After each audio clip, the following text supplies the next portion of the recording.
Yusufia, south of Baghdad. Sergeant Jeff Carnes sat paralyzed in the passenger seat of the smoldering Humvee, slowly regaining consciousness after the concussion of the RPG. As small arms fire ricocheted off the Humvee's armored doors, Carnes tried to figure out how badly he was wounded. Garbled chatter was coming over the radio, but he couldn't shake his mental fog enough to answer. The daze extended to everyone else in the vehicle. "I'm okay," someone said. For how long? Carnes asked himself. Despite mounting pain, he turned his head to glance out his window and saw two angry Iraqis looking back at him from about 20 feet away. He watched one of the bandits hand a grenade launcher to the other, as if in slow motion. Carnes tried to muster the strength to make a last-ditch call for help on his radio, but his hands wouldn't work. All he could do was brace for the impact of the round and hope the inevitable, death, was instant and painless. In even slower motion, he watched the black and white checked shema worn on the head of his executioner ruffle in a non-existent breeze. As the material seemed to lift off the Iraqi bandit's head, a ripple of dark red liquid erupted from underneath the headdress. The RPG fell to the ground, and the man collapsed. Sergeant Carnes had seen people die before, but never so suddenly or so violently. 1 second the terrorist was lifting an RPG, the next he was a corpse. "Holy shit," he mumbled, as he witnessed the accomplice also fold. As his senses began returning, Carnes heard the muffled sound of Allied gunfire coming from the driver's side of their vehicle.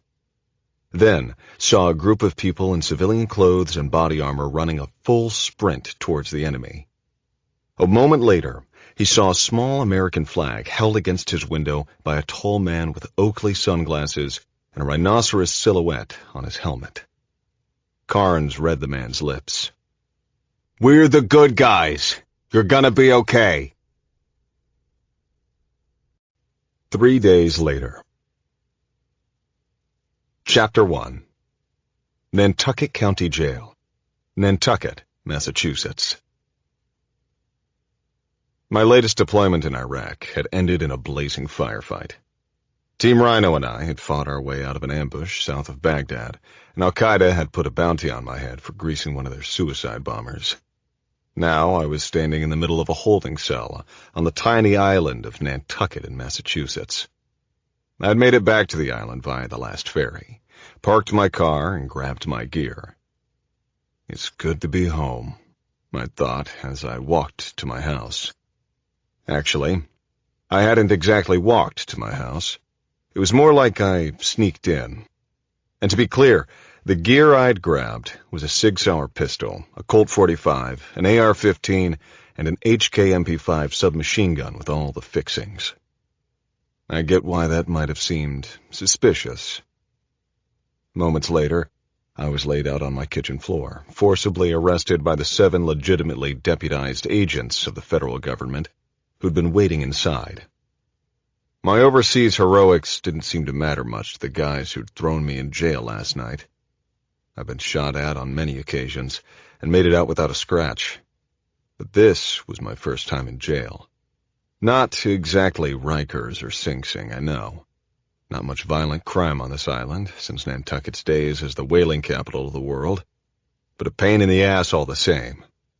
So here I was, my pesky ego starting to hurt as much as the ass-kicking I'd gotten from the feds earlier.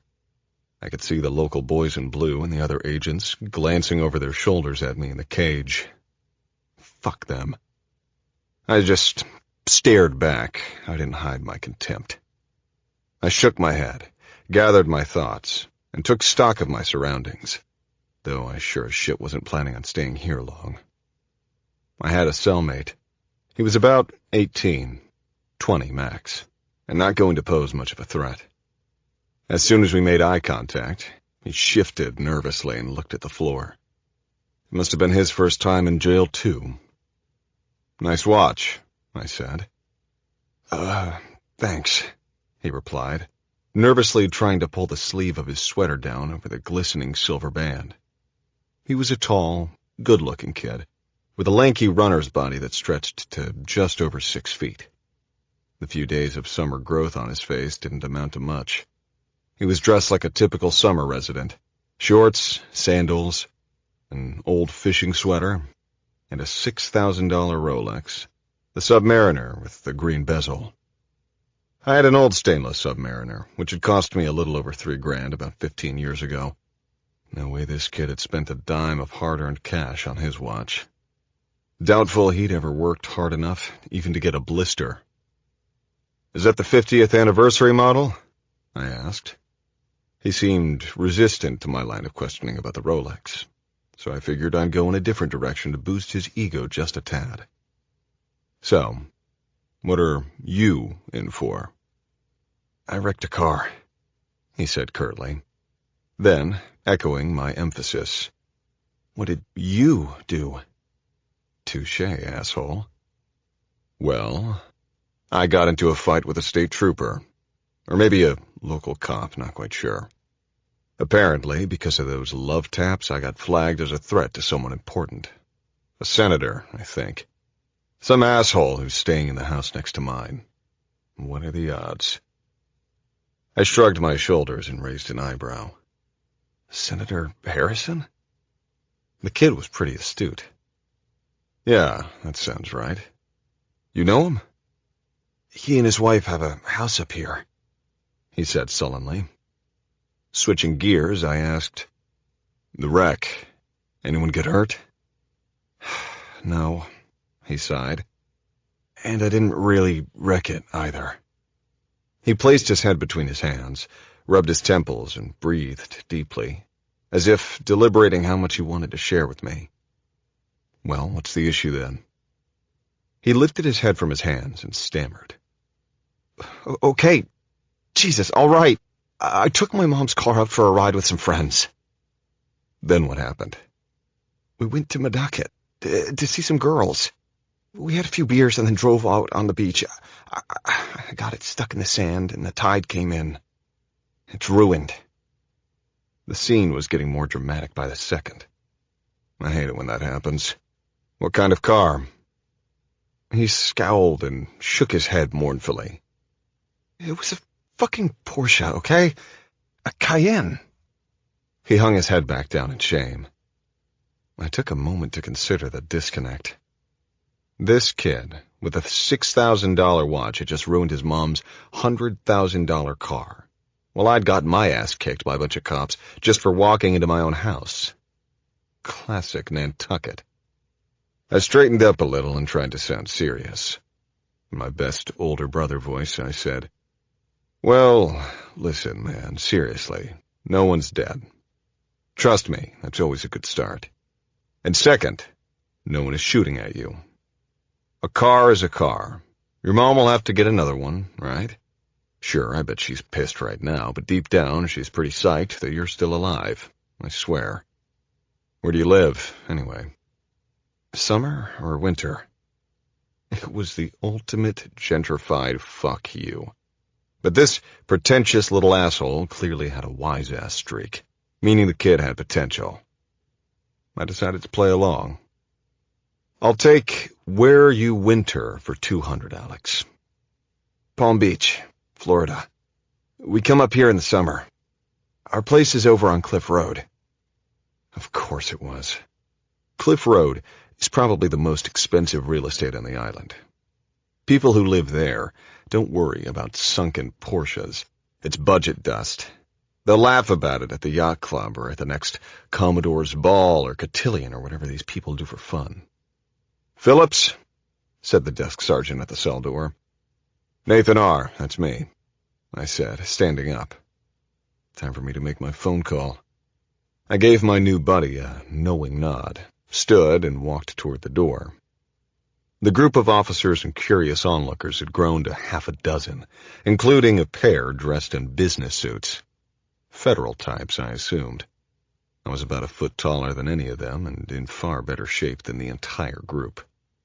While everyone watched me for signs of dementia or some other category of lunacy, I politely held out my wrists for the officer to cuff. "Thank you, sir. May I have another?" I said to no one as I stepped to the telephone.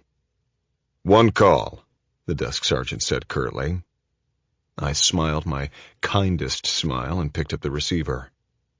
I dialed the phone number I knew by heart, a number known to only a handful of people in the world.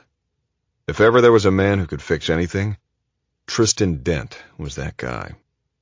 He'd always taken care of me. The phone on the other end rang, as it always did, exactly 3 times. "Nat, my man," the familiar voice bellowed down the line. "How's it feel to be the most wanted man in America?" "Brother, I need a little favor." Chapter 2. Harrison Campaign War Room, Baxter Road, Nantucket. Senator Coleman R. Harrison of Pennsylvania took a sip of whiskey and tried to concentrate on the heat sliding down his throat. Usually by his 3rd drink he felt warm and loose, but not today. Today he felt nothing but fear and regret. He should have felt on top of the world. He had a beautiful wife, a house in Bryn Mawr, and a summer place in Nantucket. He had access to a private plane and could walk into any Michelin-rated restaurant without a reservation. Hell, he'd been welcomed to palaces from Paris to Tokyo and had played polo with William, Harry, and even Charles himself. And as a rising political star, he was closing in on the coup de grace, the political Stanley Cup, the absolute cherry on top, winning the next primary on the way to accepting his party's nomination for President of the United States. Senator Harrison's numbers were as solid as a frontrunner's could get. He was an easy 12 points ahead of Teresa Larson, governor of Colorado, and favored for the party nomination this August. And the pundits were already projecting a landslide victory over Harrison's presumed opponent, a former professional wrestler. He was in political nirvana and personal purgatory. Harrison tried to focus on all the goodness in his life, yet try as he might, he could picture only the disappearing act, and he was the star of that one-man show. He knew his wife, Elise Corville, had married him with dreams of becoming his first lady, politically and personally. Their home life was civil enough, but it had been loveless almost from day one. Harrison's fidelity had lasted a year into their 5-year marriage. They now slept in separate bedrooms, leaving him to rationalize that she had basically forced him into having affairs.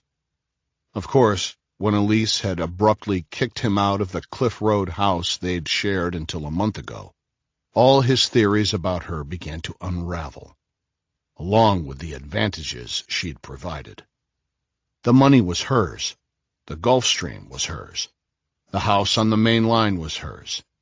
And she was taking it all away. No more restaurants. No more polo matches. No more trips to Paris. And certainly no Time magazine cover or Washington Post headlines, she'd told him. At least, not the ones you want. His wife made no mention of divorce, but she'd dropped a far worse threat.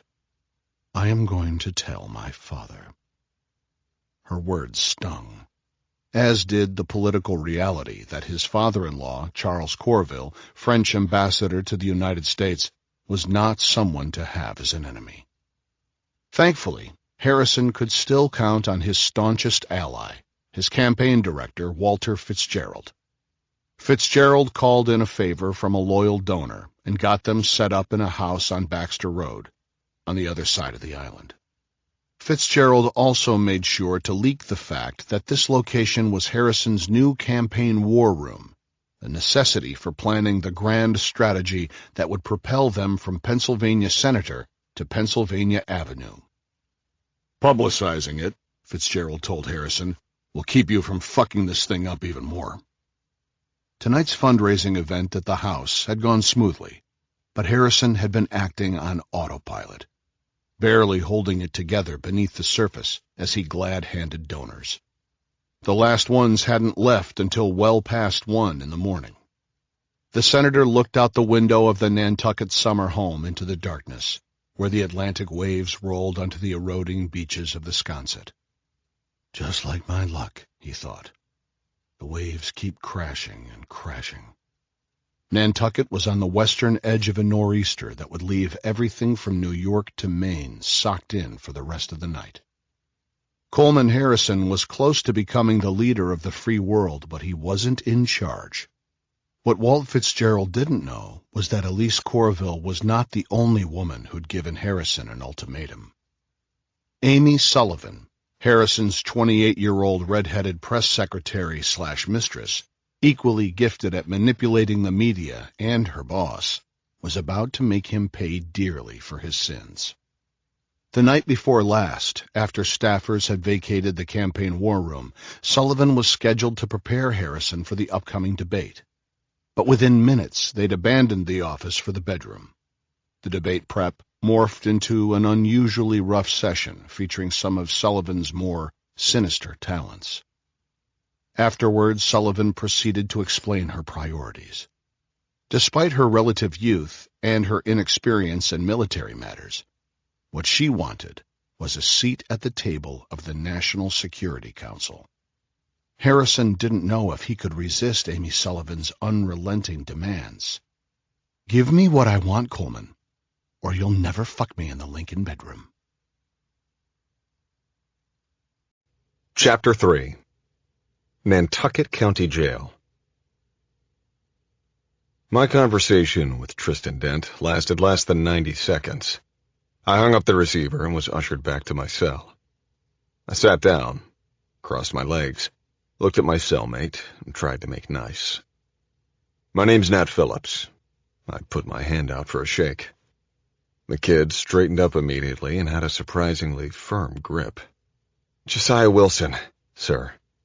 Good to meet you. Everyone calls me Cy."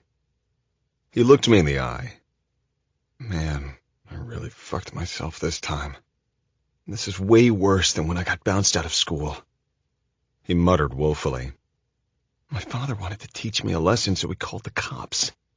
What do you think they'll do to me?" "Who? These dudes?" I pointed with my thumb at the local cops outside the cell. "Take a look at that fat bastard, Cy. Are you kidding me? They told me my father's not coming for hours. He's so pissed at me." Cy looked seriously distressed about being here in jail. "It'll be all right," I told him. "Clearly your dad is not planning on having you face charges. I'd put money on him just wanting to make you sweat over your expensive joyride for a little while longer." I folded my hands around my crossed knee. "Look, it could be worse. Last week, Al-Qaeda tried to teach me a lesson. After I killed one of their suicide bombers, they put a bounty on my head. I mean, seriously? The guy was on his way to die anyway, right?" It was true. But the bounty was a risk the State Department wasn't going to take, especially after the ambush. That's what got me and my team sent home from Iraq less than 2 days ago. Cy and I had a few hours to kill before Tristan could get me out of here.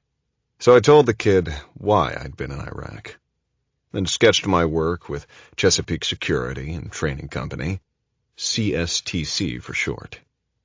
Cy was all ears, hanging on my description of life with an outfit I like to call Disney for Gunslingers, where we routinely trained Delta and SEAL teams.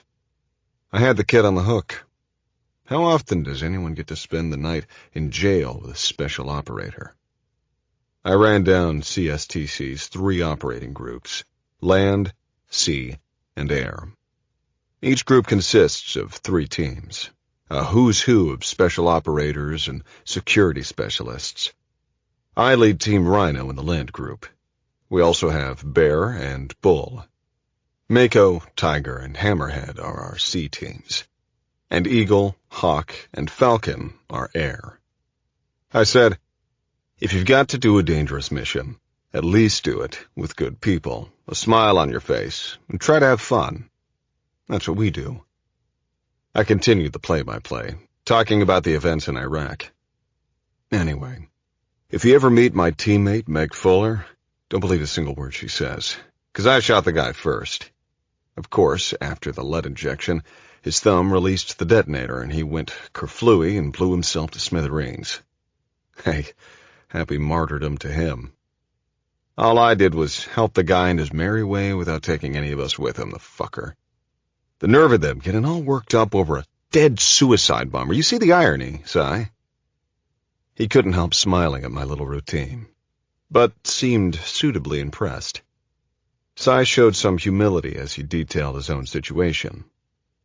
He was 20 years old, an only child, in between colleges, hoping to begin a new slate at Dartmouth in the January term as a government major with a minor in computer science. Until then, he was dividing his time between Nantucket and Palm Beach, living at home with his parents, Alan and Constance Wilson. Tough life.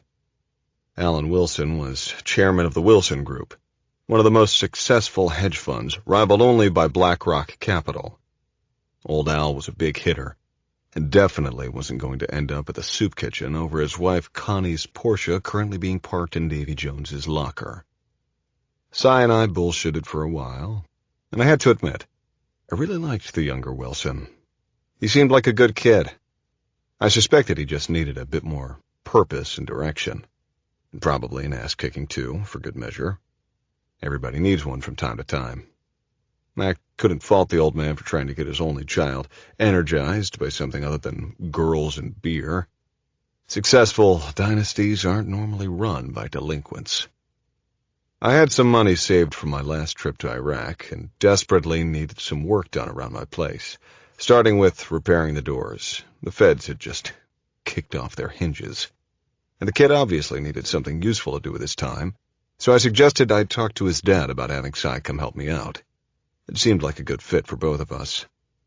At 6 a.m., I had just finished laying out the plans when the front door of the county jail opened to a man on a mission. The gray-haired 60-something, dressed in a dark suit and carrying a briefcase in one hand and an umbrella in the other, walked directly to the duty officer's desk. He put his leather briefcase down, adjusted his tortoise-shell glasses, and went to work. This must be Tristan's guy. I couldn't hear the exchange, but the finger pointing between the suit and the duty officer was heated. Then the officer picked up the phone and started dialing. The duty officer practically stood at attention as he listened to whoever was on the other end, then motioned to another cop to unlock the door to our cell. I told Si to call me later, and walked out to meet my liberator. Chapter 4. Samuel Starnes, the man in the suit, said to me, holding out his card without taking his eyes off the duty officer. The flustered sergeant finally hung up and flashed an apologetic smile at me. Mr. Phillips, I apologize for the inconvenience and the unfortunate events of last evening. The officer paused as he searched his memory for the words he had just been told over the phone. The Attorney General thanks you for your service to the country, he recited. You are free to go, sir. Holy shit. The Attorney General? Say what you want about Tristan Dent, but don't ever say he isn't resourceful. Without speaking another word, Starnes waved at me to follow him. We exited the building. A shiny black Mercedes sedan was parked in front, its engine running. There had been a storm earlier, but now the rain had just about stopped. I'm sorry I can't escort you home this morning, Mr. Phillips, Starnes said. A Coast Guard chopper is waiting to take me back to Boston before the storm picks back up. Call me direct if anyone gets pissy with you. He opened the sedan's back door, jumped in, and sped away. I fished his card from my pocket and learned that the Honorable Samuel Starnes was a retired federal judge with senior status who, according to his card, worked on special projects. I had to laugh.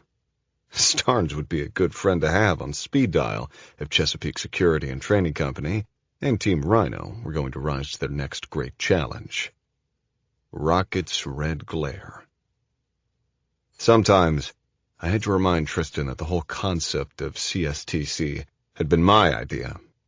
What started out as me sharing war stories from Iraq had turned into a place for former military to shoot our guns and play with army toys.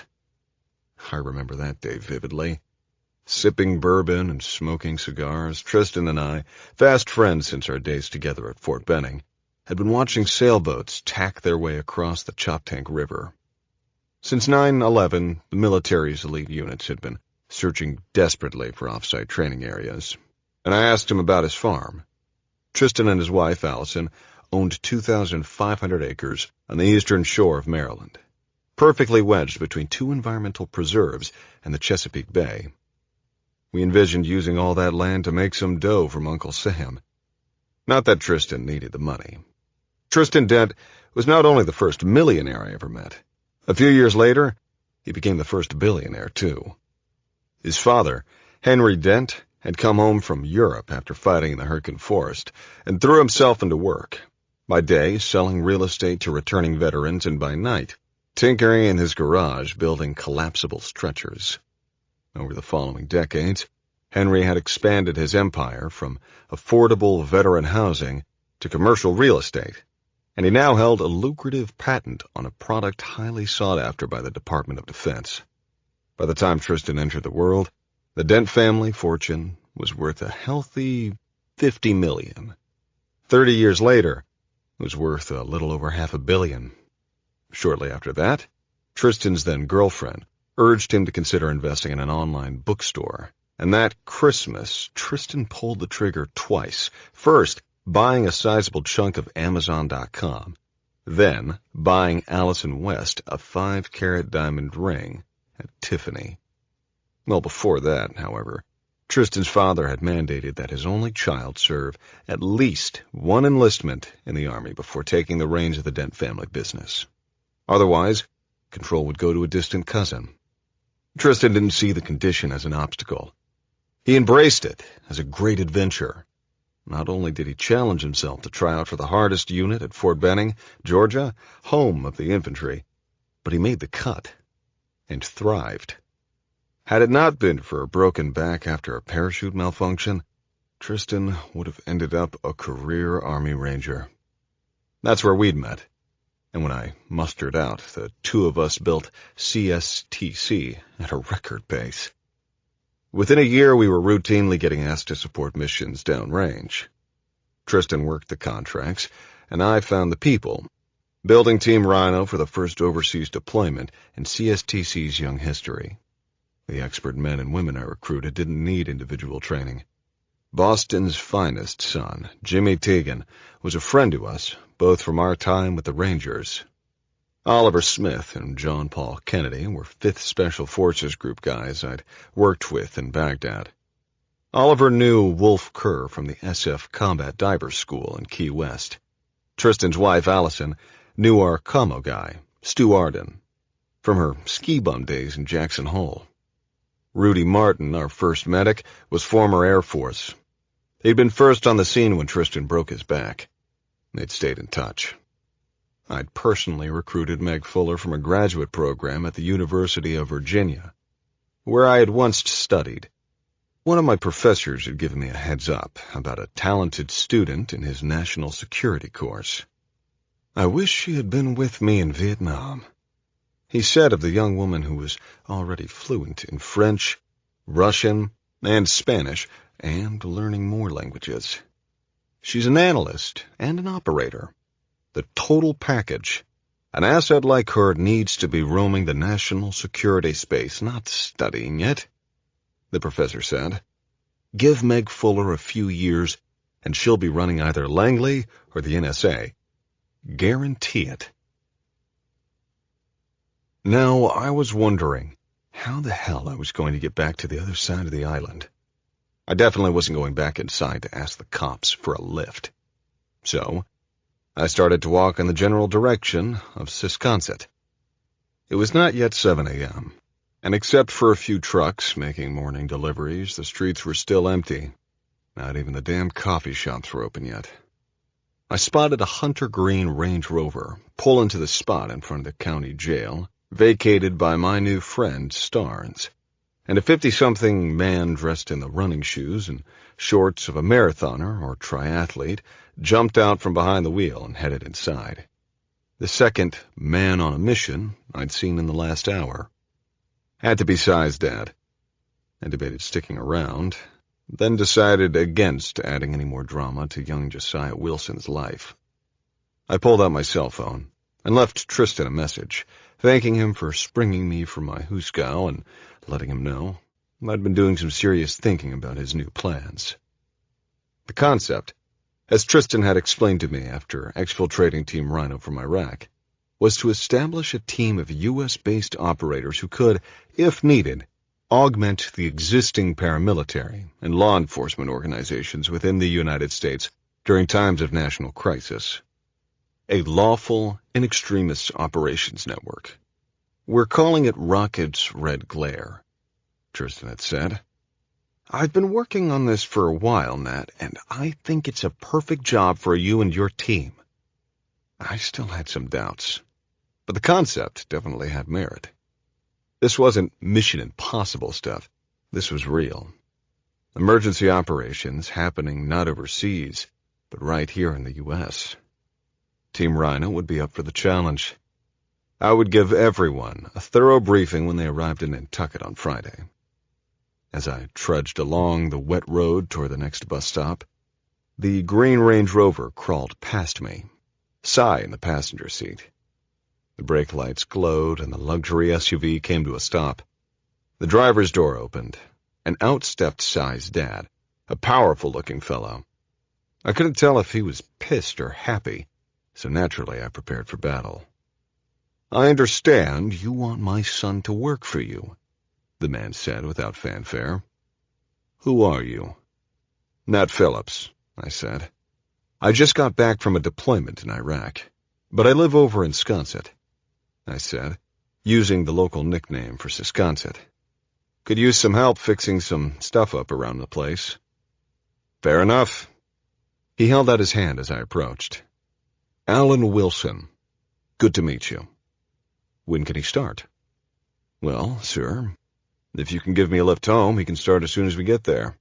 Unless this storm flares up again. Jump in. Wilson's Rover was much nicer than my old Defender.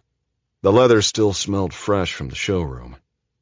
We chatted a little about my work, then turned to the state of affairs in Iraq.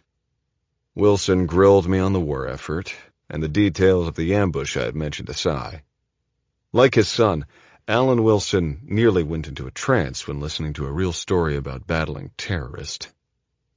I liked him. He was a no-shit kind of guy, self-assured, intelligent, and on the right side of freedom. I had to give him credit, too. Wilson seemed completely unfazed by the ridiculous events both his son and I had just experienced. The subject of the sunken Porsche never came up during the ride home. I liked him for that, too. 20 minutes later, we parked in front of my house, now covered in remnants of yellow and black crime scene tape. Bet the local cops appreciated the chance to break out the tape for the first time in a while. I saw the elder, Wilson, glance at Senator Harrison's rental next door. That guy's always been an asshole, I swear, he muttered disdainfully. Si and I grinned at each other, and then back at his dad. Alan and I made plans to have a beer that evening when I dropped Si off. After making me promise to repeat my ambush story to his wife later on, he gave Si a slap on the back and drove off. Chapter 5. Harrison Campaign War Room, Baxter Road, Nantucket. What the fuck were you thinking?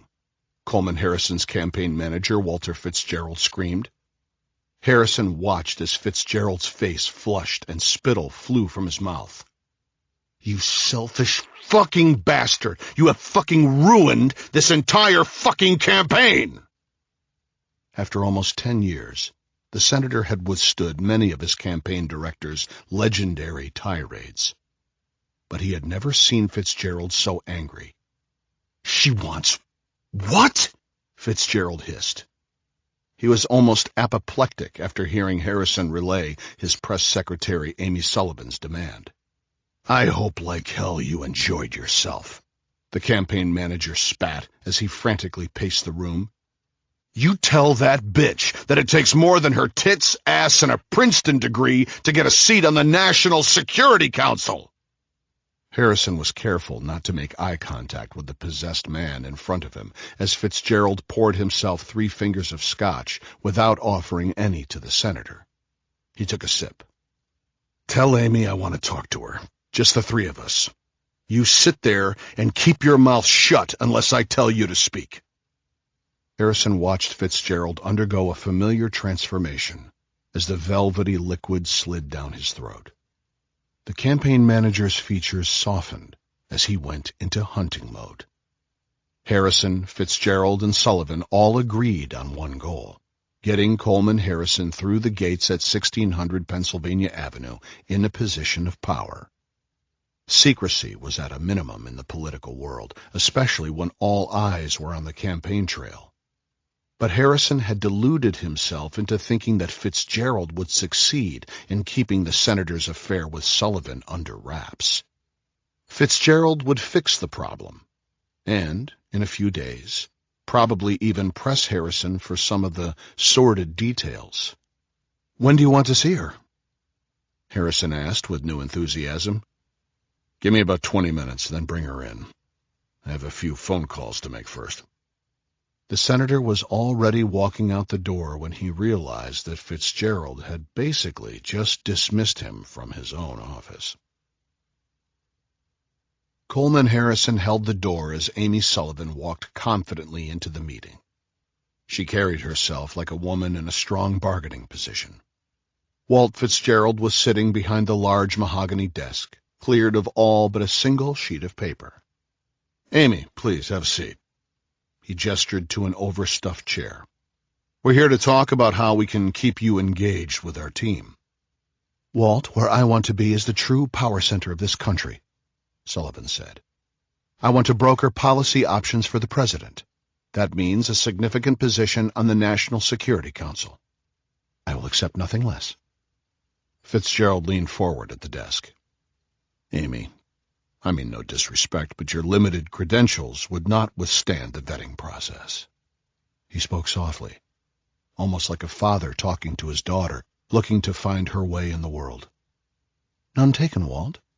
My resume is as good as any other member on the staff. I studied at the Kennedy School, and my internships more than support the fresh blood mantra that we've been pushing the past year. You'll think of something, Walt. I have confidence in you." She never blinked an eye. Fitzgerald shifted his body and paused, as if deep in thought. Then he rose from the desk and handed her the sheet of paper. "This is a non-disclosure agreement between you and me, Amy. Though Senator Coleman is present, he can never be mentioned as a witness to anything we discuss today."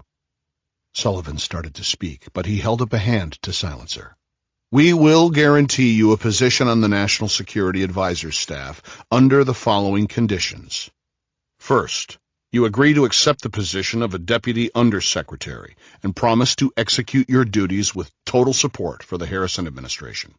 Second, your personal relationship with the Senator is officially over, as of now. Third, you agree never to mention this agreement. Got it? That's it. You sign it and we're all friends. But, Amy, I must warn you, if you renege in any way, shape, or form, I will personally see to it that not only will you never work in politics again, you will spend a very long time in prison." Walt Fitzgerald let his last comment linger, then smiled before breaking the silence. "You've done great work, Amy, and we want you with us for the next 8 years. None of us can afford a slip-up now.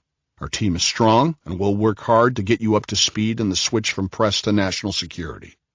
In fact, let's do that on Friday. We'll also make an announcement of your new role at that time. Are we all in agreement?" Beaming, Amy Sullivan scribbled her signature and handed the agreement to Walt. "Thanks for taking care of this, Walt. I'm excited to work for the president, and since we're all being honest here, you should know that I do have a video. You'll get it when we win. And by the way, I went to Georgetown, not Princeton. She smiled at both men and left the room. Amy Sullivan walked through the elegant living room of the Nantucket cottage on Baxter Road, pulled out her cell phone, and tapped a number. A female voice answered. "We're all set. Friday night. I'll give you the details later." Sullivan ended the call and headed to the kitchen in search of some coffee. There was a lot to do before the debate. The woman who took Sullivan's call immediately made another call, relaying the identical information. The man in Paris said nothing. Elise Corville hung up. Walt Fitzgerald walked over to the door and slammed it shut. He stood over the cowering senator and fumed. "You are a fucking idiot." "I didn't know she had a video, I swear on my life." Coleman Harrison was almost in tears. "Never mind," Fitzgerald said in disgust. "Asking you to grow a backbone is like asking a fish to use its feet. Get your head out of your ass and try to go one goddamn day without fucking me over, okay? I've got this taken care of. Just do your thing at the debate so we can get on with everything." Harrison had a moment of clarity. "I still don't understand. How on earth can we pull off getting Amy the job? There's no way in hell she'll pass confirmation." His personal life might have been a disaster, but Coleman Harrison did know his politics. "How are we possibly going to get this to work?" "I don't think you really want to know, Coleman." "Of course I do." Fitzgerald moved in front of the senator and looked him directly in the eye. "Easy. We kill her." "What?" Harrison felt his stomach drop. His chief of staff was ruthless, but this was insane. "Walt, this has gone too far. I won't allow it." Fitzgerald poured himself another couple fingers of brown liquid. He looked at Harrison with icy contempt, took a long pull from the tumbler, and smiled. "Listen, Coleman, here's the deal. Your girlfriend is a drug addict." "What? That's bullshit, Walt. What the hell are you talking about?" "There are 2 kilos of Columbia's finest inside her apartment in Boston at this very moment. Believe it or not, she has it hidden in her closet, right next to all those toys you've both enjoyed so much." Fitzgerald smiled as he watched the senator's incredulous look. "That's right. See, what's going to happen is that your luscious lassie seems to have double-crossed some drug-dealing bandits, who, incidentally, have been sending all their cash back home to support the cause. Maybe the IRA? My guess is that they'll want to settle up on Saturday." The speed of events Fitzgerald had set in motion plunged Harrison into shock. He needed a drink. He reached for the decanter and poured himself a stiff one. He took a long draw, swallowing hard as the liquid scorched his throat. "We desperately need to get Elise back on the campaign trail with us," Fitzgerald continued. Harrison looked up from his chair. "Who?" "Your wife, you moron, that's who." Fitzgerald sighed. "Look, Coleman, you have 2 choices. 1, you decide to be a stand-up guy all of a sudden, putting the White House out of reach. Plus, Elise cuts you off from her money and kicks you to the curb, leaving you with 2 things, Jack and shit. Or 2, you follow my plan, play by my rules, get what you want, and no one gets hurt. Well, almost no one." Walt Fitzgerald laughed and drained his drink. It took Senator Coleman Harrison exactly 3 seconds to make his decision. "Tell me what I need to do." Chapter 6. Baxter Road, Nantucket. Through the morning fog, I saw a team of Secret Service agents posted on guard along the perimeter of the property. Though he hadn't yet secured his party's official nomination, Senator Coleman Harrison qualified for protection as a major presidential candidate. The agents were dressed casually, save for the MP5 submachine guns strapped across their chests. I gave them a playful wave and watched as they immediately started talking into the palms of their hands. The bad guy was back. I figured one of them would be over to test the waters once whoever was in charge got wind of my arrival. I tasked Cy with his first job, making coffee, while I went to my garage to check on the concealed gun safe I had hidden underneath a workbench. I opened the biometric lock and pulled out my HK USP 40 pistol. Just as I pulled the slide to the rear, I heard a female voice say sternly, "Put the gun down and turn around slowly." No way this happens a second time in less than 12 hours. I put the pistol down, raised my empty hands, and turned around to see a smiling face. A fit, tan woman about 5'8" with shoulder-length blonde hair and green eyes was standing in my garage dressed in khakis, a polo shirt, and hiking boots. She was alone and didn't have her gun drawn. "Too soon?"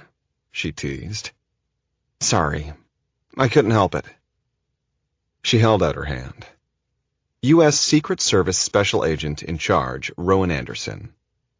How could I forget the woman who'd had me arrested? She looked to be in her mid-30s and had a drop holster and a pistol strapped to her thigh. Funny, I snorted. "The senator's still alive?" "For at least one more day," she said. "Look, I'm sorry about last night, but you were skulking around in the dark with a bevy of weapons."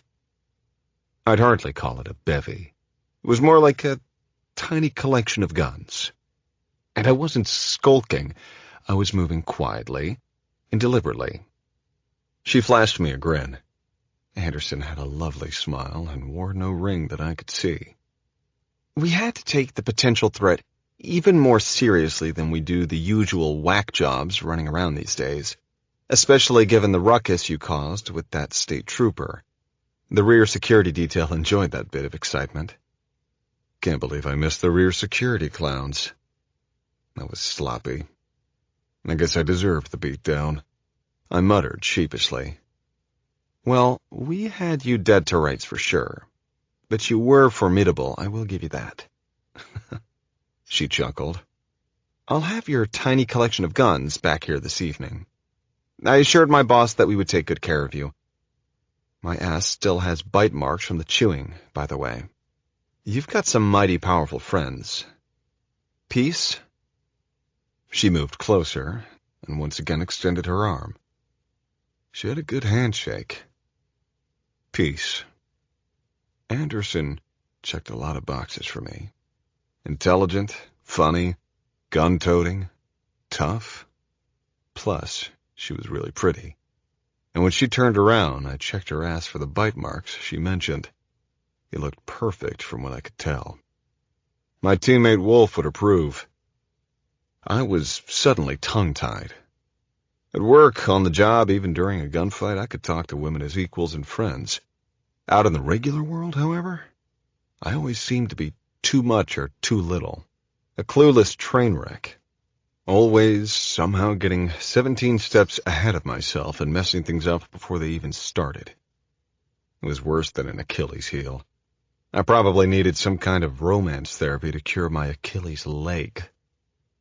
Just then, Cy rounded the corner into the garage, holding 2 cups of joe. Oh, thank God, perfect timing. I introduced the two. "Josiah, this is Special Agent in Charge, Rowan Anderson of the United States Secret Service," I said in my best radio announcer voice.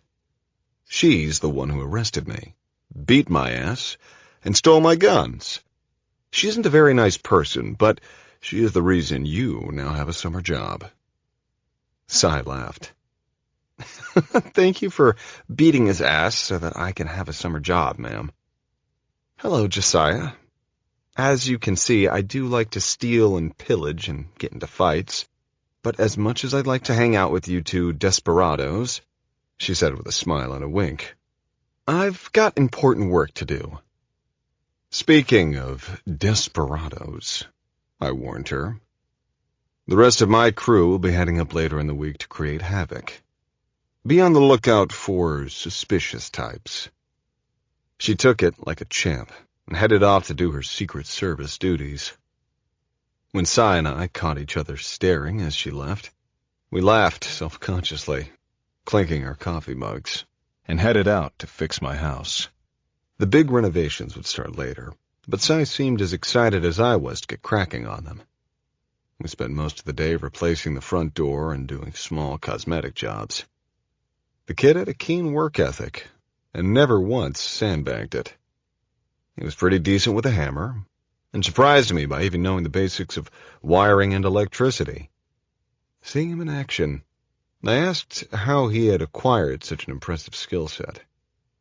It seems the Wilson family was not afraid of hard work. According to Cy, while his parents employed a large staff, they preferred, when possible, to personally handle the maintenance on both their homes. Young Wilson was also a competitive sailor, fluent in French, and apparently a top-rated squash player. Most of all, he had a desperate need to be part of something meaningful. We had a good time together, and by the end of the day, I'd offered him another job, working for me at CSTC, until he returned to college. A trip or two over to the sandbox would give him a lifetime of challenge and direction. I just needed to convince Ellen and Constance Wilson that it was a good idea for their baby boy to go to Iraq. Chapter 7. Colorado Governor's Residence, Denver, Colorado. "You're 12 goddamn points down, do you hear me?" The veins in Mark Larson's neck were throbbing as he glared at his wife, Governor Teresa Larson, from across the room. "And if your run for president is finished, then I will be finished with you." The Larson machine was not a force to be underestimated. Mark had made sure of that. Plenty of people out there would like nothing better than to take a swing at him. People would be only too happy to tie him down and make him confess to all the conniving and scheming and shitty things he had done. His wife included.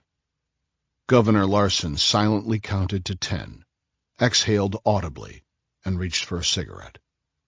She continued to stare at him as he paced the room. With each step, she pictured smashing his handsome face with the big crystal ashtray on the coffee table in front of her. But she knew it was too heavy, and that she wasn't fast enough. 12 points is a steep deficit, Teresa admitted. A lot of stars will have to align, but I know it can be done. Senator Harrison is a joke of a candidate, but somehow he's leading. What's the force behind him? I know his wife's family is connected, but that much? I don't think so. Before her husband could interrupt, Teresa continued. We know him for what he is, a social climbing parasite and a philanderer. But the public loves Harrison's charm and his lifestyle. They consider him the closest thing to American royalty since JFK, and his campaign expertly feeds that Kennedy Redux story to a willing electorate desperate for another fairy tale narrative. Well, Harrison's running a smart campaign, Mark argued. It's you who cannot afford another mistake. We've worked for this very moment for years, yet you play it like it's no big deal, like it's a game, he seethed. It's not a fucking game, Teresa. Mark, she answered earnestly. Everything has been fine with our strategy so far. I don't understand.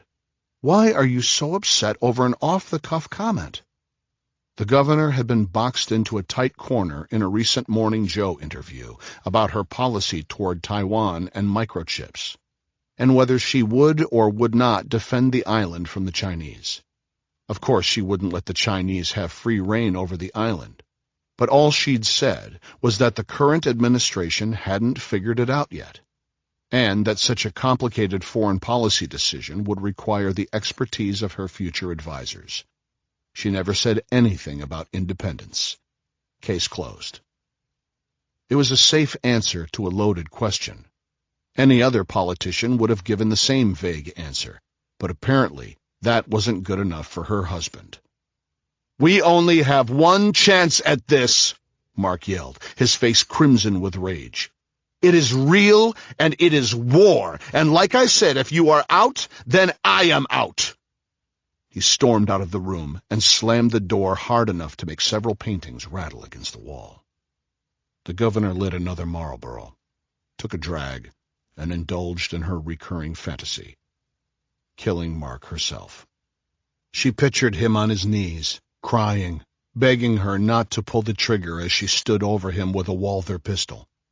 She imagined the whispered sound of the .22 LR bullet leaving a suppressed barrel, and the sight of the small hole in his forehead as he fell backward to the floor. Then she'd shoot him in the balls. The thought made her smile. She would make him pay one day. Yet she had to admit that Mark was right about how far they'd come together. Her rise from local school board to the state legislature to the governorship, and now the national stage, had been swift and magical.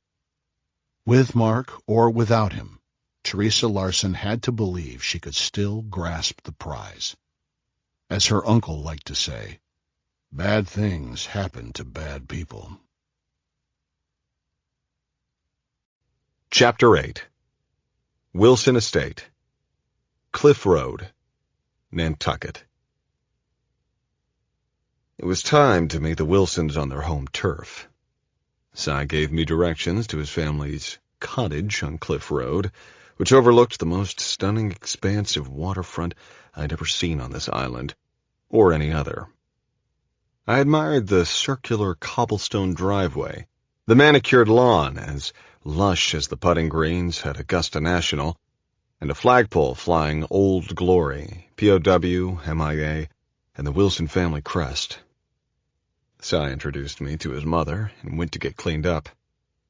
Connie Wilson was clearly happy to have her wayward son home. She was a natural beauty with a genuine smile. Like her husband, she was a fit, tan 50-something with a few light streaks of gray in her hair, and looked like she stayed active with years of tennis and maybe some Taibo or spin classes, definitely a lap or two down at the club. She wore a high-end version of the Nantucket summer uniform. Red shorts, a white tee, and flip-flops.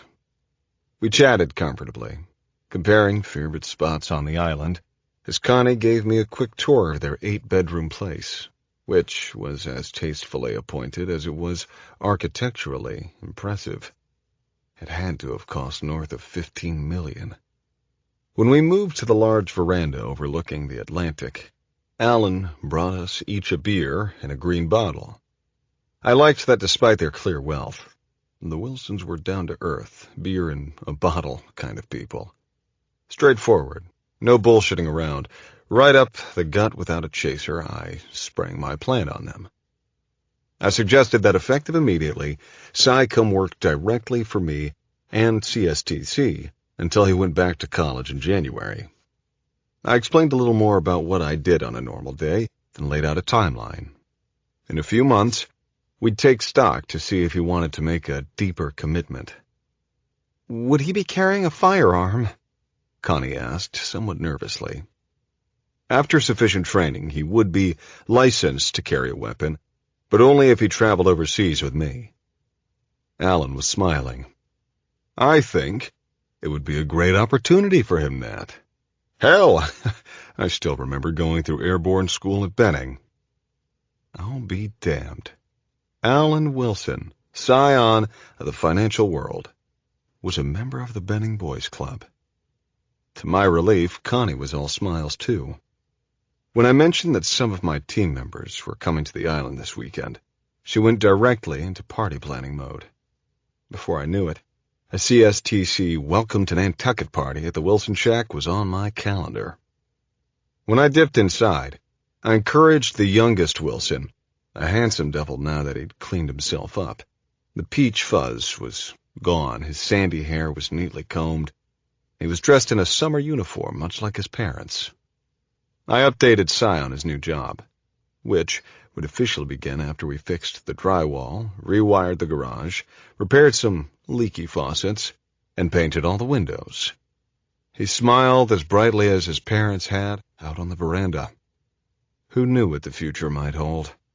But maybe I had just hired the next Tristan Dent. As Alan brought out a second round of beers, he pointed to another palatial estate farther down the beach and told me it belonged to Senator Coleman Harrison. I can't believe we're neighbors of that asshole. Connie shook her head, smiled, and gave her husband an embarrassed look. Nathan, my husband seems to have forgotten his filter this evening. What, Connie? Coleman is without a doubt the most pretentious asshole I have ever met on this island, which is saying something, and he may be our next president. Commander-in-Chief, I noted. Alan gave me a look that reminded me I had promised to relate my ambush story to his wife. I hesitated. Telling a member of the Benning Boys Club a war story was one thing, but giving a blow-by-blow description of a firefight to Connie felt a little different. I didn't want Mother Wilson getting cold feet this early in the game. 4 days earlier. Operation Codell. Chapter 9. Baghdad Forward Operating Base. Operation Codell was a special one for Team Rhino. All participants, military and civilian alike, agreed on one point. This engagement carried the weight of history. The occasion? A meeting among both Sunni and Shia sheikhs and the U.S. Army's top command to solidify the American commitment to peace and security throughout war-torn Baghdad province. The location? The Russian nuclear power plant on the banks of the Euphrates River, southwest of Baghdad. Long abandoned by the Soviets, the mammoth half-completed facility had been commandeered by Al-Qaeda when the war began as a place to commit torture and murder. In late 2006, when U.S. forces delivered a healthy load of lead to the enemy and mounted a final push toward the west, Al-Qaeda's safe haven had been taken over, and the Badlands of Baghdad became a little safer. This seemingly impossible feat was in large part due to an unlikely alliance of Sunni and Shia tribes throughout the region southwest of Baghdad. With a lot of north-south head-shaking, countless cups of chai, and a homicidal quantity of cigarettes smoked with the local sheiks, the U.S. forces had been able to convince the two tribes that the definition of success was playing nicely together. Since then, the abandoned power plant had been the only setting where U.S., Sunni, and Shia forces worked under practically the same roof. There was the pesky issue of total trust, never completely solidified by all members of the tribes.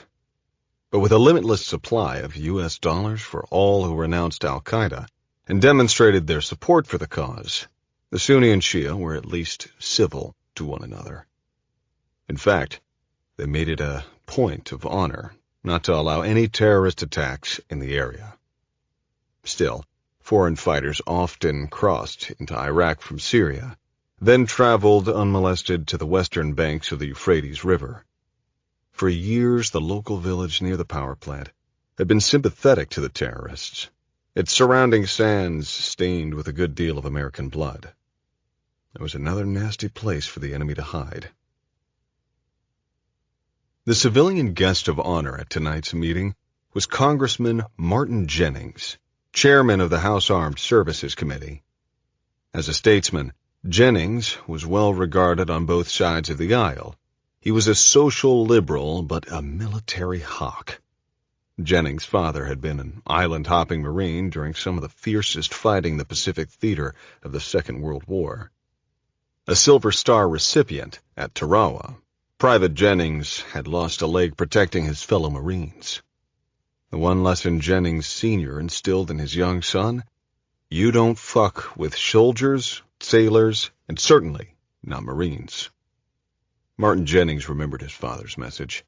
Even with his otherwise left-of-center ideals, he was fiercely committed to those who had served, including Lieutenant General Chase Montgomery, commander of multinational forces Iraq. General Montgomery had invited Congressman Jennings to the Russian power plant to acknowledge him as a military ally back on Capitol Hill. A consummate warrior and a skilled politician, General Montgomery was in it to win it. His 30-year career in the Army had been nothing short of historic. He'd served in the toughest units.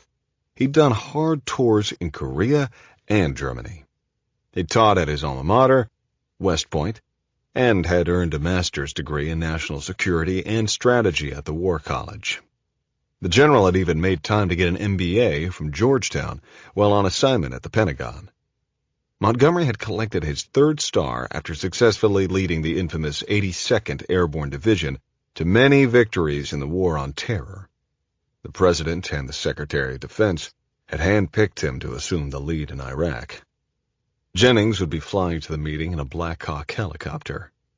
Team Rhino would follow in our CSTC armored vehicles, traveling approximately 100 meters behind an 8-vehicle convoy of U.S. Army forces. Among the mission VIPs riding in the Army convoy were some CNN reporters and a few Straffingers looking for FaceTime with the boss. 2 deputies working for Congressman Jennings, William McKay and Travis Hunter, were less than enthusiastic about being relegated to the trailing vehicles with the likes of mere security contractors. Back on 15th Street in Washington, bragging rights would be in play at the old Evatt Grill when this congressional delegation, or CODEL, returned, so a photo op with the top brass was career gold. A photo op with CSTC did not offer quite the same cachet. After the briefing from the Army commander on routes and protocol, the drive would take about an hour. Thankfully, there had been no significant activity along the routes in the past 24 hours. In fact, Army supply trucks preparing for the big day had made the trip several times in the last week without incident. There was some good supporting firepower should things go south. Always a good day when you don't get blown up. The odds were in our favor. Chapter 10. The Road to the Russian Nuclear Power Plant. We had driven over to the Army HQ at noon in order to make the final coordinations prior to our 1 p.m. departure. Now, as we eased our convoy of SUVs into the armada of other Humvees in the staging area, I was acutely aware of the tense stares soldiers were giving our custom-built Range Rovers. We parked our CSTC SUVs a safe distance away from the Army's Humvees. This won't be so bad, I thought as we approached the command group, Meg Fuller walking beside me. The soldiers understand. I quickly realized they weren't at all happy to see me. But they were very happy to see Meg. For a variety of reasons, we'd done well in hiring her. Not least of which was that, as an attractive woman, her mere presence could sometimes help diffuse testosterone-laden situations. Sexist? Maybe. But still true. I found the captain in charge of the convoy and reintroduced myself. He was a good guy. I could sense the stress he was carrying under his 90 pounds of gear. He gave me a quick update, careful not to roll his eyes with contempt. As usual, the powers that be had decided a mission of such high visibility would be better led by an officer more senior than this paltry captain. A major from HQ would assume the role of commander for this trip. The captain had been relegated to passenger status. Shit happens, was all I could muster.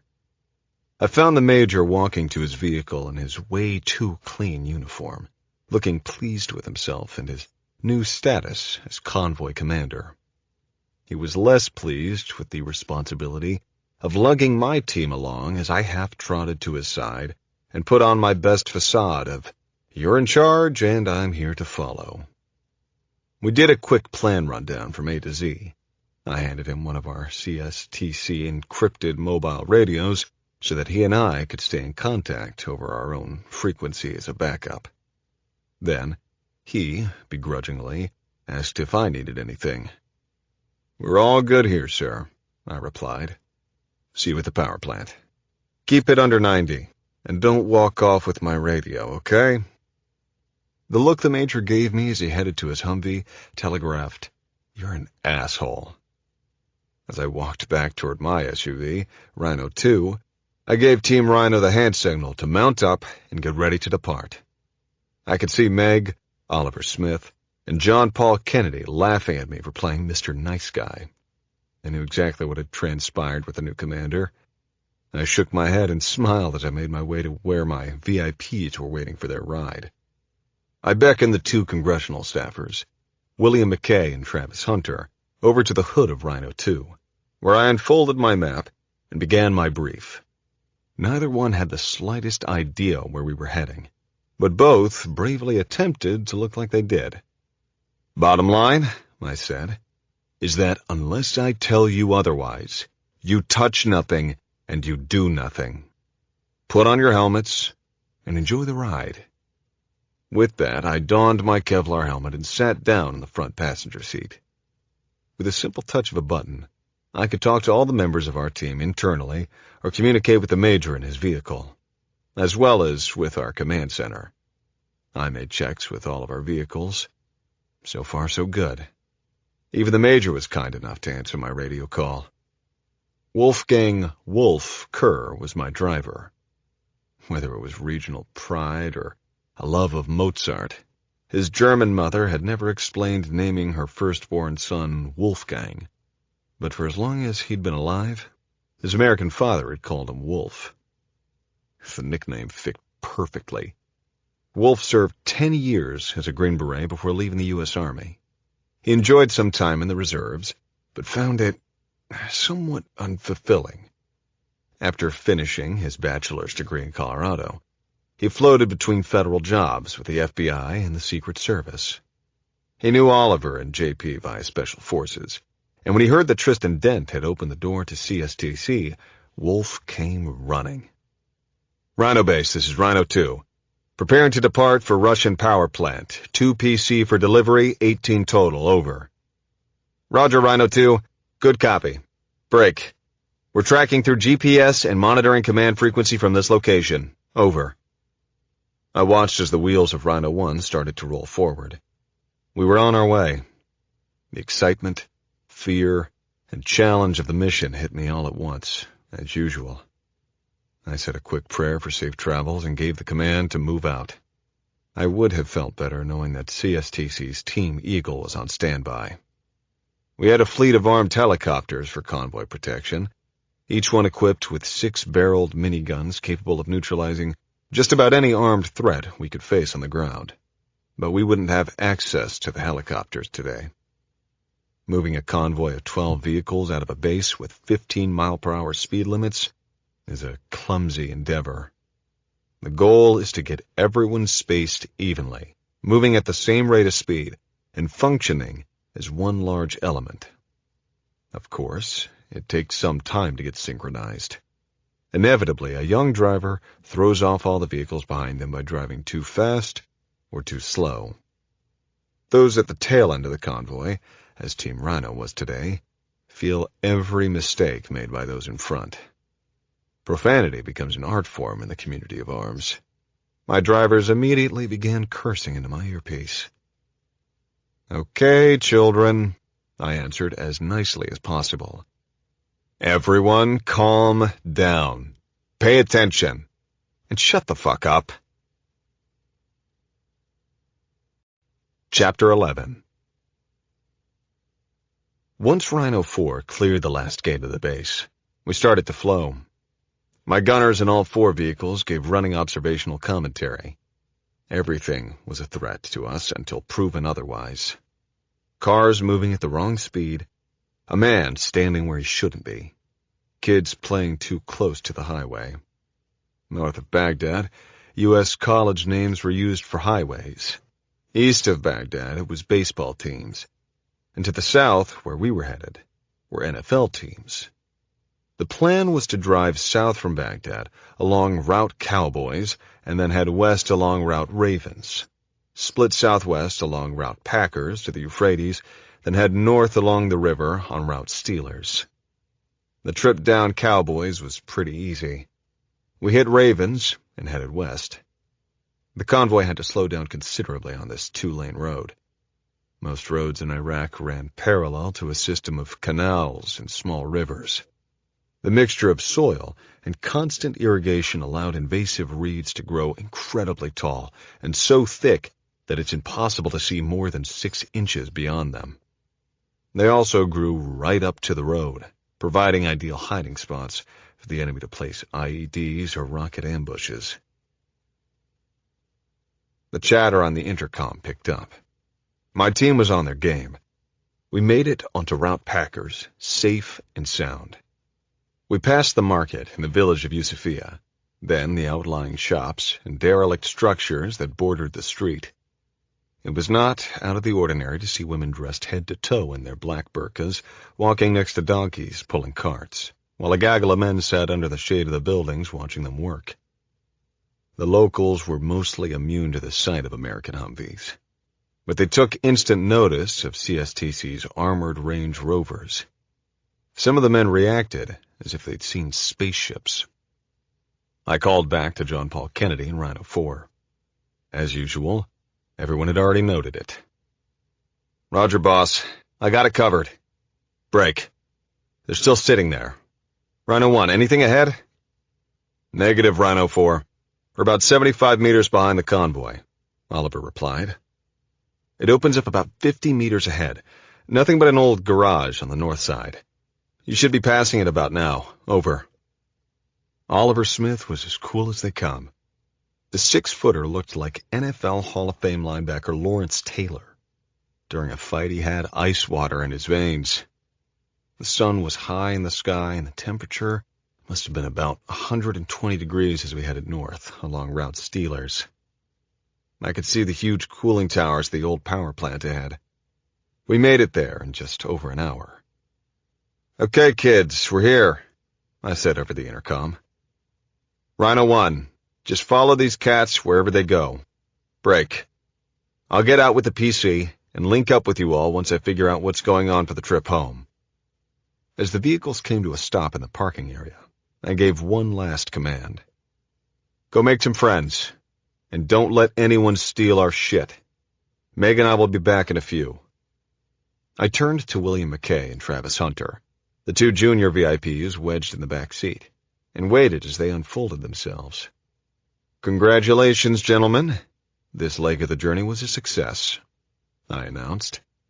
They'd been upset at the prospect of traveling with us before, but now they were proud of their first trip off the forward operating base as part of Team Rhino for the day. Though their LL Bean, rugged outdoor clothing, was drenched in sweat, Hunter and McKay posed happily in front of the Range Rover. Meg and I left our gear in the vehicle and headed off to find the Major. Chapter 12. Russian Nuclear Power Plant. I could hear the distinct sounds of Black Hawk helicopters in the distance. 2 helicopters were designated for transporting the general and his crew, while 4 others served as armed escorts. I was certain the fast movers were also on standby. The F-14s and British Tornadoes would be able to drop a ton of bombs and cannon fire on any unfortunate creature attempting to make a statement. I'd put money on other government agencies also being out in abundance, and countless hordes of infantrymen set up in concentric circles of security around the plant. Nothing unexpected was going to get near, let alone inside this place, for the next 4 hours. I saw silhouettes of the guards in their tower perches, and knew anyone trying to move toward them would suffer certain death from one of the 50-caliber sniper rifles. Meg left my side to find the command center to check in with the intelligence officer. She knew the ropes. She almost always returned with some golden nuggets of information that higher echelons had purposely denied us. She was like that. I was feeling a bit out of place with all the soldiers around. It had been different when I wore the uniform. Now I was an outsider. In Baghdad, I had spotted a few familiar faces around the FOB from time to time. But today I recognized only Chris Miller, the command sergeant major. As the senior enlisted guy, he was the big cheese. and he was a warrior for sure. Miller stood about 6'8" and lived on coffee and tobacco, yet he could run a 6-minute mile without breaking a sweat. I heard he got a Distinguished Service Cross for a fight in Afghanistan on one of his 7 deployments. Across the globe, it was leaders like Chris who made sure American soldiers remained in good hands. Given all the shit Chris had going on today with the dog and pony show, I stayed out of his way. I found a chair in the back of the meeting area and took a seat. The press pool was in one area, the sheiks in another, the soldiers all around. And then there was me. I could feel more eyes on me with every passing moment. My baseball hat bearing the embroidered rhinoceros must have been the giveaway that I was one of those. Half of those assembled saw me as a special operator. The other half thought I was really cool. I almost fell out of my chair when someone barked at me loud enough to be heard in Baghdad. "What the fuck are you doing in my AO?" I looked up to see Command Sergeant Major Chris Miller speaking directly to me. I could feel my face flush as I reached for a witty comeback. "Sergeant Major," I said with a grin, "I have those little blue pills you ordered." A private standing beside him did a double take and tried to stifle a smirk. "You," Chris said, pointing a large finger at me, "had better drink some water, since the heat has obviously fucked up your cranial algorithms." The Alabama native gave me his best Chattahoochee River smile. "And you," he said, switching his focus to the hapless private, "do some fucking push-ups till I get tired." The private hit the floor. After a quick reunion, Chris told me to head over to his command center for a cup of coffee while he gave the last few orders for the Iraqi gala. We'd heard the Blackhawks land during our tete-a-tete, so we knew Congressman Jennings and General Montgomery must have arrived at the helipad. As Miller walked away, I noticed the private still knocking out push-ups. I leaned over and told the soldier to get up. "Stay the fuck away from my man, asshole." Chris Miller had eyes in the back of his head. "Recover, stud." He ordered the private without missing a beat. The young man jumped up, straightened his uniform, and went about his business. Woe to the terrorist who meets this dude in a dark alley, I mused. Chapter 13. It was quite the welcome party. The CNN crews were busy trying to get clear pictures of the group, including the diplomatic entourage. The soldiers were standing in formation, trying not to take a peek, and the Iraqis were hanging around trying to figure out what the hell was going on. I headed off in the direction of the coffee pot in the ops center. 5 minutes later, Command Sergeant Major Chris Miller showed up again, shaking his head. I could sense his frustration. Some things never change. The soldiers in the operations room immediately tried to look busy, hoping to avoid any unpleasant encounters with their annoyed Command Sergeant Major. We sat down in the air conditioning and had a cup of stiff black army coffee. Chris was tired. This was his 4th combat tour in Iraq. We caught up on nudes of friends we knew in common, who was where and who had done what. With her own impeccable timing, Meg Fuller walked up. She had finished her intelligence scavenging hunt and saw me sitting with Chris. As I made the introduction, I saw the sergeant major's slightly raised eyebrow, the imperceptible reconnaissance. "How do you do, Sergeant Major?" she said as she shook his hand. "I was just over with the S2 guys. Super helpful." Classic Meg. Obviously, Chris had not given anyone in the intel shop the authority to speak to her, but there was nothing he could say now other than, "You're welcome." They exchanged pleasantries and took jabs at me for a few minutes before Meg hit Chris with a question. "What's the latest on the Jaish al-Mahdi cell in Yusufia? Any issues these days?" Yusufia had been the site of some significant firefights. When the surge came to town, most of the foreign fighters had fled west of the Euphrates. Unfortunately, the current inhabitants still maintained a risky loyalty to the Shia leader, Muqtada al-Sadr, who also controlled the militant Jaish al-Mahdi, aka JAM, or the Mahdi militia. JAM were ruthless killers who followed al-Sadr's directives to a T. Outwardly, al-Sadr cautiously supported the new Iraqi government, but there was always that lingering tension between Shia and Sunnis. We all knew that if al-Sadr ever gave the word, sectarian violence would escalate uncontrollably. Chris gave me a hard look out of the corner of his eye, then smiled. About 2 weeks ago, we started hearing interpreter chatter that JAM had returned to Yusufia and was setting up a cell for future operations. Over the last 6 months, a ceasefire declared by al-Sadr had held, but it was a tenuous decree. If JAM had re-entered Yusufia, a mixed village of Sunni and Shia farmers, the chance of violence increased exponentially. Apparently, the U.S. and Iraqi forces had hosted a sit-down with the local Sunni sheiks. The thought was that a focus on pacifying the Sunnis would help keep the tension low and the roads wide open for future Iraqi commerce and good old-fashioned nation-building.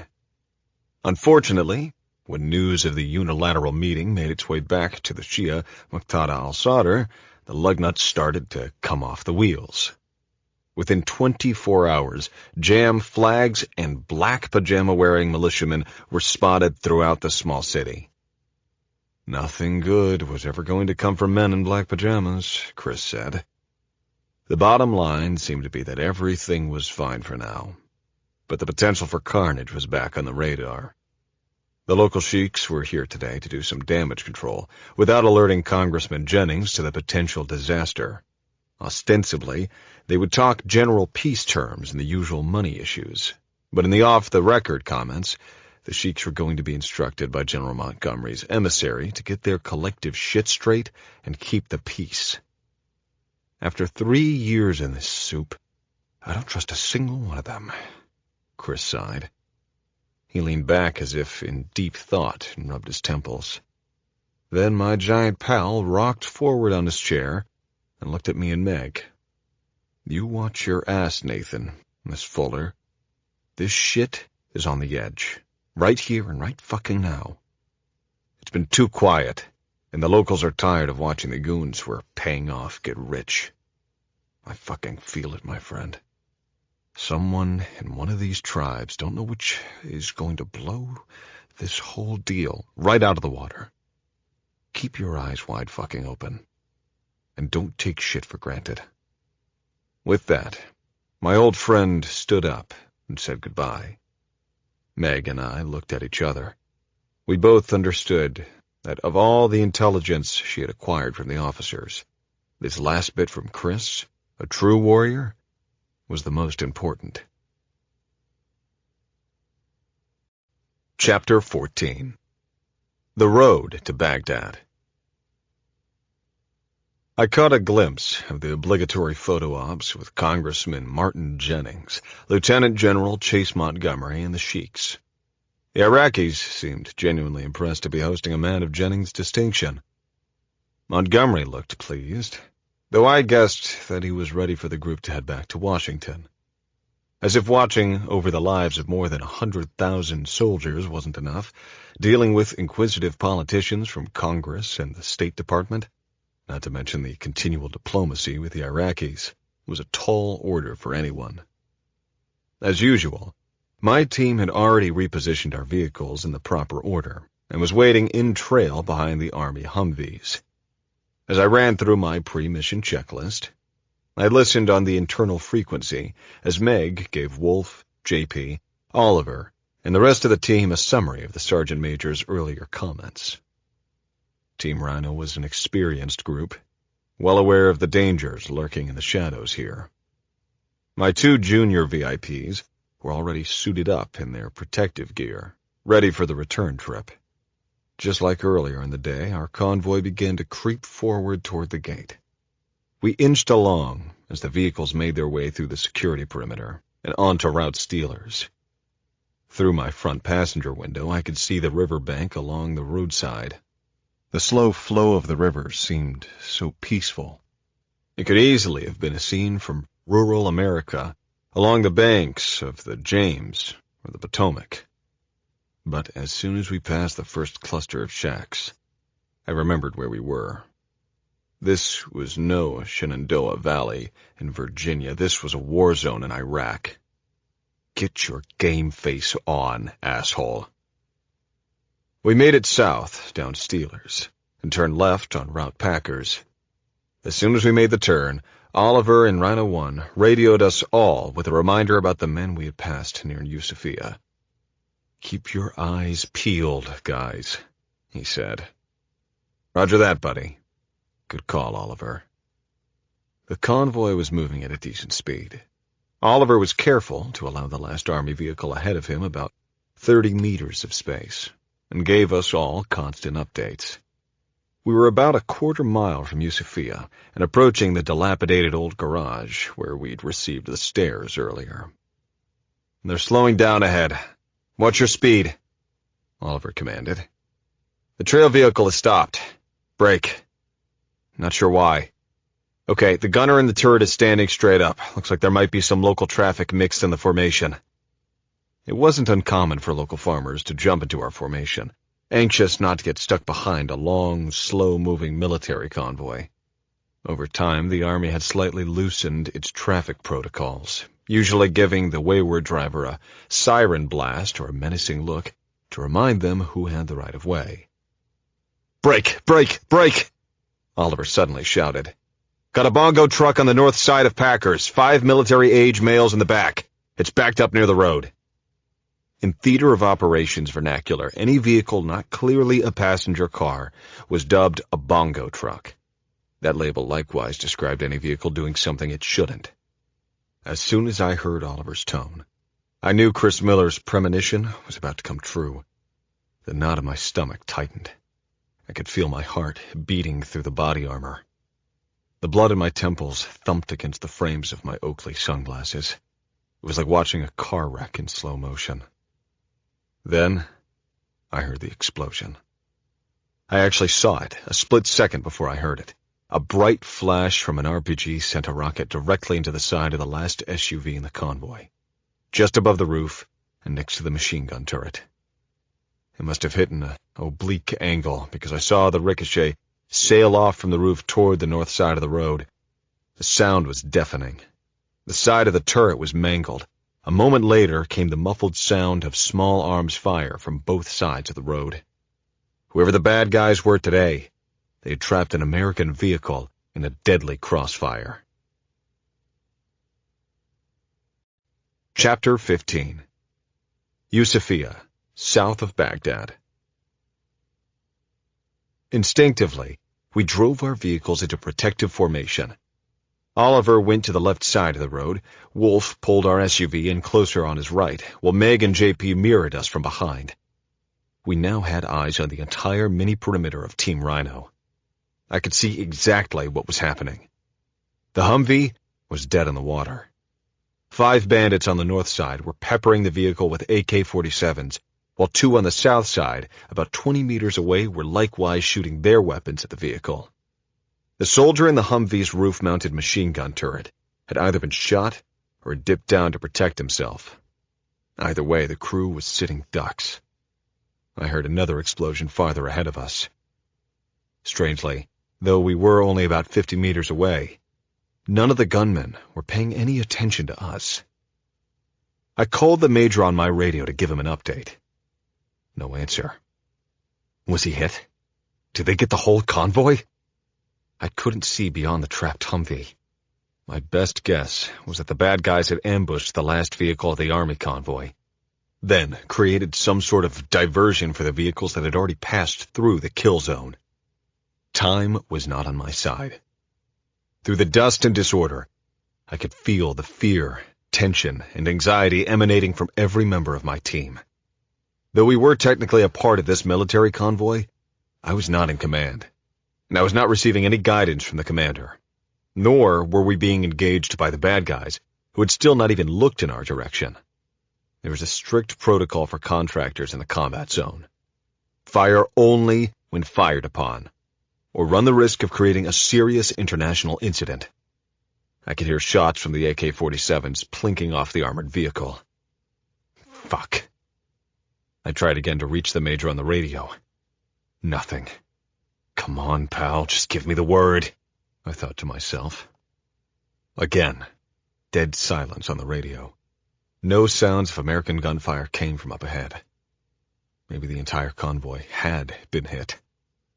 Rhino Base, this is Rhino 2. Troops in contact. Over. I called our headquarters to give them an update. At least they would have the ability to make headway over the military command frequencies. Roger, Rhino 2, they replied. We've alerted Eagle 6. Break. Stand by. Stand by? Shit. Stand by did nothing for any of us. Though I knew the guys back at HQ would be doing everything they possibly could to help support the whole convoy.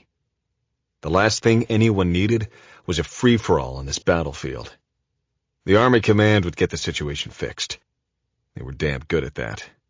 But the chaos of the moment made seconds seem like hours. One of the bandits on the south side of the road lifted an RPG launcher toward his shoulder. Fuck. Break, break, break, all units! Thunder! I said over the radio as calmly as I could. I say again, thunder! Roger, thunder! I heard in unison. Thunder was the CSTC code word for immediate attack. No matter what the situation, when an operator heard that word, he or she immediately went into assault mode. Thunder was the equivalent of Mayday on the high seas. Chapter 16. I felt the safety switch on my Colt M4 Commando move from the safe position to semi-automatic as my right foot hit the ground. It was instinctive. In one fluid motion, my left arm brought the gun sight to my field of view. I slightly adjusted the ACOG's tritium-illuminated reticle pattern to directly in line with the head of the guy with the RPG. It was only a 40-meter shot. I pulled the trigger without hesitation. I actually launched a controlled pair, which hit the target in a nanosecond. Without taking a second breath, I moved my sights to the target beside him and squeezed another 2. I felt the rounds from John Paul Kennedy's gun whistle by my right shoulder at the same time. There was no doubt that his bullet hit the mark as well. As we ran toward the passenger side of the disabled vehicle, we could hear Meg and Oliver shooting on the opposite side. No talking, no radio communications, just the sounds of deadly American gunfire. JP and I made a quick search for the other hostiles in the area. Nothing to the south. As JP scanned the area for signs of the enemy, I approached the vehicle. I could see some movement. I ripped off the American flag, velcroed to my body armor, and pushed it to the view of the passenger. I didn't want him getting more spooked and inadvertently shooting me. I over-enunciated through the window. "We're the good guys! You're gonna be okay!" Oliver reported from the north side of the vehicle. "I've got 3 enemy dead, 1 enemy wounded we're taking prisoner, and 1 fucking got away." "Roger, copy. We have 2 enemy dead on the south side. Anything ahead?" I asked. "Negative. I see some movement and... stand by. I see some troops coming." About the time I heard the call, I saw some soldiers moving in a tactical formation toward us, weapons raised. I waved my arms and shouted, "Americans!" I held up my flag again so they wouldn't send any rounds in my direction. Fortunately, I saw them lower their weapons. Rudy, our medic, was already inside the vehicle, checking on the wounded soldiers. I heard him say no friendlies were dead, but the machine gunner was pretty banged up. The approaching soldiers moved toward us in a fan, so as to cover the entire area and provide security. I recognized the leader of the group, a staff sergeant, who immediately gave the scene a once-over. He trotted up to me. "You okay, sir?" "Roger. What's the status ahead?" "Fucking ambushed the convoy. Put a decoy between the last vehicle and the rest of the convoy, then hit us. They hit a secondary on the major's truck. He's a little hurt, but gonna be okay." I told the major I'd check back here. Our comms suck, and we have the damn CNN reporters up there too. "Yeah, no shit. I couldn't reach anyone on our net." No other casualties? Nah, they hit and ran, said the sergeant, glancing around. At least some of them did. Good shooting, sir. We need to get this unfucked and head out. I got another vehicle backing up to tow this thing home. Fucking lucky none of us are dead, that's for sure. All the air's tied up with the fucking general's bullshit. Fuck me, this sucks. Savages. Where's the prisoner? I pointed to where Meg was kneeling over the captured terrorist. She and Oliver had secured his hands behind his back with plastic zip ties.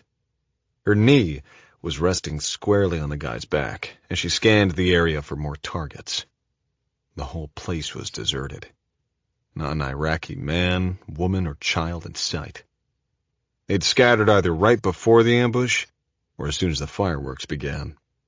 No matter what any of the locals knew or had seen, none of them were going to give us any information about the attack. No doubt they were going to snag one of us. The staff sergeant spoke into his radio and gave a quick brief to someone on the other end. I could see his face wince when he was finished. Sir, we're going to tow this thing back to the base and bring you all to the brigade headquarters. Got it, I said. We'll figure something out. Thanks for the support. For what it's worth, the soldier said. Thanks for helping Sergeant Carnes and his guys. No shit, they'd be dead and gone if it wasn't for you all. Chapter 17. One of the other Humvees backed up, and the crew quickly attached a long iron tow bar between the two SUVs. We'd be out of there in no time. As I climbed back into my Range Rover, I clocked the faces of my two VIPs, William McKay and Travis Hunter. The young congressional staffers were not quite white with fear, but they were definitely struggling to process the events of the last few minutes. I gave them both a thumbs up and closed the door. Let's get ready to roll, I told Wolf. Regardless of the political fallout and the shitstorm that was sure to follow, I knew I had made the right call. There was no way I could have just sat back and watched the enemy kill or maim an American soldier. Any level-headed soldier would have done the same in my place. I also knew that my CSTC partner Tristan Dent would back me 100%. But it's all relative when trying to explain chaos to people who've never witnessed the brutal reality of war. The drive back to the base was silent, except for Oliver making the checkpoint calls. Otherwise, we all just sat and contemplated our future. We followed the convoy directly to the unit headquarters.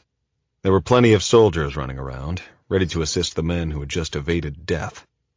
I saw a group of medics with their stretcher teams and medical gear moving the wounded to the triage site.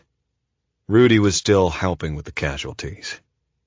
As we parked the fleet and I exited the SUV, I spotted a phalanx of Army officers and one civilian walking over, moving with a sense of purpose. I suspected they were coming to apprehend me. Where the fuck did they think I was going to run off to anyway? Syria?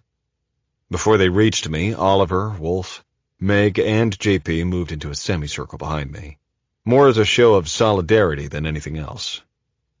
The two VIPs were still getting out of the Rover when the leading officer spoke up. Sir, I need everyone who participated in the event to come with me. His tone was even, rehearsed. He'd probably spent the past hour practicing this line in the sand moment. Hold on a second, I ordered. The command seemed to catch everyone off guard. I was starting to feel somewhat put upon. In no way, shape, or form was I going to have my team muscled by these guys, even if they were in charge. Let me check all my shit first, okay? Once I have my gear accounted for, then I will come with you for the Inquisition. I didn't attempt to hide my slightly pissed-off tone. Sir, Mr. Phillips. Yes, of course. We just need to get everyone into the briefing room ASAP. Colonel Knapp wants to speak with you immediately. Knapp must have been the brigade commander. Sorry, Major. It's been one of those days, I said, searching for some empathy. Travis Hunter, one of the congressional aides who'd been in our Range Rover, tapped me on the shoulder. He was probably 26 or 27, but he projected a confidence beyond his years, completely composed and totally sure of himself. He put his right hand out for a shake. "Thank you for what you did back there, Mr. Phillips. I promise you that Congressman Jennings will get a full briefing on today's, events. Do not despair." His counterpart, Will McKay, stood behind him nodding. Do not despair, I thought to myself. Who says that kind of shit? Still, the guy was friendly, and the gesture was sincere. "Thanks, Mr. Hunter. I appreciate your help." I shook the aide's hand. He had a good grip. "Sorry for the excitement, but now we have to face the music." As the staffers walked off toward the civilian who'd been waiting behind the officers, I saw Hunter whip out his cell phone and punch in some numbers. Hopefully, some good will come from that call, I thought. Chapter 18. Baghdad HQ.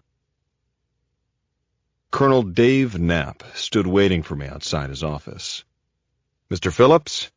"This way," the colonel said, gesturing with one hand. No smile, no handshake. He was all business. I faced a gigantic desk, while Knapp moved around it to take a battle position in his comfortable desk chair. He looked at me coolly for a few seconds, then motioned for me to sit. On a bookshelf behind him stood a huge bust of a bald eagle that peered menacingly at the unfortunate souls forced to sit before the colonel. It was 2 against 1. Knapp let out an audible breath and began, "You and your crew saved some of my men." He was still almost expressionless, but the temperature had warmed up a little. "Some of your fellow contractors are pretty fucking..." He enunciated the ing for effect. "Cavalier around these parts. They run around with complete disregard for the rules and fuck things up more than they help." Another pause. I figured my best course of action was a direct assault. "Sir, I know I have just made your life much more difficult, but no way could I stand by and allow those terrorists to execute American soldiers." The colonel's secure phone rang. He picked it up with a gruff "Nap." Still no sign of emotion. He continued to give me the hard stare while delivering monosyllabic answers to his caller. "Roger that, sir." "Will do." He concluded and put the phone down. "Here's the deal. You have indeed caused a massive storm of bullshit for me, Mr. Phillips. It will probably mean weeks of paperwork and investigations and all kinds of shit that I will have to deal with personally." He let the words sink in, then continued. "But trust me when I say this. I would rather deal with a shit ton of paperwork than write another letter to another spouse or parent about their dead son or daughter. I can't lie to you, son. There's going to be a massive investigation, but if this was a righteous kill, and you all were by the book, I can't see it turning into anything more than a pain in the ass for my staff and yours." Colonel Knapp leaned back in his chair. "That was General Montgomery on the phone," he explained. "He and Congressman Jennings want us to escort you to his office in a few minutes. Apparently a legal team from your outfit will be there, along with Army criminal investigators and Army lawyers." He shook his head as he stood from his chair, blocking me from the eagle's gaze. Nothing more needed to be said. I stood and started to move toward the door, but first I felt obligated to express my gratitude. "Sir, thank you for shooting straight with me. I really appreciate your help." "No, Mr. Phillips. Thank you for everything," Knapp said with a knowing nod. "You be safe out there." Chapter 19. Outside the colonel's office, I looked around for the escort detail and was surprised to recognize the sergeant who'd been riding shotgun in the wounded Humvee as well as the staff sergeant who had taken control of security at the ambush and directed the vehicle's recovery. "Sergeant Jeff Carnes," the man from the vehicle said as I approached. Before I could give him my hand, he leaned in for a bear hug. "Thank you, sir. You guys were awesome. Sorry I couldn't do a damn thing." Though he had recovered from the days of the blast, and his adrenaline surge had ebbed, the reality of what had just transpired was sinking in. Sergeant Carnes knew that disaster had been narrowly averted. He was scared and thankful at the same time. I patted Carnes on the shoulder and shook his hand. I knew at that moment that whatever the higher-ups did to me no longer mattered. I could rest easy knowing that we had saved not only the sergeant's life, but the lives of the men in his charge. "Hey, man, direct hit from an RPG at 10 meters is gonna rock your world," I reassured him. "You don't ever need to apologize for anything to me or my team. I'm just glad we were there. We all knew that the end game would have been nasty had the ambush been successful. Despite the liberal rhetoric spouted by anti-war types, this enemy had never agreed to follow the rules of the Geneva Convention." The staff sergeant held out his hand. "I'm Sergeant Ben Hilton, sir." I gave him a good handshake. Hilton was probably in his early 20s, but looked a decade older. He'd already done a year or two of fighting in Iraq, while most of his peers back home were finishing college or working entry-level jobs. "Good to meet you, Ben. Nat Phillips. Guess you guys are the ones taking me to see the old man," I said. Hilton looked at me sheepishly. I could sense his discomfort. An hour ago we were fighting for our lives, and now we had to go plead our case to a man who'd been miles away from the battlefield. "I just want you to know that I really appreciate all you did for us," Hilton said. "That place always sucks, man. Every time I drive by there, it gives me the creeps." "I hear you, Ben. The whole damn place gives me the creeps." I smiled, gave him a brotherly pat on the shoulder, and nodded toward the door. "It's cool, Ben. Don't give it a second thought." "Well, thanks, sir." We walked outside, where a huge Chevy Suburban was waiting. Sergeant Carnes opened the door in the back for me to enter. "You're not gonna cuff me, are you?" I asked with a smile. He gave me an awkward smile and shook his head. I could tell he felt uncomfortable being a party to my sentencing. "Every little thing's gonna be all right, man," I said in my best Rasta voice, trying to lighten the mood. I started to realize that I was hungry. No, make that starving. Shit, I hadn't eaten since early that morning, and though I'd had that one cup of coffee with Miller and had drunk a ton of water, I couldn't lose the battlefield cottonmouth. Oddly, instead of my impending career doom, all I could think about was the growling of my stomach. Before long, we pulled up to Division Headquarters, home to Lieutenant General Chase Montgomery.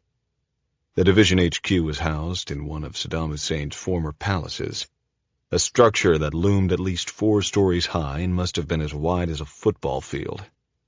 The military had commandeered it right after the U.S. invasion of Iraq. When Saddam went underground, the good guys moved in. As we drove by at a glacial 3 miles per hour, I craned my neck to look out the window at the palace. Huge pillars supported a peaked dormer over the entrance, while atop the roof rose a magnificent dome reminiscent of the U.S. Capitol. All statues of the former owner had been removed, though plenty of Babylonian figures remained perched on stone foundations, standing watch over the grounds. A crowd had gathered, thankfully, not a reporter among them. I noticed that it was almost 8 p.m. and the blazing sun had nearly set. I immediately started to feel sleepy. Hungry and tired. Fuck my timing. The Suburban rolled to a gentle stop. Sergeant Carnes popped out and rushed around to open my door. "Good luck, sir. We'll be here till you're done." I handed business cards to both Sergeants Hilton and Carnes and told them to give me a call when they got back home. poaching Chris Miller's guys was sort of breaking the rules, but it was the least I could do for them. Don't tell Miller I gave you to my card. He'll kick all our asses. Thanks for the ride. And off I went to meet my fate. The first person I spotted was Jed O'Reilly. He was CSTC's chief legal advisor in country, and always had his act straight. It was good to spy a friendly face among the crowd of unknowns. Tristan Dent had lured him away from a pretty fat private practice in D.C. to work as our conciliary. The Godfather's Tom Hagen in the flesh. Jed shook my hand and pulled me aside. Glad to see you in one piece, partner. Good job out there. I knew it was legit. You did the right thing. Jed's reassuring posture made me feel better. Thanks, Jed. Don't think we had a choice. Oliver, Meg, and JP were on their game today, that's for sure. No shit, they did great. Anything from the prisoner? Nothing that anyone is telling me here. Everyone is holding their cards close on this one. Fuck 'em, though. I'll be in there with you the whole time. A one-star general walked over and gestured for us to follow him toward the massive palace doors. As much as the daily scenes of poverty had numbed my senses, the excess I saw here threw my barometer way off the charts. No kidding. A chandelier hanging from the distant 50-foot-high ceiling sparkled with what must have been 10,000 crystals. I couldn't help staring at the spectacle of lights like it was Disney World. As the general turned to speak to me, I spotted my two junior VIPs, William McKay and Travis Hunter, standing against the wall with a group of their colleagues. They were both sipping coffee and looking surprisingly refreshed. Hell, I think they may even have showered. We locked eyes, and Hunter, without smiling or otherwise changing his poker face, gave me a faint wink. I couldn't tell from his expression if it was a sign of caution or comfort, but I smiled and followed the general. The one-star read us a page from the legal playbook. I was to go in one room, as investigators interviewed the rest of my team individually in other rooms. I was about to say something about my team's right to legal counsel, but a slight bump in the small of my back from Jed's hand persuaded me to let it go. I guess he had a plan in mind. I walked off with Jed and the general. We headed down one of the mammoth corridors toward Montgomery's office. I could feel my mouth getting drier by the second. And of course, my stomach was still growling. I wondered if the others could hear it. Chapter 20. Office of Lieutenant General Chase Montgomery. Ridiculous, isn't it? Came a deep voice. I hadn't immediately noticed the silhouette of the three-star general when I crossed the threshold into his inner sanctum. Lieutenant General Chase Montgomery waved a hand around at the palace room's ostentatious touches. Actually, it's pretty much an embarrassment. Every day I'm here, it reminds me why we needed to come to Iraq. This had to be stopped, he said with a somewhat cordial voice. Yes, sir. I couldn't agree with you more. Chase Montgomery, please, Mr. Phillips. The commander of all forces in Iraq said, throwing me off with his rankless introduction. He gestured the three of us toward the center of the cavern. There's some overstuffed chairs arranged on top of a Persian rug that must have cost a mint. In addition to Jed and myself, a handful of other civilians had gathered in the general's office, including Congressman Martin Jennings. Jennings strode across the room, hand outstretched. This was the second time in the past 30 seconds that I'd been thrown off guard. The congressman grabbed my hand and shook it before I could say anything. Please, sit down, he said, then quickly turned back to Montgomery, as if to apologize for usurping the general's authority. Yes, Mr. Phillips, please, let's sit. May I call you Nathan? Montgomery motioned to have coffee and water brought for us all. I immediately dusted the seat of my pants and sat down on the front edge of a chair. After introductions, Jed O'Reilly sat next to me. He pulled out a small notebook and readied himself for a fight. Jennings and the ranking general looked at Jed inquisitively. "General Montgomery, if I may," the congressman began. Montgomery gave a nod as he reached for a cup of coffee from the platter his secretary had returned, holding. Jennings smiled at me and Jed. "Do you know where I live? When I'm not in Washington dealing with that mess," he said with a grimace, "I live outside Pittsburgh. Do you know where Sergeant Carnes happens to live?" I didn't, but suddenly found myself hoping it was Pennsylvania. He was born and raised in Oakdale, about 10 miles from my home. Jennings stopped for a moment to let that information sink in.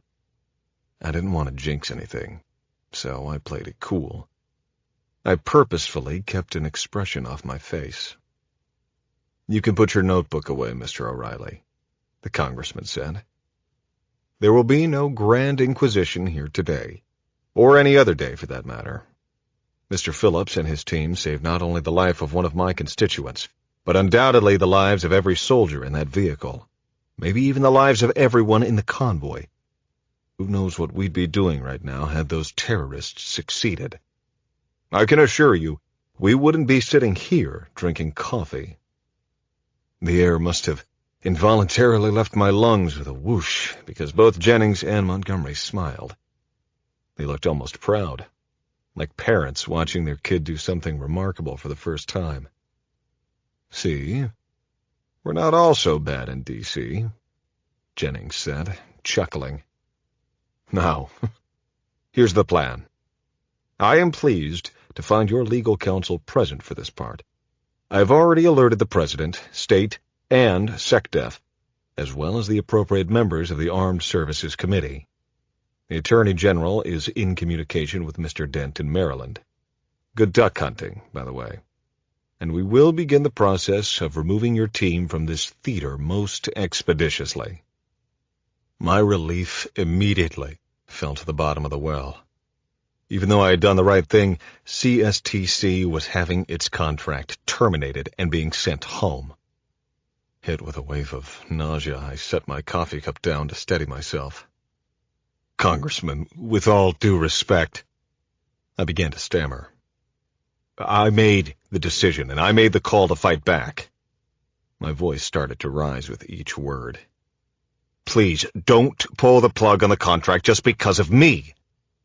"Hold on a second, Nathan," General Montgomery reassured me. "We're not pulling any contracts, but we do have to switch teams.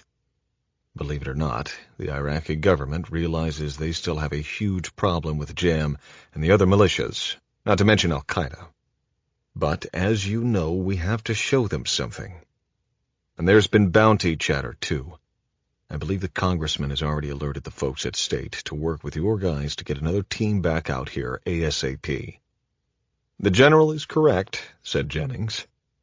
"One of my aides, whom you delivered to and from the gala today, gave me an immediate recap of the ambush. I may be a lot of things, Mr. Phillips, but I am not one to forsake any single man or woman in uniform, period, and that includes you and your team." I heaved another audible sigh of relief, then picked up my coffee and took a long pull. It was the best coffee I had ever tasted. I eased myself back into the seat a little deeper and said thank you. "Now, Mr. O'Reilly, I would like to excuse you to begin coordinating the departure of Mr. Phillips and his principals," Jennings said to Jed. "One of my staff, Will McKay, or Travis Hunter, will assist you with the process.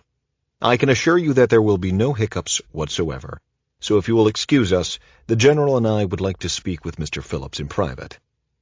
Jed stood uncertainly, but I motioned to the door with my head. He thanked the two men and followed the secretary to the large door. "Okay, Nathan," the general said after everyone but Jennings and I had departed. "It's just us girls here. Plain and simple, no bullshit. What happened? Why did it happen? And what do you think is going to happen next?"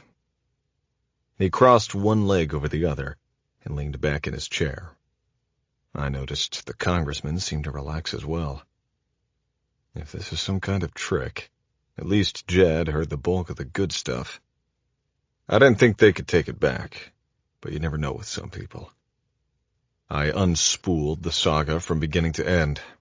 By the time I got to the part about seeing the RPG hit the Humvee, both men were leaning forward in their seats.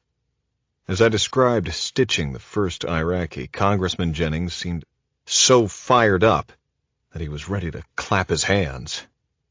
I also made sure to put in a plug for the calm professionalism of both Sergeant Carnes and Sergeant Hilton. The bottom line, I said, was that something screwy was definitely going down. It was clearly not news to either gentleman, but it made me feel important to give the distinguished pair my 2 cents. So, sir, Congressman, that's about it. What should I do next? The general stood and thanked me again. He mentioned the need for operational security, as well as the most obvious, don't go talking to the press or writing a book anytime soon guidance. Congressman Jennings looked at his watch, then at me. We will have another plane here tomorrow morning to transport your team back to Maryland. You'll get the itinerary shortly. We will see you when you're back on the shores of the greatest country in the world. This time, it was Jennings who passed out business cards. I thanked both men effusively and headed toward the door. By the way, Montgomery said, Command Sergeant Major Miller and I have served together off and on for almost 20 years. I smiled, recognizing that Chris must have gone to bat for me with the old man. He wanted me to ask you, and I quote him verbatim, "Why the fuck did you let one escape?" General Montgomery laughed a little. Don't worry about it, Mr. Phillips. I'm sure we'll get him another day. I grinned and gave a half wave. Thank you, sir, I said. Then I walked out of the cave and into the tunnel to begin the trip home. Chapter 21. CSTC Headquarters, Baghdad. I headed off to my office at CSTC headquarters. Tristan Dent was expecting my candid report. While I knew part of him wished he was out here with us in the wilds of the foreign battlefields, his responsibility was back in the States, drumming up business and keeping the entire global operation running fluidly. Ultimately, even though we were close friends, CSTC was Tristan Dent's show, and I worked for him just like everyone else. I closed my door and picked up the satellite phone. The automated voice on the other end asked for the security code. I punched it in and waited for the connection to go secure and encrypt our call. A few moments later, a real voice on the other end picked up. Dent. Tristan, it's Nat. Can you hear me okay? Natty, how the hell are you, my man? Great to hear your voice, amigo. I've been on the phone all day with Jed and the State Department. I'm okay, brother. Man, I'm sorry for the heartburn I'm causing you today. Just got back from meeting General Montgomery and Congressman Jennings. You guys did the deed. I'm behind you 1,000%. I think this thing is a wash. Let everyone know they did a great job, and we are all proud of them. We'll talk when you get back here.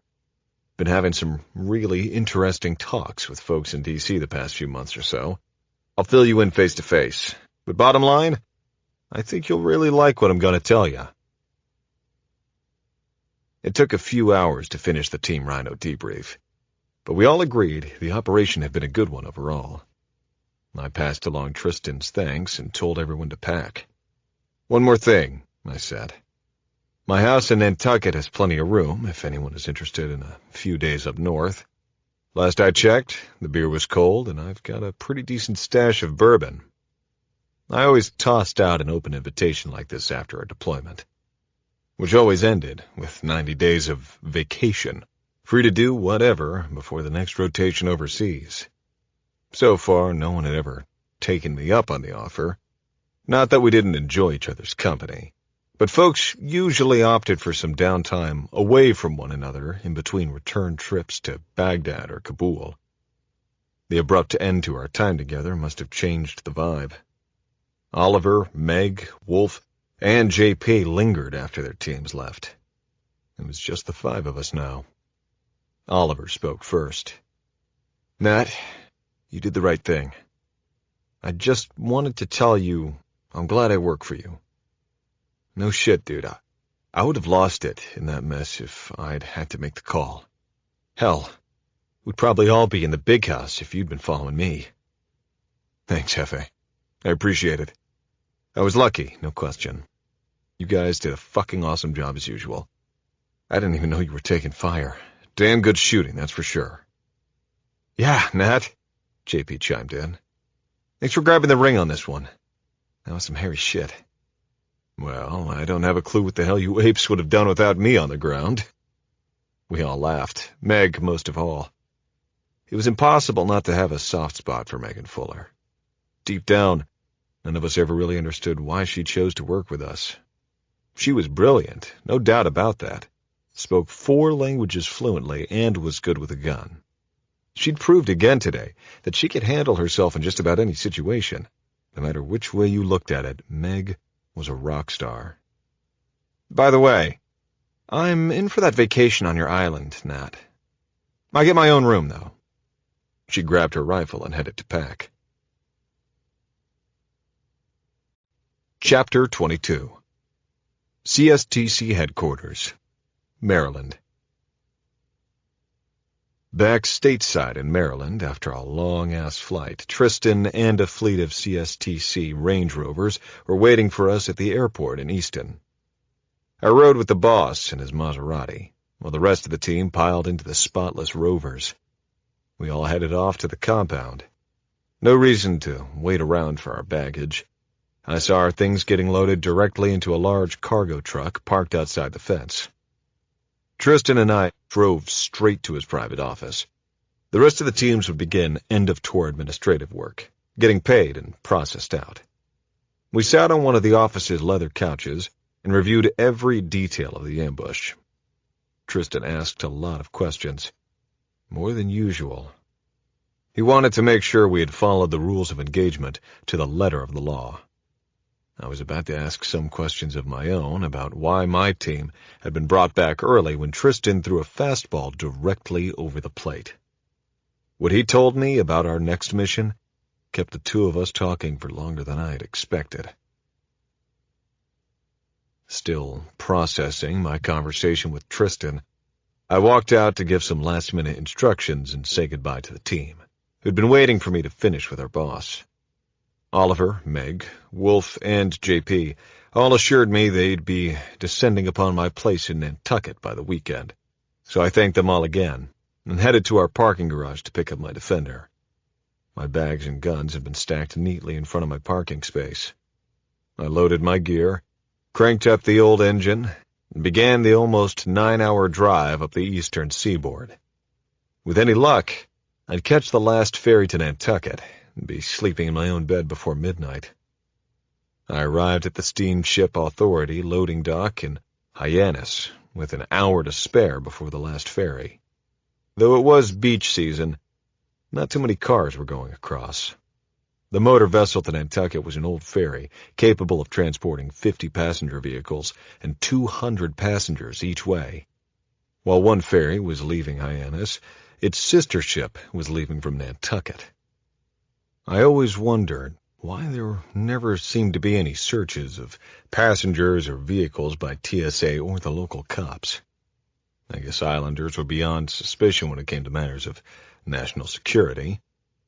At least it meant I wasn't going to be bothered about why I was transporting an assault rifle, a submachine gun, 2 pistols, a few knives, and way too much ammo. A little over 2 hours later, I rolled off the ferry at the boat basin. Even on a weeknight, the sidewalks were packed with vacationers in search of late-night food and drink. The contrast between this wealthy island and Baghdad was dramatic. Instead of burqas, the women sported Prada. Instead of ox-drawn carts, they drove Porsches. I wove through the cobblestone streets and made my way past the cranberry bogs to Sconset. The eastern side of the island was famously quiet compared to the hubbub of town, which is why we year-round residents liked it so much. I fell into a category somewhere between the wealthy summer vacationers and the locals. I had fallen in love with the place the first time I ever came out here. Then, used my first bonus from CSTC to buy a humble house on Baxter Road. This island was my sanctuary between deployments. There was a stretch of about 6 miles where the land on both sides of the main road had been saved from development by a land trust. There were no other cars on the road this time of night. With no street lights and no moon, only my headlights to show the way, the sense of isolation was relaxing. It was nice to finally be alone. I rolled past the Rotary and the market and made the turn onto Broadway. I was almost home. The reflective paint on the Nantucket police car up ahead on Broadway took me by surprise. I couldn't remember the last time I'd seen a police vehicle out here. Was there a fire? I slowed to look around. I couldn't see any flames or smell any smoke. Another police car sat farther north at the next intersection, but no fire trucks or ambulances. The state trooper shined his flashlight and headed toward me, signaling me to stop. I hadn't been speeding, and my headlights worked fine. This was odd. "I'm sorry, sir, but this road is closed for a few more hours. There's an event," he said with as little enthusiasm as he could muster. It was late, and he was stuck on a shit detail. I knew the feeling. "Hey, sir, that sucks. But that house right over there, like 50 yards from here, that's mine, and I'd really like to go home." The officer shook his head from side to side and gave me the mean mug stare. "Listen, bud, the road's closed until they tell me it's open, probably a couple more hours. Come back then." The guy was really starting to piss me off. "Officer, buddy," he interrupted, "the place is locked down for people more important than you. You're not getting by, so turn your ass around and go away. They went house to house and told everybody all last week. Guess you missed the memo. I just came home from fucking Iraq." I knew I was about to get sideways with this guy. "Listen, you can walk me to the door. It's right there. Just give me a break here, man." "I'm not going to tell you again. Get your ass out of here and don't come back bothering me." Another dose of mean mugging. I tried to throw daggers with my eyes, but he wasn't budging. Defeated, I started to back up, muttering profanities at the dashboard. That's when I noticed the cop pointing at me and laughing into his radio. Chapter 23. Baxter Road, Nantucket, Massachusetts. Plan B. I was going to sleep in my own bed tonight. Fuck that guy. I drove back to the market and parked the Defender well out of the cop's line of sight. Then reached into the back seat and grabbed my 2 gun cases. I slid my .45 into an outer pocket of the SMG bag and tucked the SIG into my belt behind my back. Everything else could stay until morning. Keeping to the shadows, I made my way up Front Street. At its north end, I ducked between 2 of the cottages, walked east for about 10 yards, found the footpath along the bluff, still left-faced, and began the walk to my house. Thankfully, it was pitch black along the path, and the odds of anyone being out for a late-night stroll were nil. The silhouette of my house emerged as I took a knee at the edge of my property. I scanned my backyard as if on patrol in the bush. Only about 20 yards of open lawn to reach the back porch. From my concealed position, I could see light glowing inside the house north of mine. That must be where people more important than me were hanging out tonight. I never met the owners, but had heard they were doctors from Boston who rented out the place year-round. I made my way across the lawn to the veranda, then quietly climbed the 4 steps to the deck. I tiptoed to the door and gently placed my gun bags at my feet. Like every long-time Nantucket dweller, I'd wedged a key to the deadbolt beneath a loose cedar shingle. So far, so good. The back door swung open without a sound. It was pretty dark, but I easily felt my way through the living room and into the kitchen, where I placed my bags on the table. My eyes adjusted to the ambient light, and I walked over to the bar, grabbed a lowball glass, and poured a couple of fingers of Kentucky's finest. I win. Taking my first sip, I thought I saw movement outside my window. I squinted and noticed that my front door was ajar. That's strange. Why is my front door open? Was it left open the whole time I was deployed? No way. In slow motion, reality started to sink in. Intruders. Good thing I had a career's worth of experience at close-quarters battle. I put down my glass, pulled my cig, and assessed the situation. There were 3 avenues of approach to my house: the front door, the back door, and the kitchen window. In 2 steps, I could move into position to cover 2 of the 3 entrances, but I could not defend them simultaneously against multiple teams coming through multiple breaches. Just knowing this gave me a momentary advantage. Still, my 6th sense told me something didn't fit. As I scanned the room, I heard an unmistakable sound, one I'd heard a million times, as an object bounced off an interior wall and rolled across the floor. I knew what it was: a small metal canister containing a flashbang grenade. The disorientation device was harmless, except for its ability to produce an explosion so loud and a flash of light so bright that I would be unable to react. Whoever was on the throwing end of that meant business. I had about 3 seconds. I spotted the grenade near the front door and instinctively turned my body toward the back door. There was a momentary flash of light, followed by an explosion. They had me. The attackers knew what they were doing. They were good, but not great. Lacking the polish I'd come to prize in the people I had worked with over the years. Whatever the reason for what was about to happen, discretion was the better part of valor. Dying was not in the cards for me tonight. To protect myself, I dropped face down on the floor. That's when I heard voices. "Don't move, motherfucker!" I heard my screen door being ripped from its hinges and heavy boots pounding across my pine floors. For about 5 seconds there was complete pandemonium, lots of yelling and shouting among the intruders. Flashlight beams stabbing the dark all over the place. These people were not great at executing the entry, but they definitely weren't robbers. I heard my furniture being overturned and someone running upstairs as softly as a buffalo. "He's got a gun!" someone screamed at the top of his lungs as the lights came on. Oh, shit. I was lying face down on the floor, my hands spread wide in front of me. But my cig was lying next to my right hand, and the barrel of a submachine gun was now pointing in my face. "Move, and you're dead, asshole." The assailant was dressed in black from head to toe. He wore a Nomex hood that concealed his face and night vision devices on his helmet.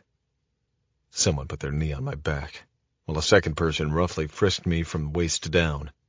I then felt strong hands forcing my arms behind me and applying plastic cuffs to my wrists. I was being manhandled exactly the same way Meg had treated the second Iraqi assassin. I was someone's prisoner. "Easy on the Rolex, asshole," I spewed. "Shut your fucking pie-hole, dickhead." My captor bounced my head off the floor for good measure. Fucker. I was pulled to my feet. There were almost 20 people with guns in my kitchen. Judging by their black uniforms, half were some sort of tactical team. The others were dressed like they were on vacation. The plainclothes guys had badges hanging from their necks. Multiple guns were pointed at me.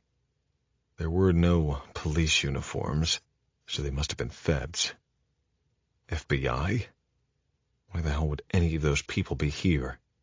It made no sense. I saw a group rummaging through my wallet and bags, then heard the wail of a siren. presumably the Nantucket police responding. "Who the fuck are you guys?"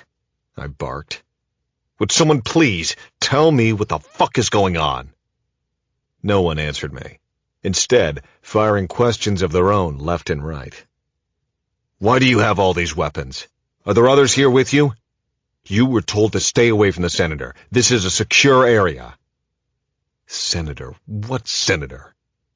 "I don't know what the hell you people are talking about. This is my house, for Pete's sake." "What the fucking fuck? I want to speak with my lawyer." A 5'8" blonde woman wearing civilian clothes approached me.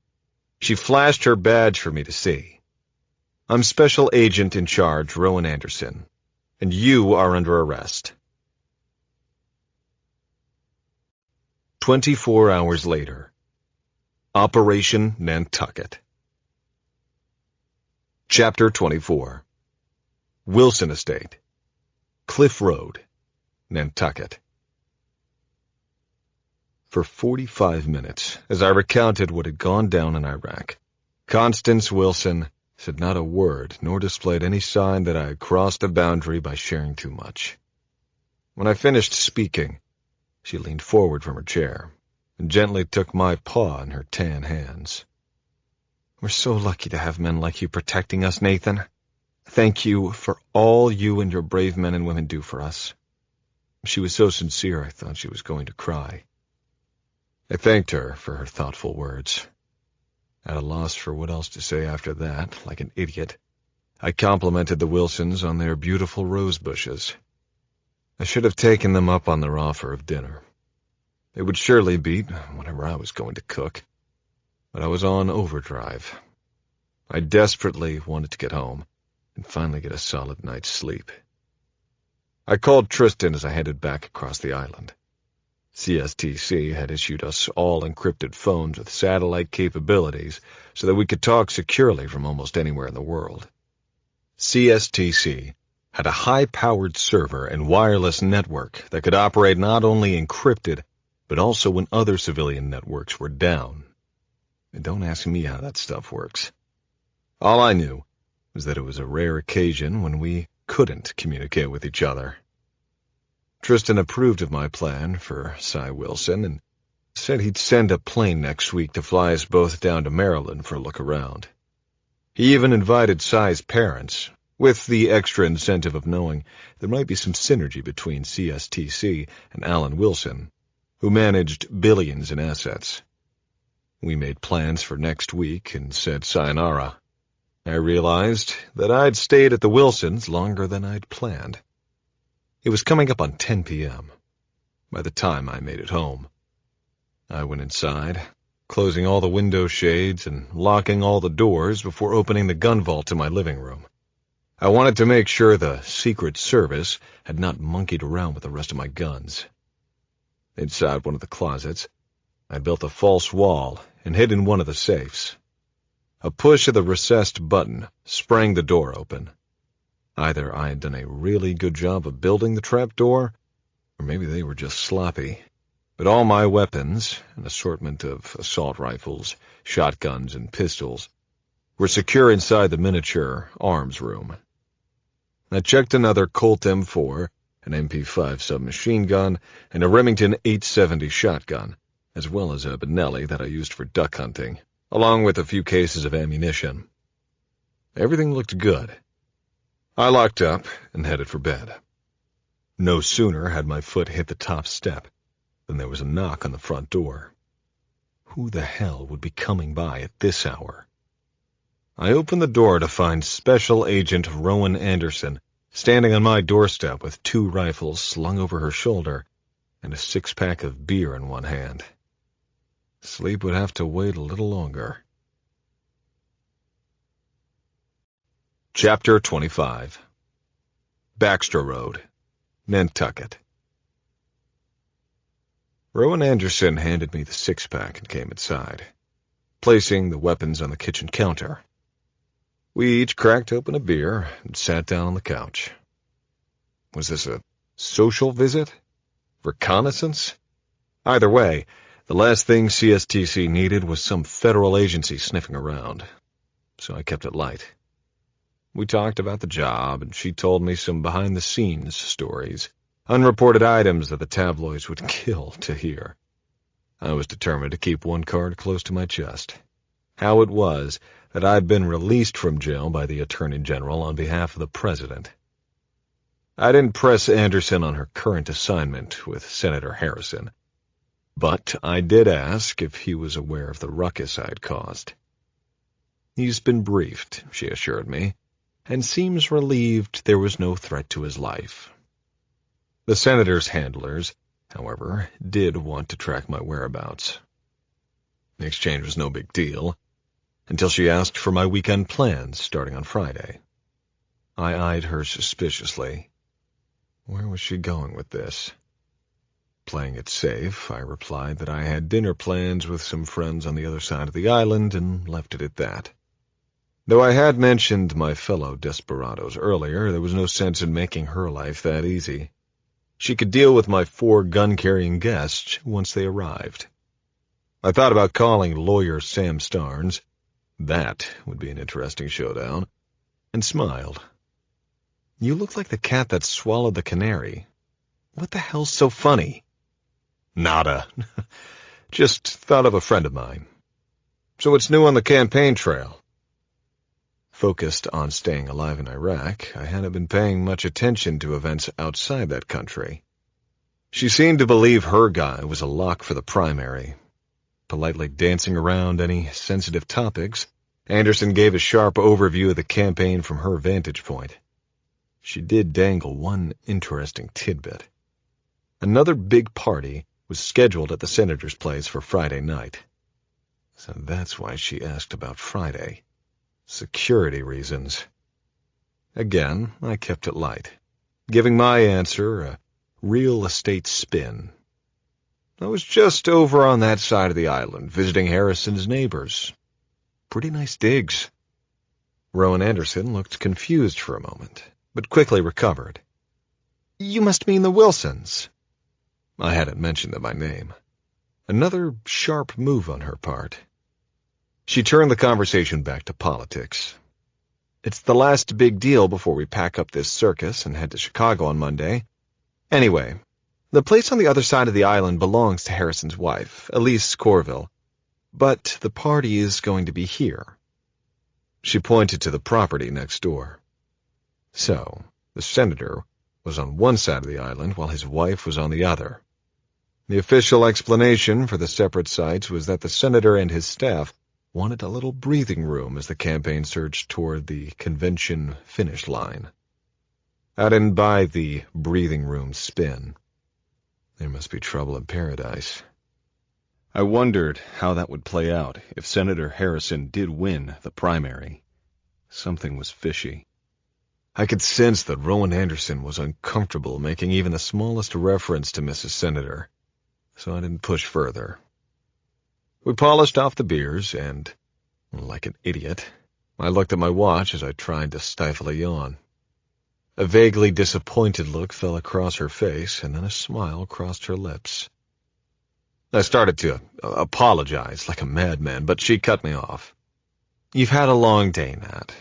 I really didn't mean to stay this late. Maybe a cup of coffee tomorrow. I'm off for once, so I have the whole day free to keep you out of mischief. She gave me a playful punch in the arm. I walked her to the door and thanked her for the beer. I was debating handshake or a kiss when she suddenly planted a quick one on my cheek. Before I could react, she was out the door. Tomorrow was looking like a much better day than yesterday. I closed the house down for the night and went upstairs to bed. 3 seconds later, I was out for the count. Chapter 26. Paris, France. At the sight of the number on his cell phone, the man looked out through the dingy window at the Arc de Triomphe and held his breath. The brief message from Elise Corville contained joyous words. It was almost time for the call to prayer, but the man decided to praise Allah immediately. He quickly typed a message into his phone and pressed send. The recipients of the text would read 6 numbers, 05 2200. Friday, 10 p.m. The man looked at himself in the mirror as he loosened his custom-tailored Italian tie. He resembled any other European banker. Unlike most of his followers, the Algerian's face was clean-shaven and his hands were manicured. He exercised his 30-year-old body past maintenance and musculature to the point of near exhaustion daily. Punishing himself in everything he did was simply his way. The Algerian removed his suit and gently folded it over an old plastic chair in the dilapidated room. He slipped a threadbare garment over his head and pulled out his prayer mat. As soon as he began the first rak'ah of his 5 times daily salah, he could almost feel the gracious and sweet air of Allah's breath entering his body. He begged forgiveness for his many transgressions on his way to the first chapter of a new life, a life controlled by him and him alone. By Saturday morning, the confluence of anger and hatred would be put to rest, bringing an end to his current torment. But there was much to be done before he could step onto his future path. The pig, the whore, and the infidel must begin their painful journeys to hell. One by one, they would all pay for their shameful sins. Chapter 27. Baxter Road, Nantucket. I woke up on Thursday to the sound of a ringing cell phone. After a few fumbles trying to find the damn thing, I answered and heard the familiar automated instruction, "Go secure." I punched in the code and waited. Soon the automated voice was replaced with a human one. One of the CSTC computer guys was on the line, reminding me of the systems upgrades scheduled for this morning. I must have missed the memo, but I needed the boost in order to receive additional updates from the smorgasbord of national intelligence agencies. I took the phone downstairs to the kitchen to make some coffee, and fired up my laptop as the tech on the other end fiddled with the behind-the-screen gibberish. The vast sums Tristan had invested in our IT infrastructure bought quick results.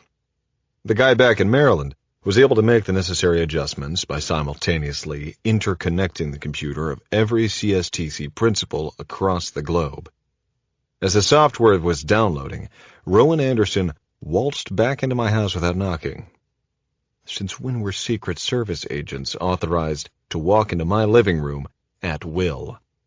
Another memo I must have missed. But she was very good-looking, so I didn't complain too much. I waved her over and motioned that she should help herself to some coffee. As Rowan made her way to the kitchen, I noticed she was wearing her pistol. Her radio gear was strapped to her belt, too. "Sorry, Nat, just came by to let you know that it turns out I do have to work today. Dinner tonight, instead?" "No sweat. Come over when you're done. I'll be here."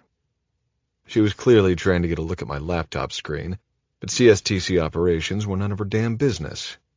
I especially didn't need the Secret Service prying into our operations, so I obscured her view of the screen by tilting it down a little.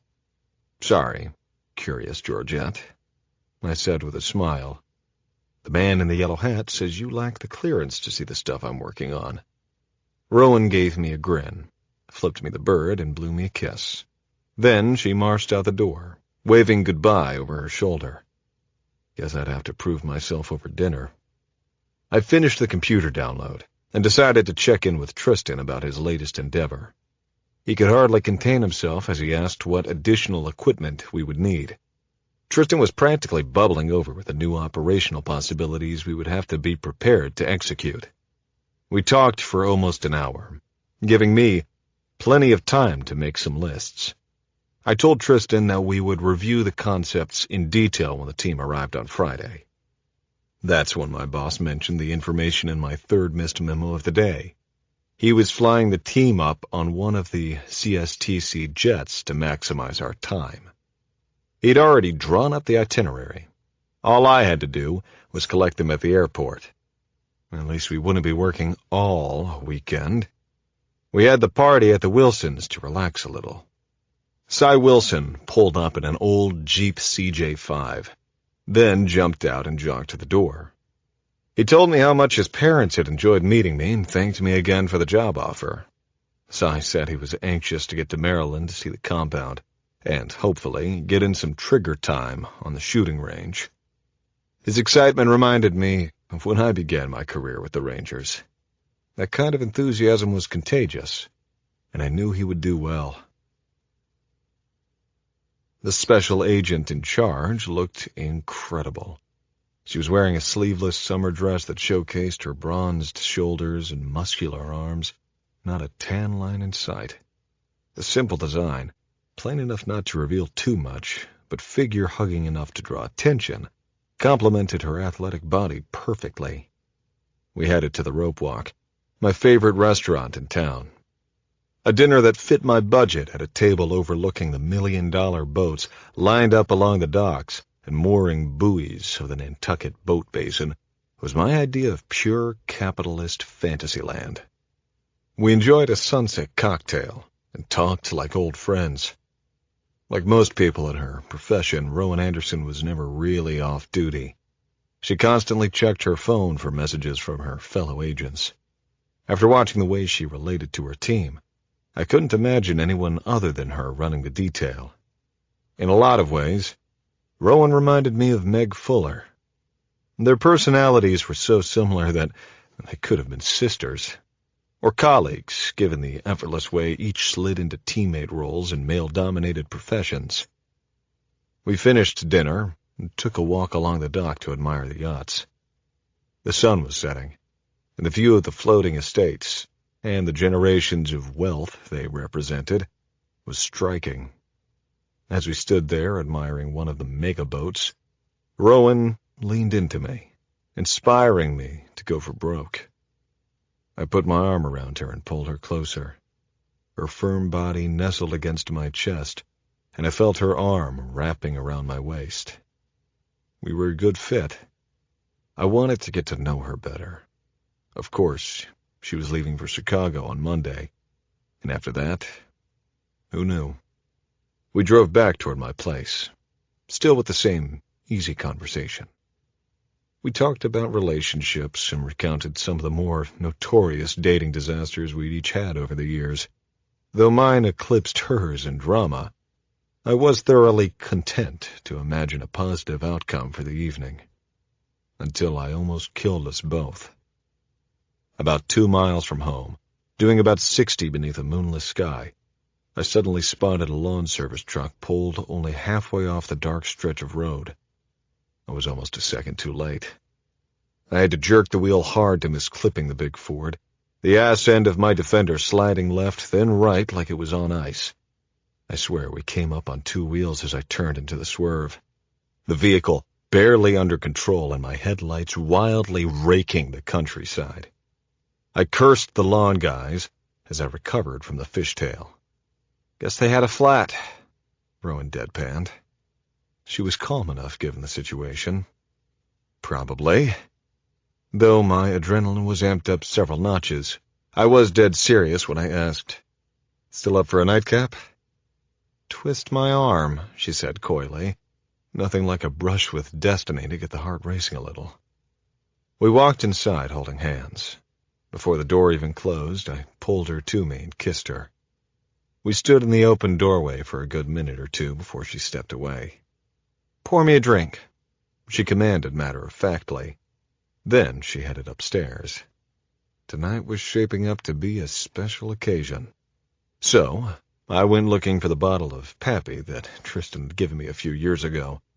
Once I found it, I poured us each a couple of fingers. I turned at the sound of Rowan coming back downstairs. She was leaning against the newly repaired front door, beckoning me with a crooked index finger. She was wearing an old button-down of mine and clutching the fabric so close to her body that I was pretty sure nothing else was touching her skin. I left the 2 glasses sitting on the kitchen counter and walked toward her, while she let the shirt fall open just enough for me to catch a glimpse of what was underneath. Please don't screw this up, I told myself. She placed a finger on my lips as she grabbed my hand and started to lead me upstairs. We hadn't gone 2 steps when someone rapped insistently on my door. "What the fuck?" I yelled. Rowan's come-hither smile disappeared. She dashed upstairs as I squinted to the peephole, then unlocked the door.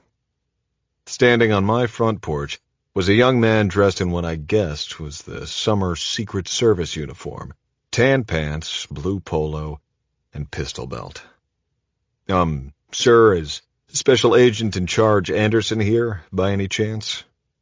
The little pervert knew damn well she was here. "Bad timing, dude, but I'll go take a look."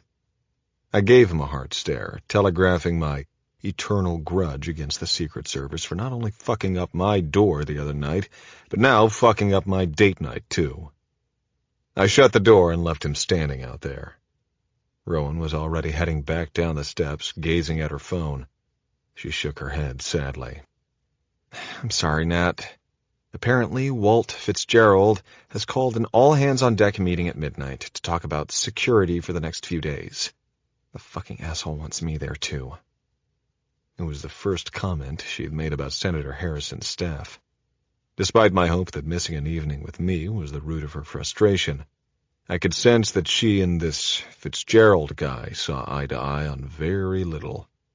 "I'll try to make it back," she said doubtfully. "But no promises." Now I hated this Fitzgerald guy, too. "I understand. Duty calls."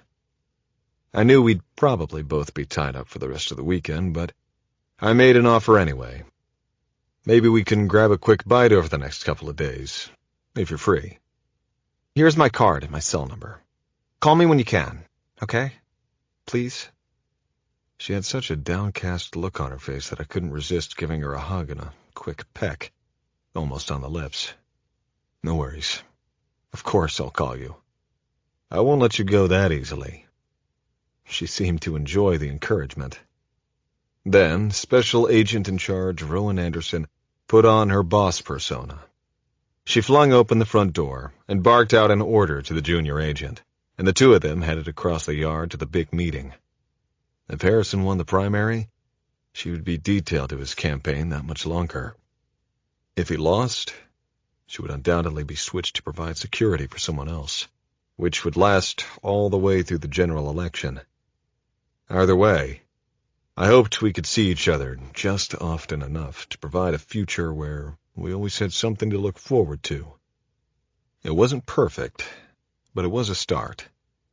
I gulped down the 2 glasses of bourbon and pounded my way up to bed. Chapter 28. Nantucket Memorial Airport. The Hawker jet made a smooth landing on runway 45 of Nantucket Memorial Airport on Friday afternoon. Standing outside the gate, I watched the sleek aircraft bearing the CSTC logo taxi around the airfield, finally finding its destination next to the other private planes. Tristan Dent had done well. This was no doubt one of his better toys. No sooner had the cabin door popped open than I saw Oliver's eager face peeking out. Meg, JP, and Wolf followed, all of them smiling and waving as they trailed down the stairs. I'd bet they might have had a beer or two during the short flight from Maryland on Dent Air. My team deserved a good trip, and I was happy to see them. We had so much to catch up on. Without missing a beat, they pulled all their gear, including 5 heavy-duty gun cases, from the baggage compartment and made their way to the gate. Seeing Oliver in his flip-flops and vacation clothes made me laugh out loud. His biceps were stretching the sleeves of his pink and white striped polo shirt, while his tree-trunk legs strained the seams of his light blue Bermuda shorts. A huge, preppy black dude with a gun on Nantucket. I loved it. He dropped his gear and gave me a bear hug.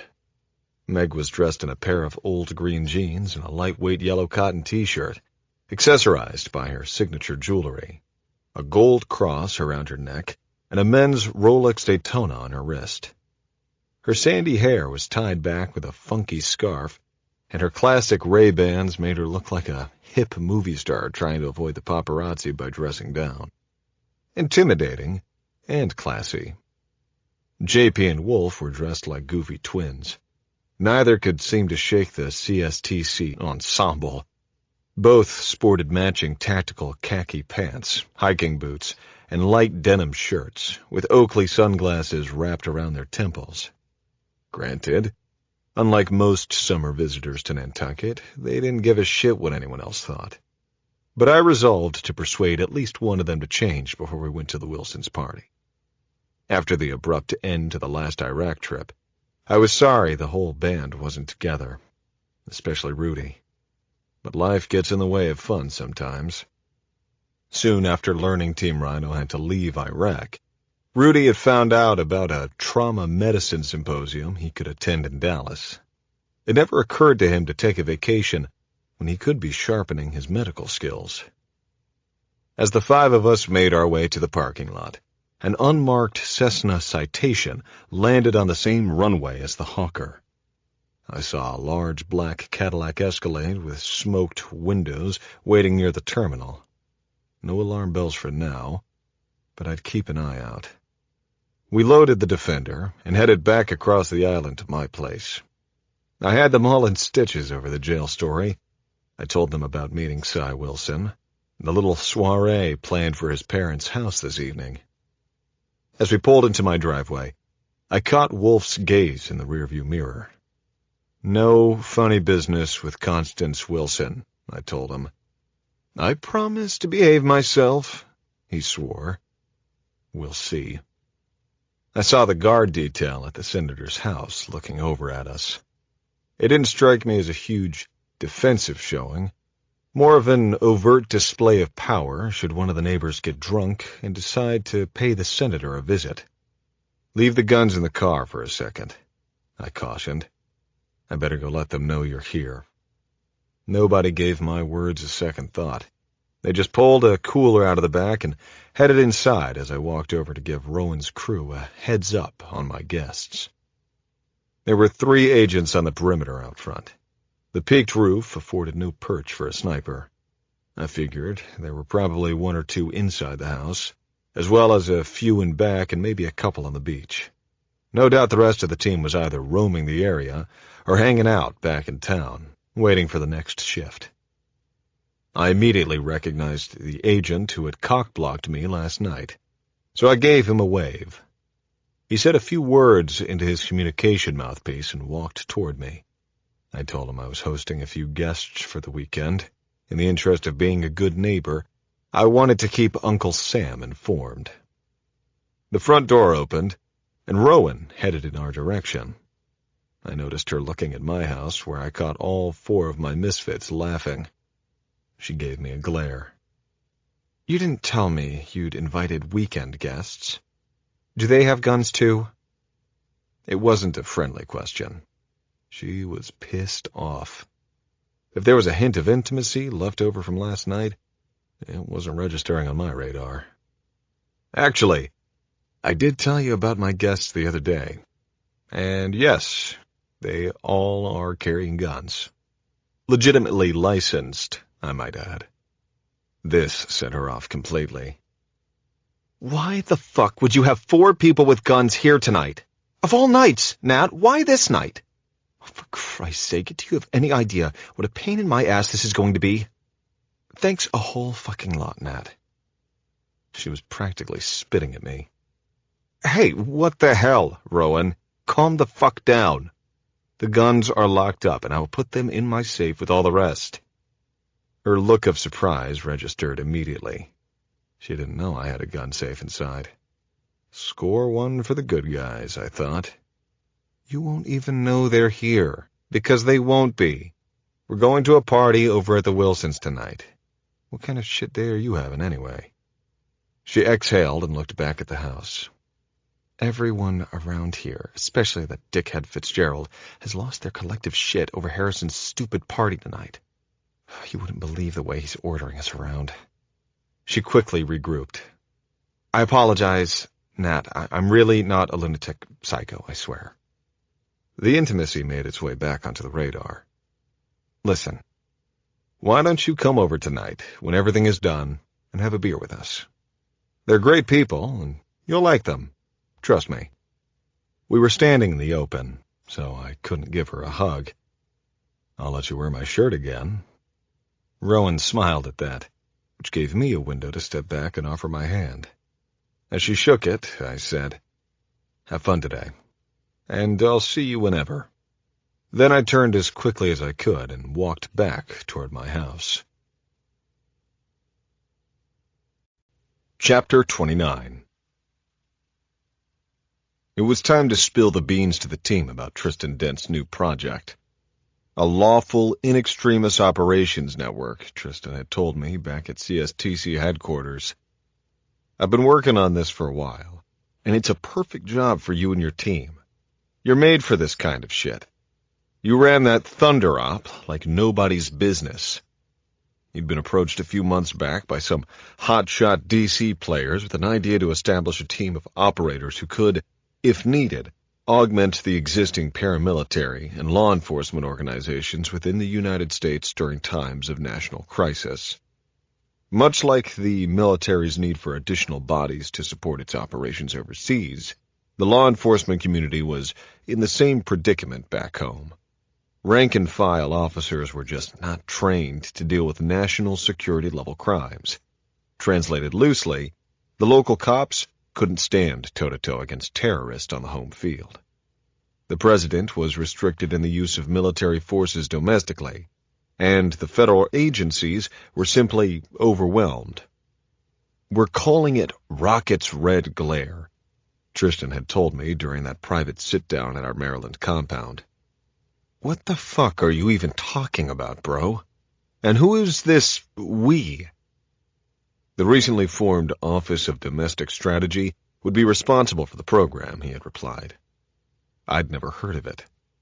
Oversight would come from a board of select congressmen with national security interests.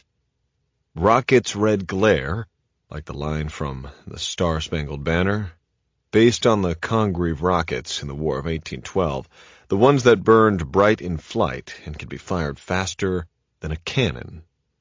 "Exactly," Tristan had said. "Just know that this thing has great possibilities. It's a game changer. And we are on point. It has your name written all over it in bold letters." I'd thought about it for a few long seconds. Interesting concept. Where's the rub? For starters, I was concerned about the legality of the proposition. Though I knew CSTC would never willingly engage in anything even close to illegal, I could spot some obvious friction points. But I wanted to hear them from Tristan. "Rubs, plural," he had said. "There are a few of them." Rocket's Red Glare teams would ultimately answer to the president, but obviously in a completely unattributable way. The first point of contention would be dealing with operational security around state and local law enforcement agencies. It had to be extremely compartmentalized. In this new role, Team Rhino would be navigating a modern Wild West. Our own take on Marshal Matt Dillon and Gunsmoke. The possibilities of fighting terrorists, human traffickers, drug smugglers, and dirty oligarchs were endless. We would be able to greenlight almost any mission. We just couldn't ask for help, or tell any of the good guys about it. We'd have no overt support from anyone outside CSTC, federal guys included, though the CSTC computer networks would be masked to allow for high-level secure intelligence feeds. That was about the extent of the support from Uncle Sam. If we got ourselves in a jam, it would be a toss-up as to whether we could expect help from the cavalry. We would be on our own, with thanks from a grateful government. Quite simply, we could not be compromised. Just taking a stab at this, buddy, but is Martin Jennings on the Oversight Committee? I'd asked Tristan. Shit, the whole thing was Jennings' idea. His and the president's. Total happenstance that he was over there when you guys were getting after it, though. Tristan had closed out our meeting by saying he and his wife would come up soon, and that I should take my time wrapping my mind around the enterprise. That's what I'd been doing more or less continuously over the last few days. When I was in the Army, there were always whispers of units outside the commands. Back-channel spook shit that sounded too good to be true. Certain guys and gals would disappear from the ranks, only to have someone bump into them years later at LAX or Dulles or Kabul and receive a knowing nod that said, "Keep walking, buddy. You never saw me, got it?" It was a fun fantasy, but I never believed such units existed. Now I was being asked to run a completely off-the-books strike force for the President of the United States. You can't make this shit up. Chapter 30. My team took the news about Rocket's red glare like the pros they were. If any of them had even an iota of apprehension about the program, I sure missed it. There were nothing but smiles and nodding heads all around as I walked them through all the friction points that had been stewing inside my head. This opens up a whole new world for us guys, I said as I raised a beer. It's staggering to think about what we can do with carte blanche to fight a domestic war on terror. Right on, Nat. It's a pretty wild idea. My only concern is getting real-time intelligence without the ability to vet any of it ourselves or ask direct questions. Meg, our intelligence chief, was a master at puzzle solving. She had done enough real operations to know what separated good intelligence from great actionable intelligence. John Paul Kennedy smiled and shook his head. He wasn't one for deep discussions, but he might be the best listener I've ever known. He removed his John Deere cap, rubbed his eyes, and said, "Shit. With the fucking money Dent has, why don't we just make our own intelligence agency? Think about it. We're 3/4 of the way down this secret army rabbit hole already, so let's take the fucking plunge and go all in. If we're gonna win this thing, let's stack the deck and kill these fuckers wholesale." He returned his hat to its rightful place, sank back, and smiled. JP loved being a part of the team. He never doubted the nobility or validity of anybody, or any unit in any country who stood against evil. He could quote great patriots from memory, and tended to drop the words kill and terrorist in just about every conversation. But his personal mission statement had come with a steep price tag. In fact, it had nearly cost him his life. JP's younger brother, Mike, had been a fireman at Ladder 23 on September 11, 2001. He had been lost in 2 World Trade Center, with only traces of his body ever recovered. JP had been a Green Beret at the time, on an operation in Belize. He'd been unable to get back to the States to join the search. Logically, he knew there was nothing he could have done, but emotionally, he could not forgive himself.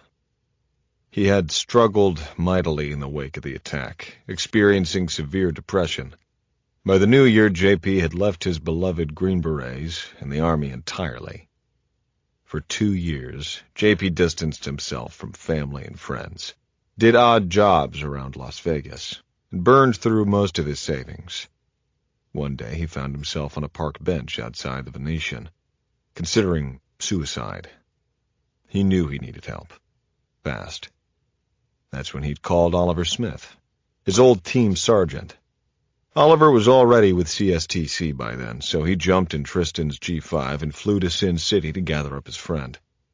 Back at the CSTC farm, JP was given a room and access to therapy. Tristan even flew in his old priest to spend time with the prodigal son. Thankfully, JP responded to treatment. On his own initiative, he started daily gym visits and began devouring books with a vengeance. 8 weeks after arriving at the farm, JP knocked on Tristan's door and asked to use the rifle range. 2 weeks later, he asked for a job. With Oliver's recommendation and my approval, John Paul Kennedy was assigned to Team Rhino as an operator and sniper on a 6-month probationary period. On his first security assignment in Colombia, JP killed a FARC rebel who'd been attempting to kidnap the foreign minister's 6-year-old daughter. "I shot that fucking asshole twice in the head," he said afterward. Didn't bring Mike back from heaven, but it sure made me feel like I was helping to make it right. The foreign minister called the White House personally to thank the president for sending such a talented and brave American. From then on, JP was a new man. He found peace and dedicated his life to hunting down evil. The problem with that, Meg said, now about JP's suggestion, is that it's such a huge, time-consuming process to develop our own system, one that will get us the shit we really need. She didn't want to hurt his feelings. But we could do it, couldn't we? Yes, no doubt we could do it, with a hell of a lot of money. Leave that part to Tristan, I said. Bottom line, as long as we were all 100% certain that this clandestine program was thoroughly legitimate, and that we couldn't be left holding the bag after a domestic operation, we were willing to jump in headfirst and immediately begin planning contingencies. That settled, there was just enough time for everyone to get cleaned up before the party. Like most houses on the island, mine had both an indoor and an outdoor shower. When the weather was nice, I bathed outside and enjoyed the view of the Atlantic. The cedar wall afforded some privacy, and it even built an extra shelf perfect for holding a cold beer. The boys immediately began a wrestling match to see who would get the first crack at the outdoor shower. Meg and I stood in the kitchen and laughed. So, Mr. Phillips, is there a new love in your life? Meg asked, eyeing me appraisingly. Her directness caught me slightly off guard. In every situation, a gunfight or briefing the SecDef in a combat zone, Meg was poised and in control. I don't know if she was a card-carrying Mensa member, but she was certainly one of the most intuitive people I'd ever met. No, not really. No. I don't have any love life to speak of. Well, my friend, trust me when I say that she is definitely into you. Even from across the yard, I could see the way that agent was looking at you.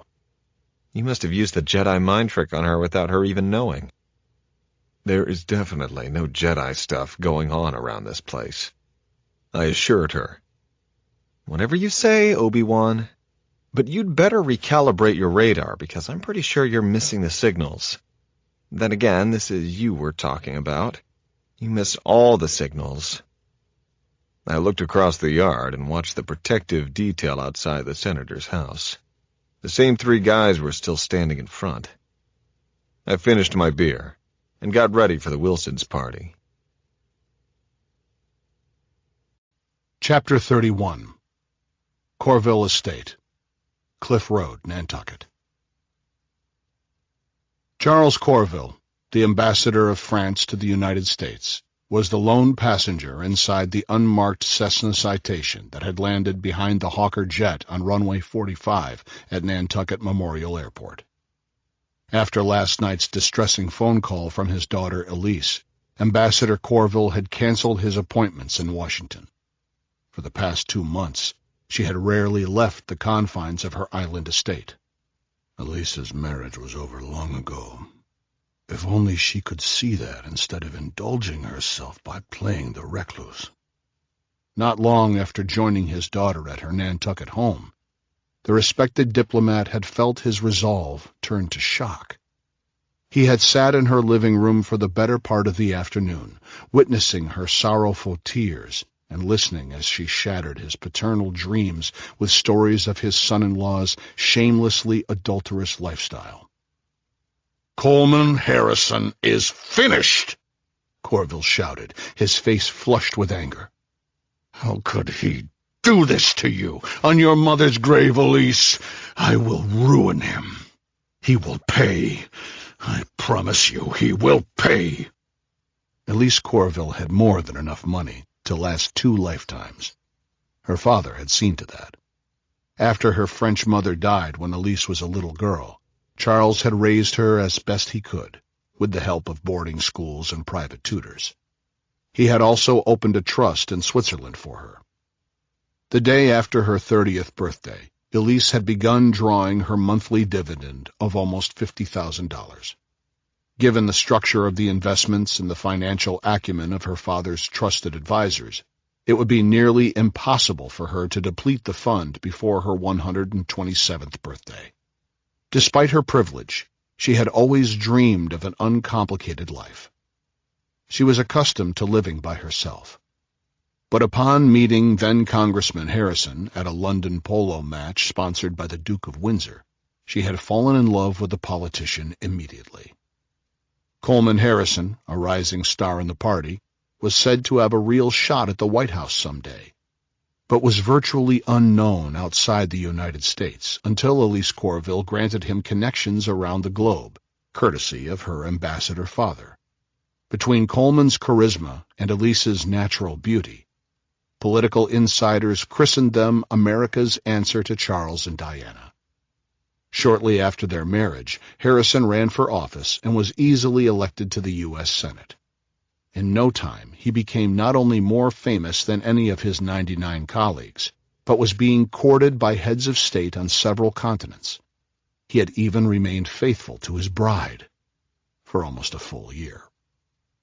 "I just want it to be over, Papa. I just want to leave and go back to Paris." She moved to her father and hugged him. The ambassador shed tears as he held her, then cupped her face in his hands. "When I finish serving the president, we will return to Paris for good. As I stand here today, I promise you that." "Oh, Papa, I love you. I knew you would take care of me." "I have many friends who will do whatever I ask. I swear to you that I will call in every favor to make sure he never hurts you again.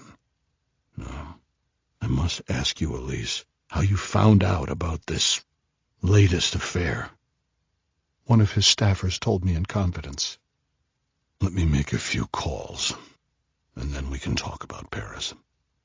His phone in one hand and his briefcase in the other, the ambassador bid his daughter a tender goodbye. As he turned away, his expression hardened. He knew what he must do to help her. Chapter 32. As soon as her father left, Elise Corville's expression hardened as well. She walked across the room and picked up a cell phone from the mantel. She pushed the disconnect button. For the last 2 hours, it had been transmitting their conversation to another phone halfway around the world. It was through her father that Corville had first met the man in Paris. On an earlier trip to forget her problems, Charles Corville had hosted a dinner party for some up-and-coming Parisian elite. Among the guests was a handsome and well-dressed man, an Algerian, who'd found early success directing one of the city's large financial firms. Harakat al-Marik was 30 to her 35, and was polite, respectful, and confident in everything he said and did. From that first meeting, Corville felt like she had known him all her life. During their brief encounters, which almost never happened in public, he was such a good listener, so quick with reassuring words for her troubles, that she wondered why he had no other woman in his life. He kept a low profile and encouraged her to do the same. Only when she told stories of her life as the wife of a U.S. senator did the Algerian show the slightest impatience, and his temper would almost imperceptibly flare. If she mentioned her hurt and anger at her husband, he'd remind her that personal and spiritual growth outweighed any discomfort from her challenges. "Be a dutiful wife," he urged her. As their relationship grew stronger, Elise Corville would lie awake at night contemplating the Algerian's latest advice. She didn't agree with everything he said, but she couldn't dispute its logic. When Coleman Harrison decided to run for president, the man in Paris told her what she must do.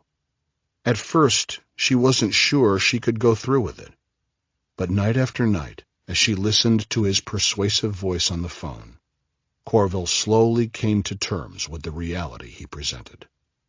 Every week she received a new cell phone. It was used to communicate only with him. He assured her that it could never be traced and that she would be safe from any repercussions. As each new package arrived, she destroyed the old phone and separately trashed its broken parts. Corville trusted the man more than she trusted anyone in her life. "So long as you follow my instructions and we finish the plan," he promised her, "our lives will be complete." He considered her one of his most faithful, he told her, and promised that he would lead her to glory in Paris, where they could continue their journey together. Allah would welcome her. She looked forward to the day when she could be with him in Paris. Now Elise Corville stood on her balcony and watched the late afternoon sun descending. Almost every day at this time she would sit on this very balcony and warm her body in the rays of light. She looked at the people on the lawn of the house not far away. The owners seemed nice enough. They lived mainly in Florida, where he was a banker of some kind and had a son in college. In their years as neighbors, they had exchanged pleasantries every so often. She could see a group gathered, obviously enjoying the company of weekend guests. They all looked so happy, so oblivious to the troubles of the world. She dreamed of the future in Paris, when she could invite the new friends she would make to a party just like theirs. Chapter 33. Steamship Authority Ferry Docks, Hyannis, Massachusetts. He answered to the name of David, but that was not his real name. The man in Paris had sent him here to do a mission. David knew there were others, but he had never met any of them. Tonight, that would change. He had been living in Boston for the past 12 months, secretly rehearsing for this very night. He had repeatedly made the trip across the water, traveling on every boat that the company used to transport passengers to and from Nantucket. He knew every dimension, every function of every vessel. This evening, he would ride across on the Eagle. The oldest of the ferry fleet was also the easiest target. David had proven himself useful many times before, yet in the 30 years he had lived, he had never felt as needed as he did tonight. The man in Paris demanded perfection, and David assured him that by Allah's grace it would be. Chechen by birth, David had a talent for destruction. He was a bomb maker who could fashion the most unremarkable everyday items into projectiles that could kill or maim, depending on how he adjusted the formula. Tonight, he had only one job to do: sink the Hyannis ferry before it made its way into Nantucket Harbor. David guided the U-Haul truck gingerly across the ferry ramp and found a parking spot beneath the passenger berths. The guards at the security checkpoint never looked inside the cargo compartment. If they did, however, they would have discovered nothing more than antique furniture, expertly packed to avoid damage in transit across Nantucket Sound. 20 minutes later, the last of 50 vehicles was loaded onto the ferry. The Eagle's captain eased the throttles open and began the 26-mile journey from Hyannis to Nantucket. The ride would last a little under 2.5 hours. David checked his watch. He had 90 minutes to wait. He allowed himself to dream of his next assignment. When this job was complete and he had proven his worth, his reward would be great. He would join the others back across the ocean for the next wave of the battle against the great Satan. Perhaps he would be chosen to plan a new attack against the infidels. Chapter 34. At 9:45 p.m., David casually walked below decks to his U-Haul. No other passengers were around.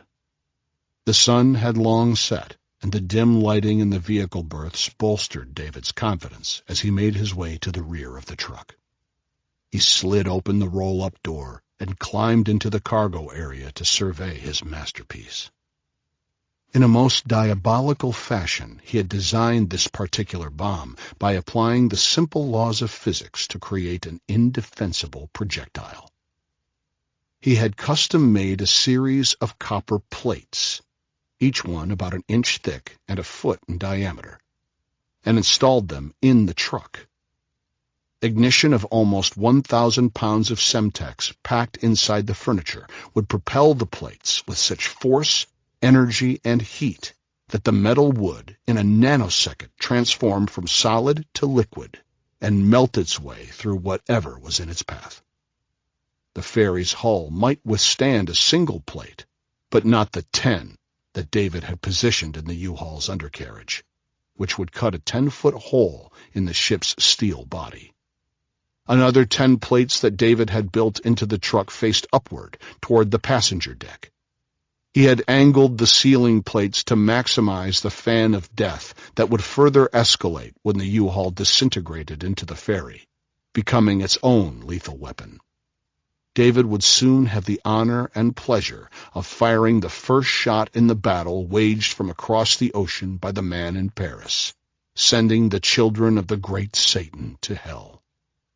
He took one last look at the ignition device he had concealed in the closest disk, then worked his way down the checklist.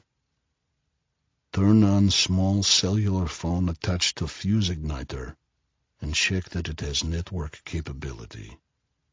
Make sure second cell phone is turned off. Place that phone inside waterproof bag, then put bag inside small backpack. Slide shut truck's roll-up door.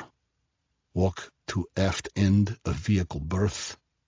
Signal boat waiting to make pickup. Making sure he wasn't seen, David slipped over the railing and onto the fantail, then ducked behind the vehicle ramp. Pulling out a flashlight with a red lens covering the bulb, he started pushing the on-off button in a series of flashes toward the darkness. When red flashes began to reply in kind, David breathed a sigh of relief. His pickup boat was on time. Soon he would meet a man like him, one who believed it was Allah's will to blessedly destroy the godless heathens. David took one last look at the armed U-Haul and jumped into the water. Chapter 35. Wilson Estate, Cliff Road, Nantucket. The Team Rhino Welcome to Nantucket party at Alan and Constance Wilson's house was in full swing, and a roaring success.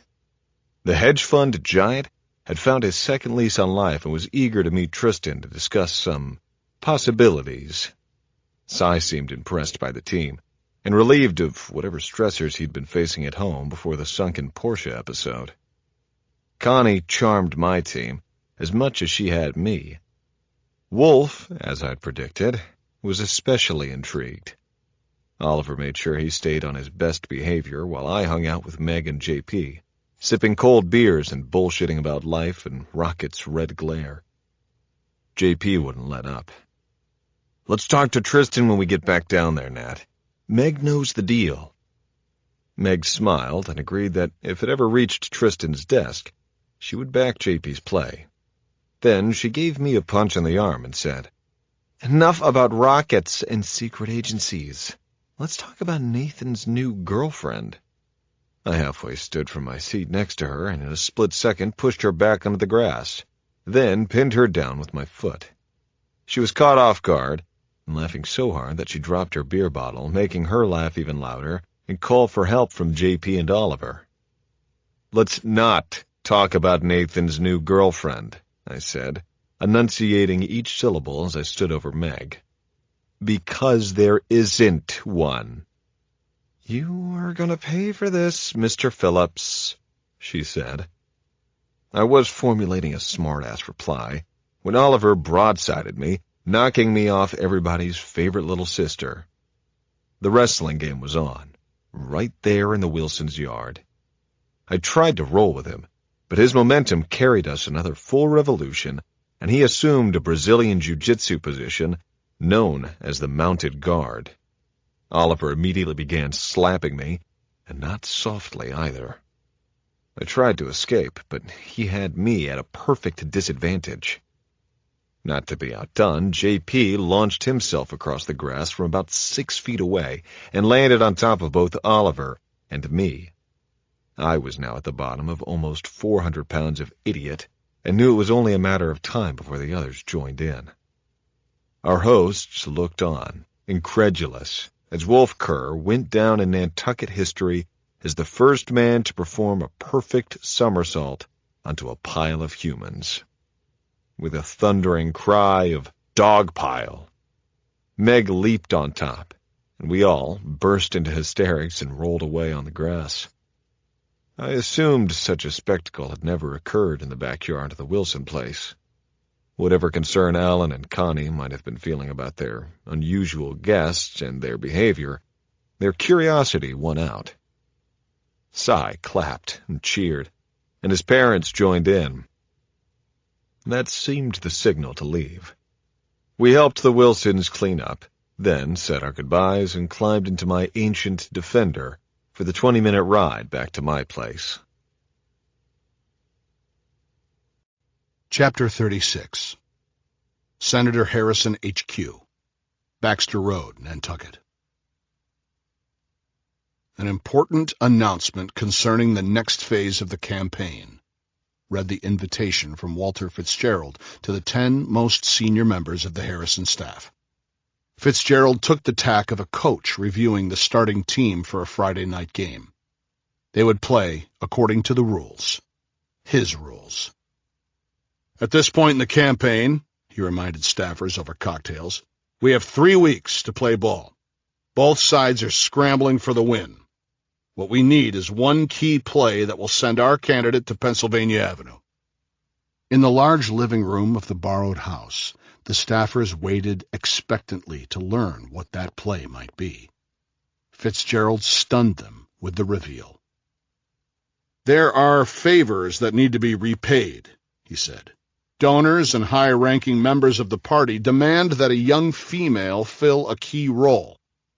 So the Harrison campaign is launching a preemptive strike before the primary. He marched directly to a beaming Amy Sullivan and shook her hand. Everyone, please welcome the youngest national security advisor in the history of the United States. His tone left no room for debate or further discussion. The silence was deafening, but the more the staff reeled, the better Fitzgerald felt. Their turmoil perfectly set up the next and most critical piece of the exit strategy he had planned for Amy. We'll officially release word on Monday, Fitzgerald explained. Friends of the campaign have arranged for Amy to take an immersion course in foreign policy at the Kennedy School in Cambridge.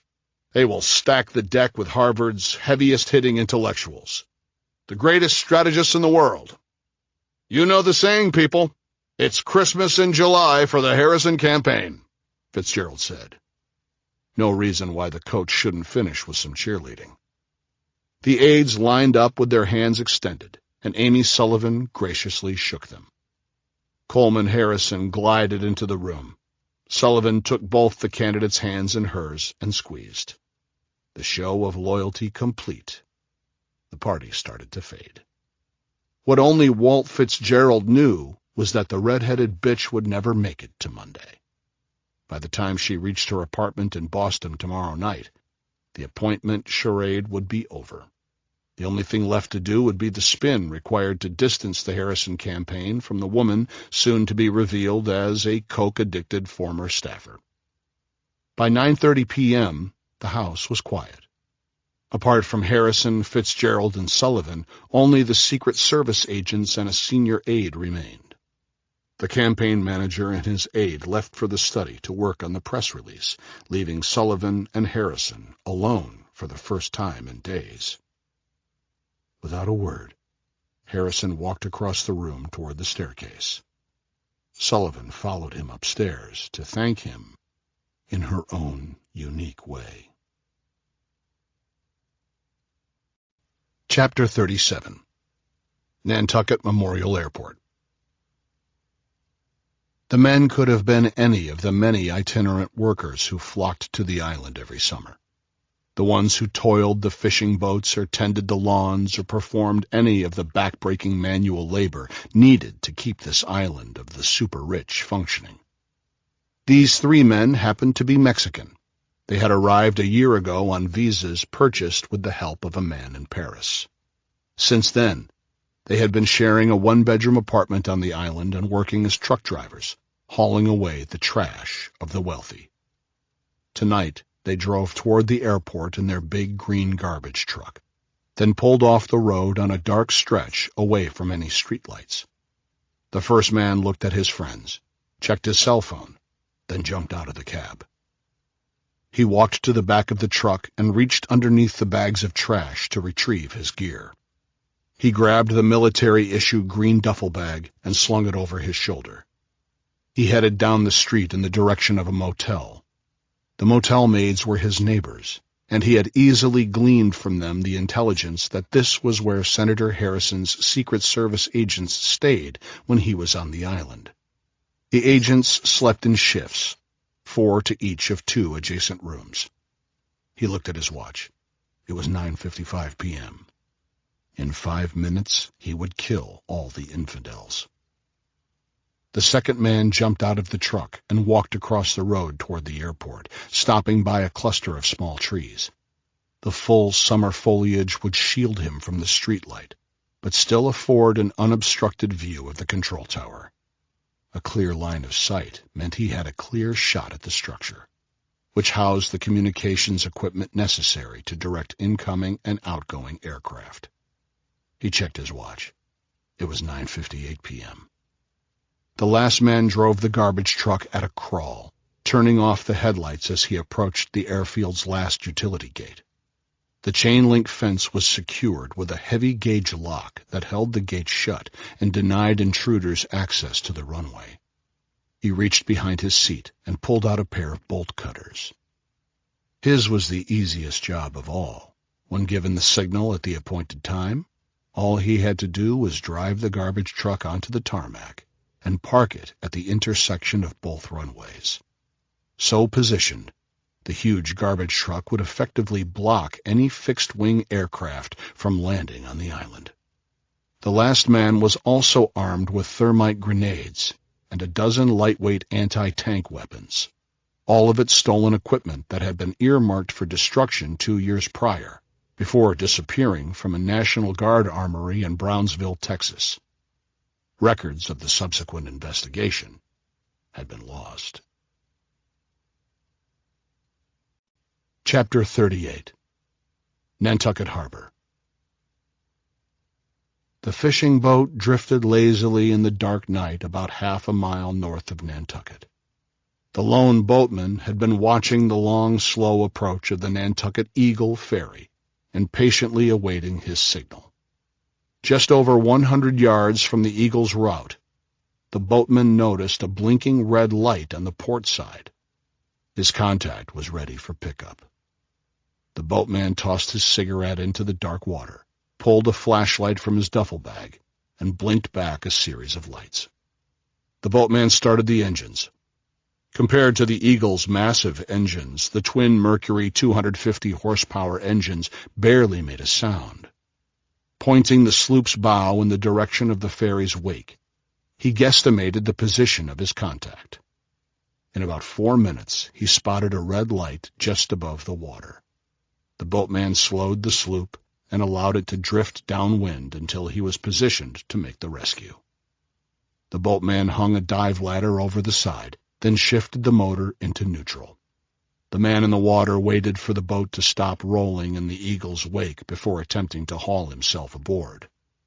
The boatman held out his hand to his brother-in-arms and helped him into the craft.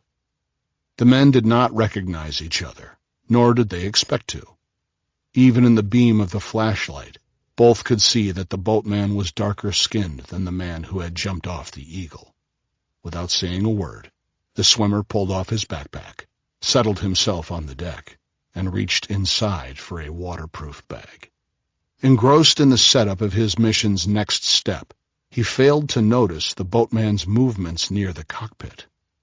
The machete blade hit the back of the swimmer's neck with such force that it sliced easily through his vertebrae and stuck in the deck of the boat. The swimmer's head tumbled into his own lap. The boatman had followed his orders exactly. Now to make the call. He picked the waterproof bag out of the pool of the swimmer's blood and extracted the pre-programmed cell phone. The boatman used one of his own phones to quickly send a one-word text. Glory. Then he pulled out the SIM card and threw the phone, the machete, and the tiny chip into the black seawater, along with the swimmer's head and body. As the ferry glided toward Nantucket Harbor, the boatman tacked in the direction of Martha's Vineyard and gave the engine all the gas he could. He needed to put at least half a mile between his sloop and the Eagle if he was to escape the brunt of the coming explosion. At 10 p.m., he found the number in the speed dial of the swimmer's phone and called it. The war was about to begin. Chapter 39. Nantucket Eagle Ferry.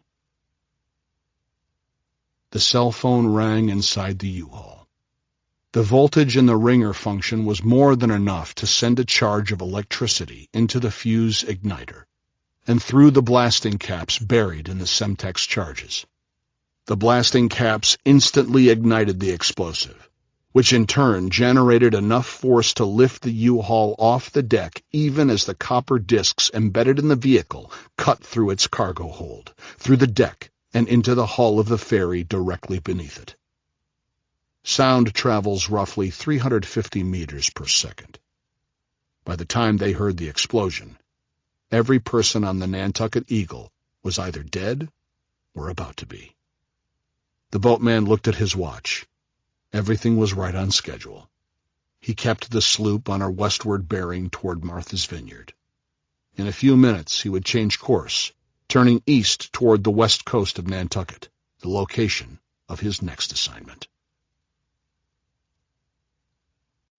Chapter 40. Nantucket Memorial Airport.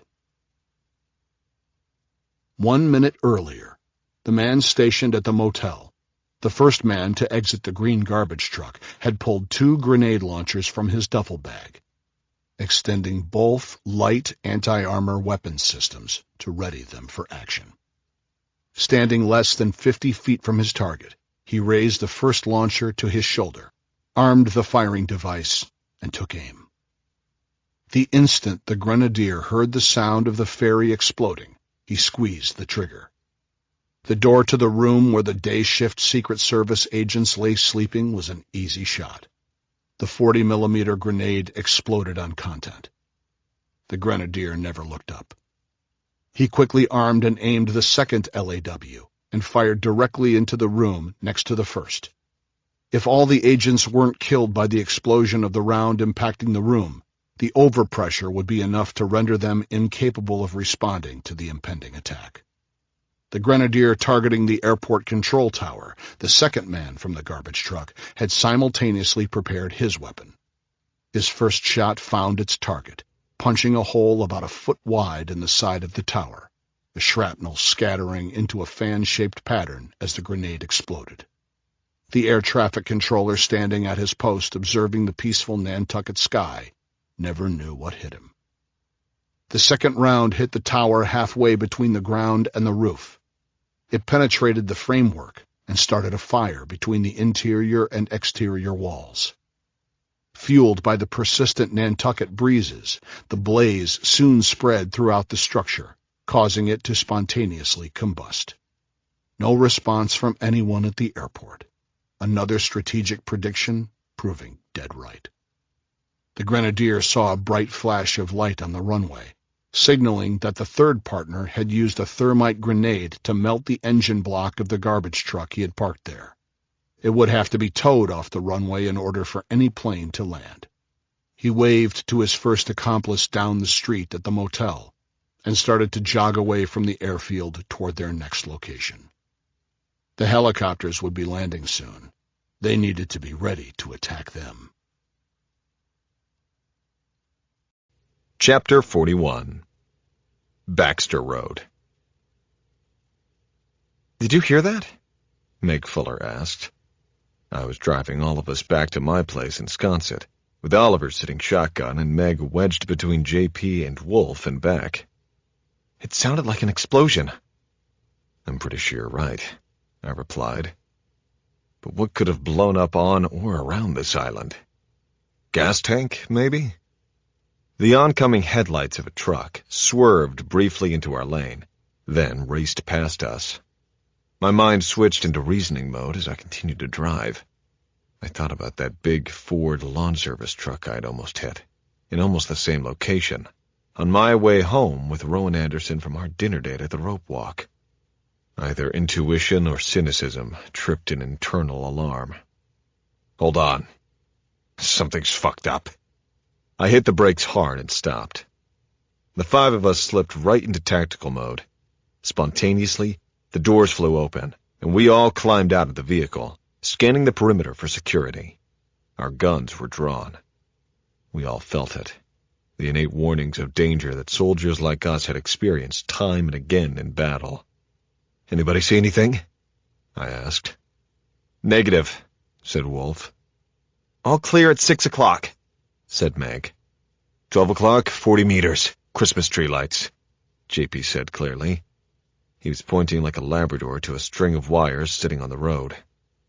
On examination, it appeared that these particular lights were in fact a type of IED. It used a simple open-circuit electrical system with a power source, in this case the modified string of Christmas tree lights. If a vehicle ran over the seemingly harmless cluster of wires on the road, its weight would force the wires to touch, completing the electrical circuit and igniting the firing device inside the projectile. End result? A flaming mass of molten lead hurtling through the air, instantaneously decimating whatever unarmored automobile stood in its path. Very nice, Nathan, said Oliver. I make it home from our little shit show in Iraq only to get blown up by an IED in Nanfucking-Tucket. Serious as the situation was, he was grinning. You're killing me, Smalls, I replied without hesitation. What do you think? Don't think we have much choice. He nodded to the self-designated clearing team. Go get 'em, boys. Wolf took one side of the road, and JP the other, each scanning the area and watching for any sign of enemy triggermen while moving slowly and deliberately toward the string of lights. It was important that they identify the location of the projectile so it could be separated from the firing device. I held my breath, a thin defense against the prospect of witnessing two of my best friends vaporized before my eyes. Chapter 42. Senator Harrison HQ, Baxter Road, Nantucket. United States Secret Service Special Agent in Charge Rowan Anderson had just finished walking the perimeter of the senator's de facto campaign headquarters. Now that she'd checked each of the Sentinel security positions, she paused in the side yard to look at her watch. The illuminated dial showed 10 p.m. She looked at the two agents posted in the front yard, standing about 3 feet apart in the darkness beyond the glow of the porch light. The men were obviously deep in conversation, likely catching up on the latest behind-the-scenes gossip. Doubtless they were talking about the news that had swept the Harrison detail. The senator's young aide, Amy Sullivan, would be joining the National Security Council. It's all part of the job, Agent Anderson muttered to herself, checking her watch again. The periodic gusts of wind blowing from the North Atlantic masked the whisper of the sniper's 7.62 millimeter bullet. It hit the first special agent squarely between his right ear and eye, killing him instantly. He did not blink. He did not cry for help. He just crumpled to the ground. As the agent next to him spun on instinct to search the blackness for the threat, the sniper's second shot tore through the second agent's larynx and nearly severed his head. Anderson saw it all unfold right before her eyes. She could sense the unknown, silent killer or killers racing toward her from the darkness. Whoever they were, she knew they were coming. She drew her weapon and began to run, adrenaline pumping through her body, her senses on overdrive. Had she not been running so fast, she would have seen a third agent fall as swiftly as the others. The surge of adrenaline impaired her motor skills. The doorknob wouldn't turn in her sweaty hands. She had to get to Harrison. It was her job. Anderson finally gained access and raced inside. She thought she heard footsteps on the porch but kept running up the stairs, her legs pumping as fast as she could force them to. She knew where he was. She had to get there first. It's what she was paid to do. The door to the bedroom was closed. Without missing a beat, she forcefully kicked it open.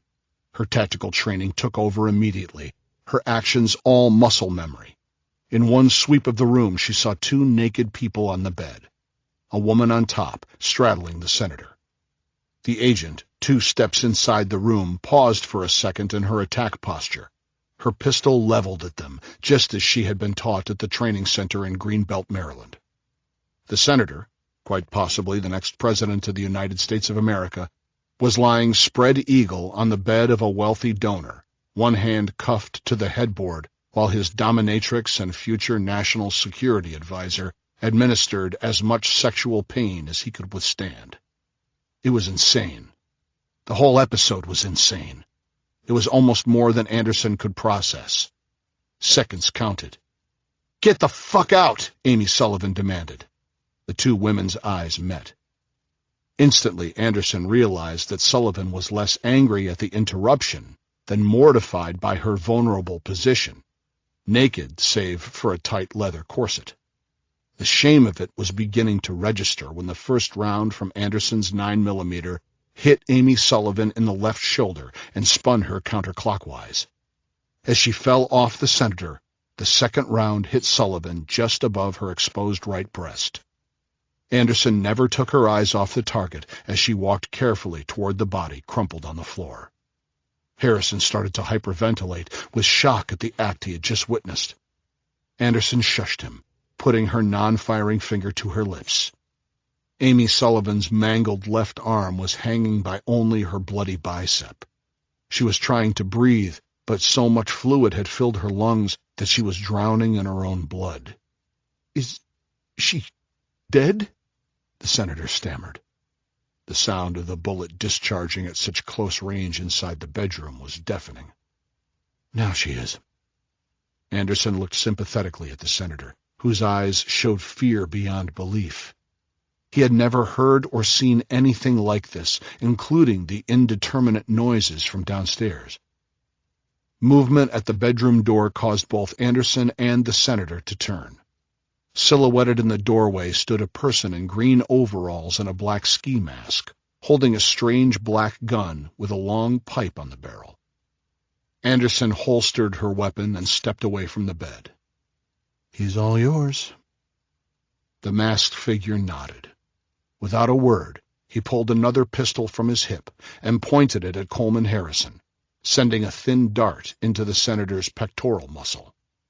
Harrison started to wheeze as the powerful tranquilizer coursed through his bloodstream, causing him to lose control of his muscles and his consciousness, even as his hand remained cuffed to the bed. The masked man pulled a large hunting knife from his belt. "What the fuck are you doing? You can't just cut off his hand." The man paused and glared at Anderson. "Quit fucking around. We're short on time." A second masked man appeared in the doorway, his gun raised toward Anderson. The dart hit her in the meaty part of her thigh. She tried to lunge at the former ally, but she was overcome by nausea and felt the muscles in her body spasm. Anderson's mind raced. This wasn't the way they'd planned the job. The man in Paris, or was it in China? She couldn't remember. Wherever he was, she needed to talk to him. The second man grabbed Anderson's arm as she collapsed. She tried to punch and claw him, but her arms would not move. Her body went limp, and he swept her onto his shoulders in a fireman's carry. The last sound Rowan Anderson heard was Coleman Harrison's delirious cry as the first intruder began the gruesome task of freeing the senator's hand from the cuff. Chapter 43. With practiced motions, the attackers unfolded 2 collapsible stretchers. In less than 30 seconds, the senator was strapped onto one and moved down the stairs. Rowan Anderson was placed in the other. Her stretcher was loaded into the back of an oversized Ford pickup and neatly covered with bags of grass and lawn trimmings. If they were stopped, and they wouldn't be, no one would see the body that was bound and gagged in the back of the lawn service truck. They had specific orders for this cargo. The man in Paris had given them very detailed instructions. They knew that the Coast Guard ship positioned off the senator's backyard had been diverted to assist with the sinking ferry. They also knew a boat was idling just beyond the international waterline. But that was all they knew. The truck had driven exactly 1 mile when the driver stopped. The 2 men jumped out, holding a large spool of wire between them. In 15 seconds, they unrolled the wire across the road, then attached an explosive charge to one end and a battery to the other. The man in Paris would be happy. Inside the black ski mask, it felt stifling hot. What would it hurt to remove it for a few minutes? The effort of pulling at the tight Nomex hood with one hand distracted his driving. The big truck drifted across the road into the oncoming lane. "Watch out!" yelled the passenger in the front seat. The driver panicked when he saw headlights in front of him and turned hard to the right, tromping on the gas. As they sped past, the driver noticed that the headlights belonged to an SUV packed with 5 or 6 people. Too bad for them, he thought. They'll be dead in a few seconds anyway. He maintained speed without waiting to witness the IED's work. The remaining team moved toward the ocean. When they reached the edge of the bluff, the team leader looked for the worn path that led to the dark Atlantic. The men stealthily made their way down the same path that wealthy tourists took to the beach. As they neared the water, the team leader turned on a flashlight with a red lens covering the bulb. He saw the reply. A green glow from a flashlight about 50 meters away in the dark water. A few seconds later, they watched a Zodiac rubber raft crest the last breaker and reach the sandy beach. As the group quickly turned the inflatable assault boat around in the shallow surf and climbed aboard with the stretcher, the team leader lifted the severed hand of Senator Coleman Harrison and tossed it onto the beach. Maybe the crabs would eat it, or maybe some seagulls. Perhaps some infidel would stumble upon it. It didn't really matter. That's what the man in Paris had told him to do. The 150-horsepower Yamaha motor was running, and the Zodiac headed back out to sea. From his pocket, the team leader opened a small mobile phone and texted 2 people the same single word: profit. Then he threw the device as far into the ocean as he could. One more rendezvous, and the mission would be complete. The money the man in Paris had promised would be deposited by the next morning. He watched as the lights of the kill zone faded from sight, and they sped toward the vessel. Chapter 44. Baxter Road, near Harrison HQ. Fortunately, that was the shittiest IED I'd ever had the pleasure of disarming, Wolf said. Fucking Christmas tree lights. They barely even connected them to the battery. What the fuck is going on, Nat? My spidey sense tells me this isn't your typical Nantucket episode, Meg observed, looking over her shoulder. She and Oliver formed a security perimeter around us as the rest of Team Rhino huddled over the failed explosives laid out on the hood of my truck. JP, Wolf, and I surveyed the pieces of the killing device. My mind raced over the intelligence we'd gathered. A loud fucking explosion behind us, a near miss from a runaway truck, an IED on the road to my house at Senator Harrison's HQ. We solved the absurd calculus simultaneously. It's gotta be about Harrison. I jumped back in the driver's seat as everyone climbed inside. Wolf scooped up the pieces of the IED and slammed the back door. Everyone assumed combat posture, scanning in all directions for another threat as I drove while coming up with a plan on the fly. In case of another IED, I kept my high beams on. It seemed a safe bet that whoever had left the first one wasn't sticking around for a fight. Get Tristan on the phone and give him an update. The unbelievable is happening. Though we have no idea what it is, we know it means bad news. I didn't address anyone in particular, but knew that Meg or Oliver would be on the phone immediately. I could hear them punching in the codes as we headed toward the senator's house. The immediate threat was about half a mile ahead. We would have to be prepared to drive straight up the gut with zero backup. Watch your asses, and let's see what's up there. I cut the lights as we made the turn onto Baxter Road. I could see my house near the corner. It looked intact, though I had no idea what lay ahead. Okay, guys, eyes open. Clear the perimeter. Oliver, you and JP go left. Wolf, Meg, and I are going right. I stopped the Defender just past my driveway. We slipped out of the SUV and began our movement toward the senator's house. There was no movement anywhere. Guns at the ready, we searched for threats particular to close-quarters battle. 2 KIA. They look friendly, Oliver called out. Meg and Wolf were a few steps ahead of me. 1 KIA on the south side, Meg whispered. Definitely Secret Service. Despite the subpar IED, taking out a Secret Service protective detail was clearly the work of professional killers.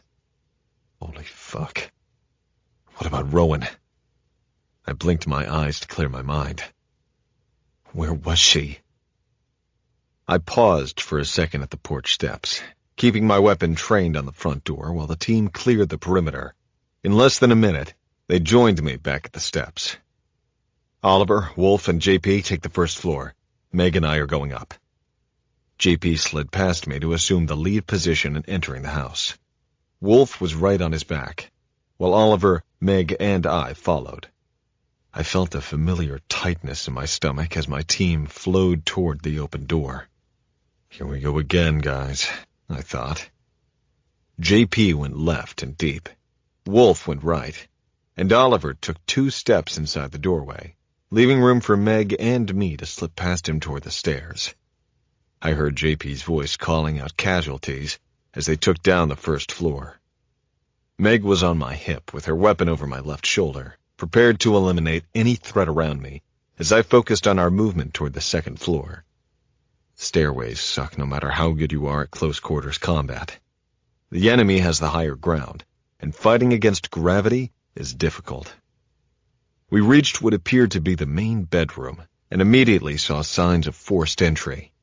I did a half-assed scan, ticking in handcuffs on a headboard and dark bloodstains on expensive white sheets. As I moved farther into the room, I saw a body on the floor. Meg followed behind, finishing the cursory search as I moved to get a better visual. I regretted it immediately. It was as gruesome a sight as I had ever seen. A woman's lifeless body, executed at close range. Her left arm was nearly severed, but her torso seemed intact. Aside from her ginger hair, however, her head was barely identifiable as human. It looked as though her attacker had set out to rob the woman of any semblance of individuality. Nat, look here! Meg called out as she moved closer to examine the massive bloodstains. She studied the scene for a second or two, then turned to me. They cut a body part off whoever was in here. The senator was clearly long gone, presumably abducted. I nodded to Meg, and we left the room to continue the search in tandem. The rest of the second floor was clear. The question was what the boys downstairs would tell me about the bodies they had found. This enemy was determined. Whatever they had done it with great violence. Friendly's coming down, Meg called out, alerting Team Rhino that we were moving to join them. KIA in the house, whispered Oliver. No senator. He looked at me for a long second. She isn't here either, Nat. Chapter 45. Okay, I thought. Time to call in the police. This clearly was more than we could deal with in any legitimate fashion.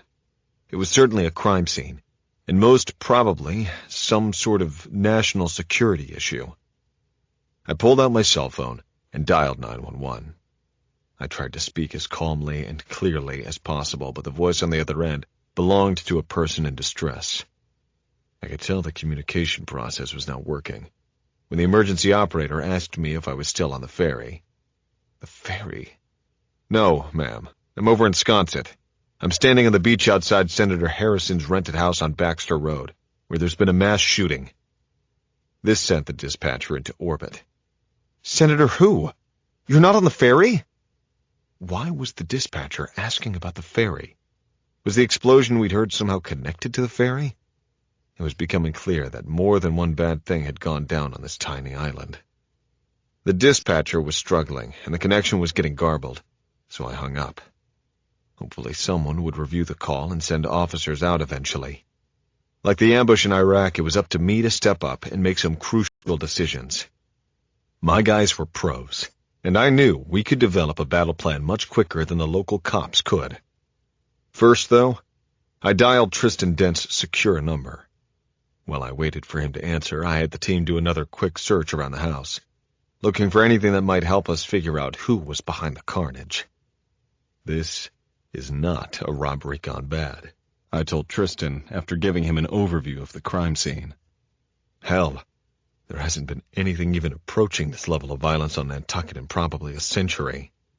There are a lot of rich people here in the summer, but hardly anyone significant enough to attract a mafia-type revenge hit.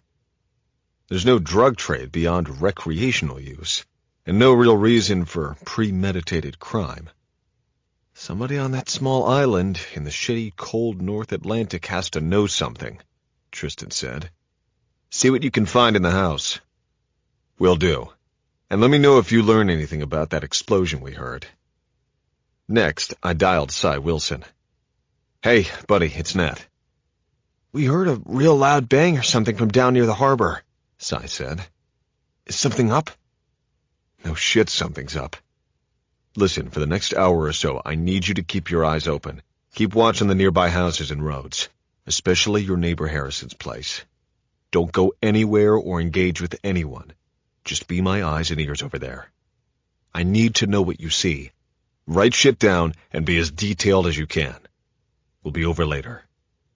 In a crisis, people not used to living in chaos tend to panic immediately. They move disjointedly away from threats. It's the ones who seem unfazed that you need to keep an eye on. It was a long shot, but I hoped that Cy might be able to catch a glimpse of some type of orderly movement somewhere. Tell your mom I said hi too, Wolf called. Asshole. I shook my head and chuckled. Getting his first real assignment had Cy as excited as a rookie stepping onto the football field for the season opener. He quickly ended our call so that he could start keeping an eye out for any movement around that side of the island. My first instinct was for all of us to get back to my house on the double, but then I took a moment to reconsider. We weren't in a gunfight, and a few minutes to gather the facts would pay bigger dividends in the long run. I instructed Meg and Oliver to peel off and do a final security sweep of the house, collecting anything that looked useful. I got a blood trail, boss, Wolf cried triumphantly. Without hesitation, he shined the beam of his gun light down the steps of the porch and into the side yard. JP and I immediately spread out with our gun lights and followed Wolf's slow and methodical inspection of the dark stains on the grass. They were heading away from the road and toward the ocean. Wolf was a stud in every sense of the word, but particularly with regard to his tactical prowess. Whether it was spotting IEDs or booby traps or just finding shit hidden in plain sight, Wolf had a sixth sense that I'd never seen in anyone else. He zigzagged across the yard, and in no time was leading us down a well-worn path toward the beach. The white lights from Team Rhino showed recent footprints in the sand, heading toward the water. I couldn't tell how many sets of tracks, but it was clear that at least 3 or 4 people had moved in the same direction from the path to the ocean. Wolf spotted something in the sand, and JP moved to investigate. "Check this shit out," he called over. "It's a fucking hand, like in Jaws. These SOBs cut off some poor bastard's hand and just left it on the beach." By the time I reached him, JP was down on his knees, examining the bloody appendage in the soft, wet sand. It was a surreal tableau. My mind raced in a feeble attempt to classify what kind of enemy would commit a series of acts that could only be described as pure evil. We moved in tactical formation back up the hill. Oliver and Meg returned from their thorough search of the downstairs, and we took one last look at the bodies. All told, the final count was 3 dead agents, 2 dead staff members, and 1 dead and nearly naked female in the bedroom upstairs. We had no way to identify these people by name, but it was obvious who was Secret Service and who was on Harrison's staff. Back at my place, Meg fired up her laptop and connected to the CSTC secure site to see what she could find. Oliver dumped a bag full of cell phones and notebooks onto my kitchen counter, all of which the team had collected from the senator's place, and began to inventory them. JP and Wolf took notes, gathering the facts we knew. My phone rang. Tristan calling back. "Hey, buddy, have you heard anything?" I asked. He had, and it was bad. A ferry from Hyannis to Nantucket with at least 100 people on board had exploded just inside the channel to the Nantucket boat basin. Every Coast Guard ship was out searching for survivors.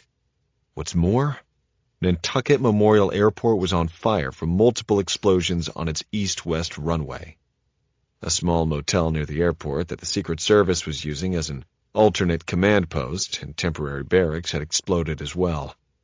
With the fire and rescue vehicles all at the harbor, the airfield was completely shut down. No fixed-wing aircraft could come in or take off. Had I not just walked off a kill zone myself, I wouldn't have believed a word he said.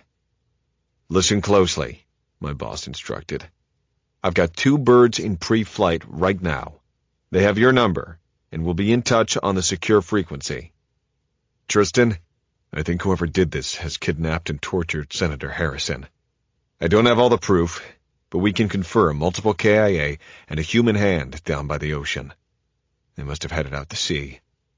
I gave him more details as quickly as I could to fill in the blanks. "I also have reason to believe they may have abducted a Secret Service agent, probably the special agent in charge."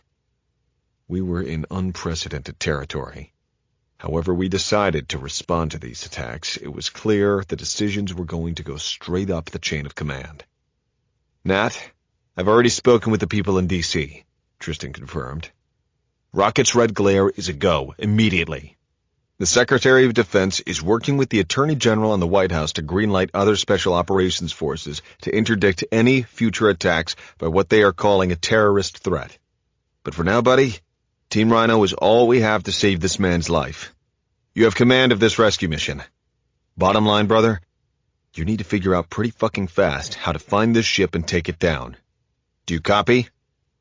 "What about the missing Secret Service agent?" I knew the answer already, but it was one of those pre-programmed questions we always ask.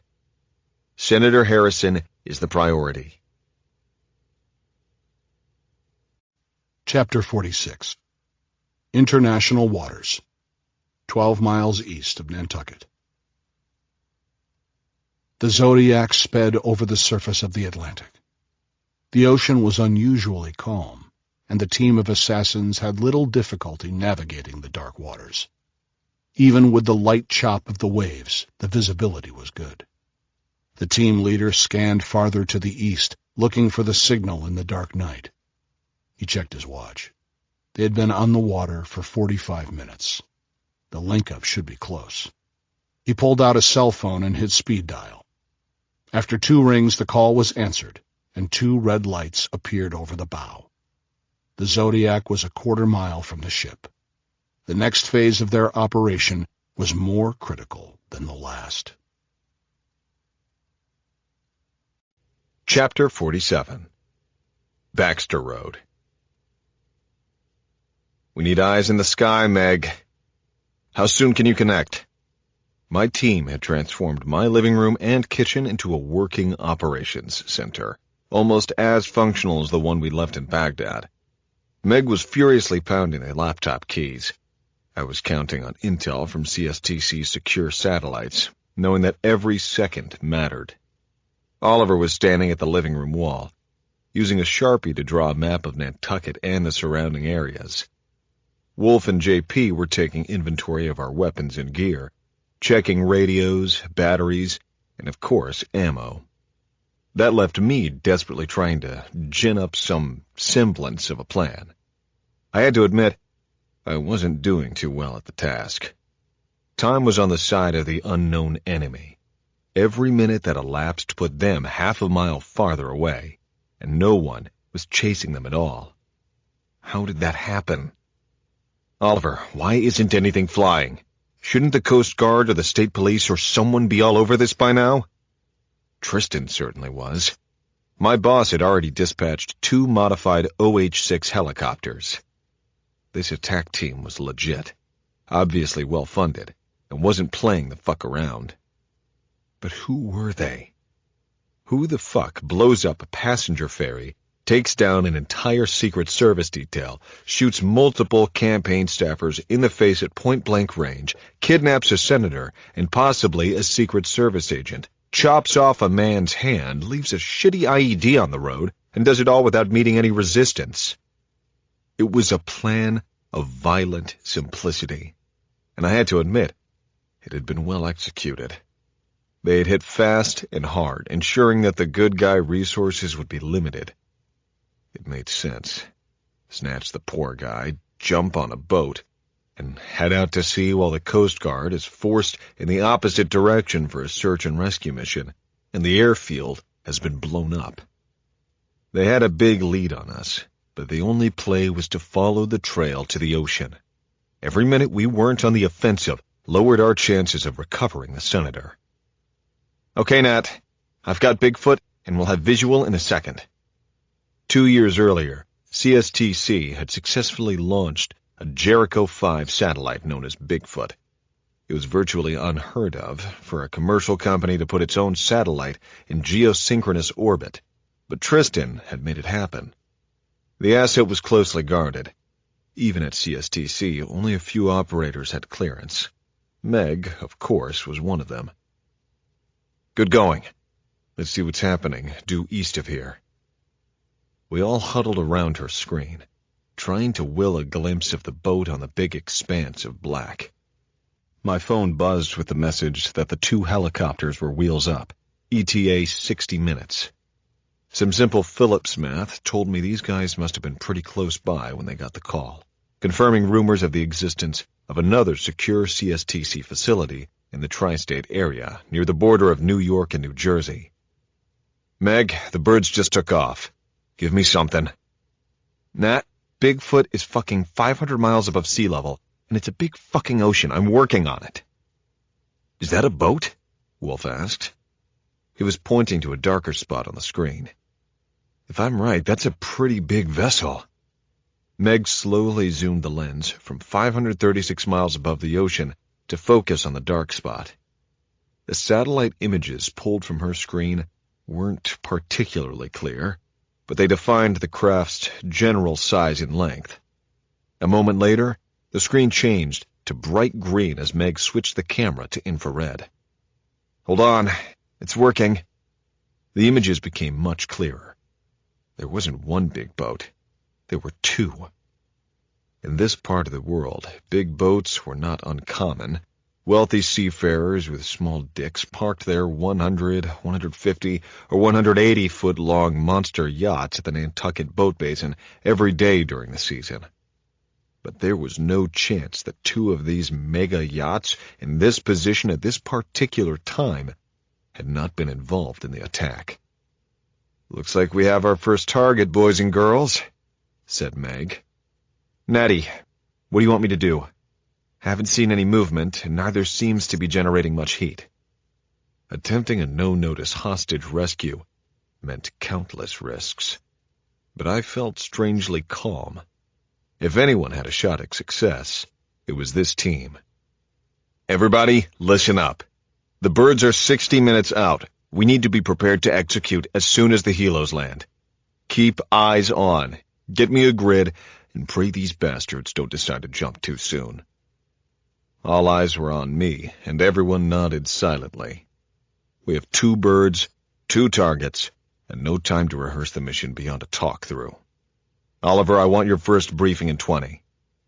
We'd be facing an unknown number of enemy, with no idea how well armed they were. Nor did we have one piece of intelligence that placed Senator Harrison on either of the boats. Still, it was the only plausible scenario. Assuming that the Senator is on one of those yachts, his safety is priority. This is my call. I want 2 in Overwatch and 3 on the assault. You are all cleared hot to reduce any threat.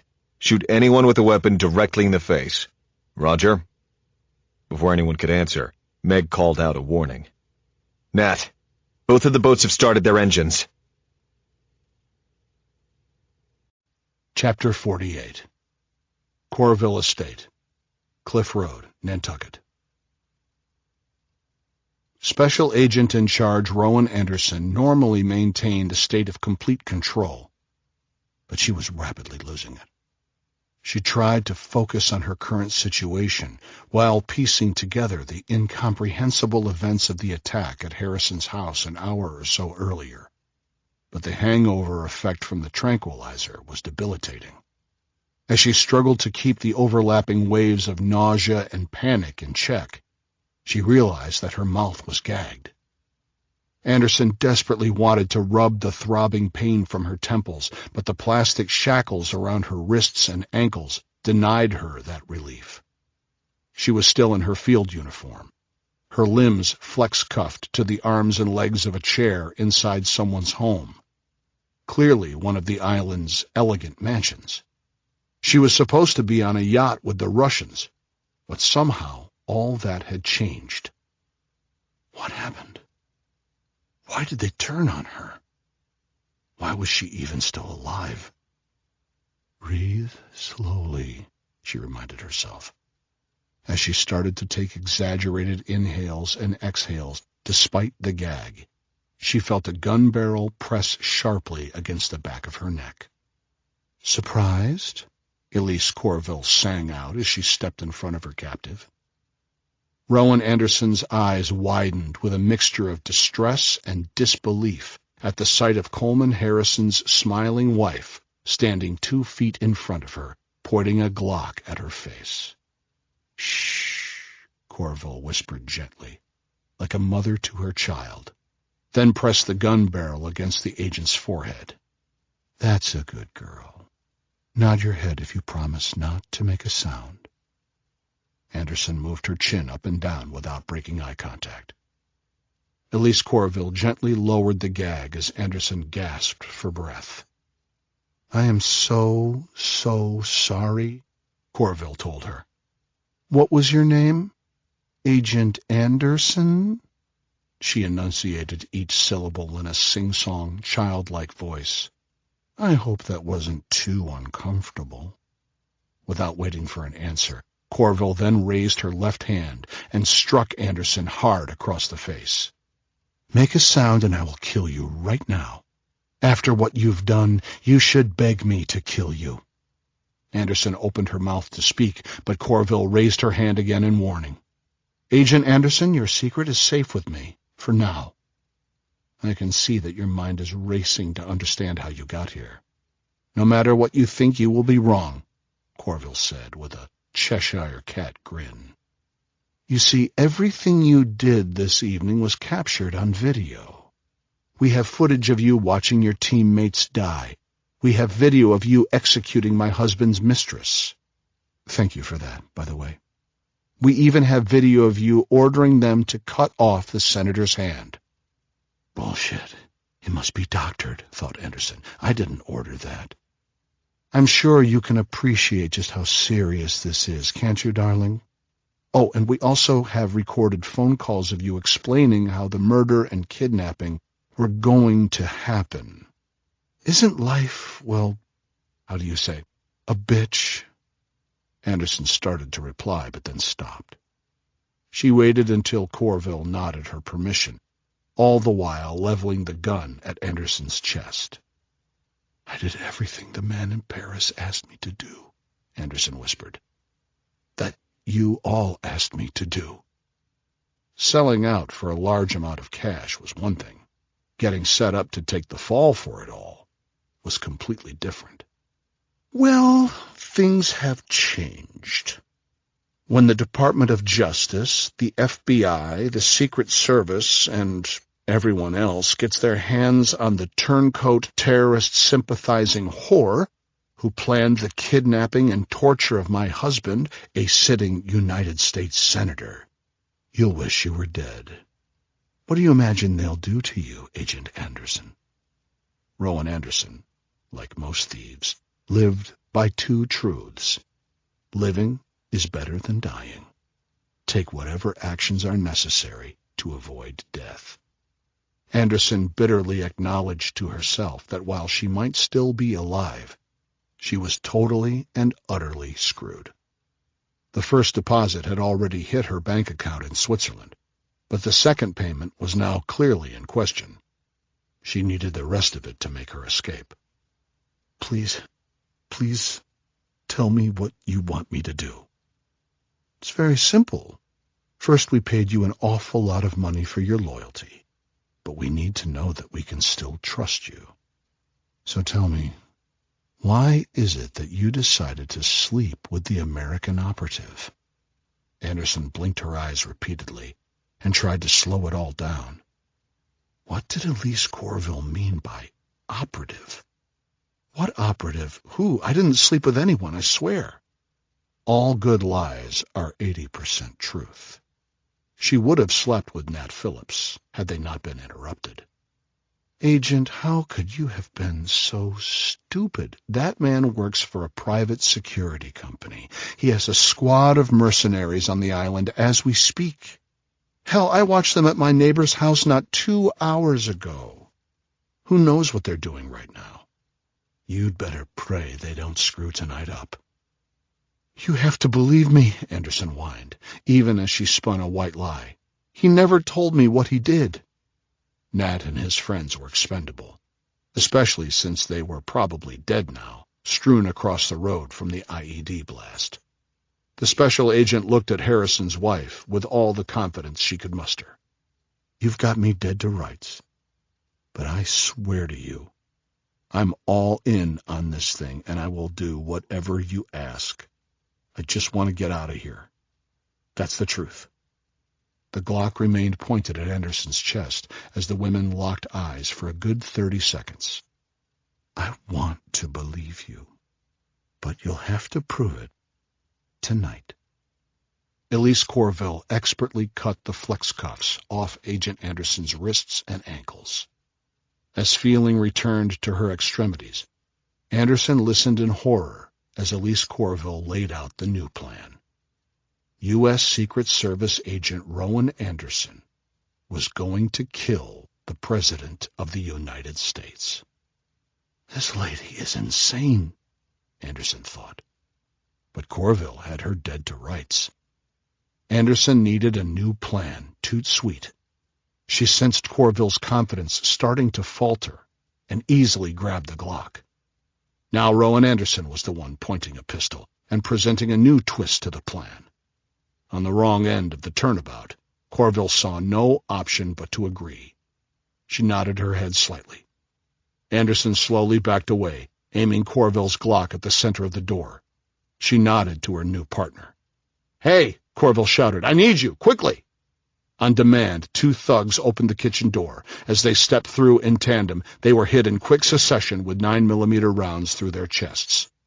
Before they hit the floor, Anderson put one more in each, then stuck the Glock in the small of her back and turned to Corville. "Ready?" Showing no emotion, Rowan landed a huge right hook. The perfect punch. It knocked Corville backward and sent her flailing onto her beautifully upholstered couch. Anderson had to give the woman credit. She lay there holding her face and quietly whimpering, but not once did she cry or scream. Anderson surveyed the damage to Elise Corville's face. No breaks, no blood, but a decent bruise was already forming. Given the circumstances, it was believable. She made a decision. It was time to call in the big guns. Chapter 49. Wilson Estate, Cliff Road, Nantucket. Cy Wilson laughed nervously to himself. Some secret agent I am. After a brief consultation with his father, young Cy had walked into the Nantucket darkness, hidden himself by lying flat on the ground behind the boxwoods that surrounded his family's property, and started following Nat Phillips' orders to be his eyes and ears. It was exciting to have been given a mission, but knowing that Nat and his team were on high alert 14 miles away planted a fear of the unknown that made Cy start to doubt his courage. The one rule his father had given him, though, was, quitting is never an option. Following that mantra, he might get insulted. He might even get his ass kicked, but he would not give up. And that reputation, he learned over time, became an asset and slowly boosted his self-confidence.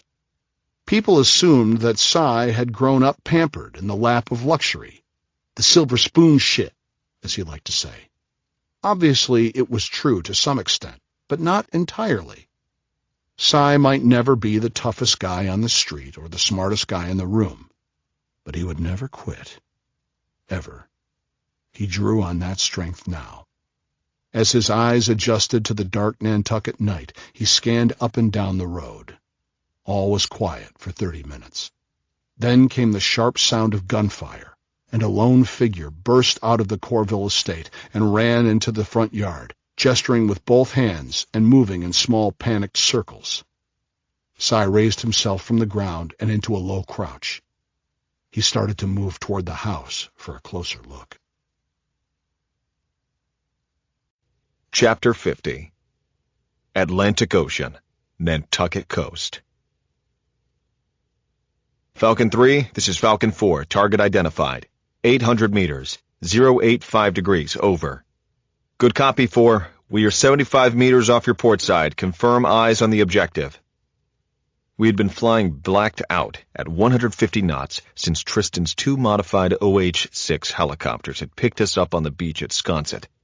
We'd radioed ahead to let them know the latest plan.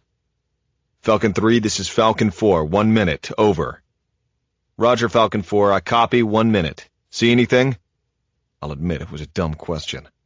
I'd known our pilot, in Falcon 4, Tommy Lopez, for 10 years, and knew he would never shortcut any detail of a mission. He was as good as they come. Besides the really bright white lights inside the cabin of the really big fucking boat we're about to take down, is that the sort of anything you mean, clown face? I laughed out loud. Even in the midst of a dangerous operation, Lopez was cool as ice. One boat heading south, and the other heading north.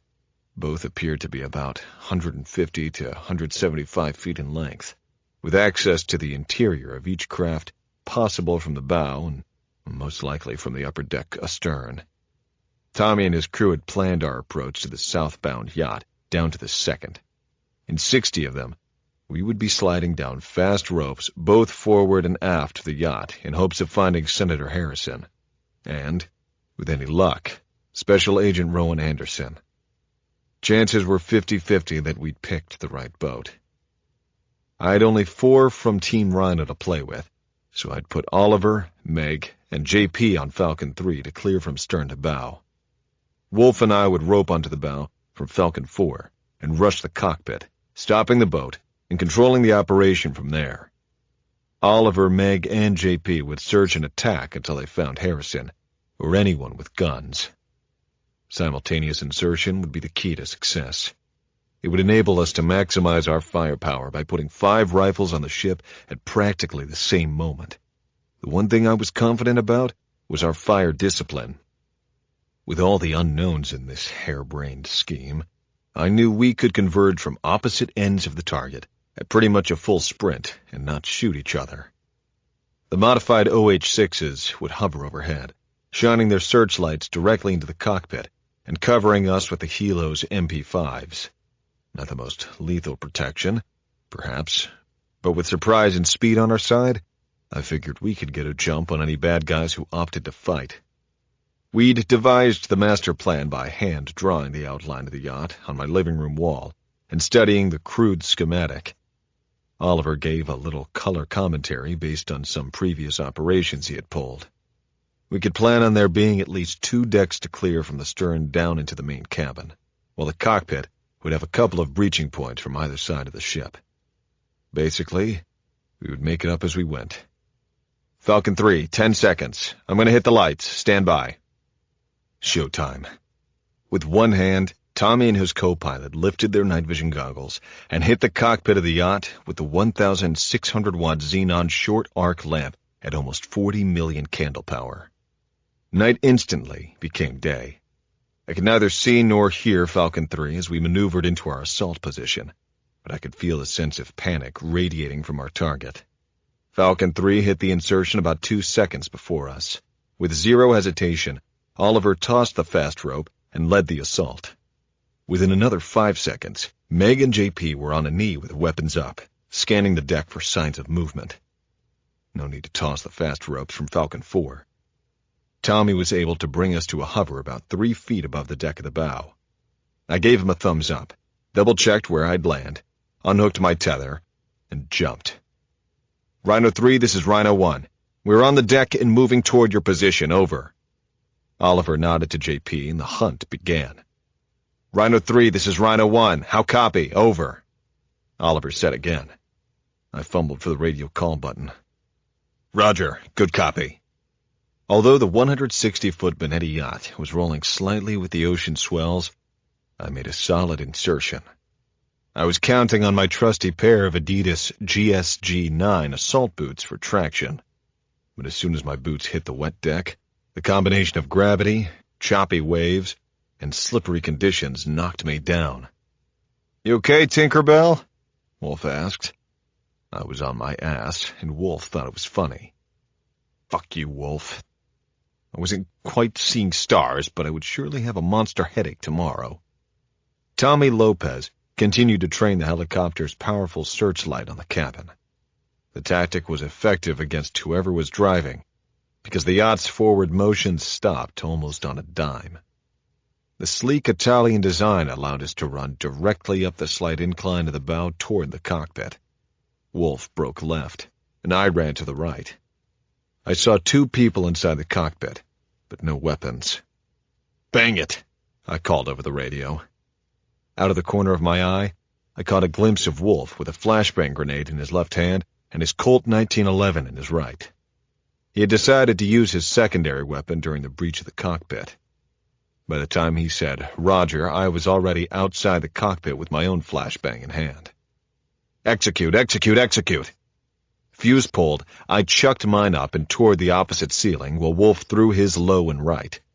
2 seconds later, the deafening explosion and blast of white light forced our targets to the floor.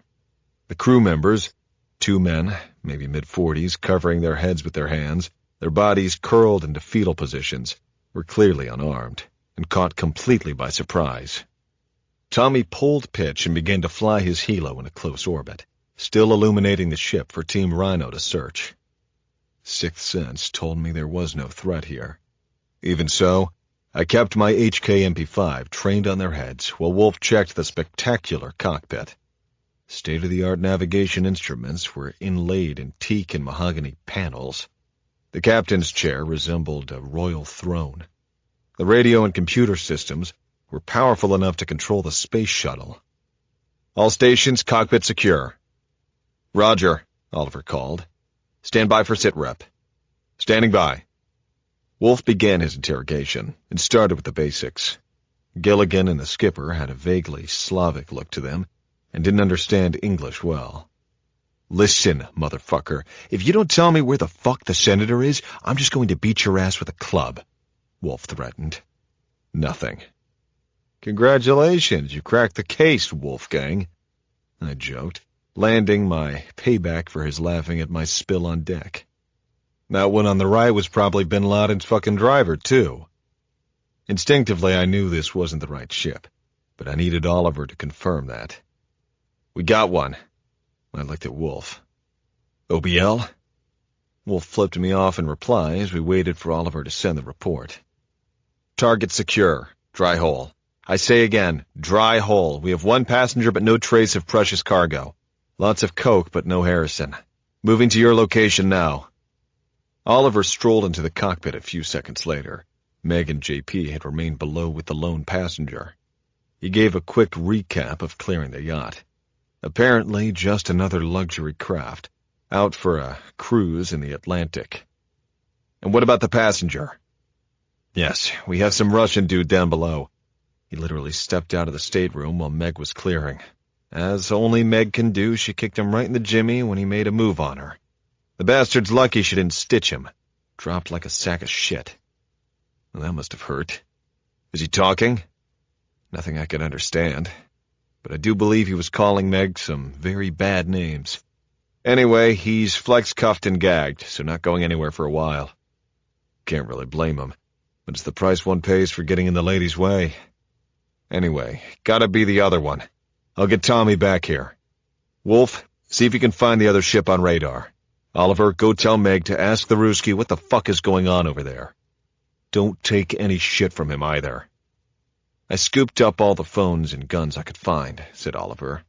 But what do you want me to do with all this coke, boss? He's got a shit ton of it. Must be worth a fortune.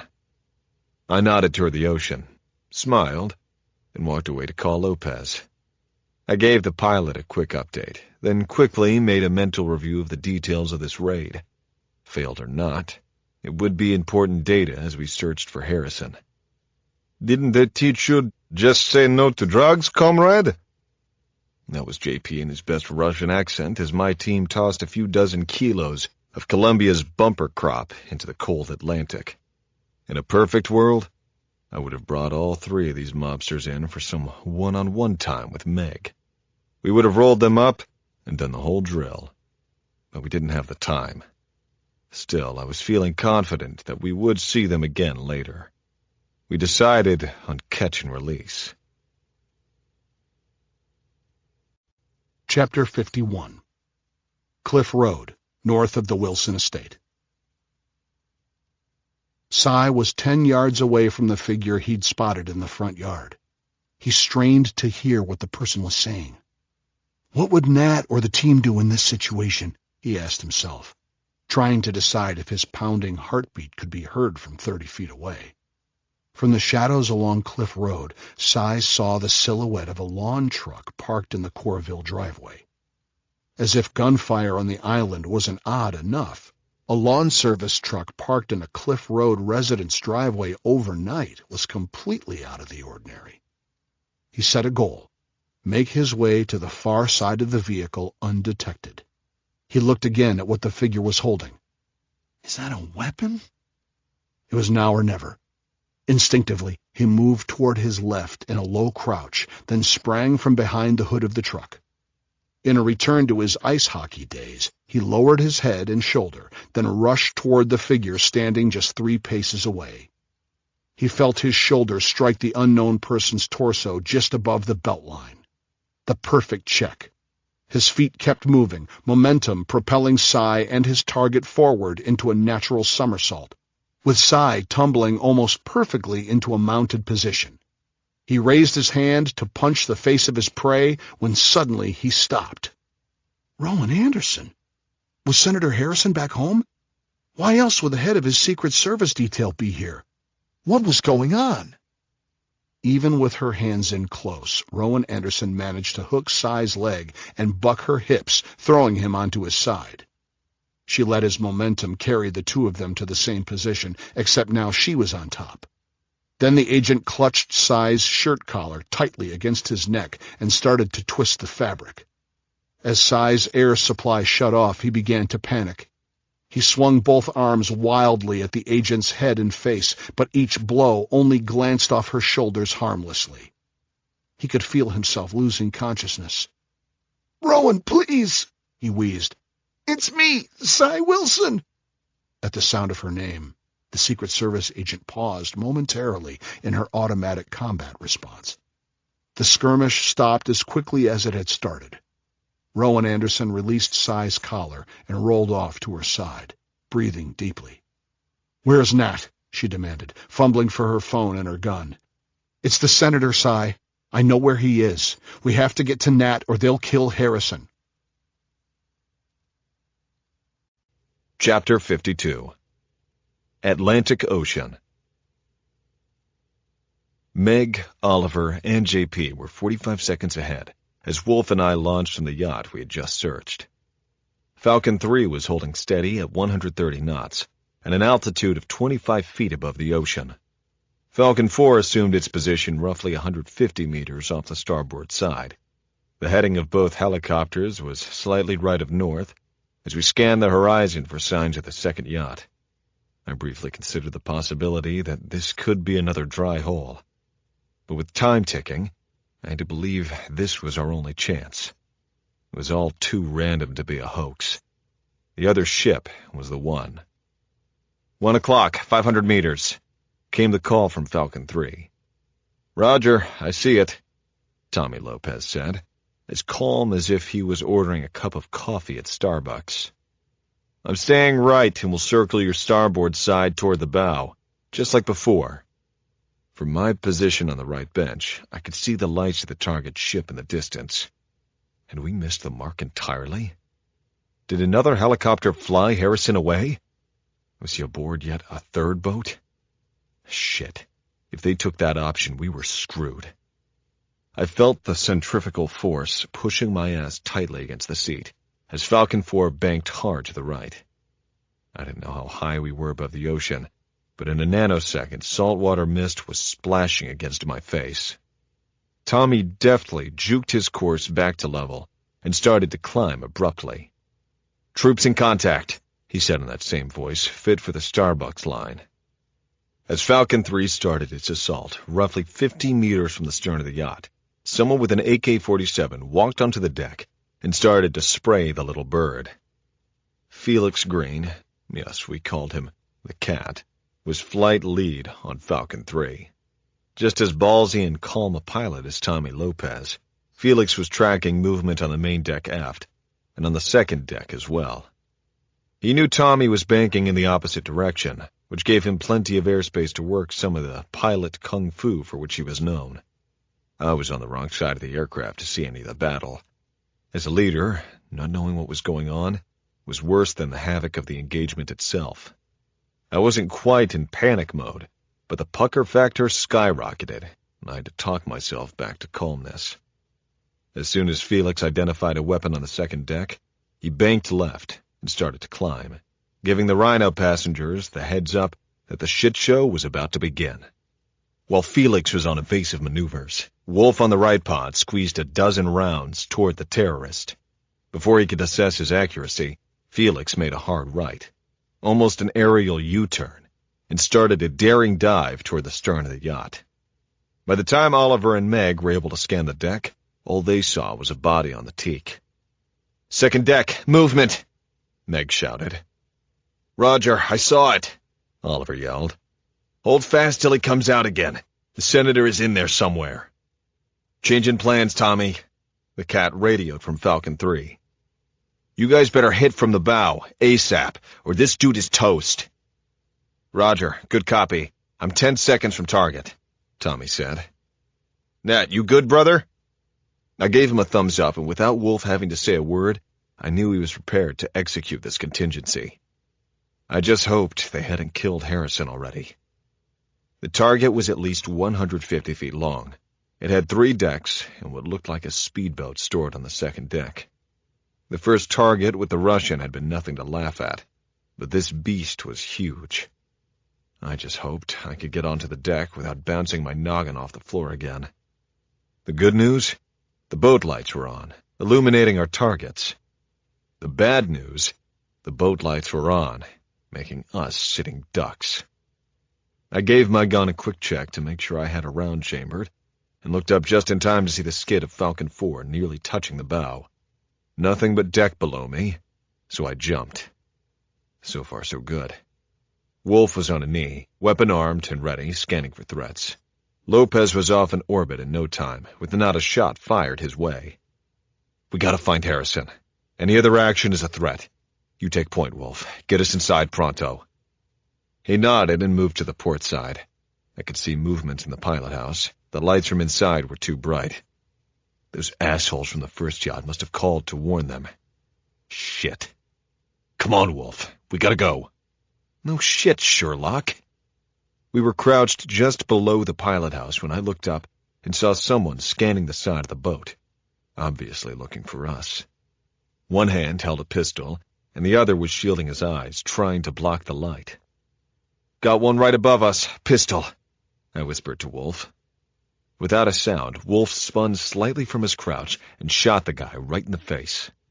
We immediately raced toward the stern, seeking a breach point before things got messy. Now, under cover, we found a stairway leading to the second deck. As Wolf darted up the stairs, I scanned the rear for signs of Falcon 3. I couldn't see anything past the light on the deck. Meg, Oliver, JP, are you in? Over? No response. Nothing. Fuck. For all I knew, they could be in the drink. We had to keep going. I rushed to catch up to Wolf and join him in looking for any signs of Harrison. Wolf was in a careful hurry, heading back toward the bow of the ship. From behind, I saw him point toward the pilot house door with his non-firing hand. As I moved toward him, I pulled a flashbang from my kit and prepared to toss it. I held it off to Wolf's right so he could see, pulled the triggering cord, and tossed it hard into the room. We turned and halfway covered our eyes and ears as the eruption of brilliant white light and deafening explosion announced our arrival. Wolf rushed in with me right in his hip pocket. The guy with his face shot off was slumped on the floor. Two idiots were dazed where they stood, covering their ears. They both had holsters, but their weapons had dropped to the floor, either when their buddy got iced or when the bang hit them. I drop-kicked the first mate. Wolf took the guy on the left. Maybe the captain. I guess the Russians forgot to tell them about the flex cuffing part. Because 9 seconds later, they too were flex-cuffed and lying on the floor. While Wolf searched for phones and documents, I tried the radio again. No luck. Then I heard a voice yelling, "Friendlies, down below!" As I made my way down the steps to what must have been the main deck, I saw Oliver, Meg, and JP stepping over a dead body, clearing the rooms left and right as they moved. It was great to see them safe, of course, but my first words were, "What the fuck is up with your comms?" "Hey man, the comms went to shit as soon as we got inside," Oliver replied. "I couldn't hear anything except for the flashbang. Who knows?" "Harrison?" "Haven't found him, Nat. Meg stitched this dude as we breached, but so far nothing. The floor below this one is crew quarters, or the engine room back there, maybe." I told them to clear the crew berth. JP and I would take the engine room. This whole exchange lasted about 5 seconds. Then we literally passed each other in the hallway as they moved forward and we moved aft. JP was already pulling security on the engine room entry door when I heard shots fired down below. The boys and Meg were in contact. I didn't call anything on the radio. Instead, I looked at JP and nodded for him to continue. If Oliver needed anything, he would call me, or at least he'd yell really loud. With the sound of sporadic gunfire continuing below us, JP pushed through to the right, and I button-hooked to the left in the tight confines of the room. We scanned for about 2 seconds before realizing it was another dry hole. No way could the injured senator be in here. As we moved out of the engine room and made our way toward Oliver and his team, I heard the words I loved to hear. "Jackpot. We're good. You can stay up there." In this case, jackpot meant Senator Coleman R. Harrison. What a relief. The second part of the message was odd, but I gave JP the nod to move on. As we descended to the crew deck, I could smell freshly burned gunpowder from the firefight. Brass casings littered the floor, while the yacht's interior walls were paneled in splintered wood. 4 dead bodies lay scattered around the stateroom. "Senator Harrison is alive," Meg reported, "but just barely. Blunt force trauma to the head and chest. His left hand has been amputated and he's lost a lot of blood. We've got to get him to a surgeon, ASAP. Then I saw Oliver, his left arm, drenched in blood, propped against a wall and facing an open door. As JP and I moved toward him, he spoke very clearly, enunciating each word for impact. As I said, I'm okay. Just don't move. I'm serious. Don't fucking move. Harrison's wired. Chapter 53. Paris, France. The man in Paris, Harakat al-Marik, watched the video for the third time. The movie cameras, laptops, and lights hadn't delivered the high production values he'd envisioned, but the message was clear. Senator Harrison's battered body was easily identifiable against a backdrop covered in Arabic script. His mind was methodically reviewing the events of the past 12 hours. The attack on the beach house had been executed flawlessly. The men in the American waters had done their jobs exactly as he had planned. The woman had perfectly made the double blackmail deal with the Secret Service agent. The last-minute change was also perfectly handled. His only concern was the Russian. The Russian was not a believer by faith, only in the money and the power, and he was late for his call. Almost an hour late, to be more precise. Still, the Russian had fulfilled his end of the transition a week ago with the last delivery of explosives. Perhaps he was dead. If not, it could certainly be arranged. It was time for the American infidels to pay for their sins and face the fearsome events he was about to unleash. It was time for the world to see his masterpiece. Chapter 54. Atlantic Ocean. Senator Harrison lay on a gurney, wearing a vest outfitted with wires and explosives.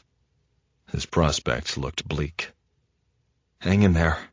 It'll be okay," Meg reassured him, though no response was audible. Wolf knelt beside her, surveying the mess of explosives and wires. "I'm cutting this shit off," he said. "No visible triggering device, no igniter, no blasting cap to power the explosives. I think this vest is a dud." "Buddy, it's all you," Meg replied as she scanned the room, looking for a possible alternate triggering device. It took Wolf an hour-long minute to carefully cut wires from the faux detonator and explosives attached to the senator's body. He gingerly removed each and placed the pieces on the floor, careful to separate the things that go bang from the things that make things go bang. His last chore was to delicately feel all over the senator's body one last time before he called the all clear. "All clear," Meg repeated.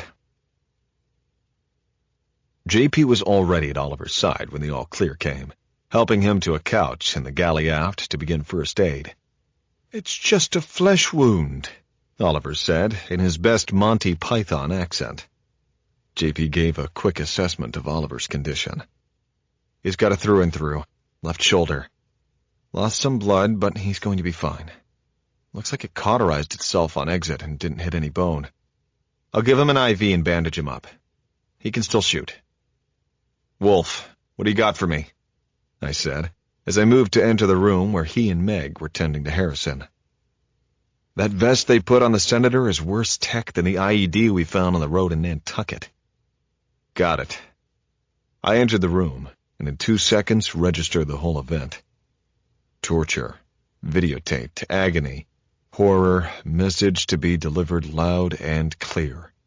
Everyone in the world with an internet connection would either weep or cheer over images they would never be able to unsee. The video would be a horrible blow to any successes our country had achieved. The enemy had accomplished their mission by launching the most personal attack against the United States since September 11th, 2001. A graphic assault against not just any American, but a sitting U.S. Senator and prospective President of the United States. I pulled out my cell phone and turned it on to alert Tristan. As my phone came to life, a light blinked with 15 overlapping missed calls from Cy Wilson and Tristan. As I hit reply on Tristan's call, Meg looked up at me with bleary eyes and said, "Nat, we lost him." Chapter 55. Fort Meade, Maryland. The headquarters of the National Security Agency are hidden in plain sight, but the inner workings of that government institution are just plain hidden. The Baltimore-Washington Parkway, south of Baltimore, has signs directing authorized personnel only to the NSA complex, but there are no visitor rooms or facility tours on site like those offered at the Smithsonian or the Capitol or even the FBI. Multiple defense screening systems protect the facility from external threats, while internal protocols make the interior virtually impenetrable by anyone without a need to know. Every room is equipped with alphanumeric placards that monitor the multiple cyber and biometric locks on every door. The formidable fortifications of the man-made iceberg are mirrored in multiples beneath the surface of the Maryland countryside, where operations remain in full swing every hour of every day throughout every week, month, and year. The long and short of it, we, the good guys, can monitor almost every piece of information that gets digitally passed around the world. Phone calls, emails, even encrypted communications can be tagged for further scrutiny if they pose a potential threat to our national security. How it all happens, or precisely what they can see and hear, was beyond me, of course. All I knew was that somewhere about 5 stories below the parking lot existed a room where really smart people watched, read, and listened for blips in cyberspace. And it was one of those subterranean eggheads who caught a glimpse of a blip that had originated a few miles off the coast of Nantucket. Whatever triggered the blip was enough to alert a team of analysts, hackers, and algorithm wizards to focus all their efforts on tracking the anomaly. Whoever was going to receive the electrons racing through the atmosphere was no dummy. Apparently, the signal was bouncing around from London to Hong Kong and everywhere in between. Some complex system of loops and retransmission sites had been staged for this specific piece of digital information to pass from sender to receiver. It wasn't impossible to track its journey, but it was impossible to pinpoint its final destination. The relays happened in 1/10 of a second before traversing the heart of Europe and Asia. At least, that's what Tristan told me when I got him on the phone. All the good guys knew was where it had originated and where it was heading. They had no idea of its content. That, unfortunately, was the intelligence they were looking to us to provide. Chapter 56. Atlantic Ocean. Harrison is dead. Nothing we could do, man. I'm sorry. Got it, Tristan said. Give me the basics and I will let them know. Them, I assumed, meant the faceless and nameless decision-makers who protect the president's liability. Tristan, here's the deal. Harrison was snatched from his bed, moved offshore, tortured, and killed. It looks like all of it was caught on video. We're collecting as much intel as we can right now, and standing by for whatever you need. Tommy and Felix are still on station, but they've got to be running low on fuel. Do you have anything on Rowan Anderson, a Secret Service agent? Nothing, sorry. Send Falcon 3 and 4 back home to refuel. Navy ships are heading to the harbor to aid the Coast Guard in recovery. I'll get one diverted to your position for extraction. Still a shit show on the island, but latest word, as of about half an hour ago, is that no one on the ferry survived. The airport is still shut down, so nothing's flying but us and USCG. I took in that breaking news, then asked Tristan what the local cops knew. Short answer, they know there's a national security operation happening, and that a government unit is conducting sensitive missions. You're the POC. I could tell there was more, and Tristan didn't prove me wrong. The NSA caught a glimpse of some electronic data, obviously the video, and traced it back to your approximate position. They're still trying to get a lock on it. Take everything you can back to your place, and call me when you get home. Put your thinking cap on, buddy. No sooner had Tristan hung up than my phone jumped to life again with a new call from Cy Wilson. What do you have, Si? Nat, it's me. Did you find Harrison? I know where he is. I was so shocked to hear Rowan's voice that I dropped my phone. She's alive, and on Si's phone.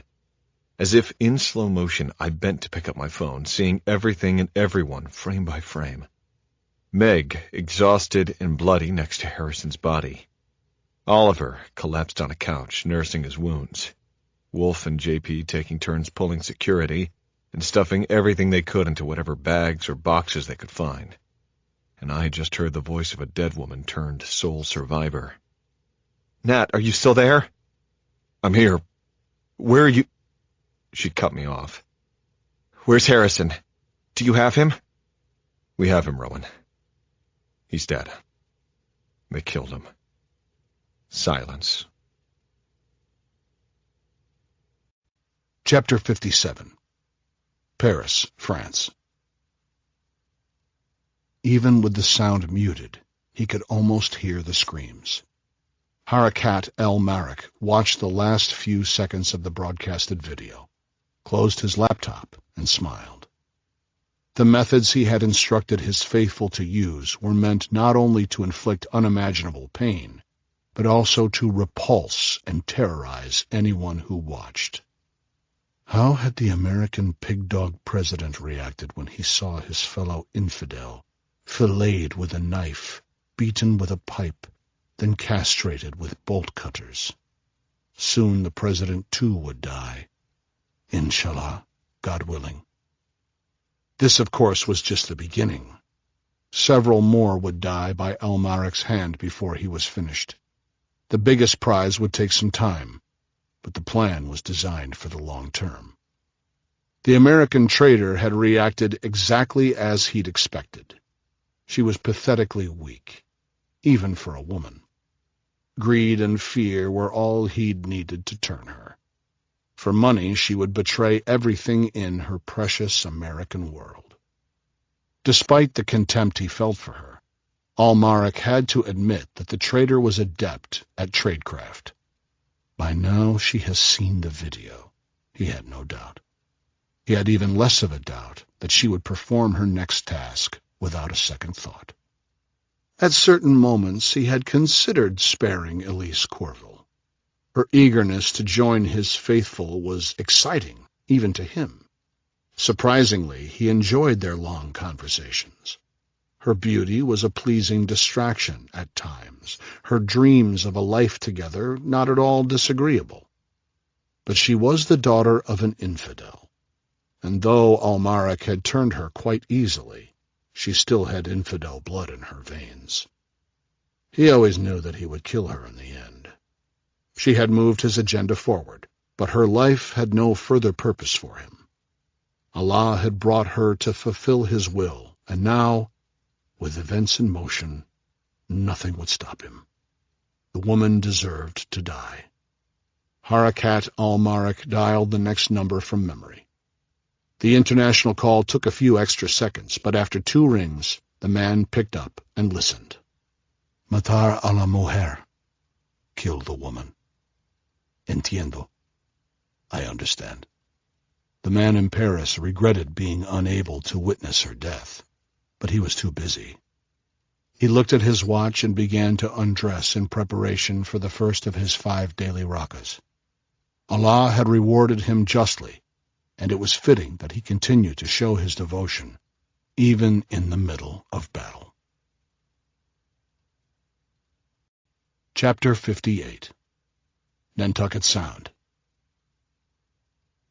The boatman surveyed the blood-stained deck of the Boston whaler and tossed a second phone and SIM card, these belonging to the decapitated swimmer, into the water. The twin Mercury 250 horsepower engines sprang to life as he pointed the bow back toward the beach on the western side of Nantucket. He knew the police and authorities would still be consumed with the ferry attack, but nonetheless he constantly scanned the water ahead and behind for anyone out at this time. He estimated about a 10-minute boat ride to shore, then a 4-minute walk to the woman's house. That would leave him a little over 20 minutes to find and kill her. He calculated that he had a 45-minute window before he had to be back on the whaler heading south. The 2 spare gas tanks would give him just enough fuel to reach Long Island. His instructions were simple, and he was paid well to follow them. Kill Elise Corville. Chapter 59. Atlantic Ocean. It took a couple of tries, but on the 3rd redial, my call went through. Nat, it's Cy. I don't understand what's going on. Where are you? On Cliff Road, 100 yards or so north of my house. This night is unbelievable. Let me speak to Rowan, buddy. She came on the line. What? She said, sounding distracted. Rowan, you've got to get it together. Listen, I know you don't work for me, but I'm asking you to get over to Corville's place and get eyes on the wife. I think she's in danger. After what they did to him, they might be gunning for her. The phone went dead. Again. Thank God for redial. Cy picked up, saying, Nat, Rowan's a little shaken by all this. What do you need? Get over to the senator's place and make sure his wife is safe. They fucked up her husband big time, and I bet they're coming for her. Can you do that? Tell Rowan. Got it, Nat. We're already here. I'm standing in the front yard. Rowan went back inside. There was a shootout, and she killed some terrorists. Chapter 60. Atlantic Ocean. The Mark V Sock patrol boat pulled to our port side. The Navy Master Chief had called my cell shortly after I finished with Tristan, and like clockwork, they were here, tying their boat to the yacht and climbing aboard much more gracefully than my earlier insertion. The Master Chief seemed to have a vague understanding of the team's involvement in national security operations, so he didn't ask too many questions. We exchanged debriefs while Meg and JP showed them to Harrison's body. The Navy was better equipped than Team Rhino to deal with a high-profile casualty, beginning with preparing Harrison's body for extraction. Their plan was to carry him a few miles due east and rendezvous with a Navy helicopter, which would transport the remains to Walter Reed Medical Center in Bethesda, Maryland. Rescue operations had ended. We were now in recovery mode. All local emergency services had been deployed to the Nantucket ferry docks, and the Navy had dispatched a mobile surgical ship that would arrive soon. Several more Mark Vs were en route, from the Cape to patrol the waters immediately around the island. Security on the island was in seriously short supply. The sleepy downtown and the Nantucket boat basin were locked up pretty tight, and the airport was still shut down. But patrolling all of that was more than the local police could handle. Once Team Rhino got resupplied with food, water, and ammo, we could help. I planned not to involve the local authorities any more than necessary, and their operation in the harbor was not my concern. As the chief and I finished our chat, my team emerged from below. Not all smiles, given the activity of the past few hours, but as if he had read my mind, Oliver piped up that he was mission ready.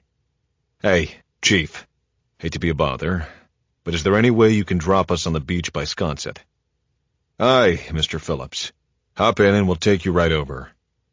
The Mark V was 80 feet long and had a max speed of 65 knots, about 75 miles per hour. I'd never been in a boat like this, and I was impressed. The ride to Sisconset seemed over in minutes. With a half-assed salute and a wave, we jumped into the shallow surf and headed for the trail leading to my house.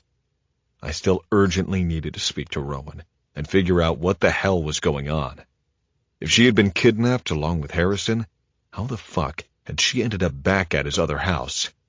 And who did she kill? Okay, boys and girls, get some ammo and get back in the car. We need to cross the island and check on Harrison's wife, Cy, and Agent Anderson. Already done, boss. Wolf replied as he holstered his pistol and headed toward my new front door. Chapter 61. Corville Estate. Cy Wilson recognized the woman standing at the door as his neighbor Elise Corville, Senator Harrison's wife. Her face was bruised and her blouse was ripped. "Hello," she managed, as if in great pain. "Hello, Mrs. Harrison. I'm Josiah Wilson. I live just over there," Cy pointed. "Yes, I know who you are. I know your parents, too, though not well. Rowan and I, that is, Agent Anderson and I, are here to keep you safe until my boss arrives with more security people." "Thank you, Josiah. That makes me feel better. How much danger is there?" I really don't know," he said, never moving from the open doorway. Cy looked around for Rowan Anderson, averting his eyes from the two bodies on the floor. He didn't know what had happened. Had the Secret Service agent stopped those terrorists from raping the senator's wife? The sound of footsteps on the stairs broke through Cy's trance of fear and uncertainty. Anderson appeared with a couple of blankets to cover the corpses. Much better, Cy thought to himself. "Cy, I'm going to sit with Mrs. Harrison. Why don't you close the front door, take this, and walk around inside the place. Make sure it's safe and secure." The agent held out a Glock by the barrel, allowing Cy to grab it by the grip. He pulled the slide back to inspect the magazine for ammo. Displaying the basics he'd learned from Nat and Team Rhino was a confidence boost. The pistol felt good in his hand. Satisfied, he nodded. Cy Wilson was ready to begin his patrol. He decided to start with the grand living room, its magnificent Atlantic vista much like the view from his own house, or it would be, he assumed, were it not still the middle of the night. Surveillance would do little to keep any bad guys out, he knew, but he had his orders. He was checking the window locks when he saw a flash of movement on the bluff.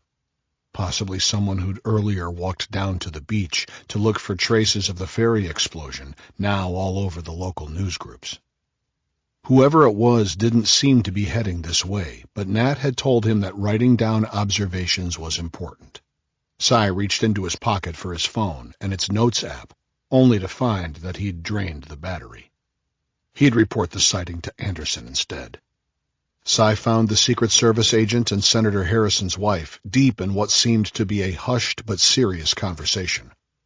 The two women appeared pissed off at each other. Both were gesturing intensely with their hands. "See anything?" Anderson asked as Cy approached. "Are we good?" "A guy walking up the bluff, but nothing else," Cy said. "All the windows are locked. I still need to check the back door in the garage." Without waiting for an answer, he walked back through the living room, stepping over the blanketed bodies, and entered the kitchen, where he spied Anderson's cell phone lying next to a charger. He plugged in his own phone, then continued to the mudroom. All secure.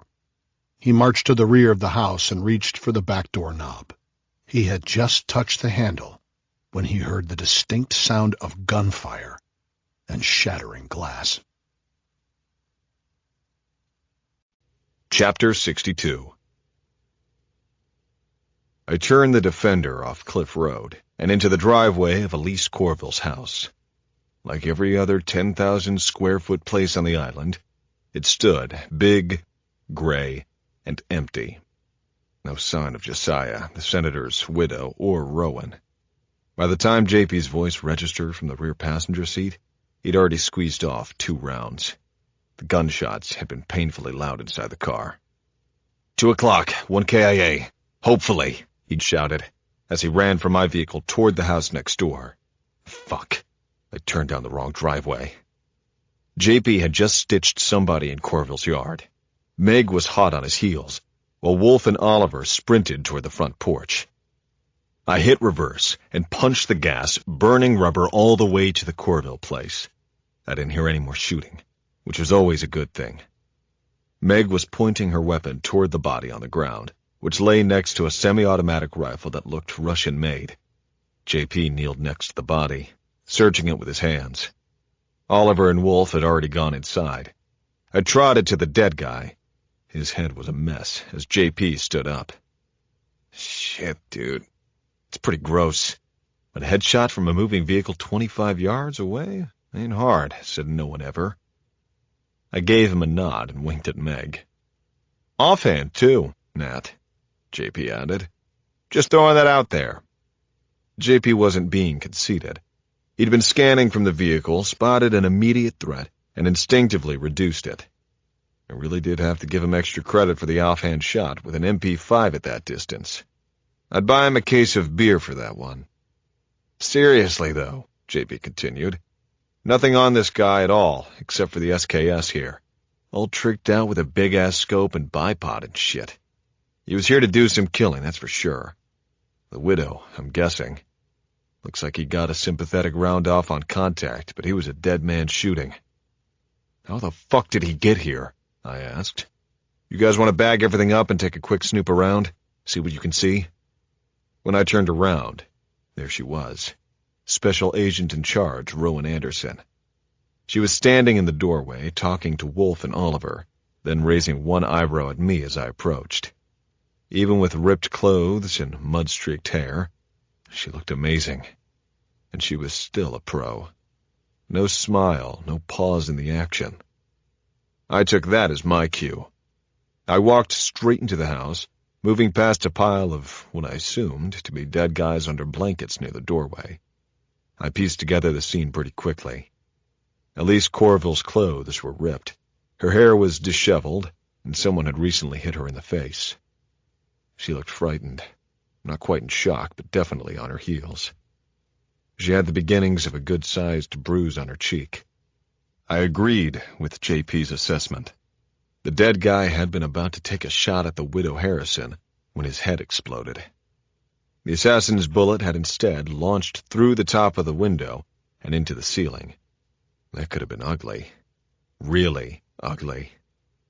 I didn't wait for an introduction before asking Corville a crucial question. Where the hell is your security detail? Rowan Anderson answered for her, and she was none too friendly about it. Nat, she doesn't have a detail. She refused it in writing. Her father is the French ambassador, remember? True as all that might be, rejecting security was never a good idea for the wife of an aspiring presidential candidate. Amateur night once again. Roger that. But this place is completely compromised. I want you to take over as her detail. I'll call my guys and get her transportation off the island. What do you mean, my guys? Since when are you in charge of my orders? What the hell is going on, Nat? I didn't have time to explain or debate. Rocket's red glare was in effect, and I was going to run with it. Rowan, I said, more sternly than I intended. You know who I work for. Right now, it's my show. The airport isn't safe. Downtown is locked up, so I'm making the call that we head to the south side of the island and set up camp while we work extraction. I'll get us aircraft, and if not, we will find a boat. Meg and JP are doing a quick recon outside before we move out. Fuck, why does this always happen? I meet someone, she's hot, and I like her. I hoped she wasn't too mad at me, but lives were on the line. Back to reality, Nat. She must have bought my plan, because, to her credit, all Rowan asked for was a gun. I offered her my Sieg Sauer. She pulled the slide to make sure there was a round in the chamber, stuffed it into her belt, and stepped off in the direction of her principal. To Elise Corville, I calmly said, I need you to come with us. We will be leaving this island for a secure government site. Agent Anderson will help you gather some of your belongings, but you will not be coming back here anytime soon. She nodded at me, then looked inquisitively at Rowan, almost as if requesting permission. At a nod from the agent, Senator Harrison's widow stood up, and the two women moved past me. I waved Team Rhino, including Cy, into the house. I said, Gather round, boys and girls. I want to orient you to our position. Elise Corville's home was better furnished than most, but in one respect it was appointed identically to every other house on Nantucket. After a 3-second scan, I located the tool I needed, a large framed nautical chart of the island. For some reason, everyone up here thinks of themselves as playing the lead in The Rime of the Ancient Mariner, even if they can't tell a buoy from a tugboat. I laid the frame on the counter. Thankfully, it's real easy. We are about here and need to move due south a few miles to the treacherous beachhead and a town called Maddocket. We all looked at Cy. It took him a second to realize that I had stopped talking, and he looked up to find all 5 of us smiling at him. By now, everyone knew the story about the submerged Porsche. With a sheepish grin, he muttered, "Good one," and looked back at the map. If we'd had more time and didn't have to worry about terrorists jamming us up, we would have had a field day at his expense. But we had a plane to catch. "Wolf, see what the senator's wife has in the garage. I'm sure it's a nice ride, but all we care is that the engine starts. Then find something to cloud the headlights so we can blackout drive. We can't take any chances. The route is straight, but we need to stay close. I'll take Rowan, the widow, and JP with me in my car. The rest of you are with Wolf. I'll stop about 50 yards short of the beach, so you can clear the LZ. Questions?" "None, boss," Team Rhino said in unison. "Cool. We leave in 5. I told Cy to grab a beach bag and search the house for anything of interest, phones, laptops, and the like. As he scurried away, I heard footsteps on the stairs and watched Rowan and Elise Corville descending, each carrying several Louis Vuitton bags filled with God knows what. JP reached out for the bags and motioned the pair to follow him to my trunk. He gave me a WTF look. Clearly, we'd both been tempted to make a smart-ass comment, but figured they probably weren't in the mood for fun. All I could do was shrug my shoulders and grin. The impromptu bag of goodies that Cy had packed, by contrast, was a pleasant surprise. It overflowed with iPads and other gadgets. I gave him an approving nod and smiled as he followed Oliver to the garage. "See you on the high ground," I said, as I turned off the house lights. Chapter 63. Madochet, Nantucket. During the 10-minute drive south toward the beach, I dialed Tristan on the mobile and told him we needed immediate extraction. Then I told him where we'd be waiting. This was going to be a shit show of an operation, but surprise was on our side. I coasted to a stop along the road about 50 yards from the sand. Oliver walked up to my window for last-minute instructions. Not that he needed them. He knew what must be done way before I began to dream up this plan. "Good call on everything, Nat. But one thing, I sure the fuck am not doing that human lighthouse thing. That ship sailed a long time ago." I couldn't disagree. "Cy?" we both said at the same time. And then, jinx. It was an unenviable job, but tough shit, someone had to do it. After we cleared the immediate landing zone of any bad guys, whoever had drawn the short straw would wait on the beach with a flashlight until we heard the rotors of the approaching helicopters. Then, that unlucky bastard would turn on his flashlight and wave it in a circle over his head until the birds landed, all while being sandblasted with millions of sharp grains of sand. My phone buzzed. After the proper authentication, the voice on the other end confirmed our location as best we could identify it. As he ran down the details of the sophisticated LZ marking plan, he told me about 20 minutes from the west, which in my mind meant the exfil was coming from Long Island or Connecticut. I assumed it would be flown by Team Falcon, but now that we'd launched Rocket's Red Glare, it was anybody's guess. I could be on my deathbed and still recognize the approach of a Chinook. The lumbering tandem rotor helicopter was unmistakable both in sight and sound. Even in limited visibility, even blindfolded, anyone from the special operations community could differentiate it from any other aircraft. All kinds of helicopters are available on the commercial market, but the Chinook was reserved for military use.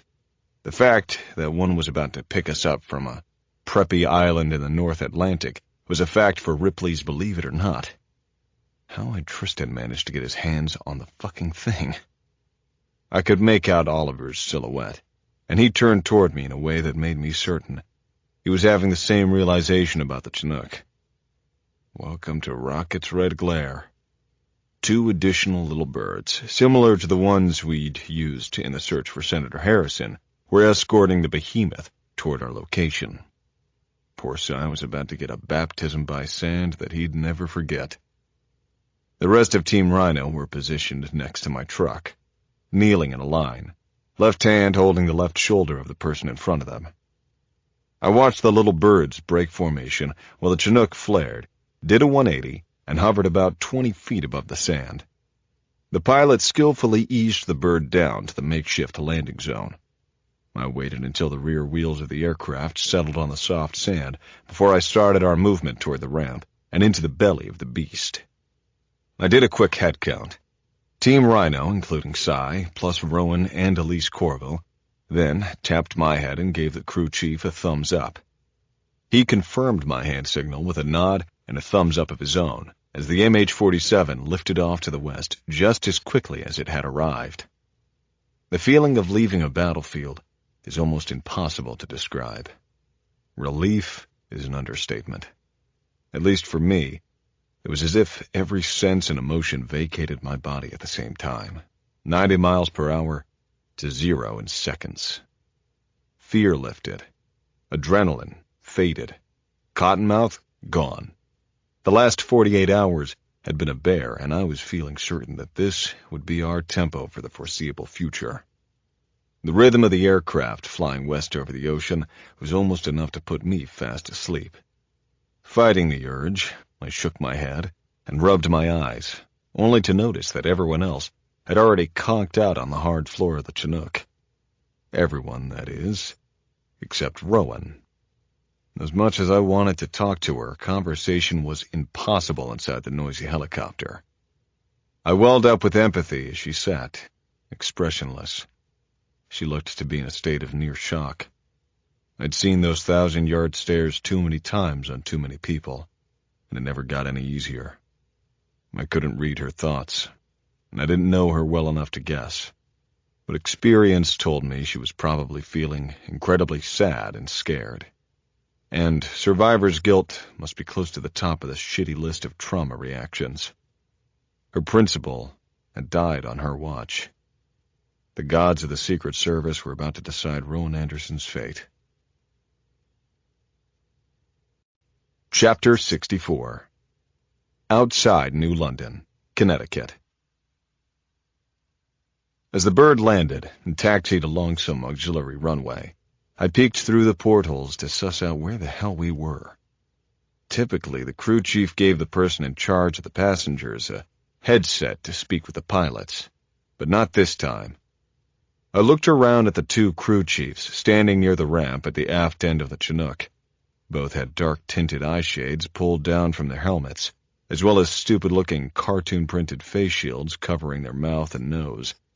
One was the Punisher, and the other was an evil clown face. Each wore the typical olive-green flight suit with a drop holster strapped to their right thighs. They looked all business and ready for a fight. Their aggressive and menacing body language was too cool for school. I immediately disliked them. No way were these CSTC guys. I'd have given anything to see members of our Falcon, Eagle, or Hawk teams. Instead, I was stuck with these two wannabe super alphas. Undoubtedly good at their jobs, but train wreck personalities. As the ramp lowered, I saw a couple of black Suburbans parked on the tarmac in front of a hangar. The few people in suits huddled together, waiting for the blades to stop. It wasn't exactly the same feeling I'd gotten on route Packers back in Iraq, but I had enough of a sixth sense to know that shit was about to go sideways. We each grabbed one of the many ridiculous Louis Vuitton bags and headed off the ramp toward the gaggle of suits. As I passed Mr. Evil Clownface, I nodded, smiled, mouthed, "Fuck you," and walked off the Chinook. I should have been happy, but I wasn't. I should have been grateful that we were off the island and out of harm's way, but I wasn't. I should have been excited that the authorities showed up to help us, but I knew that wasn't the case. Everything about this welcoming committee was wrong, and it pissed me off. I wasn't going to put up with their shit for 1 second. I could feel the rage starting to boil and my fists beginning to clench. I was gaining emotional momentum as the physical gap between us rapidly closed. I chose my target, the tallest suit in the group. In about 20 seconds, he was going to start having a very bad day. As I dropped the bag I was carrying, I thought I heard someone calling my name, but it didn't register at first. Then I heard it again, a little louder. Who the fuck would call me Mr. Phillips anyway? It was Attorney Samuel Starnes, who was standing among the suits and once again doing his job. I caught his eye and knew that he knew. My guardian angel had just spared Tallsuit from a righteous ass-kicking. I regained my composure in a couple of steps and offered my hand instead. One of the group started giving us the down and dirty. Sam Starnes announced that we were all heading back to Maryland and said something about a debrief back at the clubhouse tomorrow. The suits surrounded Rowan Anderson. I could hear them pelting her with questions, rapid fire, giving her the business. Their tone wasn't super heated, but I could tell they were ganging up on her, and that lit my fuse again. When one of the tools extended his hand to Rowan, she handed him her pistol. My pistol. "Hey, asshole, that's mine!" I yelled as the guy gave me an eat shit grin. They all stopped and looked at me as I stepped off. The guy knew I was right and tried hard to save face in front of his buddies. "Just give me the fucking gun, dude," I said. It was a classic Fed ball-sniffing move, but I won. He handed me the Sikh, and I instinctively checked the chamber, made sure the pistol was on safe, and turned away. "Would you hold this for a second, Oliver?" I smiled politely at my friend. Then, in one motion, I did a 180 toward the Fed, cocking my right fist as I spun.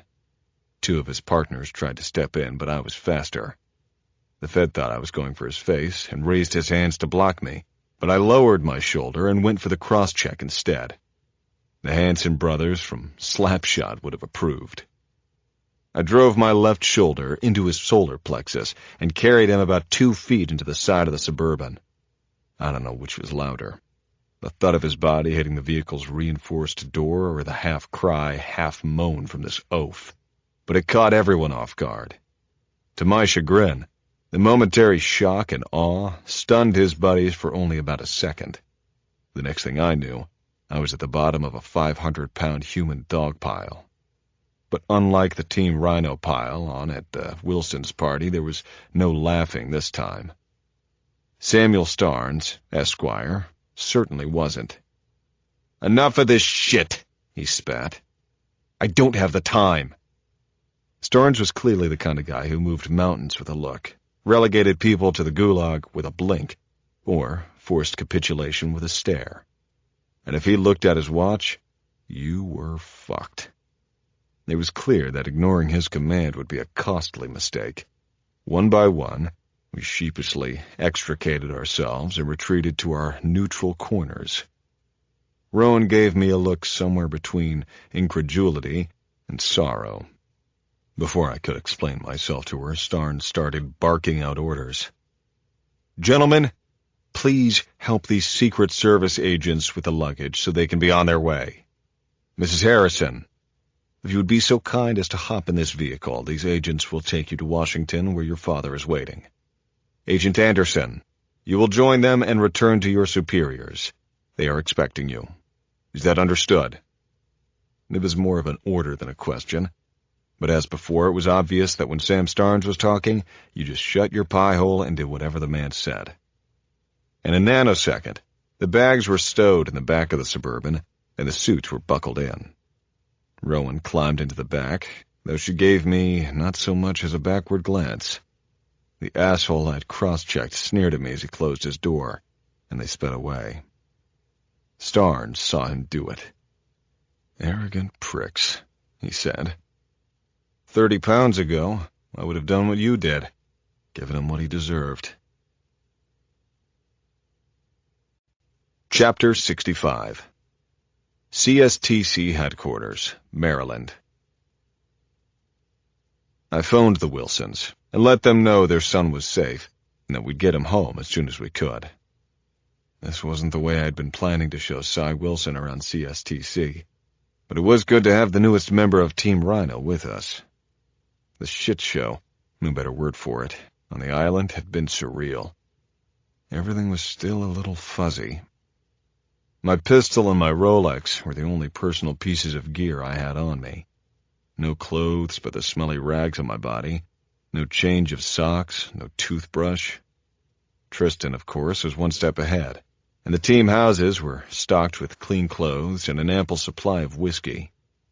While the others drifted off to get hot showers and fresh duds, I sat down on Tristan's back porch and, over a steaming cup of coffee, filled him in on what I knew. You did well, Nat.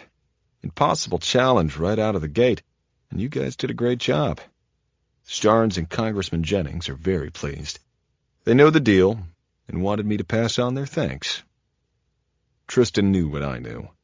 Team Rhino was ready to go. Everyone did their job. No one hesitated for a second. But Tristan, it was fucking nuts. IEDs in America? Who kidnaps and tortures, let alone kills, a sitting U.S. senator? I was still in a bit of disbelief. Tristan let me talk it through for a while before bringing me back to the next phase of the plan. Team Rhino stays put here in Maryland, he said.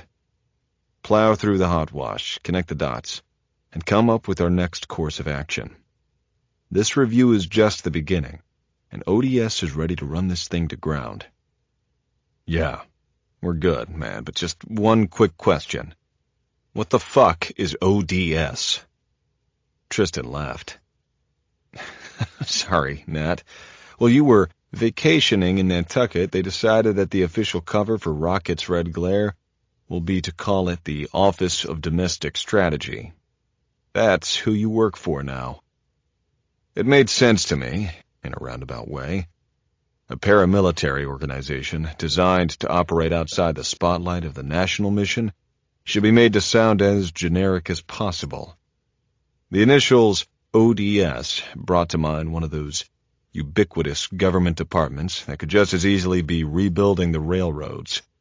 Whatever it took to keep wandering oversight away from yours truly. I shook Tristan's hand, and was starting to step off the porch when I turned and asked if there was any word on Rowan Anderson. Best I can tell is that she's being benched, pending the outcome of the investigation. Basically, no gun and no fun for a while, Nat. I gotta be honest, I don't see how this works out for her.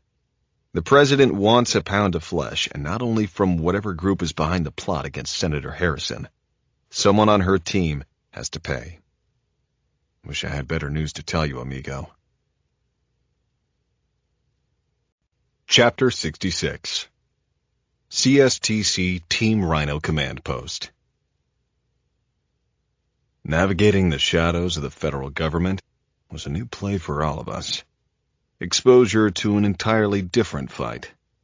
But if I'm being honest here, I was troubled by the nagging thought that so far it felt like just another deployment, another mission against bad guys. I had no choice but to break it down, figure out where to go from here. In this early phase of Rocket's Red Glare, severe compartmentalization was required. CSTC typically enlisted the aid of another team's intel officer, and sometimes outside agencies. Going forward, nobody needed to know anybody else's business unless invited. By design, we did not want any overlap between operational teams. I called a Team Rhino meeting, including Cy and 3 other team members, Medic Rudy Martin, back from his trauma medicine symposium in Dallas, plus Stu Arden and James Teagan, a.k.a. Jimmy T. Jimmy was our Boston guy. His family ties to the city went back to 1860, when Thomas Teagan arrived from Belfast, Ireland, and began to grow a family, and an empire. Even in the new millennium, they routinely sent funds home to help families affected by the Troubles. While not quite as powerful as Whitey Bulger, the Teagans had considerable influence when it came to running Irish interests in Boston. Everyone knew that if you fucked around with the Teagans, you were either mental or had a death wish. Stu Arden was our team commo chief and a virtuoso of all things electronic. He came from Wyoming ranchers and was good timber. Whenever he had downtime, you'd find Stu in Jackson Hole looking for cowboy stuff to do on the family ranch. Team Rhino and I talked late into the night, reviewing everything that had happened from when J.P., Wolf, Oliver, and Meg landed on Nantucket up through my cup of coffee with Tristan. The process was beyond painful. Necessary, but miserable. For every pro, there were at least a couple of cons.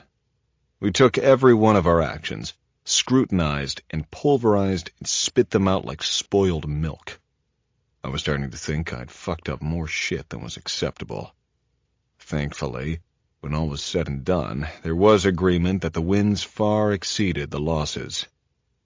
Once we had exhausted the review of our techniques, tactics, and procedures, we shifted our focus to the forensics of all the intelligence we had gathered and observed so far. It was Meg's turn at the head of the class. The bulk of the analysis would fall to her. Okay, Meg, where do we start, and what do you need? Here's where I think we get the most juice the quickest. I need to find the outside connection between all the dead people and the mainland. Nantucket is an island, so we need to find an intersection between there and someplace not surrounded by water. There has to be something. Even a small thread gets us out the gate. She tapped a pen on the table. Why Harrison? She asked. And what's special about Nantucket? How did they get IEDs onto the island? Who were the kill teams? And who would have the ability, using what kind of explosives, to blow up and sink a 100-ton ferry? While we theorized answers to her questions, Meg drew the highlights of the battle on a big whiteboard, creating a brilliant system of interconnected circles and squares of intelligence until they filled the board. I also need help with the phones and computers. I can't sweep them all myself. It would take weeks. If we can paint a picture of how they communicated and controlled the actions, we can undoubtedly answer the most pressing question. Who the fuck did this? Stu would take the lead on the electronics sweep, while Cy and Wolf would assist. Like Oliver with guns, Stu just got communications. There was no doubt that he could quarterback the dive into the sizable boxes of cell phones and laptops we'd recovered from the island. I assigned Jimmy T and JP to the man-tracking tasks. Rudy, our team medic, would handle the medical examiner duties, better him than me. We would soon have the rush autopsy results and enough pictures of dead people to give us all nightmares for the next few weeks. One thing that bothers me is the Russian boat, Meg declared with a sigh. At the time, we obviously couldn't split the force, and I personally didn't find anything on board that could have tied that ship to anything that happened on the island. But I keep thinking there has to be a connection. Did you guys get that sense too? Or am I completely out to lunch? I'd say we start by having another little chat with that bad boy's owner, JP said. I nodded. Makes sense to me, JP. Meg, any ideas? Yeah, I'd go with that. But I honestly have no idea where to begin the search. Meg looked at me. We lost track of the first yacht as soon as we climbed back aboard the Little Birds. He could be in Greenland for all I know. Maybe while Stu and Wolf dig into the electronics, Cy can help me review the satellite imagery from the night of the attack and see if I can find her. How long would that take? Maybe a day or so. Give me some time to do some coding. It's not really like fast-forwarding a video. You have to do some reprogramming to guess next locations, then re-enter the data. It's complicated, but not impossible. I'll get on it ASAP. Okay then, Meg. Let me know what else you need. We'll get it done. Slow is smooth, and smooth is fast, right? Her smile quickly turned into a yawn. We'd been at it for a good long while. I was about to tell everyone to take a break when Cy stood up in the back of the room, put his right hand over his heart, and, in a surprisingly booming voice, said, "Excuse me, Nat, but are you going to call in the Wolf?" I gave Cy a WTF look and rubbed my eyes. Then I turned to Oliver, who was flashing a "Who? Me?" expression. "I'm guessing we have you to thank for this," I asked him with a half-smile. "Come on, man, it's late." "Cy, what did I tell you earlier?" Oliver prompted. Cy cleared his throat and said, "Well, you told me that if they couldn't figure out the Russian yacht, that I was supposed to stand up and shout, "Nat, are you going to call in the wolf?" And then I was also supposed to say, "It's all you had to say." Cy's face turned bright red, and he sank back down into his seat. The poor kid had no idea what rite of passage he had just gone through, but we all thought it was funny as hell. Regaining my composure, I said to Oliver, "Enlighten us, please, Mr. Smith." "Thought you'd never ask, boss." Oliver stood and strode to the front of the conference room, where he grabbed the pointer and positioned himself beside the map of the eastern seaboard that we had used for the debrief. He tapped the pointer's tip somewhere on the southeast coast of Florida. "Well, Nat, besides being just another pretty face, you all know how much I dig the ocean, right? I love boats, especially the big ones. So, when we were clearing the cabins, I noticed that the name of the yacht was embroidered on just about everything, especially in the galley. Didn't anyone else see this shit?" Clearly our silence confirmed his suspicion. "Shocking. Anywho, the Oriole is the name of this stinkpot. She's registered to some no-name LLC headquartered in Georgetown, Bahamas, and is docked down in Cy's hometown of Palm Beach. The owner shouldn't be too difficult to track down. That concludes my presentation, sir." Oliver paused for a bit of showboating, going through the first few motions of the manual of arms rifle drill as if he was on parade, substituting the pointer for a rifle. After a moment, he dropped the bit and continued. "I was curious, so sue me," he said, back on task. "So, I looked up the boat online. There's a website that tracks these big yachts. It took about 2 seconds. Cy asked me what I thought about the boat, so I told him to hang loose and see what we found out during the hot wash. He said you all would figure it out, but I said you wouldn't, so we made a bet. When I won, Baby Rhino over here had to do his routine. Plus, he also owes me $50, of course. Pay up, Cy, I know where you live." Meg rolled her eyes and smiled at Cy.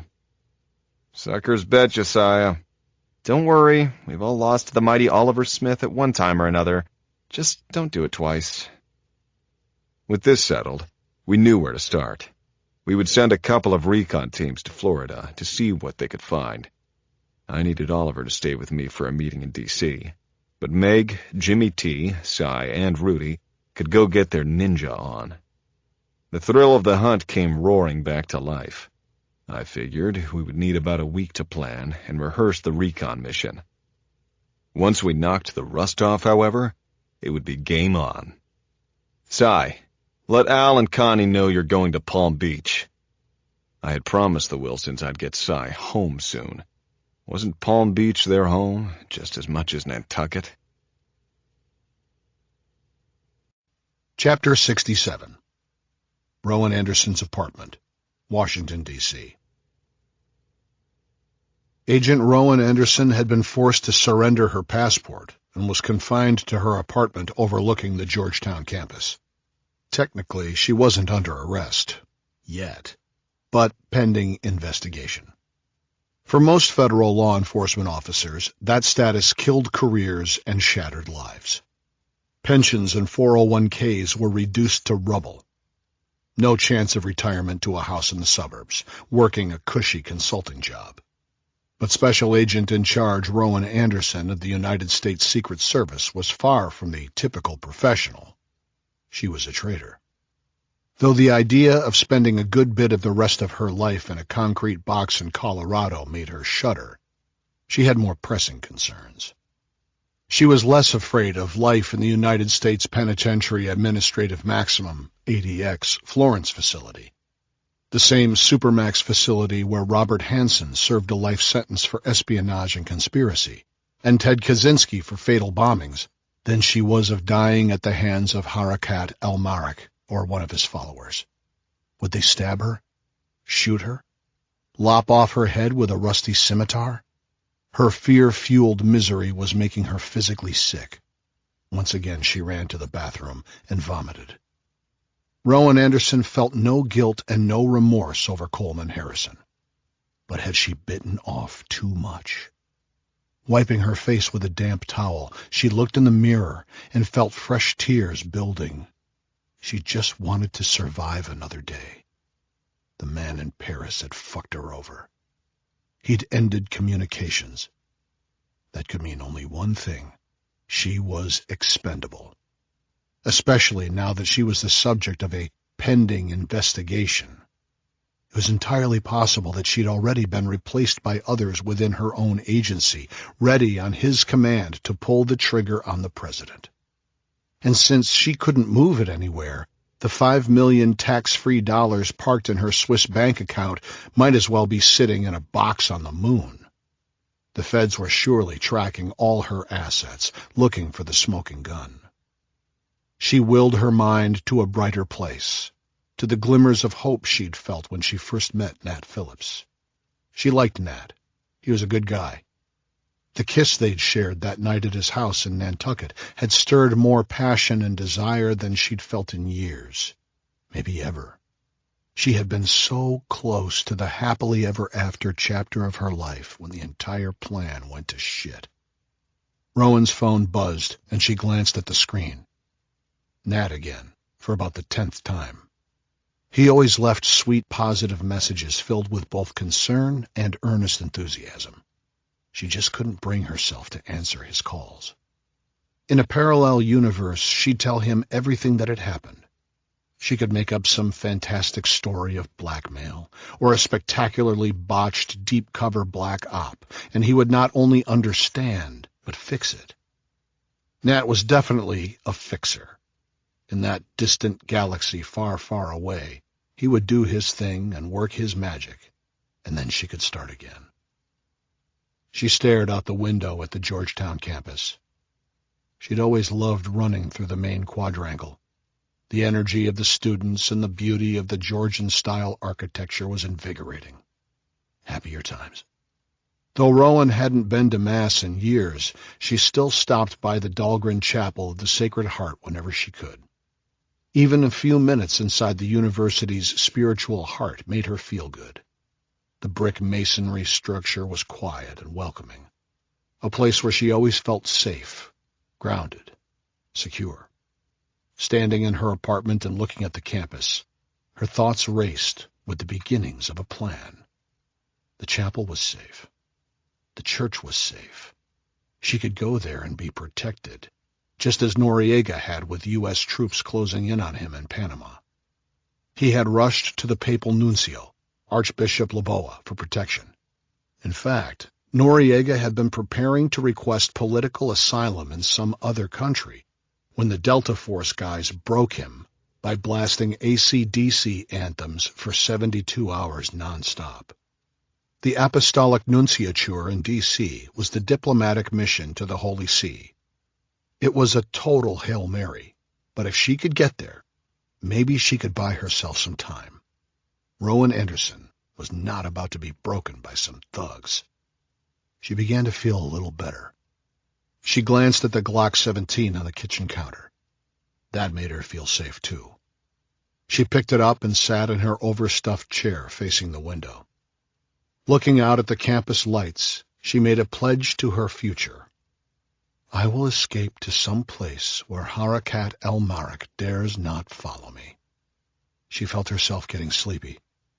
Her gaze was locked, trance-like, on Healy Hall's 200-foot-high clock tower. When she could no longer fight the urge to close her eyes, she let herself drift off into the darkness. At 3 a.m, Rowan woke up, still facing the clock tower. It was all the sign she needed to get herself back on the offensive.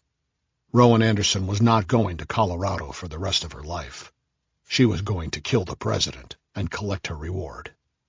She grabbed her phone and sent a text message. Urgent. Come see me ASAP. Chapter 68. Embassy Row, Washington, D.C. Special Agent in Charge Rowan Anderson wasn't the only one mulling over the Nantucket debacle. In the early hours of the morning, Elise Corville was awake in a bedroom somewhere on Embassy Row. She looks like a zombie. Corville had heard her father whispering to his private physician about his daughter's state. What would Charles Corville, ambassador of France to the United States, say if he learned that his daughter played a key part in multiple schemes, turning Agent Rowan Anderson against her country, plotting to abduct and kill her philandering husband, and the ultimate double-cross, killing the President of the United States? Corville's relationship with Anderson was complicated at best. She had to admit that Anderson was smart, but Corville had seen the surprise in the agent's face when she'd held the gun against her. Harakat El-Marek had stopped making contact. He'd never sent a message confirming the mission's completion on the island, nor had he sent any messages via their contingency method of communication. None of his network gave any sign of acknowledgement. This could only mean one thing. Elise Corville was a marked woman. Like the zombie her father described, she was the walking dead. There was no place to hide from a man as ruthless as El-Marek. He could kill senators, he could kill presidents, and he could definitely kill the daughter of the French ambassador. A man had come to her home with a rifle and fired inside it. At first she'd been sure he was aiming for Rowan Anderson, but now she wasn't at all certain. While they'd been upstairs at her house packing those Louis Vuitton bags, Anderson had laid out the terms of their newfound alliance of necessity. We're the only ones who know the name of the man in Paris. We have to stick together. At 3 a.m., Elise Corville's phone vibrated on her bedside table. She was instantly alert. Could it be Harakat El-Marek? Had he finally sent the message she'd been waiting for? Merde, she muttered, venting her disappointment before hurriedly typing her reply. We'll be there at 7 a.m. Chapter 69. Rowan Anderson's apartment, Washington, D.C. You look like hell, Elise Corville said as she walked into Rowan Anderson's apartment and handed her a large cup of coffee from a local cafe. Nice of you to say. You look like shit today too, lady. Thanks for the coffee. Anderson took a long sip of the hot brew and seemed immediately energized by the caffeine boost. After an awkward moment, Corville closed her eyes as if holding back tears. Please tell me you've got something. The stress feels lethal. Anderson put her coffee down. Then she walked to Corville and gently grabbed both her arms around the biceps, squaring her body so they stood face to face. Look at me, Elise, and listen carefully. I need you to get in touch with the man in Paris. Are you insane? Reaching out to him means signing a death warrant, certainly for me, but probably for both of us. She slipped out of Anderson's grasp and started pacing the apartment. We are dead women. Listen for a minute, Elise. Yes, we are dead women, but not yet. If he had wanted us planted in the dirt, we'd be there already. He knows how scared we are. He also knows that fear keeps us quiet. I am sure, somehow, somewhere, that his people have eyes on us, maybe not 24/7, but he has to know we've both been brought to D.C. and under what circumstances. So forget that for a moment. What he isn't expecting is for us to fight back. Elise Corville was trying to follow Anderson's logic, but the dots weren't connecting. So you're saying we have some kind of play here? He doesn't negotiate.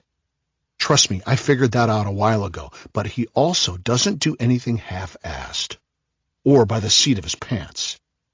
Right now he's trying to resurrect some sort of plan, but he's running short on time and short on human assets.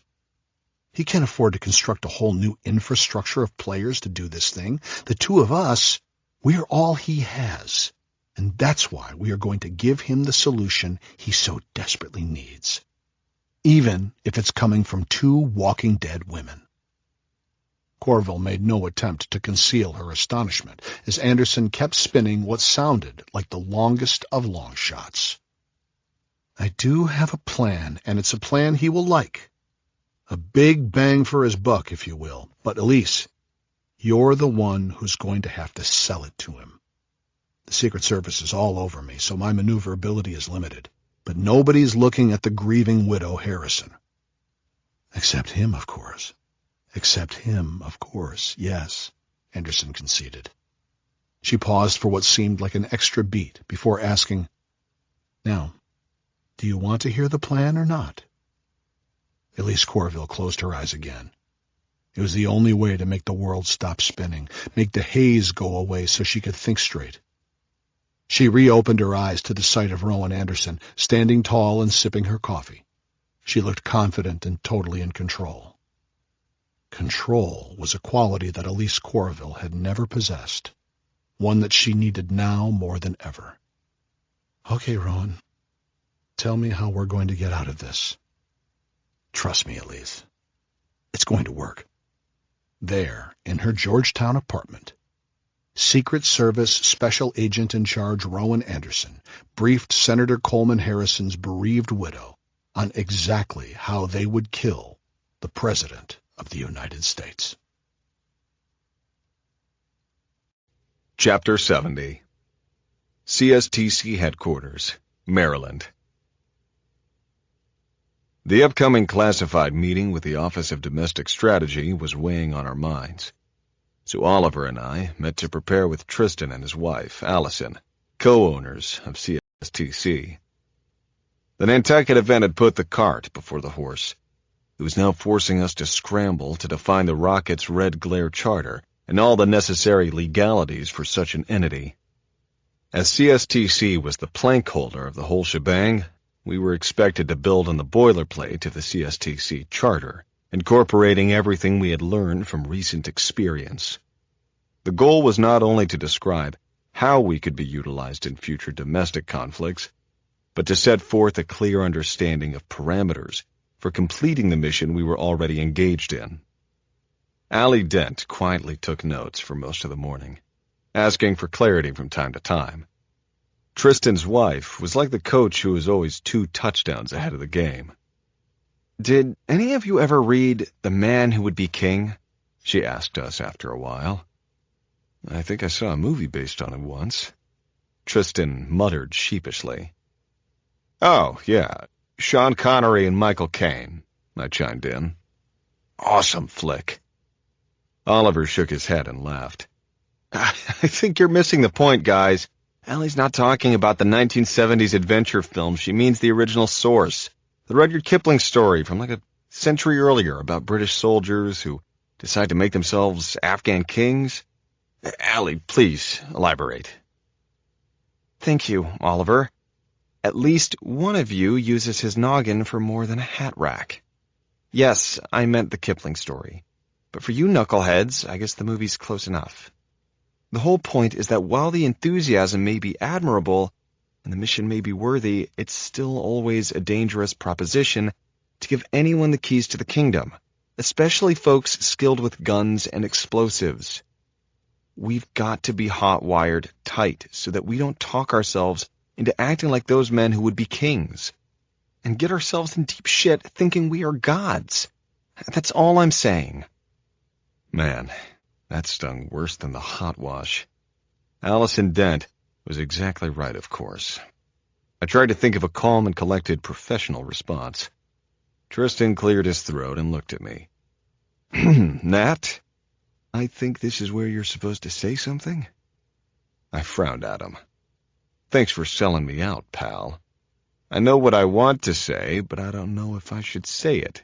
So that's why I'm sitting here, waiting for you, the owner of CSTC, to answer the co-owner, who is, in fact, by law, your wife. Oliver, please, just shoot me right here behind the ear." Allie held 2 fingers up to her head like a pistol and pulled the air trigger. "I'm only kidding," I reassured Allie. "Honestly, you've just voiced my biggest fear. I've seen the good old boys club go bad in a hurry. I didn't want oversight while we were in Nantucket during the fight. I don't really want it now, but I do realize we're going to need it at some point. What I don't have is a well-thought-out answer. I could bullshit you, but that's all it would be. Can I let it marinate and talk to my team and get back to you?" "Of course, Nat. I didn't expect an answer today. We need all of you and CSTC to be bulletproof, protected. We're embarking on unknown territory, and we're sure to encounter plenty of complexities that we haven't even considered. So for a start, let's begin by tackling this one. How do we guard against getting too big for our operational britches? Now that I had my assignment, Tristan ended the meeting. Class dismissed. Chapter 71. Paris, France. Harakat al-Marek was not surprised that the American whore had made contact following the protocol he designed. He was neither angry nor relieved. In fact, he was more amused than anything. While it was true that his access to funds was almost unlimited, it was also true that he did not have access to an unlimited number of people. His benefactor was very generous, to be sure, but also seemed to be injecting himself more deeply into the operations than al-Marek would have liked. The capture, torture, and execution of Senator Coleman Harrison had been a victory. The viral video was worth well more than he had paid for the entire operation. Donations pouring into his worldwide networks had increased tenfold. Believers were always more generous when they got proof that their money was advancing the cause. This influx of cash, however, was being allocated to a single objective: the assassination of the United States President. No other organization on the planet would dare attempt such an audacious act. Groups in Saudi Arabia and Yemen talked a big game, but chattering like old men was all they did. The groups in the Maghreb were no better. They picked easy targets, low-hanging fruit, and called themselves martyrs. But anyone could blow up a school or a bus or a church and then run away. It was hardly the will of Allah. It didn't bother al-Marek that he had recently changed his mind about the fate of the infidels. Inshallah, he thought, Allah's will. What did bother him was his reliance on the Russian. The two sons were of no consequence, but he had to treat the elder Russian with respect. As long as the old man was alive, nobody could replicate what the Russian's network could do, and the plan in progress depended on his expertise. The old man would die one day, hopefully sooner rather than later, but until then, Harakat al-Marek would stuff his frustration deep inside and humble himself enough to make the call to Moscow. The French ambassador's daughter had informed al-Marek that the new administration would be in a state of transition, sworn enemies taking the place of other sworn enemies for months. During that time, the Americans would be the most vulnerable. It would be the perfect time to create the most chaos and watch the supposed free world implode. Chopping off the head of the great Satan was the only way to show the world the spiritual degeneracy of the American pig dogs. But time was not on his side. The elections would be held in November, hardly enough time to recruit, train, and organize a cell capable of such a spectacular operation. Al-Marek encrypted his instructions and began the process of communicating with the Americans. Then he closed his eyes and thought about how he had planned to kill them both. The thought of watching their eyes go wide with fear as they begged for mercy was pure ecstasy. That day would come, but for now, the whores were an asset. Chapter 72. CSTC Sensitive Compartmented Information Facility. Meg was planning the next phase of the Palm Beach operation. I wanted to get an update on our recon plan, so I headed over to the Sensitive Compartmented Information Facility, SCIF. I tapped out my code on the keyboard, waved my badge in front of the sensor, gazed into the retina scanning device, and heard the door unlock. I was certain the day would come when I'd open that and find gold coins and bars stacked to the ceiling. Not today. But I did see Meg's smiling face, and that was A-okay. We spent some time discussing a couple of key points to cover with the team during the daily intel brief. Meg was on top of it as usual, and I could sense that the plan was gaining steam. As I turned to leave, she said something that didn't quite register, so I asked her to repeat it. What did you say? Your girlfriend. She's all over the news today. Say again. Rowan, Nat. Rowan Anderson. The French newspapers have made her a hero. She pulled up the websites of Le Monde, La Croix, and Le Figaro. All of them showed images of Rowan's government ID photo beneath bold headlines I couldn't read. Check it out. Meg invited me. Where the fuck had this come from? And why now? Meg was fluent in French, so she translated as I tried to catch up. I hadn't put two and two together that Senator Harrison's widow, Elise Corval, was the daughter of the French ambassador. Likely the reason the French papers ran some completely bullshit and totally inaccurate variation of Secret Service agent rescues ambassador's daughter. The French president praised the United States and our dedicated professionals for keeping Corval safe from terrorists. His sympathies for her husband, the late Senator Coleman Harrison, were of course extended as well. The glowing coverage was such an unexpected turn of events that I didn't know how to feel. Clearly, I recognized this as a positive development for Rowan, and I was relieved that not one of the news reports mentioned CSTC or any of us. Are you going to call her? I've tried a dozen times since we got back. She doesn't answer, won't return calls or messages. I can take a hint. Meg laughed. Nat, if I didn't know you better, I'd say your feelings are hurt. That was a weak showing, wasn't it? I asked. You don't have to listen to me. But if you want my 2 pennies, I'd bet that after this breaking news, she might answer her phone. Just a hunch. She gave me a half-smile as I stared dumbly, then mouthed, Trust me. Call her. Chapter 73. CSTC Headquarters. I'd rehearsed the entire conversation in my mind 100 times. I thought I had it down pat, but as soon as Rowan Anderson answered her phone, my mind went totally blank. Mercifully, Rowan picked up the slack. Hey, Nat. Thank you so much for calling. I'm so sorry for not speaking with you earlier. I just couldn't bring myself to answer. You're such a sweetheart for leaving those messages. I loved hearing every one of them. You're the best. It was nice hearing Rowan Anderson say those words. She had the best phone voice. Things were looking up indeed. I stammered through a, "You're welcome," and made some inane comments about the weather, and of course asked her how things were going. Realizing I sounded like a jackass, I apologized like a madman. It's okay, Nat, seriously. Don't worry about me. It's all going to be all right, I promise. I want to see you again. Soon. Rowan was so positive and enthusiastic. It was almost like nothing bad had happened, which confused me. As much as I liked her, I'd expected her to need some heavy-duty cheerleading. Hell, probably some serious therapy.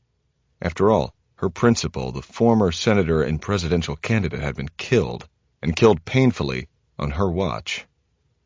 Good deal, I finally managed to say. It sounds like you're in a good place. I'm so glad to hear it. I saw your picture in every one of this morning's French newspapers. I can't lie, totally caught me off guard. Wow. You read French newspapers? She asked with a hint of bemusement. Shit, how to explain this one? Je parle un peu, I laughed. I like to practice my reading comprehension when I get the chance. Today was a slow day.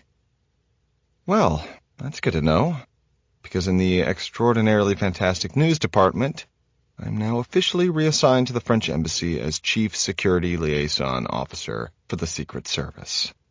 I think it's a made-up position, but hey, I'm not about to complain. After all that shit that went down, at least they aren't going to fire me. Not yet, anyway. So feel free to drop by for a visit and show off your mad language skills. She laughed. Unbeknownst to her, Rowan explained. Elise Corville's dad had pulled some behind-the-scenes strings.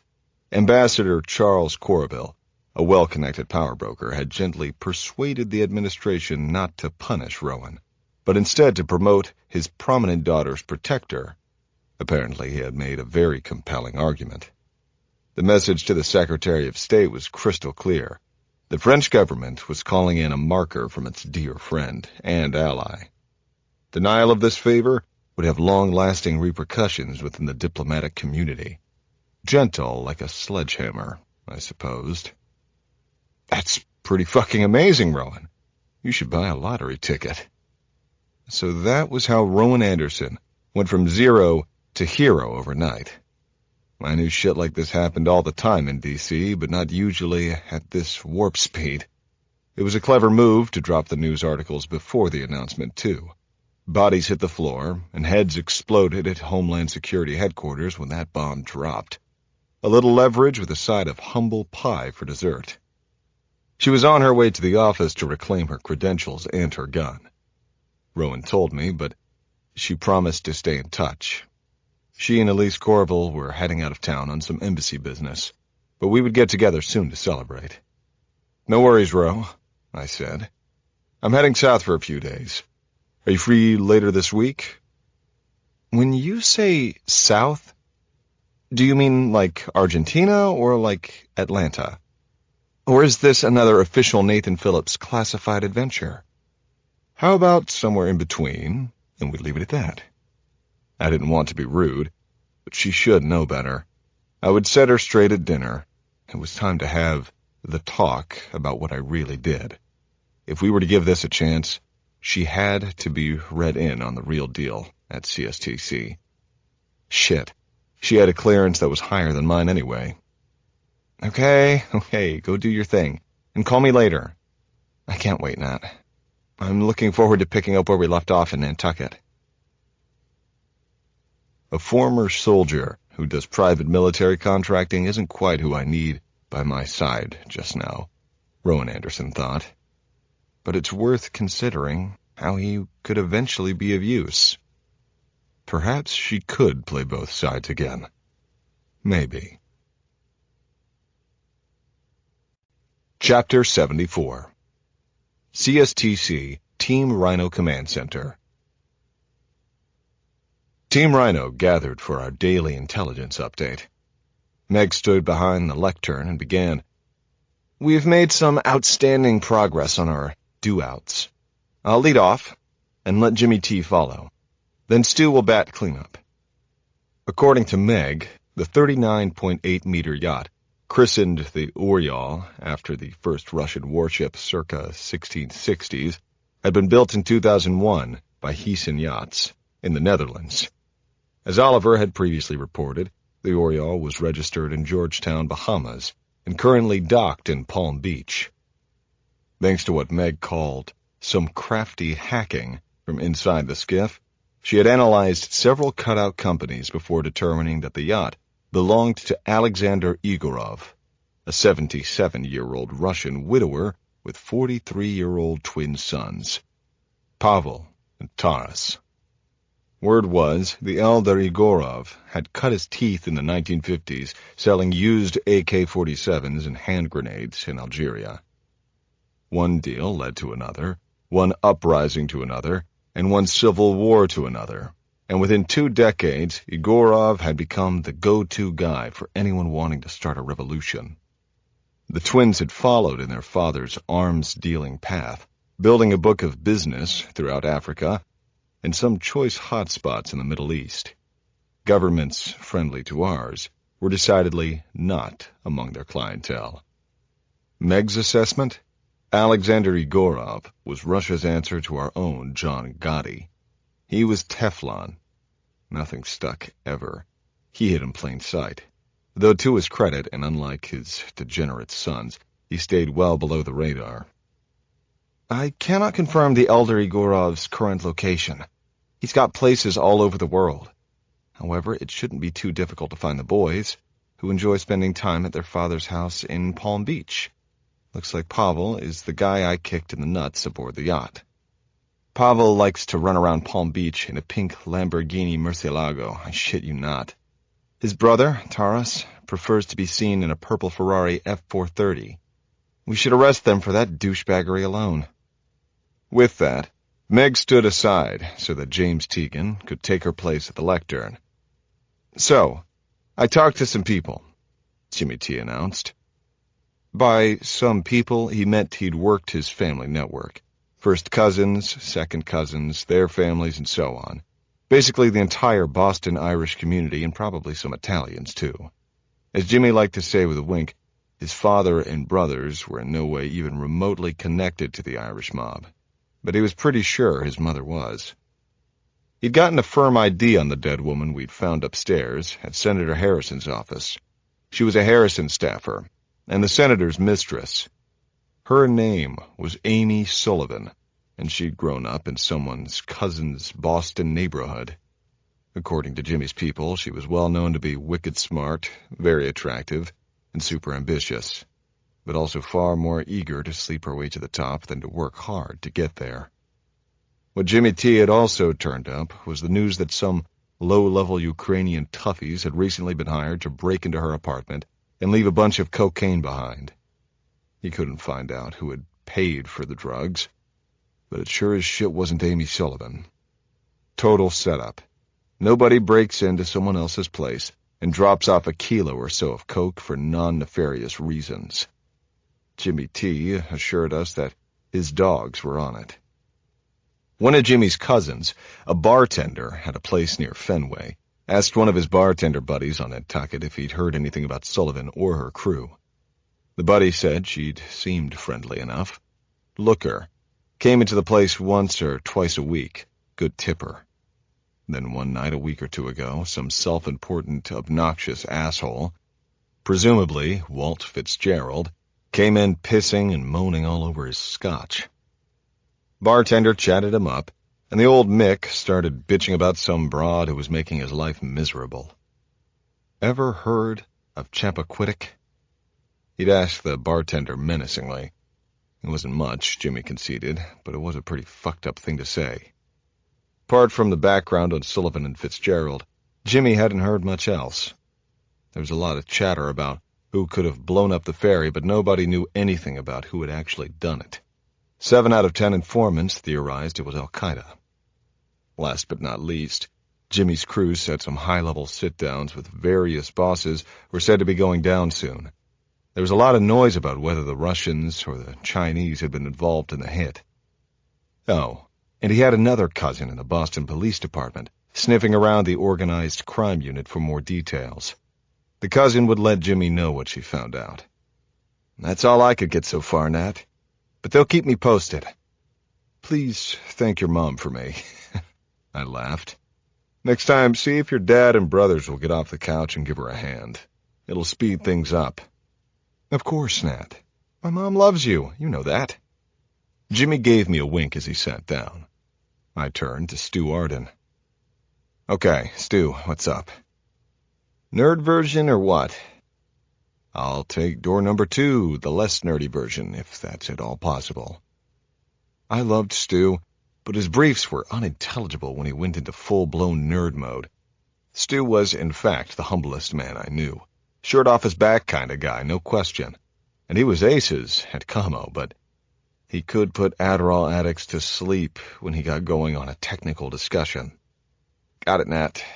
I'll try to keep it simple, but some of this shit is so complex that even I got confused." He smiled at us, hoping we got his sarcasm. "I, of course, figured it out, but you guys are all screwed."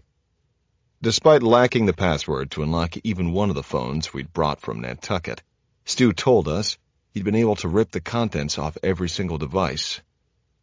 Holy shit, we have that kind of capability? It was interesting to me that there were so many burner phones in the pile found in Elise Corville's house.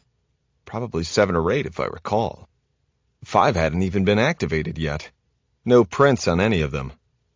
Could be the ambassador used them as an easy security protocol when his daughter was traveling, in case she had to call her old man to discuss something important. I've heard the Speaker of the House does something similar with his kids, just to be on the safe side. Stu's briefing continued. You also picked a burner off the dead sniper, and there was one more at Harrison's house among all the rest of the shit. While the numbers didn't match for our outgoing calls, the country code did. France.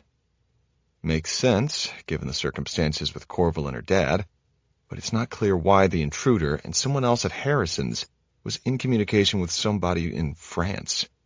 Could be coincidental, but I doubt it. Pretty clear that some bad guys here were talking to another bad guy in France. I've got a friend over at the NSA helping me work through some of the other protocols, and I'm pretty sure we can get more. Just takes some time. He's got all the gear from the yacht, plus the bag of computers that Cy picked up at Corville's. So once we connect, I'm sure more details will come out. It's not a lot, but it's a start. We had a hell of a lot more info than we did before. Chapter 75. Moscow, Russia. The cold air blowing off the Moskva River made Alexander Igorov feel momentarily refreshed. For 63 of his 77 years, he had worked for himself. He'd been 14 years old when his parents were taken from him during the famine of the 1940s, making young Alexander head of the house and de facto parent to his 3-year-old sister. Raising her was a task that Igorov promised himself he would not fail at. What started as petty theft for survival evolved with the times until Igorov was regarded as one of the world's most powerful arms dealers. Weakness in his business was certain to get you killed. For 5 decades, Alexander Igorov had literally and figuratively dodged bullets because he was tough and he had the will to survive. 3 hours earlier, his doctor at the JSC Medicina clinic had delivered the news with a stony expression. Brain cancer. Inoperable. 6 months. Maybe. Igorov had laughed in the doctor's face. He did not fear death.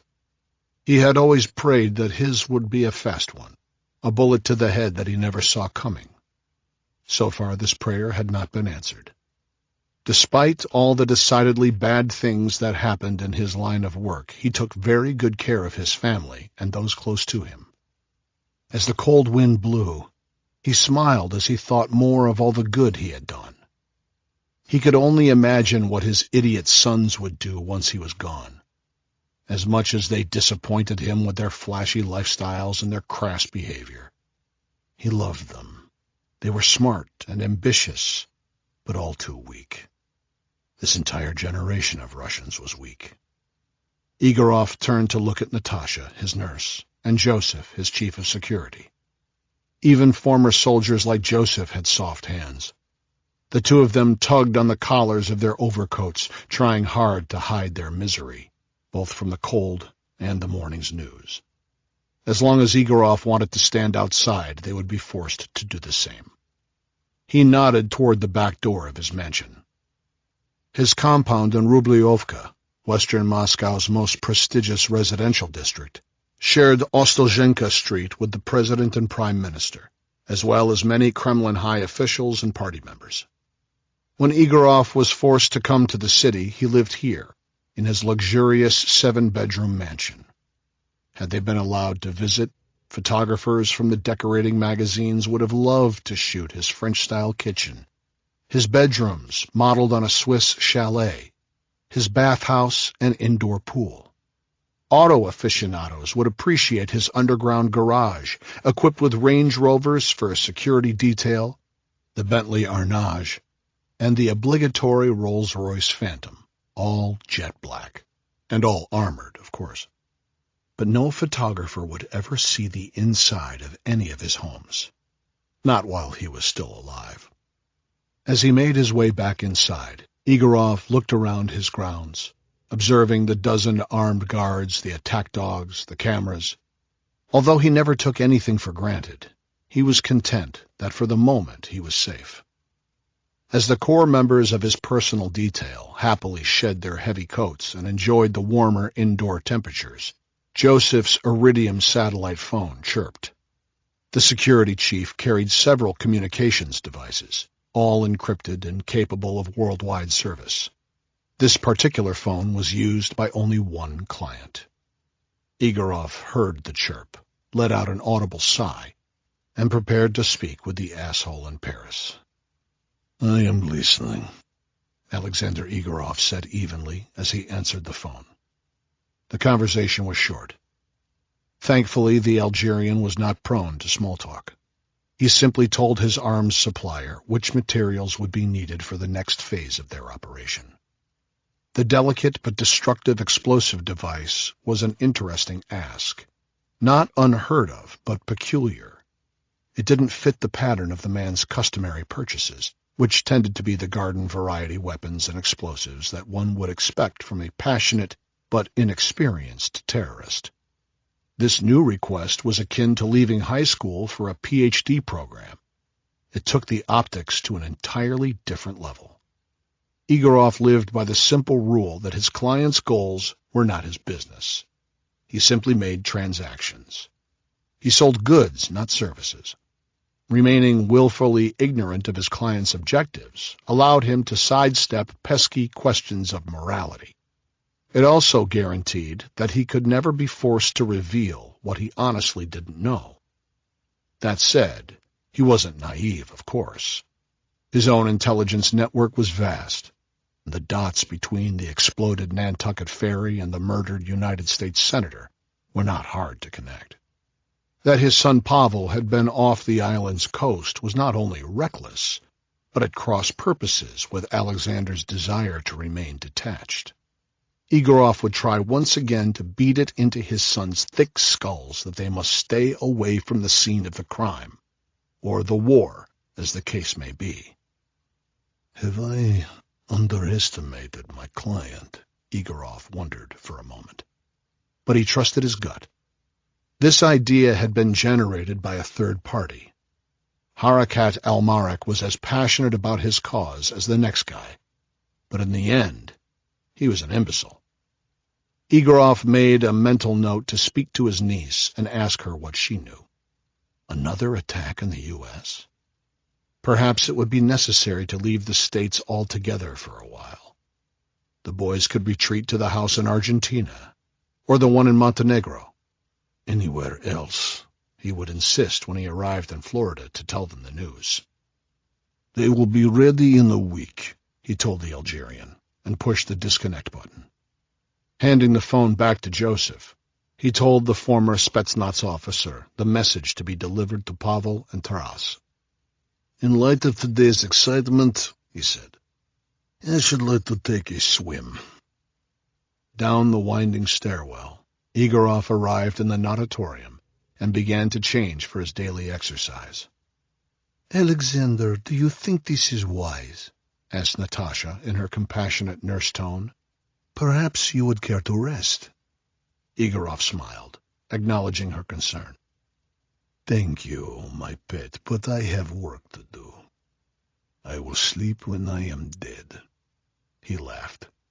"What, since I am not dead yet? Come, swim with me."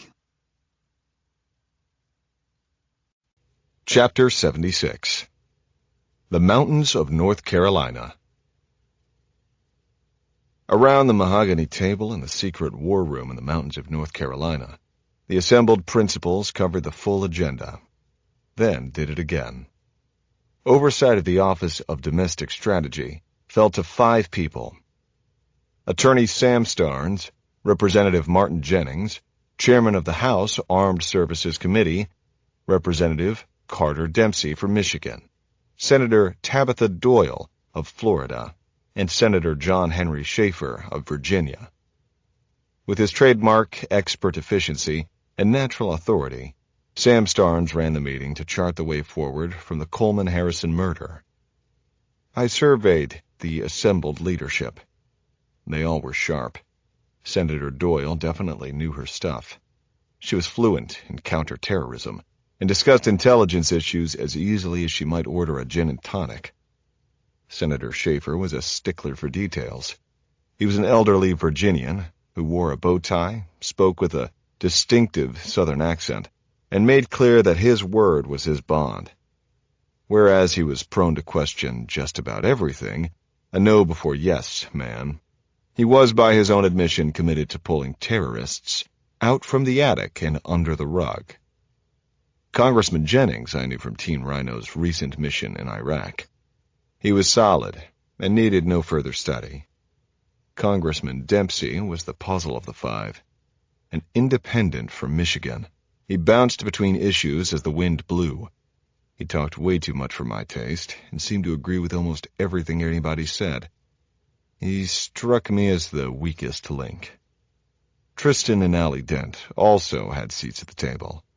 From the CSTC vantage point, I was impressed to witness a side of Tristan and Allie that I hadn't seen before. Their insightful questions and thoughtful answers demonstrated to everyone present that they were as well versed in constitutional law as they were in the nuances of running the newest clandestine organization in the United States of America. Alongside them were Dallas Fletcher and Morgan Porter, CEO and COO, respectively, of Black Star Services. Black Star was the conjoined security twin with CSTC for rockets' red glare.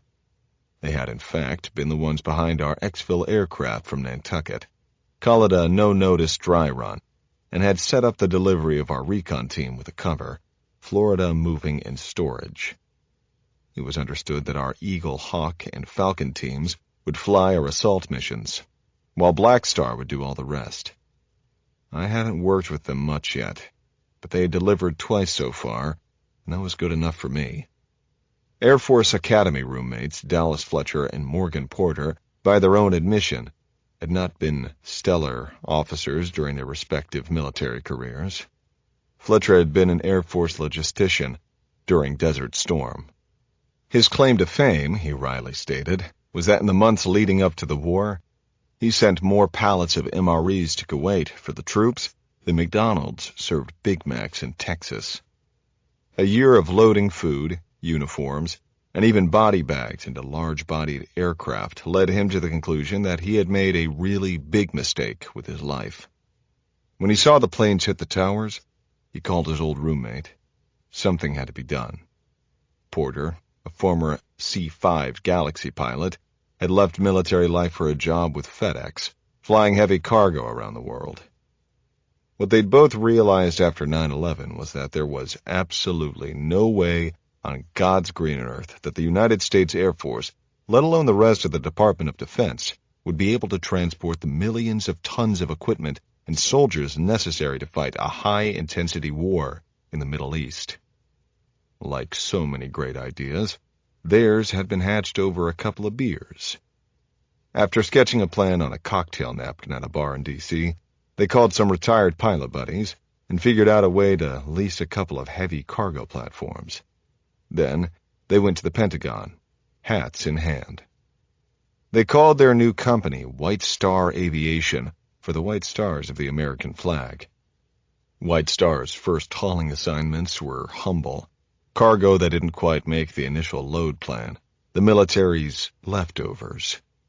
By delivering their goods on time, on target, and most importantly, under budget, White Star Aviation boasted a fleet of shiny new airplanes by 2005, burning holes daily in the clouds between Dover and Dubai. As Fletcher and Porter created more and more business opportunities for themselves, they doubled down and opened a sister company called Black Star Services. Black Star had a singular focus: U.S. Special Operations. We fly nobody nowhere was their motto, and they performed it brilliantly. Siphoning platforms and networks from White Star, they quickly began ferrying special operators and their toys to nasty places around the globe. Land, sea, or air capabilities, Black Star had them all. Every one untraceable and ultimately deniable. If Uncle Sam needed to move a SEAL team to a nowhere spot in South America without leaving a signature, Black Star was the ticket. They would fly into some obscure airfield with one tail number and mysteriously depart with another. Not only did Black Star service the secret side of the government, but cutout companies used them to gain more distance from the agency. The value of flying nobody nowhere was staggering. Oliver Smith and I were up next. We delivered a summary of the significant events of the previous few days, from my arrival on Nantucket to the movements of our reconnaissance team, currently in Palm Beach, Florida. We wrapped up with a condensed after-action report. An inquisition followed. They were all fair points, but they also revealed that none of the questioners had ever lived through an in extremis situation. Rounds of inquiries opened with, "Could you have?" or "Why didn't you?" or my favorite from Carter Dempsey, "If it was me, I would have yada yada." Dempsey's salvo got my temper flaring. I paused, careful to choose the right words before responding. Luckily, Tabitha Doyle beat me to it. "Carter, your vast experience in tactical operations, like the one just described by our Mr. Phillips here, would, of course, give you the confidence and certainly the authority to challenge the leadership decisions made under fire by the man who was, in fact, on the ground." The senator from Florida was practically spitting venom. "Listen carefully, Carter," she continued. Oh, if her eyes could shoot fire, Dempsey would have been ashes. "We may have some worthy perspectives to offer, but I assure you that nobody gives a damn about what you would have done. If we are going to demand excellence, then we all need to demonstrate excellence. And by that I mean our courtesy and our professionalism. Mr. Phillips is a tough man who can quite clearly handle himself in a room full of politicians and bureaucrats. He signed up for that. What he didn't sign up for was empty rhetoric." She stared at the Michigan congressman, her eyes flashing but her voice level. "In short, please do not ask any more stupid fucking questions. We don't have the time." Gracefully, Senator Doyle pivoted to me. "Mr. Phillips, I'm very much interested in what you and Mr. Smith think is going on here." Her face was all business, but I caught the wink. She was on the team, signaling me to relax and speak from experience. "Yes, Senator Doyle." "Thank you, ma'am. At the moment, the Russians are our only lead. But it doesn't make sense that they try something so brazen as to kidnap, torture, and execute a sitting U.S. senator. That's begging for retaliation on an unfathomable scale. A nation-state gives us an easy target. Al-Qaeda makes more sense to me, but as far as we can tell, there's been no claim from them, not even following the video broadcast. Anybody with a mask and a black flag could have done that. It seems almost more of a staged play than a planned operation." "Mr. Phillips, what makes you say that?" Congressman Dempsey asked. My girl Tabitha gave him a look but nodded in my direction for me to continue. "The assault and kidnapping were professional. These guys sank a fucking ferry. They coordinated a spectacular diversion while killing 99% of a Secret Service detail who do this shit for a living. Add in the calls to France and the fact that the dead sniper was a Latino, and we're facing a kaleidoscope of fragmented explanations." Pencils scribbled across notebooks as I continued. Nothing is obvious about any of this, especially when the personal aspects are factored in. It was known that Harrison was cheating on his wife, who was living apart from him on another part of the island. We've also uncovered fishy behavior among Harrison's staff leading up to the night of the attack. There's a drug piece related to the mistress, but it makes no sense. Obviously a sloppy frame job. Best scenario points to a group that put a lot of balls in the air, maybe one too many. Another cell or organization? Jennings speculated. Maybe one we haven't yet heard of? The courtly Senator Schaefer spoke up for the first time, sounding skeptical. "It seems to me that it would be a very tall order for a brand-new terrorist cell to execute such a complex operation with seemingly no mistakes, no fog of war, no Murphy's Law effects." "Well, John, I agree with you on almost every point. But we also have to consider the possibility that these people had access to inside information." Jennings looked at his watch, then made eye contact with Doyle. "Why don't we take a quick break to stretch our legs, perhaps get a drink from the bar before we continue?" An agreement was reached. When we reconvened, Tabitha will close us out with an update from her position and some guidance for us all to move forward. Chapter 77. Palm Beach, Florida. The Wilson home on South Ocean Boulevard was receiving a delivery on a hefty pallet draped with a giant tarp. In the driveway, a woman in aviator glasses, coveralls, and a ball cap directed two muscled deliverymen to maneuver the large pallet off the truck and into the Wilsons' four-car garage. Passerby might imagine the delivery was a sculpture or some artwork or some crazy piece of exotic furniture the Wilsons wanted to shield from prying eyes. That sort of secrecy was pretty typical behavior for the families who lived on Palm Beach Island. Once the pallet was securely settled in one bay of the garage, the stout men closed the garage door, retrieved the clipboard with a signed receipt from the son of the property owner, and pulled away in the big box truck marked Florida Moving and Storage.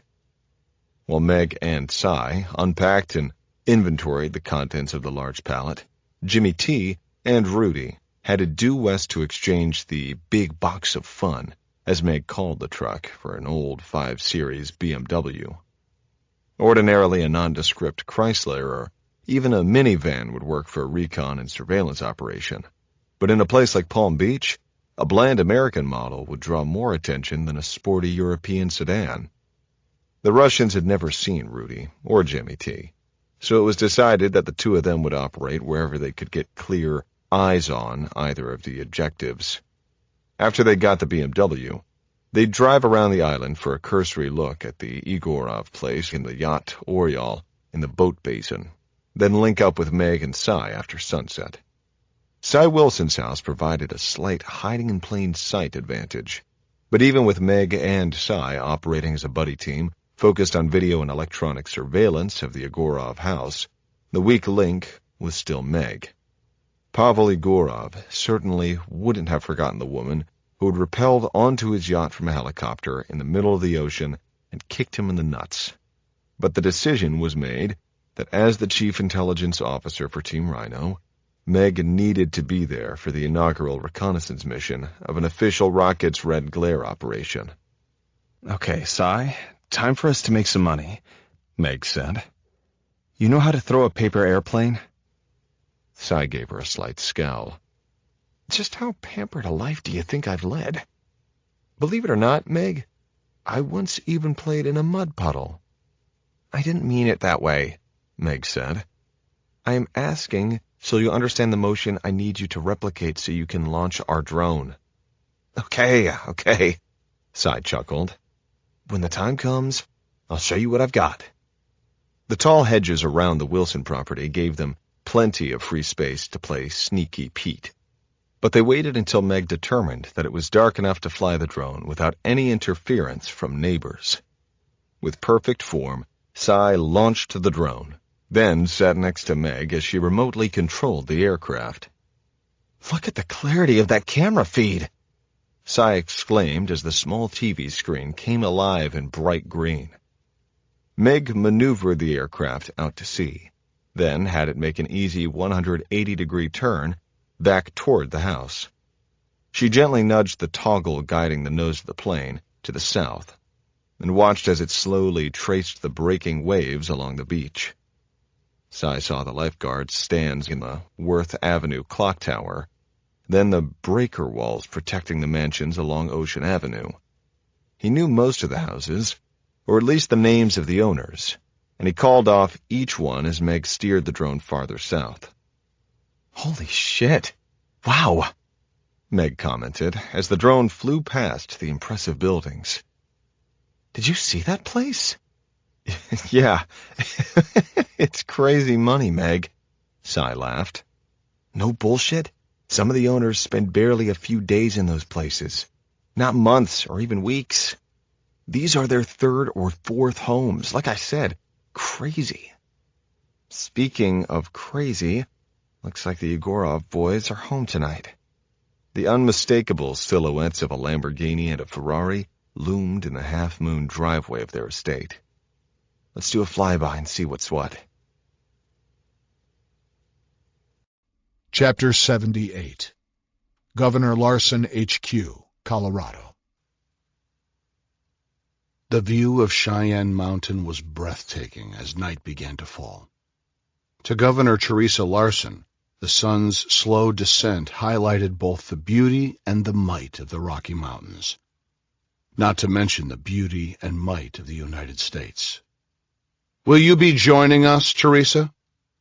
The governor sipped her Grey Goose as she turned from the window of her suite at the Broadmoor to face her husband, Mark. "I momentarily lost myself in the beauty of the mountains," she lied. "My apologies, Mark. Everyone." Teresa Larson's adoring campaign staff was gathered around. The assassination of Senator Coleman Harrison was a tragedy, but it also left little doubt that their candidate would be firmly on the road to Pennsylvania Avenue, delivering the reassuring message that America needed and wanted. The system, as every campaigning politician in history categorically stated, was broken. Well, the same was true of her marriage. Her husband, Mark Larson, had no official role in her campaign. She put up with him. She had to. That was the agreement. But she also knew that deals were made to be broken. Maybe one day soon, if the stars aligned, she would set the record straight. She was well aware of the rumors, and she hated her staff for spreading them. Some said Mark's domineering attitude revealed his anger at her success. Others said that theirs was a marriage of convenience, that he was obviously having an affair because they never displayed any affection in public. Yet another theory was that she tolerated Mark because she was mildly depressed.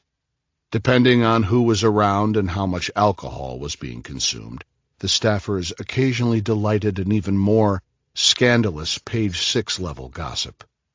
By January, they would all be vying for jobs in the Larson administration, where Teresa would be commander-in-chief. Mark could enjoy the life of the first gentleman, treat his staff like shit, and be an asshole to whomever he pleased.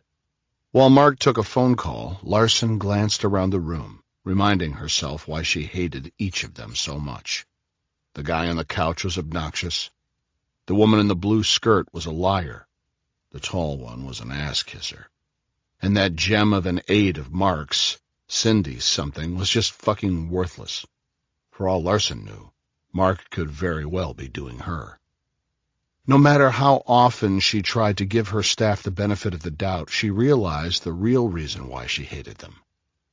Every single one of these pretentious, blood-sucking leeches thought she was just as afraid of her husband as they clearly were. The truth was that Teresa was not the least bit afraid of Mark Larson. "Mark, would you let the briefer know we're ready for the intelligence update?"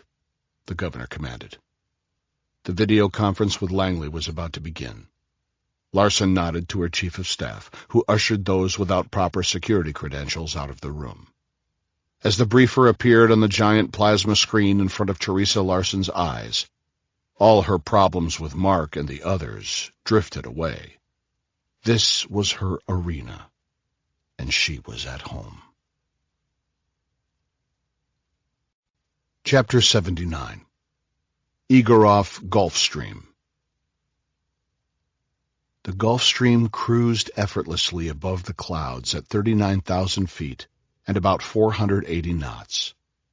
Natasha slept soundly on the couch, while Alexander Igorov nodded absently to whoever was on the other end of the phone. Joseph had excused himself to the aft of the plane when the secure phone line rang, allowing his boss to speak in private. After a minute or two, Igorov ended the call and signaled for Joseph to return. Joseph picked up where they had left off, going over the current contracts to be discussed with Pavel and Taras.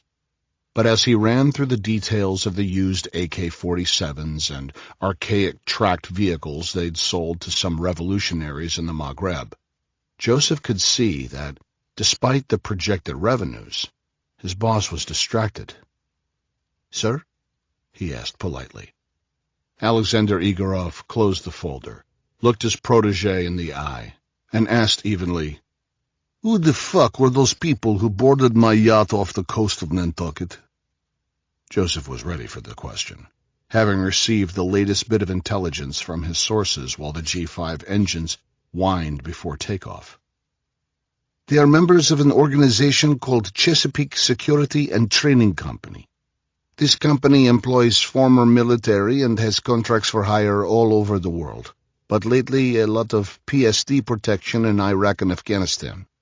Prior to the event on your yacht, the unit in question was involved in a significant engagement in Iraq, where they killed several supposed terrorists and saved an American patrol outside Baghdad. The team was then rotated home, but it's unclear how or why they wound up on Nantucket Island at the same time as your yacht. They have obviously since been caught up in the events that unfolded. Your assessment, Joseph. Formidable. They have deep resources and clearly first-class talent. My sources couldn't gather any details beyond what I've told you, but we know this group retreated behind the fences of their facility in Maryland. We have done only passive reconnaissance on the property, but it appears to be professionally staffed and very secure. The main entrance to the compound looks the same as any other estate in the area. A large wrought iron gate hung between two brick facades on either side of the driveway. Thick woods provide natural concealment and limited visibility to about 10 yards. It is surrounded by almost 10,000 acres of nature sanctuary, affording additional privacy. Expertly concealed around the foliage of the entrance are a series of high-resolution infrared cameras that record everything that passes the gate, day or night. The driveway has a pronounced serpentine drift, preventing anyone from driving faster than a crawl. A variety of early detection devices throughout the property are reinforced by armed patrols, constantly monitoring the compound's security. About a quarter-mile inside, 12-foot-high chain-link fence topped by razor wire protects the inner perimeter, along with a manned guardhouse and attack dogs. Joseph handed his principal a thick folder containing his notes, a few photos, and all the open-source documents about CSTC his team could gather. The day after the storming of the yacht off Nantucket, Joseph had told his Russian mobster contacts that any information they provided about the event would be well rewarded. It wasn't long before a dock worker in Charlestown, Massachusetts, mentioned that some Irish guys had been asking about Russian and Chinese crime syndicates, and poking around about the ferry explosion. The guys asking questions worked for the Teagan family. Plenty of Boston families had Irish names, and then there were the true Irish, the believers. The Teagans were the latter. It didn't take too long to find out that one son, James, had left the family business for the greener pastures of the American Army, and that James had been an Army Ranger, had deployed to the Middle East multiple times, and was now employed by a private military contractor on the eastern shore of Maryland. Igorov listened intently as his security officer finished the briefing. This is all very helpful, Joseph, but I have one more request. I'm afraid I need you to deliver it by the time we land. Joseph nodded, his mind racing. What order was he about to receive? These were never really requests. I want the names and photos of everyone who was on my yacht, starting with their leader. Joseph did some mental calculations. They were 4 hours from Palm Beach. The names alone would be difficult enough to locate. But people in the spook world were notoriously camera-shy, so it was entirely possible that no images existed. He would have to shake the tree hard. Sir, I will do my best and get this started, but I can't lie to you. This task will be challenging. May I ask why the rush for photographs? Their eyes locked, steel to steel, and no emotion. Because right now they are surveilling my fucking house. Chapter 80. The Mountains of North Carolina. Folks, Senator Tabitha Doyle began as she stood at the head of the mahogany table after a brief break. From here on, we are all in this together, right? The gravity of the moment was not lost on any of us. We all nodded our assent. At some point, Each of us will be forced to break an oath and share information that we have sworn not to share. For me, that time is now." She paused before revealing her secret. "We have a source in Taiwan who suggests that for some time, a Chinese agent has had access to the inner sanctum of our Justice Department. This source has recently mentioned details about Senator Harrison's abduction and torture that are not widely known, nor have they been made public. Although Rocket's red glare is brand new, it may already have weaknesses. What do we do next?" I realized that everyone in the room was looking at me to answer Doyle's question. What came naturally to me was to ask one in return. "How reliable is the source?" "Our ground branch friends have found his intelligence to be actionable." "Senator, is there any chance this guy is probing to see what we confirm for him? I've heard all the Manchurian candidate rumors since I was an army private. What makes this one so credible?" I say this with great caution, but given his past, and the quality of the information he has previously delivered, I believe we should consider this source reliable. Could he play us?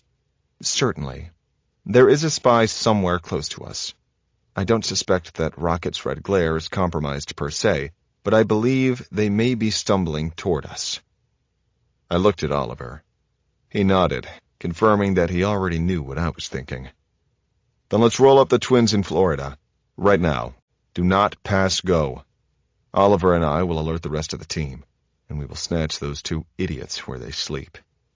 Then we'll find out exactly who, what, when, where, and how this mole knows what he knows. Case closed. That's my suggestion." "Mr. Phillips," Congressman Dempsey said, "please forgive me, but I thought you said you didn't believe the Russians were behind this attack. Why would these two know anything about the mole, who may have infiltrated our Justice Department, or even Rocket's red glare?" "I was going to ask the same question," Doyle said matter-of-factly. "Yes, ma'am. It's a fair question. Deception is one act that terrorists do well. Rarely do events occur at face value, or at legitimately random times," I said. "The enemy's consistent calculus: maximize damage while efficiently using a limited amount of time. Sending the good guys in the wrong direction allows more time to accomplish their real objective. In this scenario, I would say that although the Russians may not have orchestrated it, and probably have fantastic deniability, the Egorovs' business is arms dealing. They sure as shit had something to do with the arms and ammo the bad guys used. If you want to find dirty people, don't hang out with clean people. Those two fuckers are as dirty as they come. They'll know something." "How soon can you execute?" asked Congressman Jennings. "Planning our takedown in 36 hours, like 0300 the day after tomorrow." I looked at the principals of Black Star Services, Dallas, Fletcher, and Morgan Porter. "Can you guys get us in that soon?" Realizing I'd put them on the spot in front of everyone, I mouthed a weak, "Sorry." "Do you want a window seat or an aisle?" Fletcher laughed. "Nat, the answer is yes. Morgan and I will get the assets organized and brief you as soon as I get off the phone with our planners. Too easy." "Well, folks, it seems that we now have our first sanctioned Rocket's Red Glare mission," Sam Starnes said. "The President will be briefed as soon as we conclude. Before you get busy, I want to remind you that while you're cleared to use what force you need, be safe, be smart, and don't get caught." With that, Tabitha Doyle raised her glass, saying, "God bless you, and God bless America." Chapter 81. Egorov Compound, Palm Beach, Florida. "The beauty of this device is its simplicity," Pavel Egorov explained. "A child could work it." Pavel was giving his demonstration to his twin brother, Taras, as well as to Rowan Anderson and Elise Corville. Corville had been able to secure a French embassy jet for this trip to Florida, ostensibly to take a meeting on behalf of her ambassador father, though the assumption that the new widow would also take time out to do some retail therapy didn't hurt. The women would be able to transport the materials back to Washington, D.C. as easily as they could bring a purse purchased on Worth Avenue without fear of TSA or customs. And Anderson's badge and pistol would be quite enough to send anyone who did get too close in the other direction. Now the four co-conspirators were gathered around a large, heavy wooden table in a fortified room, essentially a bomb shelter. While Alexander Igorov was a master of the arms trade, both his sons were savants with explosives. They partied too much and spent outrageous sums of money pushing the limits of their father's patience. But if a customer ever needed something exotic in the explosives department, the Igorov boys were as good as could be found anywhere in the world. For the past year, they had given both product and advice to the customer in Boston. The Serbian was good, but they were better. Most of the bomb building and design work had been done offshore, but this latest order was homemade in Florida. Only 3 things you need, Taras Igorov explained. 1, the bomb sheet. 2, the miniature initiating device. And 3, your cell phone. Let me show you how it works. He pulled from a heavy cardboard sleeve what appeared to be a 3-by-4-foot sheet of green Christmas wrapping paper. At the southeast corner of the sheet were several items that resembled sticks of chewing gum. Pavel Igorov pointed to the sticks, which were all wrapped, not with aluminum foil, but a neutral-looking cover. This is the igniter that is built into the device. We color-coded everything, so there is no mistake about what goes with what. This green wrapper is matched with the green initiating device my brother is holding. The parts can be easily adapted for camouflage purposes. Taras Igorov reached inside a box the size of a pack of cigarettes and held up what looked like a green coin, no bigger than a $50. This is the initiating device. Again, it is color-coded to its matching explosive sheet so you don't get mixed up. The industrial-grade adhesive can be applied to almost any surface, wet or dry. "What's the range between the two?" Rowan Anderson asked, as she nodded her head in appreciation. 50 feet maximum, Taras said. It has worked at 52, but there are too many variables. At 45 feet or less, it's never failed. So all I need to do is set up the device where I need it, and then plant the initiator about 40 feet away? Set it and forget it, Pavel Igorov laughed. Once you dial the number, the detonation is almost instantaneous. Using heavy shears, added Taras, you can cut this sheet to whatever size you need. A 3-inch square will vaporize a human body. A foot square will cripple and demolish an armored military vehicle. And this whole sheet will make a 3-story building crumble. His face was expressionless. It's good work, and our client says this is what you wanted, yes? Anderson looked at Elise Corville, then back at the twins. Oh, yes. This is precisely what we wanted. I promise you it will be put to good use. Chapter 82. Igorov Compound, Palm Beach, Florida. Alexander Igorov's entourage pulled through the iron security gate and parked in the half-moon circle at the front of the mansion. What the fuck is going on here? Igorov roared, the veins in his neck thick as ropes as he entered the house to find his sons sipping red wine with 2 women as some old jazz musician played a tune on his clarinet. Joseph and Natasha followed close behind Alexander. At the sound of the old man's voice, Taras Igorov spilled his wine, and Pavel Igorov tried and failed to lower the volume of the music. Joseph turned off the stereo while Natasha hovered around Igorov, who rebuffed her attentions. Snorting like a bull, Igorov spat orders at the unwanted guests. Get the fuck out of my house and never come back! As you stand here, I will kill you personally." The woman avoided eye contact with the old man as they scrambled to obey his command and make their way outside. "Papa, I'm sorry," Pavel groveled, "but I don't understand your anger. We just finished the deal you told us to do, and the money has been transferred to our account in Geneva. What have we done to upset you?"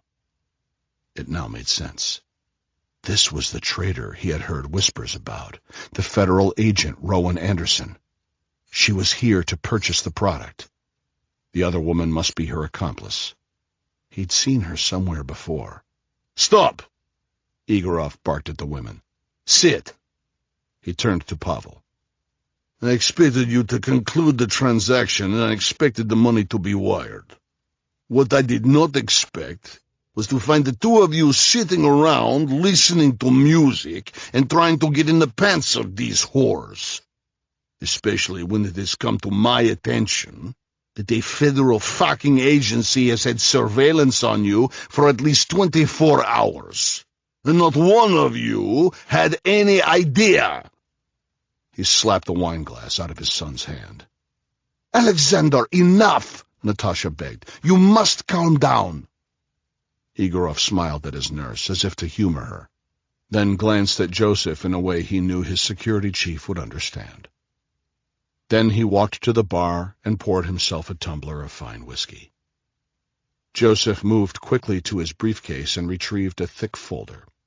He marched across the living room and handed the document file to Pavel, who was now sitting next to Anderson on an exquisitely upholstered couch. The accomplice sat in a chair opposite. Igorov recognized her now, the French ambassador's daughter, the one whose husband had just been murdered. Interesting. Pavel opened the folder and flipped through identification photos. "Who are these people, Papa? The spies?" Anderson spoke up. "I know who they are, and I know they are planning to come here tonight or tomorrow." "How do you know this information?" Igorov demanded. "They were on Nantucket with us, but unaware of my role. The leader is Nat Phillips. He told me he's heading south for a few days. Now you show up with his picture? Doesn't take a genius to connect the dots." Anderson pointed to a photo of a young man's student ID in the folder. "I don't have the address, but I know this one's family has a house here in Palm Beach." Igorov's eyes darted from the traitor to Joseph, who was already dialing his phone and swiftly making his way to another room. After 30 seconds of uncomfortable silence, Joseph returned and whispered into his principal's ear. Another 30 seconds passed before Alexander Igorov made his decision. "Bring one to me," he ordered Joseph. "You know it must be done." Joseph bowed his head and left the room to assemble the tools and talent needed for this delicate mission. Igorov turned to the women.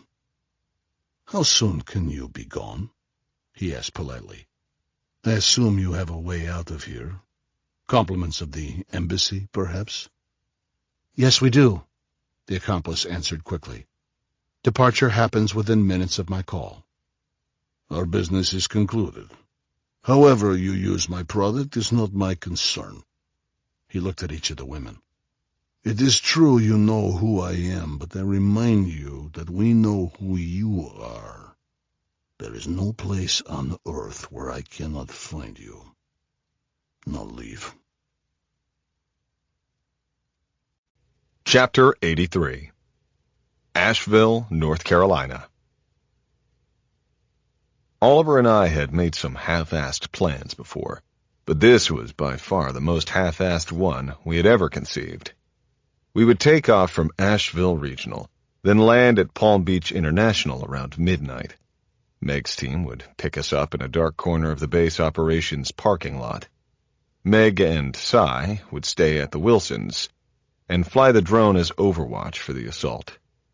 Oliver, Jimmy T, Rudy, and I would stage as close to the Russian compound as we could get. If we made it inside without compromise, we figured the grab itself should take no more than 10 minutes, tops. Oliver and Tegan would go for one of the twins, while Rudy and I would tag the other. Once we called jackpot, Wolf and his crew would arrive in, as Meg called it, the big box of fun. At that early hour, we should be able to drive into the Everglades undetected, then call for our exfiltration all the way back to Easton, Maryland.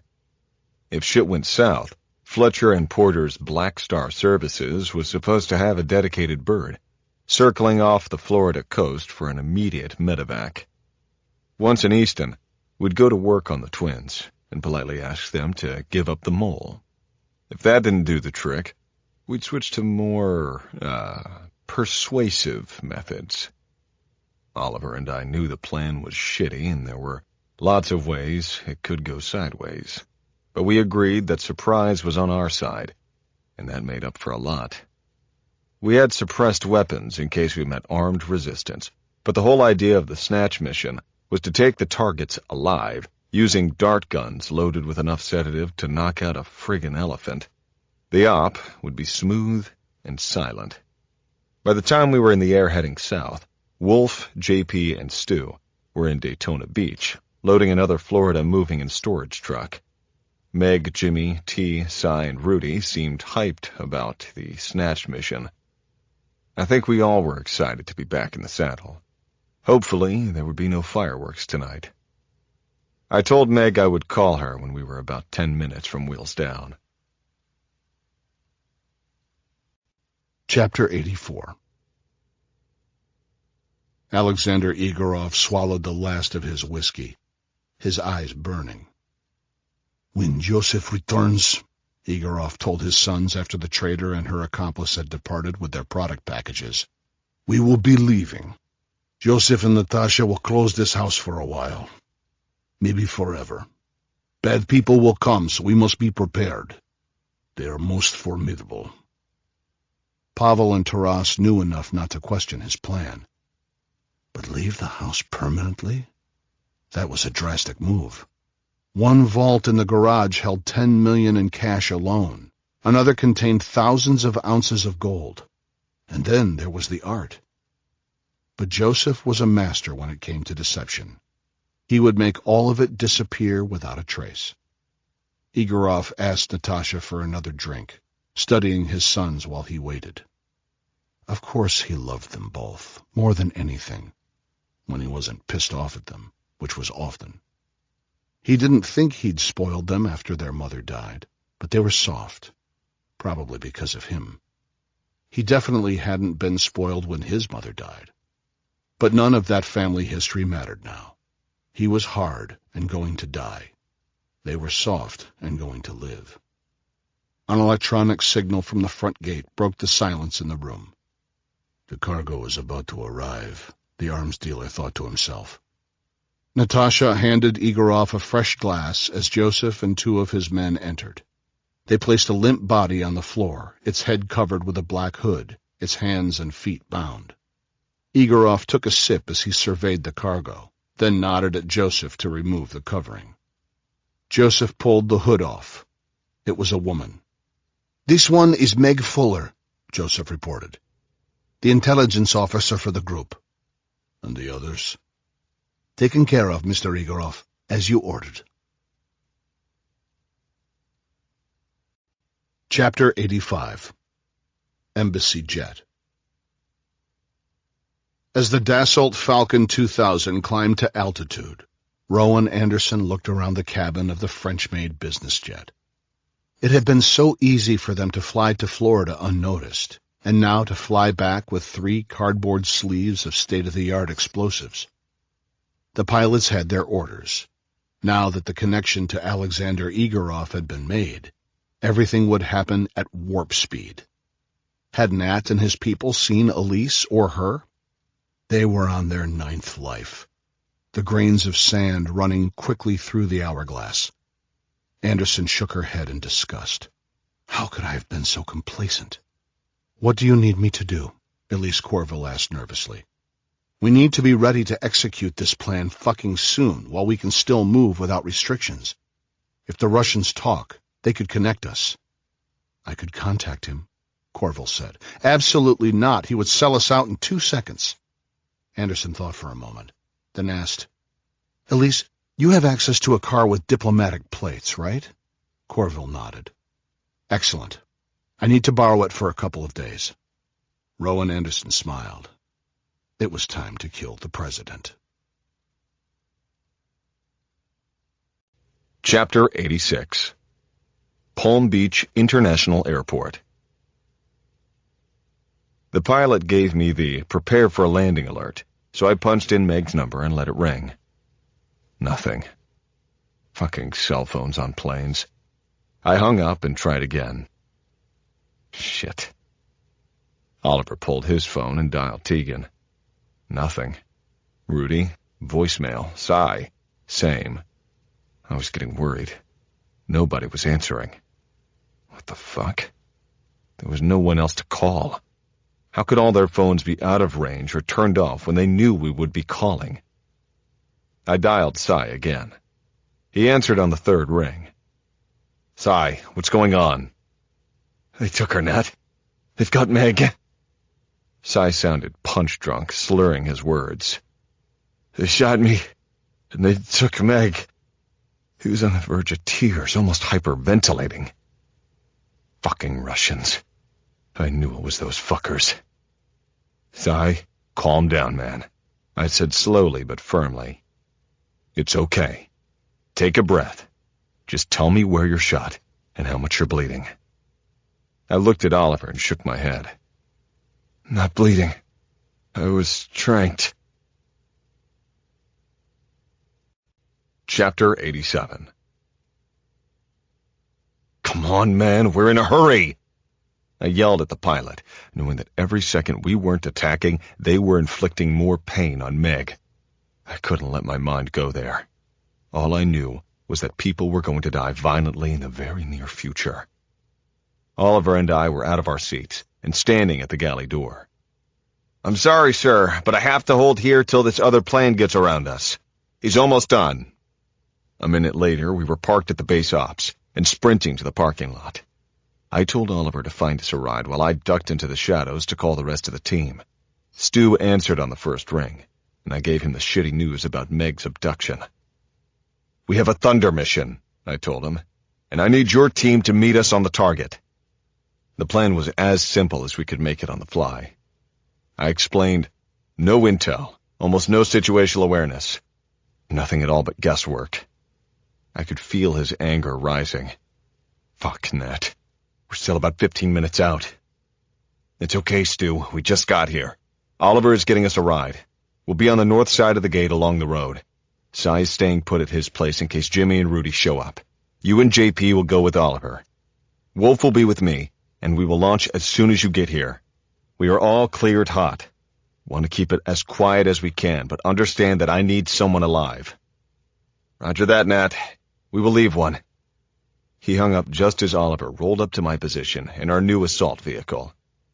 Nice ride, I said as I closed the door to the Forerunner. It was either this or the Bentley. I'd have gone with the Bentley, but that's just me. I screwed the suppressor on my Sieg as Oliver put the SUV in gear. Hey, man, he fired back. Have you ever seen Desperados in a $350,000 car? I haven't. We're fucking desperados, and this is what we are driving to do our desperado shit. Oliver was as calm and casual going to a gunfight as he would be to a Waffle House for midnight chow. It helped. We'd done this 1,000 times, but never in either of our careers had we planned a rescue mission for one of our own. And of course, it being Meg was a kick in the nuts.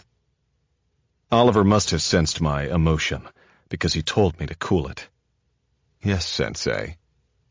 We reviewed the plan. Wolf and I would breach the Egorov's door and flow into the first floor. Oliver and his team would pass through and clear the upstairs. We'd meet in the garage. Too easy, but we'd have to pray we had enough ammo to get it all done. Chapter 88. Rowan Anderson's apartment, Washington, D.C.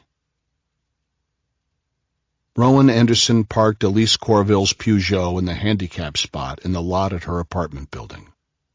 Between the diplomatic plates and her USSS credentialed parking pass on the dashboard, no eager beaver D.C. cop was going to mess with her tonight. She was almost sucked into a delightful fantasy of her future life in Morocco, enjoying her money under an assumed name, as well as the non-extradition status offered to expats in the kingdom, when she saw the mark. One wavy red line between the M and the L on the west side of the mailbox was the signal that he'd called a meeting. Wearing a Glock on her hip loaded with 17 Black Talon rounds would give her the confidence she needed to walk alone through D.C.'s Oak Hill Cemetery at that hour. She hid the explosives under her bed and put a fresh magazine in the Glock. The protocol was simple. Make entry and move to the first marker. Wait for exactly 5 minutes, then move to a second marker and wait for the same amount of time. These 2 vantage points allowed him to ensure she was not followed. After 2 minutes, she would move to a lone bench on the east side of the farthest gravesite and wait. He would make his approach when he felt comfortable. Then he would kill her, or he wouldn't. Anderson strained her eyes and ears for a sign of his presence. Her eyes never stopped scanning. She felt him before she heard him, sensed crosshairs or some infrared laser centered on her head. "If your cover's not blown by now, it will be soon," he said, in his lightly accented English. "How do you know?" she whispered, thankful that he'd chosen to let her live. She could hear his security detail taking near silent breaths. "It is not your concern, Miss Anderson. The mission has changed. Your new targets are in the folder along with your exfiltration plan. Take care of this local business, and I will get you to Paris on Saturday." She sucked in a deep breath as she contemplated his directions. He stood abruptly and faced her. "You'll have your chance to kill the president when I say so, but for now, we take care of loose ends. Don't be a loose end, Miss Anderson." She watched him casually walk away, feeling the invisible laser withdrawn from her head. She realized that she was still holding her breath. Ming Yu made people do that. Chapter 89. Igorov Compound, Palm Beach, Florida. Oliver drove the Forerunner over the Royal Park drawbridge and onto Palm Beach Island. The place was beautiful to the point of intimidation. If I thought Nantucket reeked of money, this place was positively stinking. Multi-million-dollar yachts as far as I could see in every direction.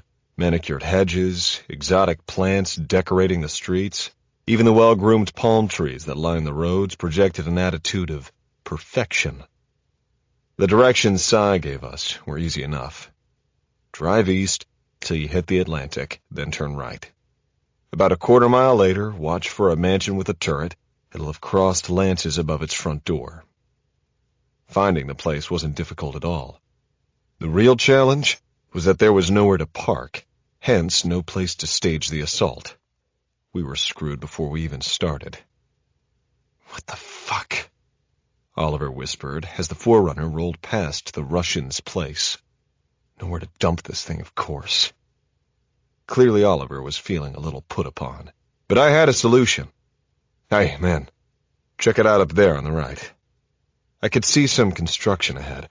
A perfect place to park without upsetting the natural order of Palm Beach. I fantasized a reason for the construction. If the hedge fund manager's wife hadn't nagged him to tear down their 13,000-square-foot starter mansion, we would have been looking for a place to park all night. Thankfully, he capitulated, and their mid-century classic is now a large pile of rubble. Good for his wife, probably good for him, but definitely lucky for us. Oliver was right. The Bentley would have been out of place in this mud. We were about 400 meters past the Russians, so we grabbed our gear and started jogging toward the target. Thankfully, no traffic and no dog walkers. I said, "It's gonna work, man. Let's push past the driveway and grab those guys on the fly." Wolf drove the Florida moving and storage truck about 100 meters north of the compound and coasted to our position. I stepped up on the sideboard to update him. Look at these two monkeys we found swinging from the trees a little while ago. Wolf smiled as he pointed to the rear seat of the truck, where Jimmy T and Rudy sat, shaking their heads. "Fuck, Nat, I'm sorry," said Jimmy.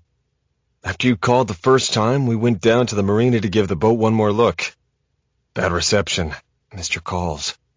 Cy filled us in, so we ran over here and got picked up by these assholes about half a mile from here. We're ready. No sweat, man. You two, stay with the truck till we breach. Once we're inside, you guys figure out how to open the front gate, then bring this thing around back. With any luck, we'll have someone to toss in, and we can bail. Team Eagle is on station off the coast for a medevac, if we need one. Same plan as before. Once we meet the objective, we get the hell out of Dodge and head west to the sugarcane fields. At that point, we'll ditch the truck and call in the helo. Cool? Everyone nodded. Okay, Wolfgang, you're with me. Boys, we need one alive. Let's get it done. Since Jimmy and Rudy had been on recon, neither had body armor. I knew both would have gone on the assault without their plates, but there was no reason to risk it. We assumed the Russians had early warning devices around the place, but we had to press on. Oliver gave me the thumbs up, and the fun began. The lights inside the mansion were on, but nobody was visible. Wolf and I were over the fence and on our way to the breach point at a gallop. I bounded up the front steps and immediately put 2 rounds into the deadbolt, then 2 more into the doorknob, rolling away for Wolf to kick it open. Wolf hit the door with the bottom of his boot as hard as any NFL kicker. It was perfectly choreographed, except that neither of us realized exterior doors in Florida open to the outside, not the inside. The shock of his foot making contact with what was clearly a very solid piece of some exotic South American hardwood stopped Wolf dead in his tracks. He fell backward like a bag of cement. If anyone had been sleeping, they weren't now. That was graceful, I chuckled. Wonder if they heard that. Ready now? Wolf was back on his feet in 2 seconds, saying, "Yeah, fuck me. Note to self, right?" I grabbed the doorknob and yanked. Mercifully, the 9mm rounds had done the trick, and the door opened on my first pull. As I followed Wolf inside, I saw the blur of Oliver's team closing the distance in a hurry. I hustled a clear entry so they could pass through. "Clear," Wolf called. "Stairs, 11 o'clock, deep." I relayed to Oliver as they blew by in a sprint. I heard the sound of a car engine turning over and figured the twins must have opened the front gate. So far, so good. Wolf led us into an adjacent room and immediately fired 2 suppressed shots from his HK. I stepped over the body of a dead Russian with his AK still unsafe. Muffled sounds came from upstairs, but I couldn't tell what was going on. I had to believe it was good news. I entered the hallway and noted 2 doorways on the left. At the end of the hallway was a large window, illuminated from outside by the high beams of our moving truck. Knowing Wolf was behind me, I followed my gun into the first room. Nothing.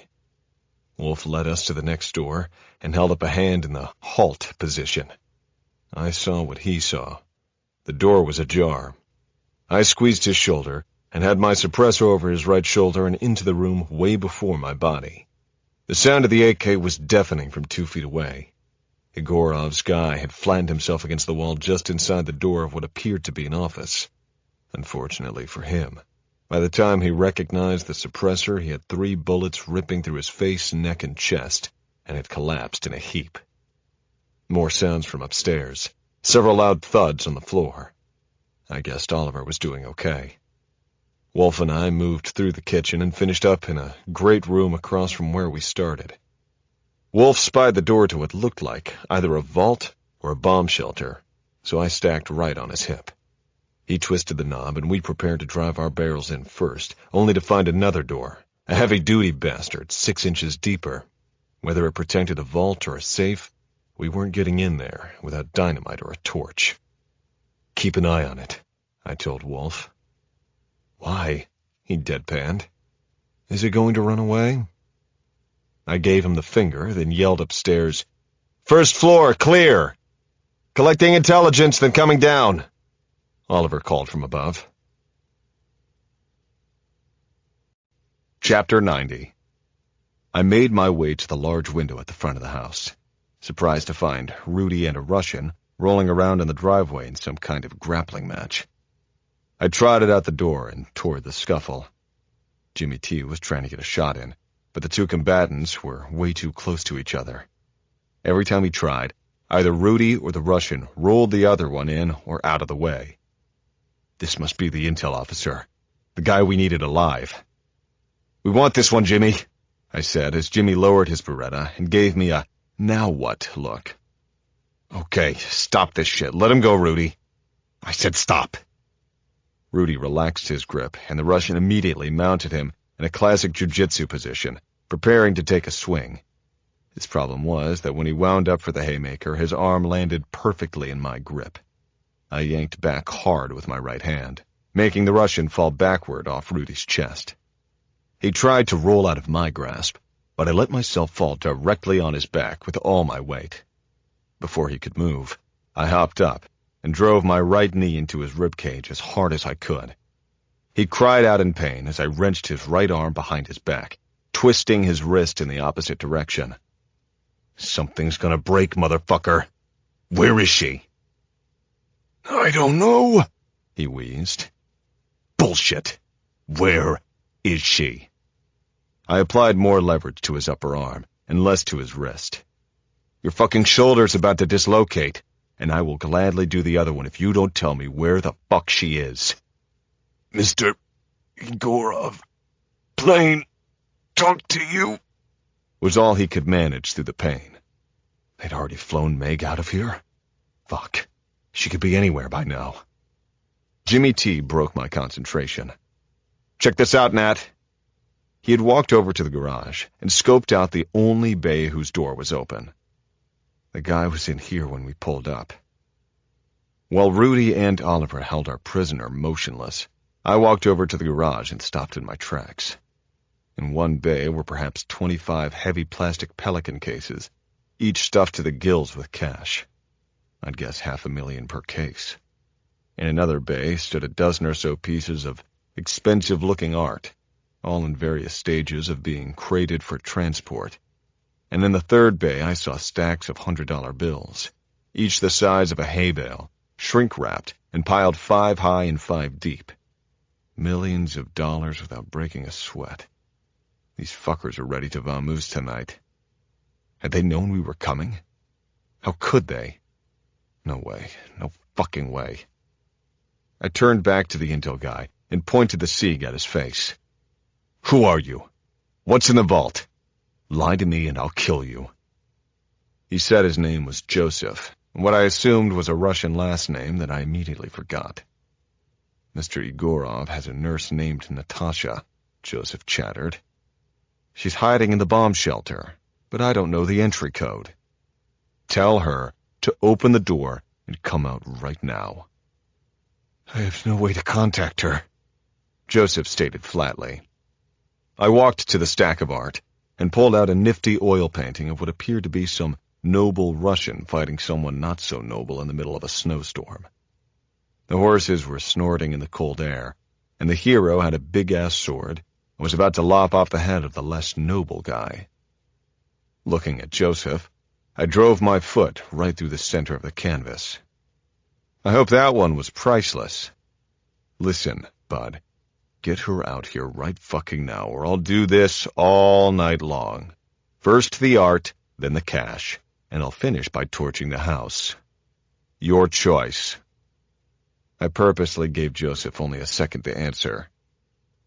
"No? Okay." He was still looking in horror at the painting I just destroyed when I pulled out my Gerber, flipped open the blade, and turned to another artwork, this one of a Russian warship firing its many cannons at some unfortunate adversary. Ruining antiquities wasn't my MO, but in this case, I had to. Plus, these had probably been stolen anyway. "I do like this one," I said, "though that water sure looks cold." It took me about 5 seconds to cut the painting from its frame and start rolling it up. The next painting was a portrait of a beautiful czaress, or is it Tsarina? I hoped Joseph would cave before I had to disfigure her face. I raised my knife like a slasher. "Stop!" he cried. He asked for his phone, punched a few buttons, then reported that he had unlocked the vault door. I looked over at Rudy. "Hey, Bullwinkle, take Boris here and go find Natasha. We need to get out of this place like 5 minutes ago." Rudy lifted Joseph to his feet and pressed the Russian to lead the way to the bomb shelter, where they freed the nurse Natasha. I looked around. 6 enemies dead, no friendly casualties, and a fortune in cash and artworks in the garage. The security team left behind to guard the property hadn't put up much of a fight. Joseph had sold out Natasha in about 2 seconds, almost as if he'd expected all this to unfold precisely the way it did. Rudy and Jimmy flex-cuffed Joseph and Natasha with their hands behind their backs and marched them to the truck. "Let's get out of here before a cop drives by," Rudy said. "My medicine kit," Natasha hissed. "I am nurse. I must have medicine kit." She pointed at one of the bags on the garage floor. Rudy picked up the aid bag, quickly looked through the contents, and tossed it to JP in the back of the truck. I was about to call Tristan and initiate the exfil when my phone rang. I answered. "Alexander Igorov, I presume." "Nat, it's me." The sound of Meg's voice sent my heart into my throat. "What have they done to you?" "I'm fine, but he wants to talk to you." Chapter 91. Port of Baltimore. We had $50 million worth of Egorov's stuff. Of course, he wanted Joseph and Natasha released, and the cash and the art delivered to a place of his choosing. If I complied, and played nice, he would release our girl. The message from Egorov was simple and to the point. "Bring me my money in a moving truck. Come alone. I will watch you until I am satisfied that you are not being followed too closely by your friends in Chesapeake security.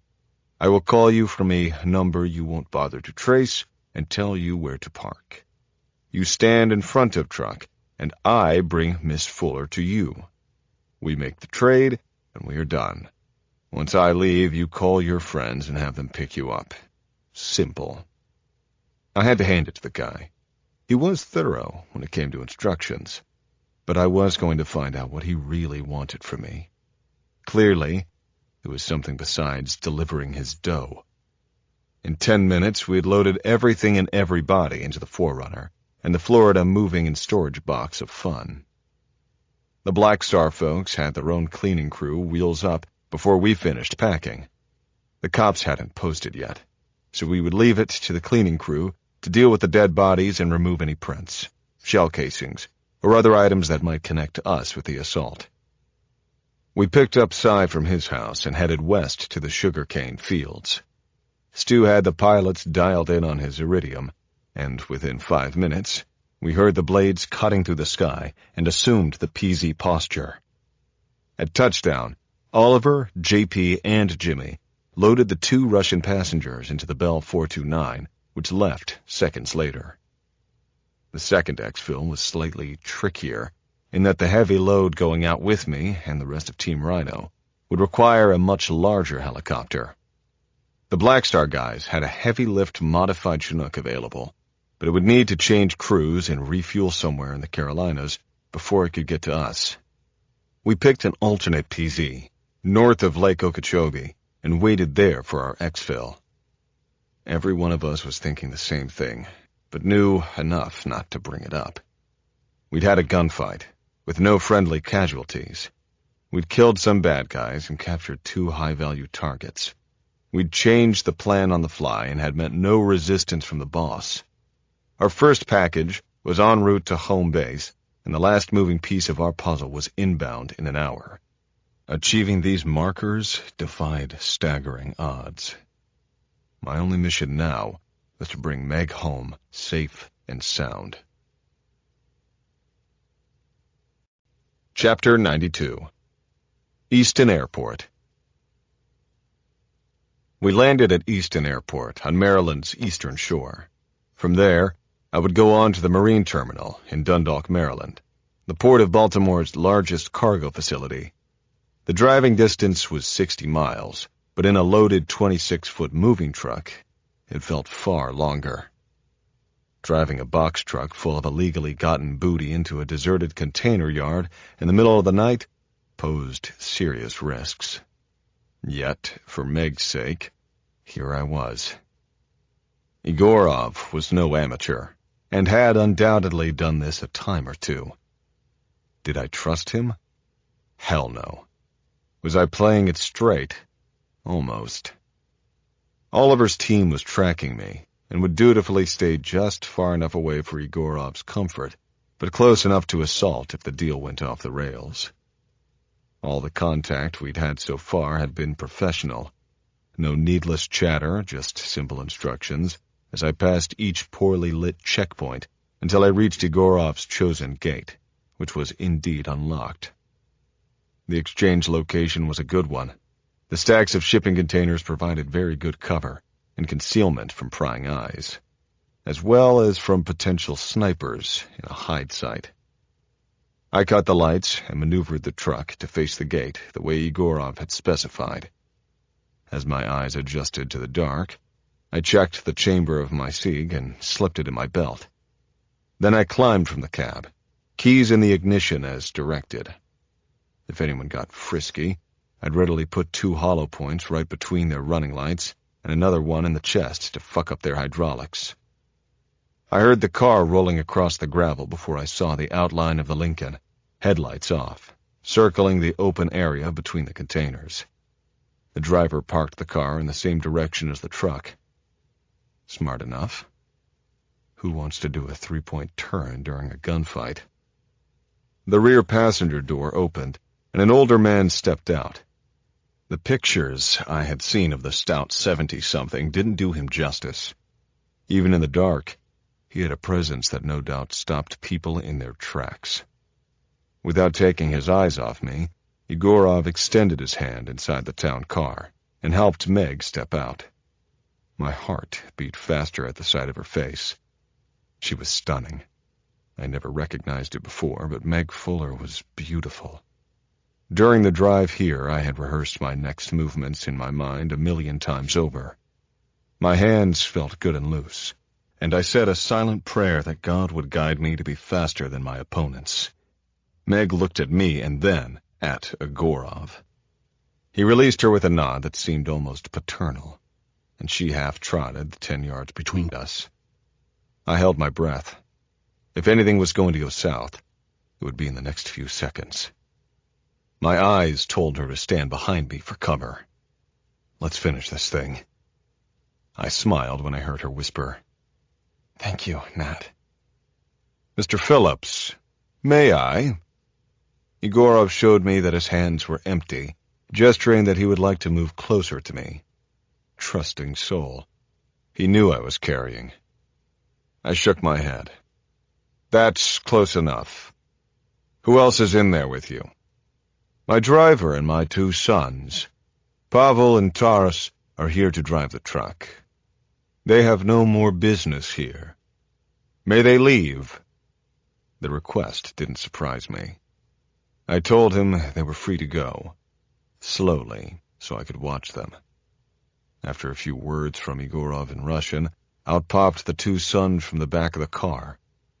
I was sorry that I wouldn't get a chance to hurt the accomplices to Meg's kidnapping personally, but a deal was a deal.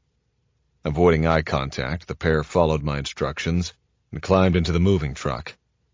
5 seconds later, the truck started to roll forward on its way toward the unlocked gate.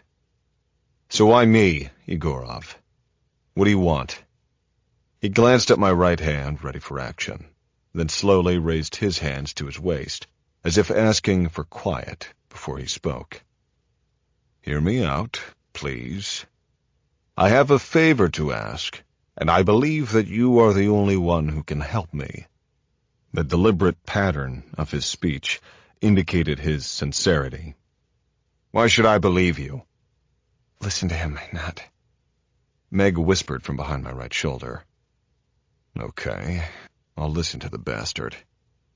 What could I possibly do for you that you can't do yourself? I asked Egorov. Protect my niece.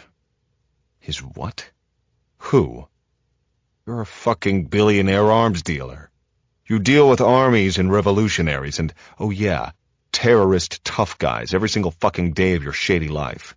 Get one of them to do it. Come on, man, this is bullshit. I was aggravated, but I couldn't deny the guy was emitting an earnest vibe. I am dying, Mr. Phillips. There is no one I can trust. Now he was royally pissing me off. He's telling the truth, Nat. Meg said quietly from behind me. I'll fill you in when we get out of here. This is a big one, Natty. Egorov was watching me closely. I see you understand the value of a brilliant woman. I feel the same way about my niece. Having her by my side all these years has brought me much success. She has a genius intellect, second to none, and she figured out something that she shouldn't have. Now she is in danger. That is it.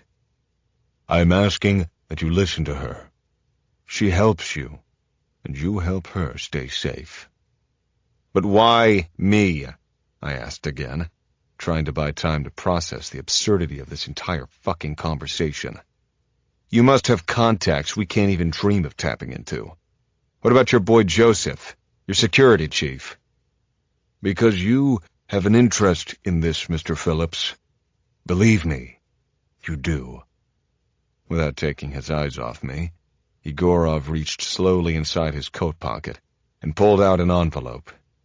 Here is all the information I have about the man who orchestrated and controlled the events in your Nantucket. He is an Algerian named Harakat al-Marak. He is in Paris. What's that got to do with your niece? Because while al-Marak believably plays an Arab terrorist, he is not one. He is an idiot, but a useful idiot, as I believe you Americans say. He is run by the Chinese, a fact that my niece figured out. They have people everywhere. That is all I know.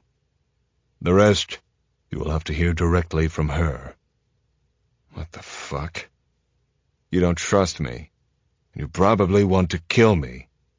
This I understand and respect. But what I have told you is true. I will be dead within weeks, maybe a few months, if I am not killed first.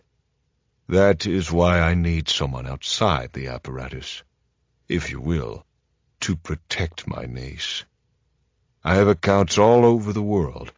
If you help my niece, Joseph has been authorized to grant you access to a sizable amount for your troubles. I am as protective of my family as you clearly are of yours. He glanced at Meg, then back at me. The bastard was right about that. The sound of the gunshot was deafening. I recognized the flash at 12 o'clock, 5 meters, the thunderous sound of instant death. The blast came from Alexander Egorov's driver. Must have been at least a .45. A chunk of Egorov's neck and a piece of his jaw flew before my eyes as I watched his body collapse in a heap. My Sieg was out and squeezing rounds at the driver's window as the car, fucking bulletproof, lurched forward, fishtailing as it gained speed. I changed magazines. You okay, Meg? I asked as I spun around. I didn't see her at first. She was lying on the ground, her left arm pressed against her right shoulder. Her eyes were wide as silver dollars, and her lips were quivering from the shock of rapid blood loss. Fuck. The bullet must have hit an artery. I hit the push-to-talk button on my vest. Oliver, Meg's down. Gunshot wound, right shoulder. She's going into shock. Need a medevac. I'm 1 minute away, boss. You're gonna be okay, Meg. Hang in there, baby. I've got you. I grabbed a bandana from my pocket, balled it up, and pressed it to the wound. I kept my eyes locked on hers as she looked up at me, struggling to stay conscious. Good news, Meg. It's through and through. Just hang tight. You're going to be good. Quick ride on the little bird to get you patched up. I spoke in a soothing tone, even as my concerns mounted. Despite my battlefield first aid, she was losing a lot of blood. When I heard the buzz of the little bird, I checked my watch. We were minutes from downtown Baltimore, and a trauma center where Meg could be stabilized. The golden hour was on our side. Chapter 93. Baltimore Washington International Airport. The driver of the town car eased onto the Baltimore Beltway, then headed south on I-97 toward BWI Airport. There he would board an American Airlines flight to Dallas, then connect through customs with a perfect passport and clean credentials for the 15-hour flight to Seoul, South Korea. His last leg would be a Cathay Pacific flight to Hong Kong. He would meet his contact at the airport and be taken directly to a safe house owned by the Commissioner's Office of China's Foreign Ministry in Hong Kong. There he would shower, change into fresh clothing, eat a large breakfast prepared by a private chef, then share everything he could remember about his last 5 years with Alexander Igorov, beginning with his assassination. Chapter 94. Pavel Igorov rubbed his eyes and wished he had some coke. Now that he had collected the cash, he needed something to keep him going. The crash was coming fast, and he was about to drop dead asleep. His brother, too. They had pulled into a deserted rest stop to wake themselves up. "Another hour, man, and we are home free. In Philadelphia, we can sleep and chill till Papa comes. Have a smoke, it'll help," Taras said cheerfully, passing a lit Marlboro to his brother. Pavel smiled and took the cigarette. The tobacco tasted good. He floated a blue smoke ring magically toward the windshield. Chapter 95. The driver of the town car lit a cigarette and inhaled deeply as he drove down I-97 toward BWI. He would miss American tobacco. The price I pay, he smiled to himself. With his free hand, he withdrew a clamshell phone and dialed the number. The phone connected on the first ring. He punched in the 5-digit code. 1/10 of a second later, a fireball ignited from Natasha's medical kit in the cargo hold of the moving truck. He couldn't see the Igorov brothers, but he was certain they'd been instantly incinerated, along with their millions of dollars worth of cash and works of art. Too bad. Chapter 96. Rowan Anderson's apartment, Washington, D.C. Rowan Anderson was drinking vodka and reviewing her kill list. Elise Corville would be the easiest. Anderson didn't know who this Natasha person was, but tough luck for her. It wasn't Anderson's problem that her boss believed Natasha was working for the KGB. Killing the man in Paris would be a little more challenging, but she looked forward to making him die a painful death. After all the shit she had endured because of this asshole, payback would be a bitch. The idea of killing Nathan Phillips was a different story, a mental tiger trap. She poured herself another vodka and looked out at the Georgetown night. If I don't kill Nat Phillips, Ming Yu will snipe me at 1,000 yards or put a .22 caliber bullet in my head or kill me some other shitty way. If she was to have any chance of surviving, she would have to kill Nat, then make her way to Dulles Airport and out of the country. Killing Elise Corville would start the clock ticking fast. Anderson intended to use Corville's Peugeot as the murder weapon. Maybe she could turn the French sports car into an Al-Qaeda-style vehicle-borne IED. Every news agency would blame the militant organization first. Or she could plant an explosive, return the car to the French embassy, then detonate it remotely when Corville was behind the wheel. That plan needed some work. The French press had made Anderson a hero for rescuing the ambassador's daughter, but the old man and every frog in Europe would ask why the chief security liaison officer for the Secret Service had failed to protect Elise Corville from a terrorist hit. This Natasha would have to be a 1-2 punch, so to speak, same day, within hours or even minutes. Anderson would make it quick, a bullet to the head or back or whatever target the Russian woman presented. Rowan knew the safe house where Natasha was hidden, and she knew its access codes. Hell, she could go over there and kill her right now. That would leave a very small window in which to kill Nat Phillips. Not knowing his current location was especially problematic. He might still be in Florida. With any luck, she could make it look like she had tried but failed as the clock ran down. Sirens of some distant D.C. police chase sounded an exclamation point. Rowan Anderson drained the vodka, pleased with herself. She had her plan. Chapter 97. R. Adams Cowley Shock Trauma Center, Baltimore, Maryland. CSTC pilots Felix Green and Tommy Lopez had the little bird touching down on the roof at the R. Adams Cowley Shock Trauma Center exactly 8 minutes after they picked up the package. Felix had called ahead to the hospital, while Rudy worked on Meg inside the tiny space behind the pilots, and Oliver and I rode the assaulter benches affixed to the port and starboard skids. Felix had given the dispatcher the patient's vitals, as well as the code that an unnamed government agency was making the delivery. The latter officially qualified the patient as a Jane Doe. It was a through and through, I repeated to myself. She's going to be fine. Just need to plug the holes and keep her calm. A 5-person trauma team was waiting on the roof to rush Meg inside the building and into surgery. I called Tristan. He'd been following the action from the skiff in Easton and knew everything I knew, and then some. So they found the Egorov twins, what's left of them anyway, at a rest stop in Aberdeen, Maryland. They were 2 crispy critters, and the truck was baked pretty good. It wasn't my money, I reflected. So, oh well. Bomb, maybe? Remote detonated, of course. Could have been called in from Virginia, or from anywhere, really. But by who? Not sure, Tristan said evenly. Could be the Russian mob, could be the KGB. No idea.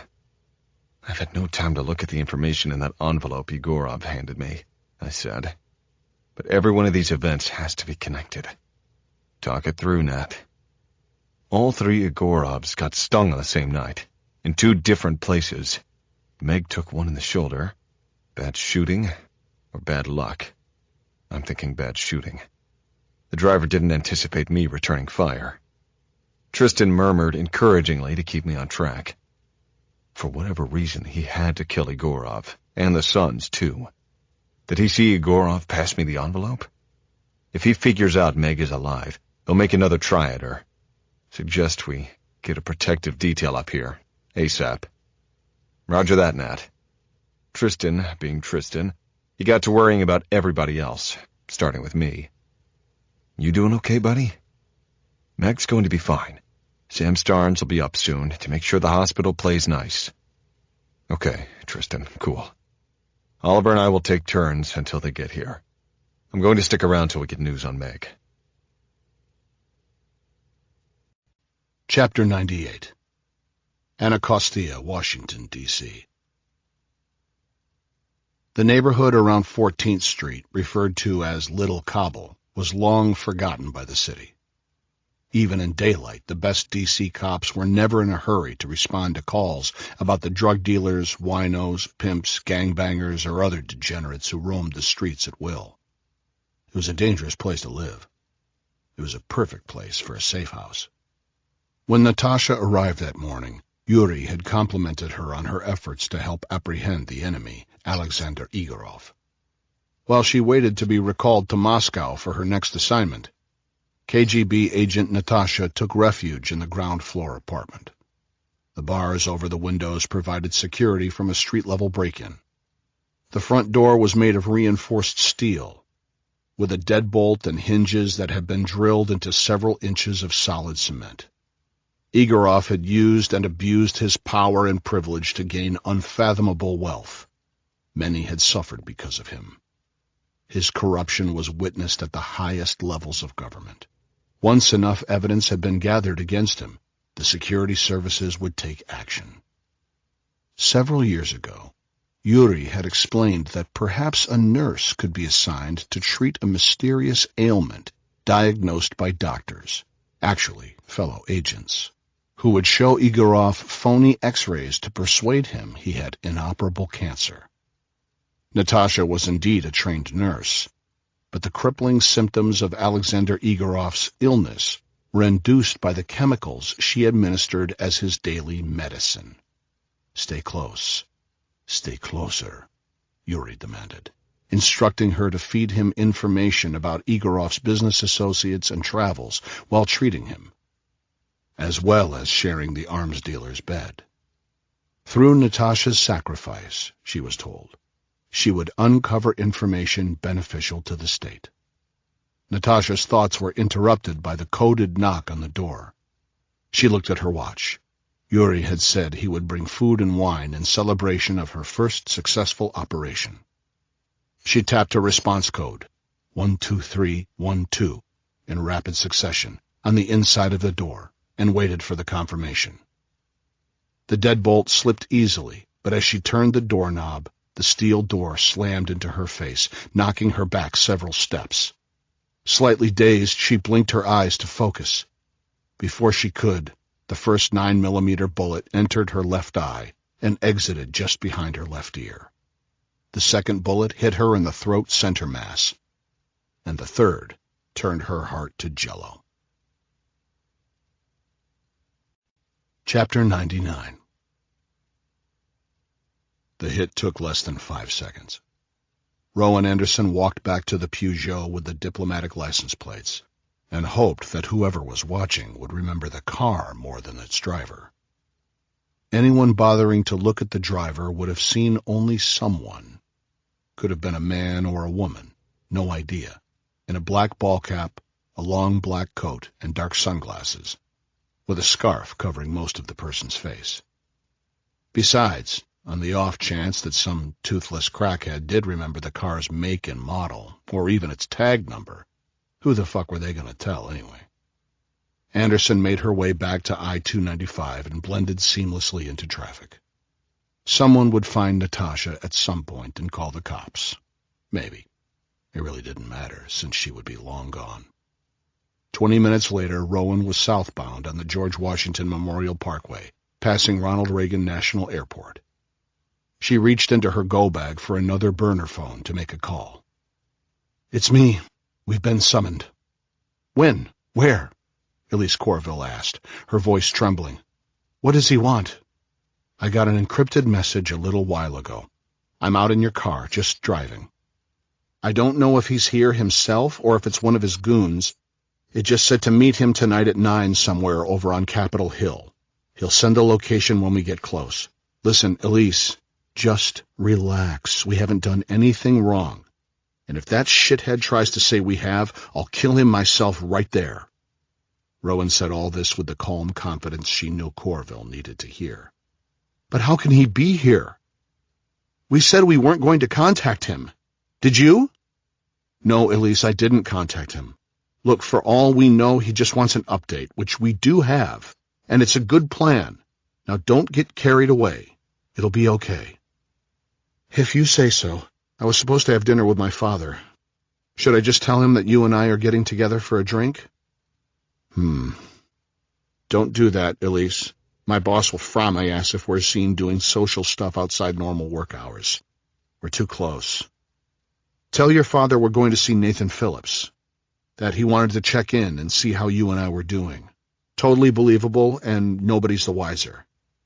"What an odd suggestion. Why would you say that, Rowan?" "I don't know. I've just been thinking about him lately, and it's plausible without being contrived. Know what I mean?" Anderson had been caught off guard by the pushback, but Corville would do as she was told. Hopefully. Anderson thought back to the moment at Corville's home, when she had momentarily feared that Elise really was going to pull the trigger of the Glock pointed at her head. You never know with people when they get in power mode. She had to hand it to Ming. He was the master when it came to deception and subterfuge. "You like him, don't you?" Corville teased. "Yeah, he's okay," Anderson said truthfully. "But right now, man, we need to get through the night and finish this soon. I'll pick you up around the corner at 8:30. She hung up without giving Corville an opportunity to ask more questions. Now it was Rowan Anderson's turn to be nervous. She had to make a date with Nat Phillips. Chapter 100. Shock Trauma Center, Baltimore, Maryland. Meg was undergoing reconstructive shoulder surgery, and that would take some time. Once a doctor stepped out of the OR with a positive progress report, I said an extra prayer of thanks and went back to examining the contents of Alexander Egorov's envelope. I'd studied some detailed target folders in the past. This information, starting with a brief biography of Harakat al-Marak, along with photos and strip maps of his Paris hideout, was pretty damn good. Certainly actionable. Egorov had been the supplier for all the weapons and explosives used in the attacks on Nantucket. The boys had delivered everything, personally, by towing submersibles filled with the illicit goods below their yacht. If the Coast Guard, or anyone for that matter, had decided to drop by for a look, the submersibles would have dived to the ocean floor until the coast was clear for recovery. It was a just about foolproof plan. I was frustrated with myself that I hadn't considered options this ingenious. The deliveries were wide-ranging, several explosive devices to a guy in Boston, and then some major hardware to a dead drop off the Nantucket coast. Too bad Egorov went into the dirt before sharing more of his treasure chest of good information about a lot of bad people. Still, he had promised that his niece, whoever she was, would help us in return for our protection. A lot of variables there, including the obvious one that any niece of Egorov's might well be as shady as her uncle. But if we can get some love from her, who knows? I made a mental note to dig in once Meg was awake. We would have to send a recon team to Paris to get eyes on Al-Marak quickly. Assuming the intelligence checked out, we would have to roll him up immediately and get the hell out of there. Governments don't like dirty laundry, so kidnapping a foreign national and a sovereign nation would be sticky business on a good day, especially if the local intelligence agencies were likewise looking to nab him. Getting in-country, putting a hood over Al-Marak's head, and stuffing him in the trunk of a car was not rocket science. The trick would be getting him out of Paris before anybody noticed. Some kind of jet under a fake company name would be ideal. If Black Star had some covered aircraft nearby, we could load him onto a civilian plane and head toward Africa. I knew we had some boats in the Red Sea we could use as a rendition site. Planes, trains, and automobiles. The movies always make it look so easy. But when you're hunting humans, they have a pretty loud say in where, when, and especially if they will get caught. The smart move was to get the target folder over to CSTC, where the others could start making a real plan. My body had no idea what time it was. All I knew was that I was smoked, and so was Oliver. He started to snore, so I gave him a nudge and woke him from his catnap. "Any word?" asked Oliver even before his eyes opened. "Not yet, but no news is good news. Let's get some coffee, little fella." I stood and stretched, while Oliver rubbed the sleep from his eyes. I may have been the senior guy, but Oliver was the one who held all of us together. He was a stud with the skill, knowledge, wisdom, and personality to push all of us across the goal line when we needed it. A hard-working nurse at the station saw us lumbering toward her and read our minds.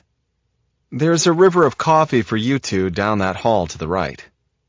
I thanked her, and was almost run over by Cy and Wolf as I turned the corner. "Nat!"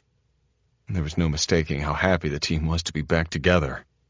"Holy shit. You guys made it here from the Eastern Shore?" I barked, doling out massive bear hugs all around. "How's Meg doing?" they asked in unison. It was good to pass on positive news for a change. She's gonna be okay. They have to reconstruct her wing, but after some physical therapy, she'll be back with us alive and kicking. I saw their relief immediately. I also noticed how Wolf had zeroed in on the pretty blonde nurse at the desk and was about to work his magic. "Easy there, Don Juan," I joked. "Don't get too comfortable. There's been a slight change of plans for the day." Everyone looked at me quizzically. I led the charge to the hospital canteen. We filled our coffee cups, then found a secluded table. "So, here's the deal. I'll give you the download from the shipping yard later, but basically, before Egorov bit it, he gave me this target folder of the guy who masterminded the Harrison kidnapping and murder. He's an Algerian asshole named Harakat al-Marak. He's hanging out in Paris, and we are going to go fuck him up." Everyone's head bobbed north and south. Even Cy had a smile at the prospect of another mission.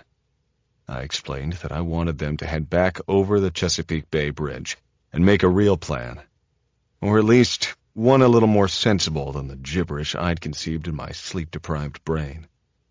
"What about you?" Oliver chided me. "You need some rest, Daddy-O." "I want to be here when Meg wakes up. I'll meet you in Easton after that, capiche?" I walked everyone out to the lobby and was waving goodbye when my phone rang. Rowan Anderson. What a nice surprise. Chapter 101. Columbia, Maryland. The simple message, Jane Doe, shock trauma, 2345, ICU, was all the information he needed. No reason to rush. He could be in downtown Baltimore in about 45 minutes. His experience taught him to wait for the right moment, when guards and nurses were less inclined to wander, and certainly less interested in examining his bona fides too closely. Dr. Curtis Lee, attending physician, had graduated from Johns Hopkins University School of Medicine, but never practiced. Still, he had credentials for almost every major hospital from Philly to Richmond. Medicine was his niche in the Ministry of State Security.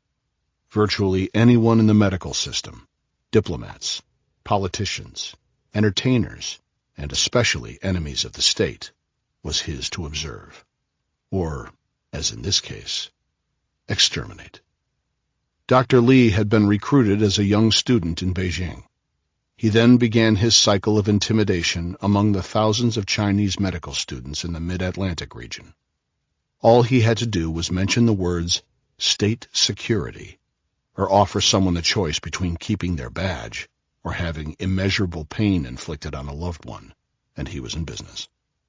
He had access to the world's best forgers and counterfeiters, any one of whom could deliver a brand-new access badge with his legitimate photo overnight.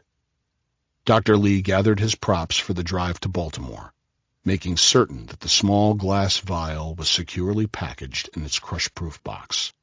The toxic contents of the vial could stop the heart even through mere dermal contact. Once he had injected Jane Doe with the venom from the inland taipan, the world's deadliest snake, a cure would be impossible. It would not take long for Dr. Lee to find his target. Chapter 102. Washington, D.C. "Nat, we've got to plan a long weekend together," Rowan Anderson said over the phone, sprinkling in some sexual undercurrent just to keep him dreamy. "There's an amazing place outside Charlottesville. It's got huge soaking tubs and 4-poster beds so big you have to climb into them." "Oh, yeah? That sounds pretty great right about now, Rowan. I'd love to see you."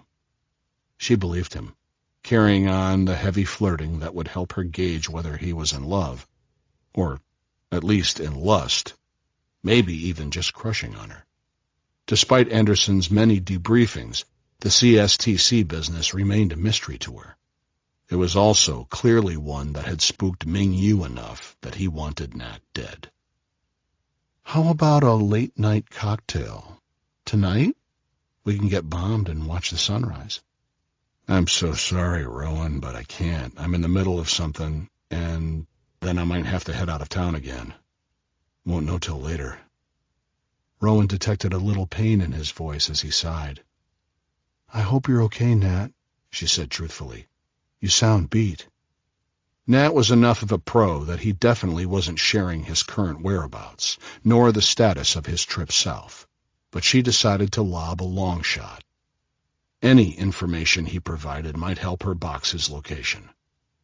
Then Rowan Anderson got the break she'd been waiting for. The sound of a hospital loudspeaker blaring. The message, something about a delay in the shuttle to the parking garage, was beside the point.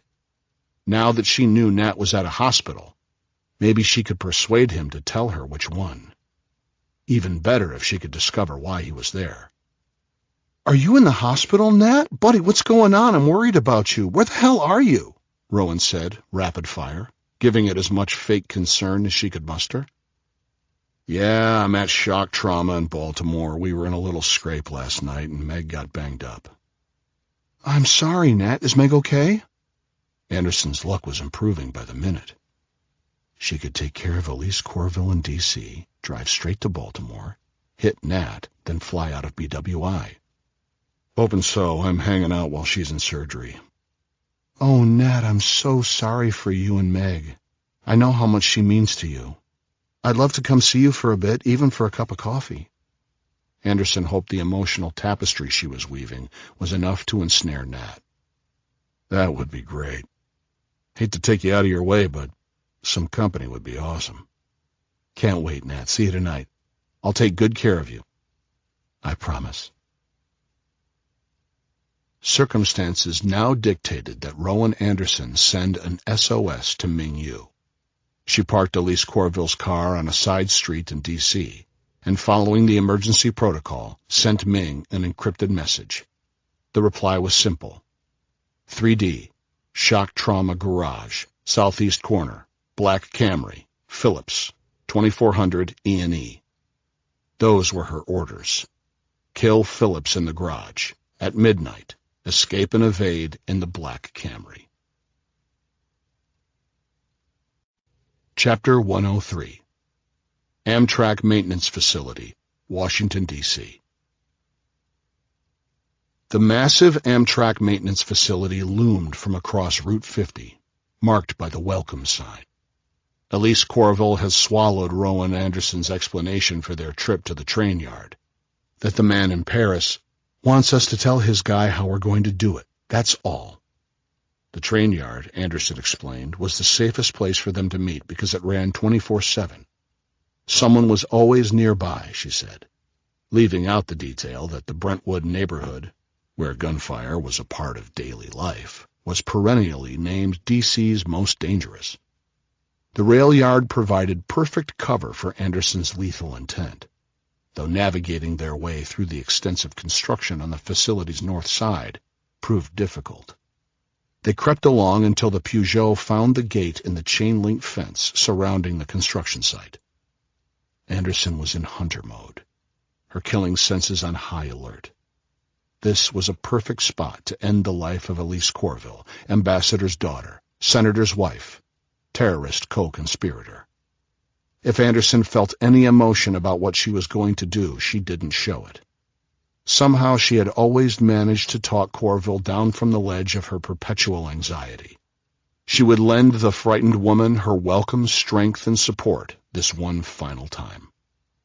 The message said the gate would be unlocked. Just pull on the padlock and it'll open. We can drive in and he'll come to us. Would you get the gate, Elise? They always want to meet in the nastiest places, Corville half-joked as she got out of the car. Anderson kept her eyes on the woman as she screwed the suppressor onto her pistol. When the other woman tugged on the lock with no success, she mouthed, "It's locked." Then, true to form, Elise Corville turned to Rowan Anderson for guidance. Anderson opened her window and told her to try again. Corville tugged on the padlock a few more times, then shook her head in frustration. "Come here and let me see if I can call him," Anderson said, holding up her cell phone in her left hand. Corville trudged over to the driver's side and put her hands on the roof of the Peugeot, leaning toward Anderson's open window. Anderson looked up and noticed that her target was scanning the rail yard for potential threats. "You're learning," Anderson told her protege. "But it's a little too late for that." Rowan Anderson squeezed 3 rounds into Elise Corville's chest, then put the car in reverse and backed up a few feet, turning the wheel to the left to avoid running over the dead woman. She leaned over to the passenger side and lifted Corville's Birkin bag from the floorboard.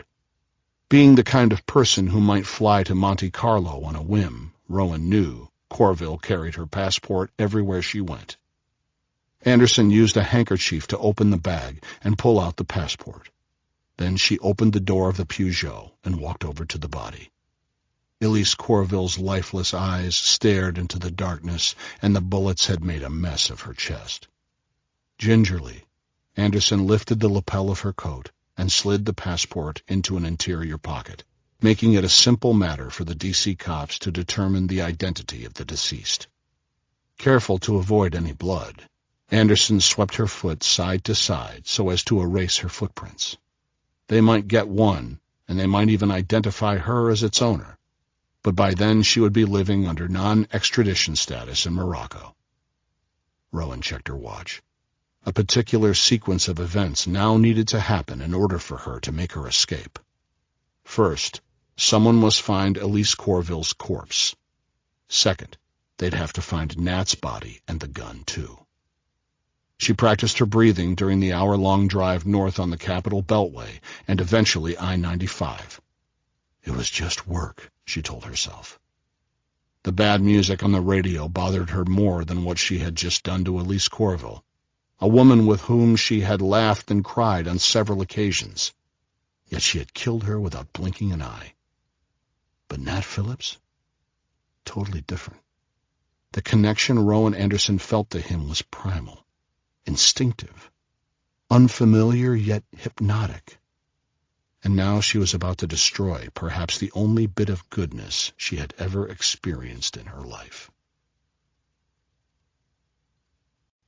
Chapter 104. Hospital Parking Garage, Baltimore, Maryland. Just as Ming Yu's message had specified, Rowan Anderson found the black Camry on the 3rd level of the hospital parking garage in an unlit parking spot that even the best infrared camera could not easily watch. It was part of her strategy for Elise Corville's Peugeot to be recorded entering the garage. Her own identity was easily concealed beneath the same black hat, scarf, and coat she'd worn at her job in Anacostia earlier. The conditions were perfect. All she had to do was wait until midnight. Anderson called Nat and put on her best needy voice. "Hey, Nat, it's me. I'm here. Can you come over and walk with me? It's really fucking sketchy, and there are some weirdos in this garage." "On my way," Nat replied. "Sit tight in the car till I get there." Chapter 105. ICU, Baltimore, Maryland. I was in a good mood. The surgeon had emerged from the OR with a glowing report of complete success. Not only had the shoulder reconstruction been virtually flawless, but Meg's vitals were the strongest the surgeon had ever seen post-op. Between her physical conditioning and positive attitude, he was extremely optimistic that Meg would be back in action in 6 to 10 weeks. She could call these next 2 months a vacation and never miss a beat. They let me watch her sleeping peacefully for a few minutes. She was heavily sedated, of course, and they would keep her under for another day of rest. I couldn't wait until tomorrow, when they brought her out of it. As beaten up as she was, Meg always had my back and supported me even when she may have disagreed. She made me laugh. She knew how to push my buttons when I needed them pushed. Rowan's call brought me back to the present. I was looking forward to seeing her. Rowan was awesome. I could totally see a long game with her. Maybe after the trip to Paris, we could go away together and see what happened. For now, it would be great just to spend a few hours together. It was a good day, and about to get better. I waited till I was outside the hospital to check my Sikh P225. I had 2 magazines in my belt, plus the one in the well. I unbuttoned my jacket for an easier draw if I needed it. So far, I hadn't seen a single person on the ground floor as I waited for the elevator. I hit the button and headed to the 3rd floor. There wasn't a soul around. Not that I minded. When Rowan said she needed a chaperone, it had put me in a good mood. She could easily have walked over by herself. I knew she knew how to handle a gun. Rocket's red glare didn't quite give me a carte blanche to go around town whacking bad guys, but it also didn't tell me not to. It was pretty dark, but I could see Rowan looking for something in the trunk of her car, leaning over in a very seductive way, though that might have just been my own wishful thinking. She must have heard me, as she turned away from the car without closing the trunk. Not quite like the reunited love scenes in movies, but we did walk a little faster toward each other as we went in for a hug. Her ball cap fell off as I wrapped my arms around her and lifted her off the ground. I felt her hair against my face. She laughed, and our lips connected. We got lost in each other for a few seconds. I was exactly where I needed to be. Man, I needed that. I laughed. Thanks for coming, Ro. You look amazing. She held on for an extra beat. Well, it takes 2 to tango, mister. She laughed back at me, composing herself. Let me grab my purse and we can get out of this dump. She walked back to the trunk of her car and grabbed her bag. She slung it over her shoulder. She was so beautiful. It reminded me of the first time I'd seen her at my house. Nice wheels, I said. At least let me borrow it for the night. Well, thank her for me. I turned away from her instinctively to make sure no one had followed me. The 3rd floor still looked deserted. How is the widow Corville, anyway? I laughed over my shoulder, waiting for Rowan to catch up to me. Silence. She's dead, Nat. Dead? Did I hear that right? I started to turn toward Rowan when that familiar report registered in my mind. It felt like someone had hit me with a baseball bat just above my belt on my left hip. The fire spread immediately through my body. The 2nd round hit me exactly where Meg had been shot. I spun around involuntarily as I fell to the ground. The pain was excruciating. I could feel the warm blood soaking my shirt. I kept blinking my eyes, trying to focus. I tried to crawl, but my legs would not respond. Where was Rowan? Why wasn't she helping me? She was standing there, watching me. There was no white light.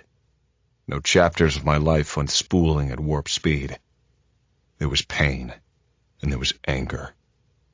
I was helpless, lying on the floor of a shitty parking garage in fucking Baltimore, bleeding out because the woman I'd thought I could make a long game with had killed me. Chapter 106. Shock Trauma. It was as easy this time as it had been before. Dr. Curtis Lee arrived wearing his lab coat over his scrubs. He had a large Starbucks coffee cup in his hand and his trusty stethoscope draped around his neck. He entered through the emergency room doors and nodded at one of the night security guards. He moved confidently down the corridor, following the signs for the elevator. He checked the directory and found the floor he needed. Predictably, the foot traffic in the ICU was almost non-existent. He shuffled from the elevator to the nurse's station and gave his well-rehearsed speech. I'm an embarrassed and very tired doctor whose late wife will haunt me from the afterlife if I don't find that damn pen. Sympathy always wins. The nurse even offered to help him with his scavenger hunt. Maybe it was with the Jane Doe GSW? Which room, please? He nodded and carried his coffee down the hall to Jane Doe's private room. The lights were dim, and the patient was heavily sedated. Such a pretty girl, he mused. Dr. Lee didn't know what she had done to necessitate a visit from him, but then he never did. He put the Starbucks cup on the bedside table and pulled a pair of gloves from his pocket. He pried the plastic lid off the cup and reached in to retrieve his syringe and glass vial. Then he expertly inserted the needle through the rubber seal and drew 10 cc's of the toxin into the syringe. With a gentle touch, he pulled back the covers to expose the woman's left arm. The IV was already working, so all he needed to do was insert the needle into the extension of the tube. Gravity would do the rest. She stirred gently as the contents of the syringe flowed into the solution. He deposited the syringe in the hazardous materials tamper-proof box, placed the vial back in his cup along with the latex gloves, and left Jane Doe to die. As he passed the nurse's station, Dr. Lee gleefully pulled the pen from his pocket and triumphantly waved it at the kind nurse. "It wasn't in Jane Doe's room. It was in the one across the hall," he said, thanking her and waving goodnight. The elevator closed and started its descent. He was one floor down when he heard the faint sound of the code blue alarm blasting through the ICU. By the time Dr. Curtis Lee said goodnight to the ER security guard, Megan Marie Fuller had been pronounced dead. Chapter 107. CSTC Headquarters, Maryland. It was a miracle I was still alive. I was going to be sidelined for a good while, but the doctors were encouraged by my initial recovery. I was on track to be exercising in 4 weeks, maybe even running in 6. Rowan Anderson was the traitor. She was the spy alluded to at the briefing in North Carolina. The only survivor from Senator Coleman Harrison's protective detail. How could we all have been so stupid? She was responsible for Meg's death, and she had almost pinned Elise Corville's murder on me, until Sam Starnes put an end to that investigation. We were all in agreement. The first order of business was to get Harakat al-Marak out of Paris. After that, I would make sure Rowan Henderson died a heinous death. Meg's death shattered me. I felt responsible for failing her. I'd left her vulnerable to attack. I'd promised to protect her. I hadn't. And now she was dead. As I grieved, my rage would ebb and flow. One moment I'd be melancholy on the verge of a meltdown. The next, almost giddy in the fantasy of putting a bullet through Rowan Anderson's temple. She was no longer a person to me, just a target for my hatred. We all have those where were you when moments in life, like the Kennedy assassinations or 9/11. Tristan and I were sitting on his back porch sipping 23-year-old Pappy and telling stories about Meg when one of those moments stopped me in my tracks. Unknown caller rang through on my work phone. Phillips. There was a pause on the other end, then a voice saying, "I'm so sorry." I felt the tears welling up, colliding with the furious sound of my heart throbbing. For a good 10 seconds, I willed the image of Meg lying in her casket to disappear. It wouldn't go away. Tristan looked at me, perplexed, and mouthed, "My Gibbs, you're an evil fucking person, Rowan Anderson." I said in the most measured voice I could muster, "And I will kill you very soon." "Nat, I'm so sorry. You don't understand. They made me do it. You must believe me," she begged. "Who, Rowan? Who the fuck made you shoot me and kill Meg?" I felt my emotional temperature rising sky-fucking high. "Meg?" she questioned. "I didn't kill Meg, I swear. I had to make them think I tried to kill you, but I purposely let you live." There was panic in her voice. "I swear to you, Nat." "You're lying, and I'm going to kill you," I said, my voice rising with every syllable of the threat before I hung up. Tristan figured it out pretty quickly and just nodded as I tried to breathe. He opened the bottle and poured 3 fingers into my glass. There was a nice burn as the bourbon hit the back of my throat. The phone rang again. Unknown caller. The fucking nerve. "Don't ever fucking call me again. Mr. Phillips? A woman's voice, but not Rowan Anderson's. The voice sounded authoritative. Senator Tabitha Doyle, maybe? I went into recovery mode. I'm so sorry, ma'am. I said humbly into the receiver. I thought it was somebody else calling. Who is this, please? Mr. Phillips, my name is Teresa Larson. I believe my uncle Alexander told you I would be in touch. We have much to discuss.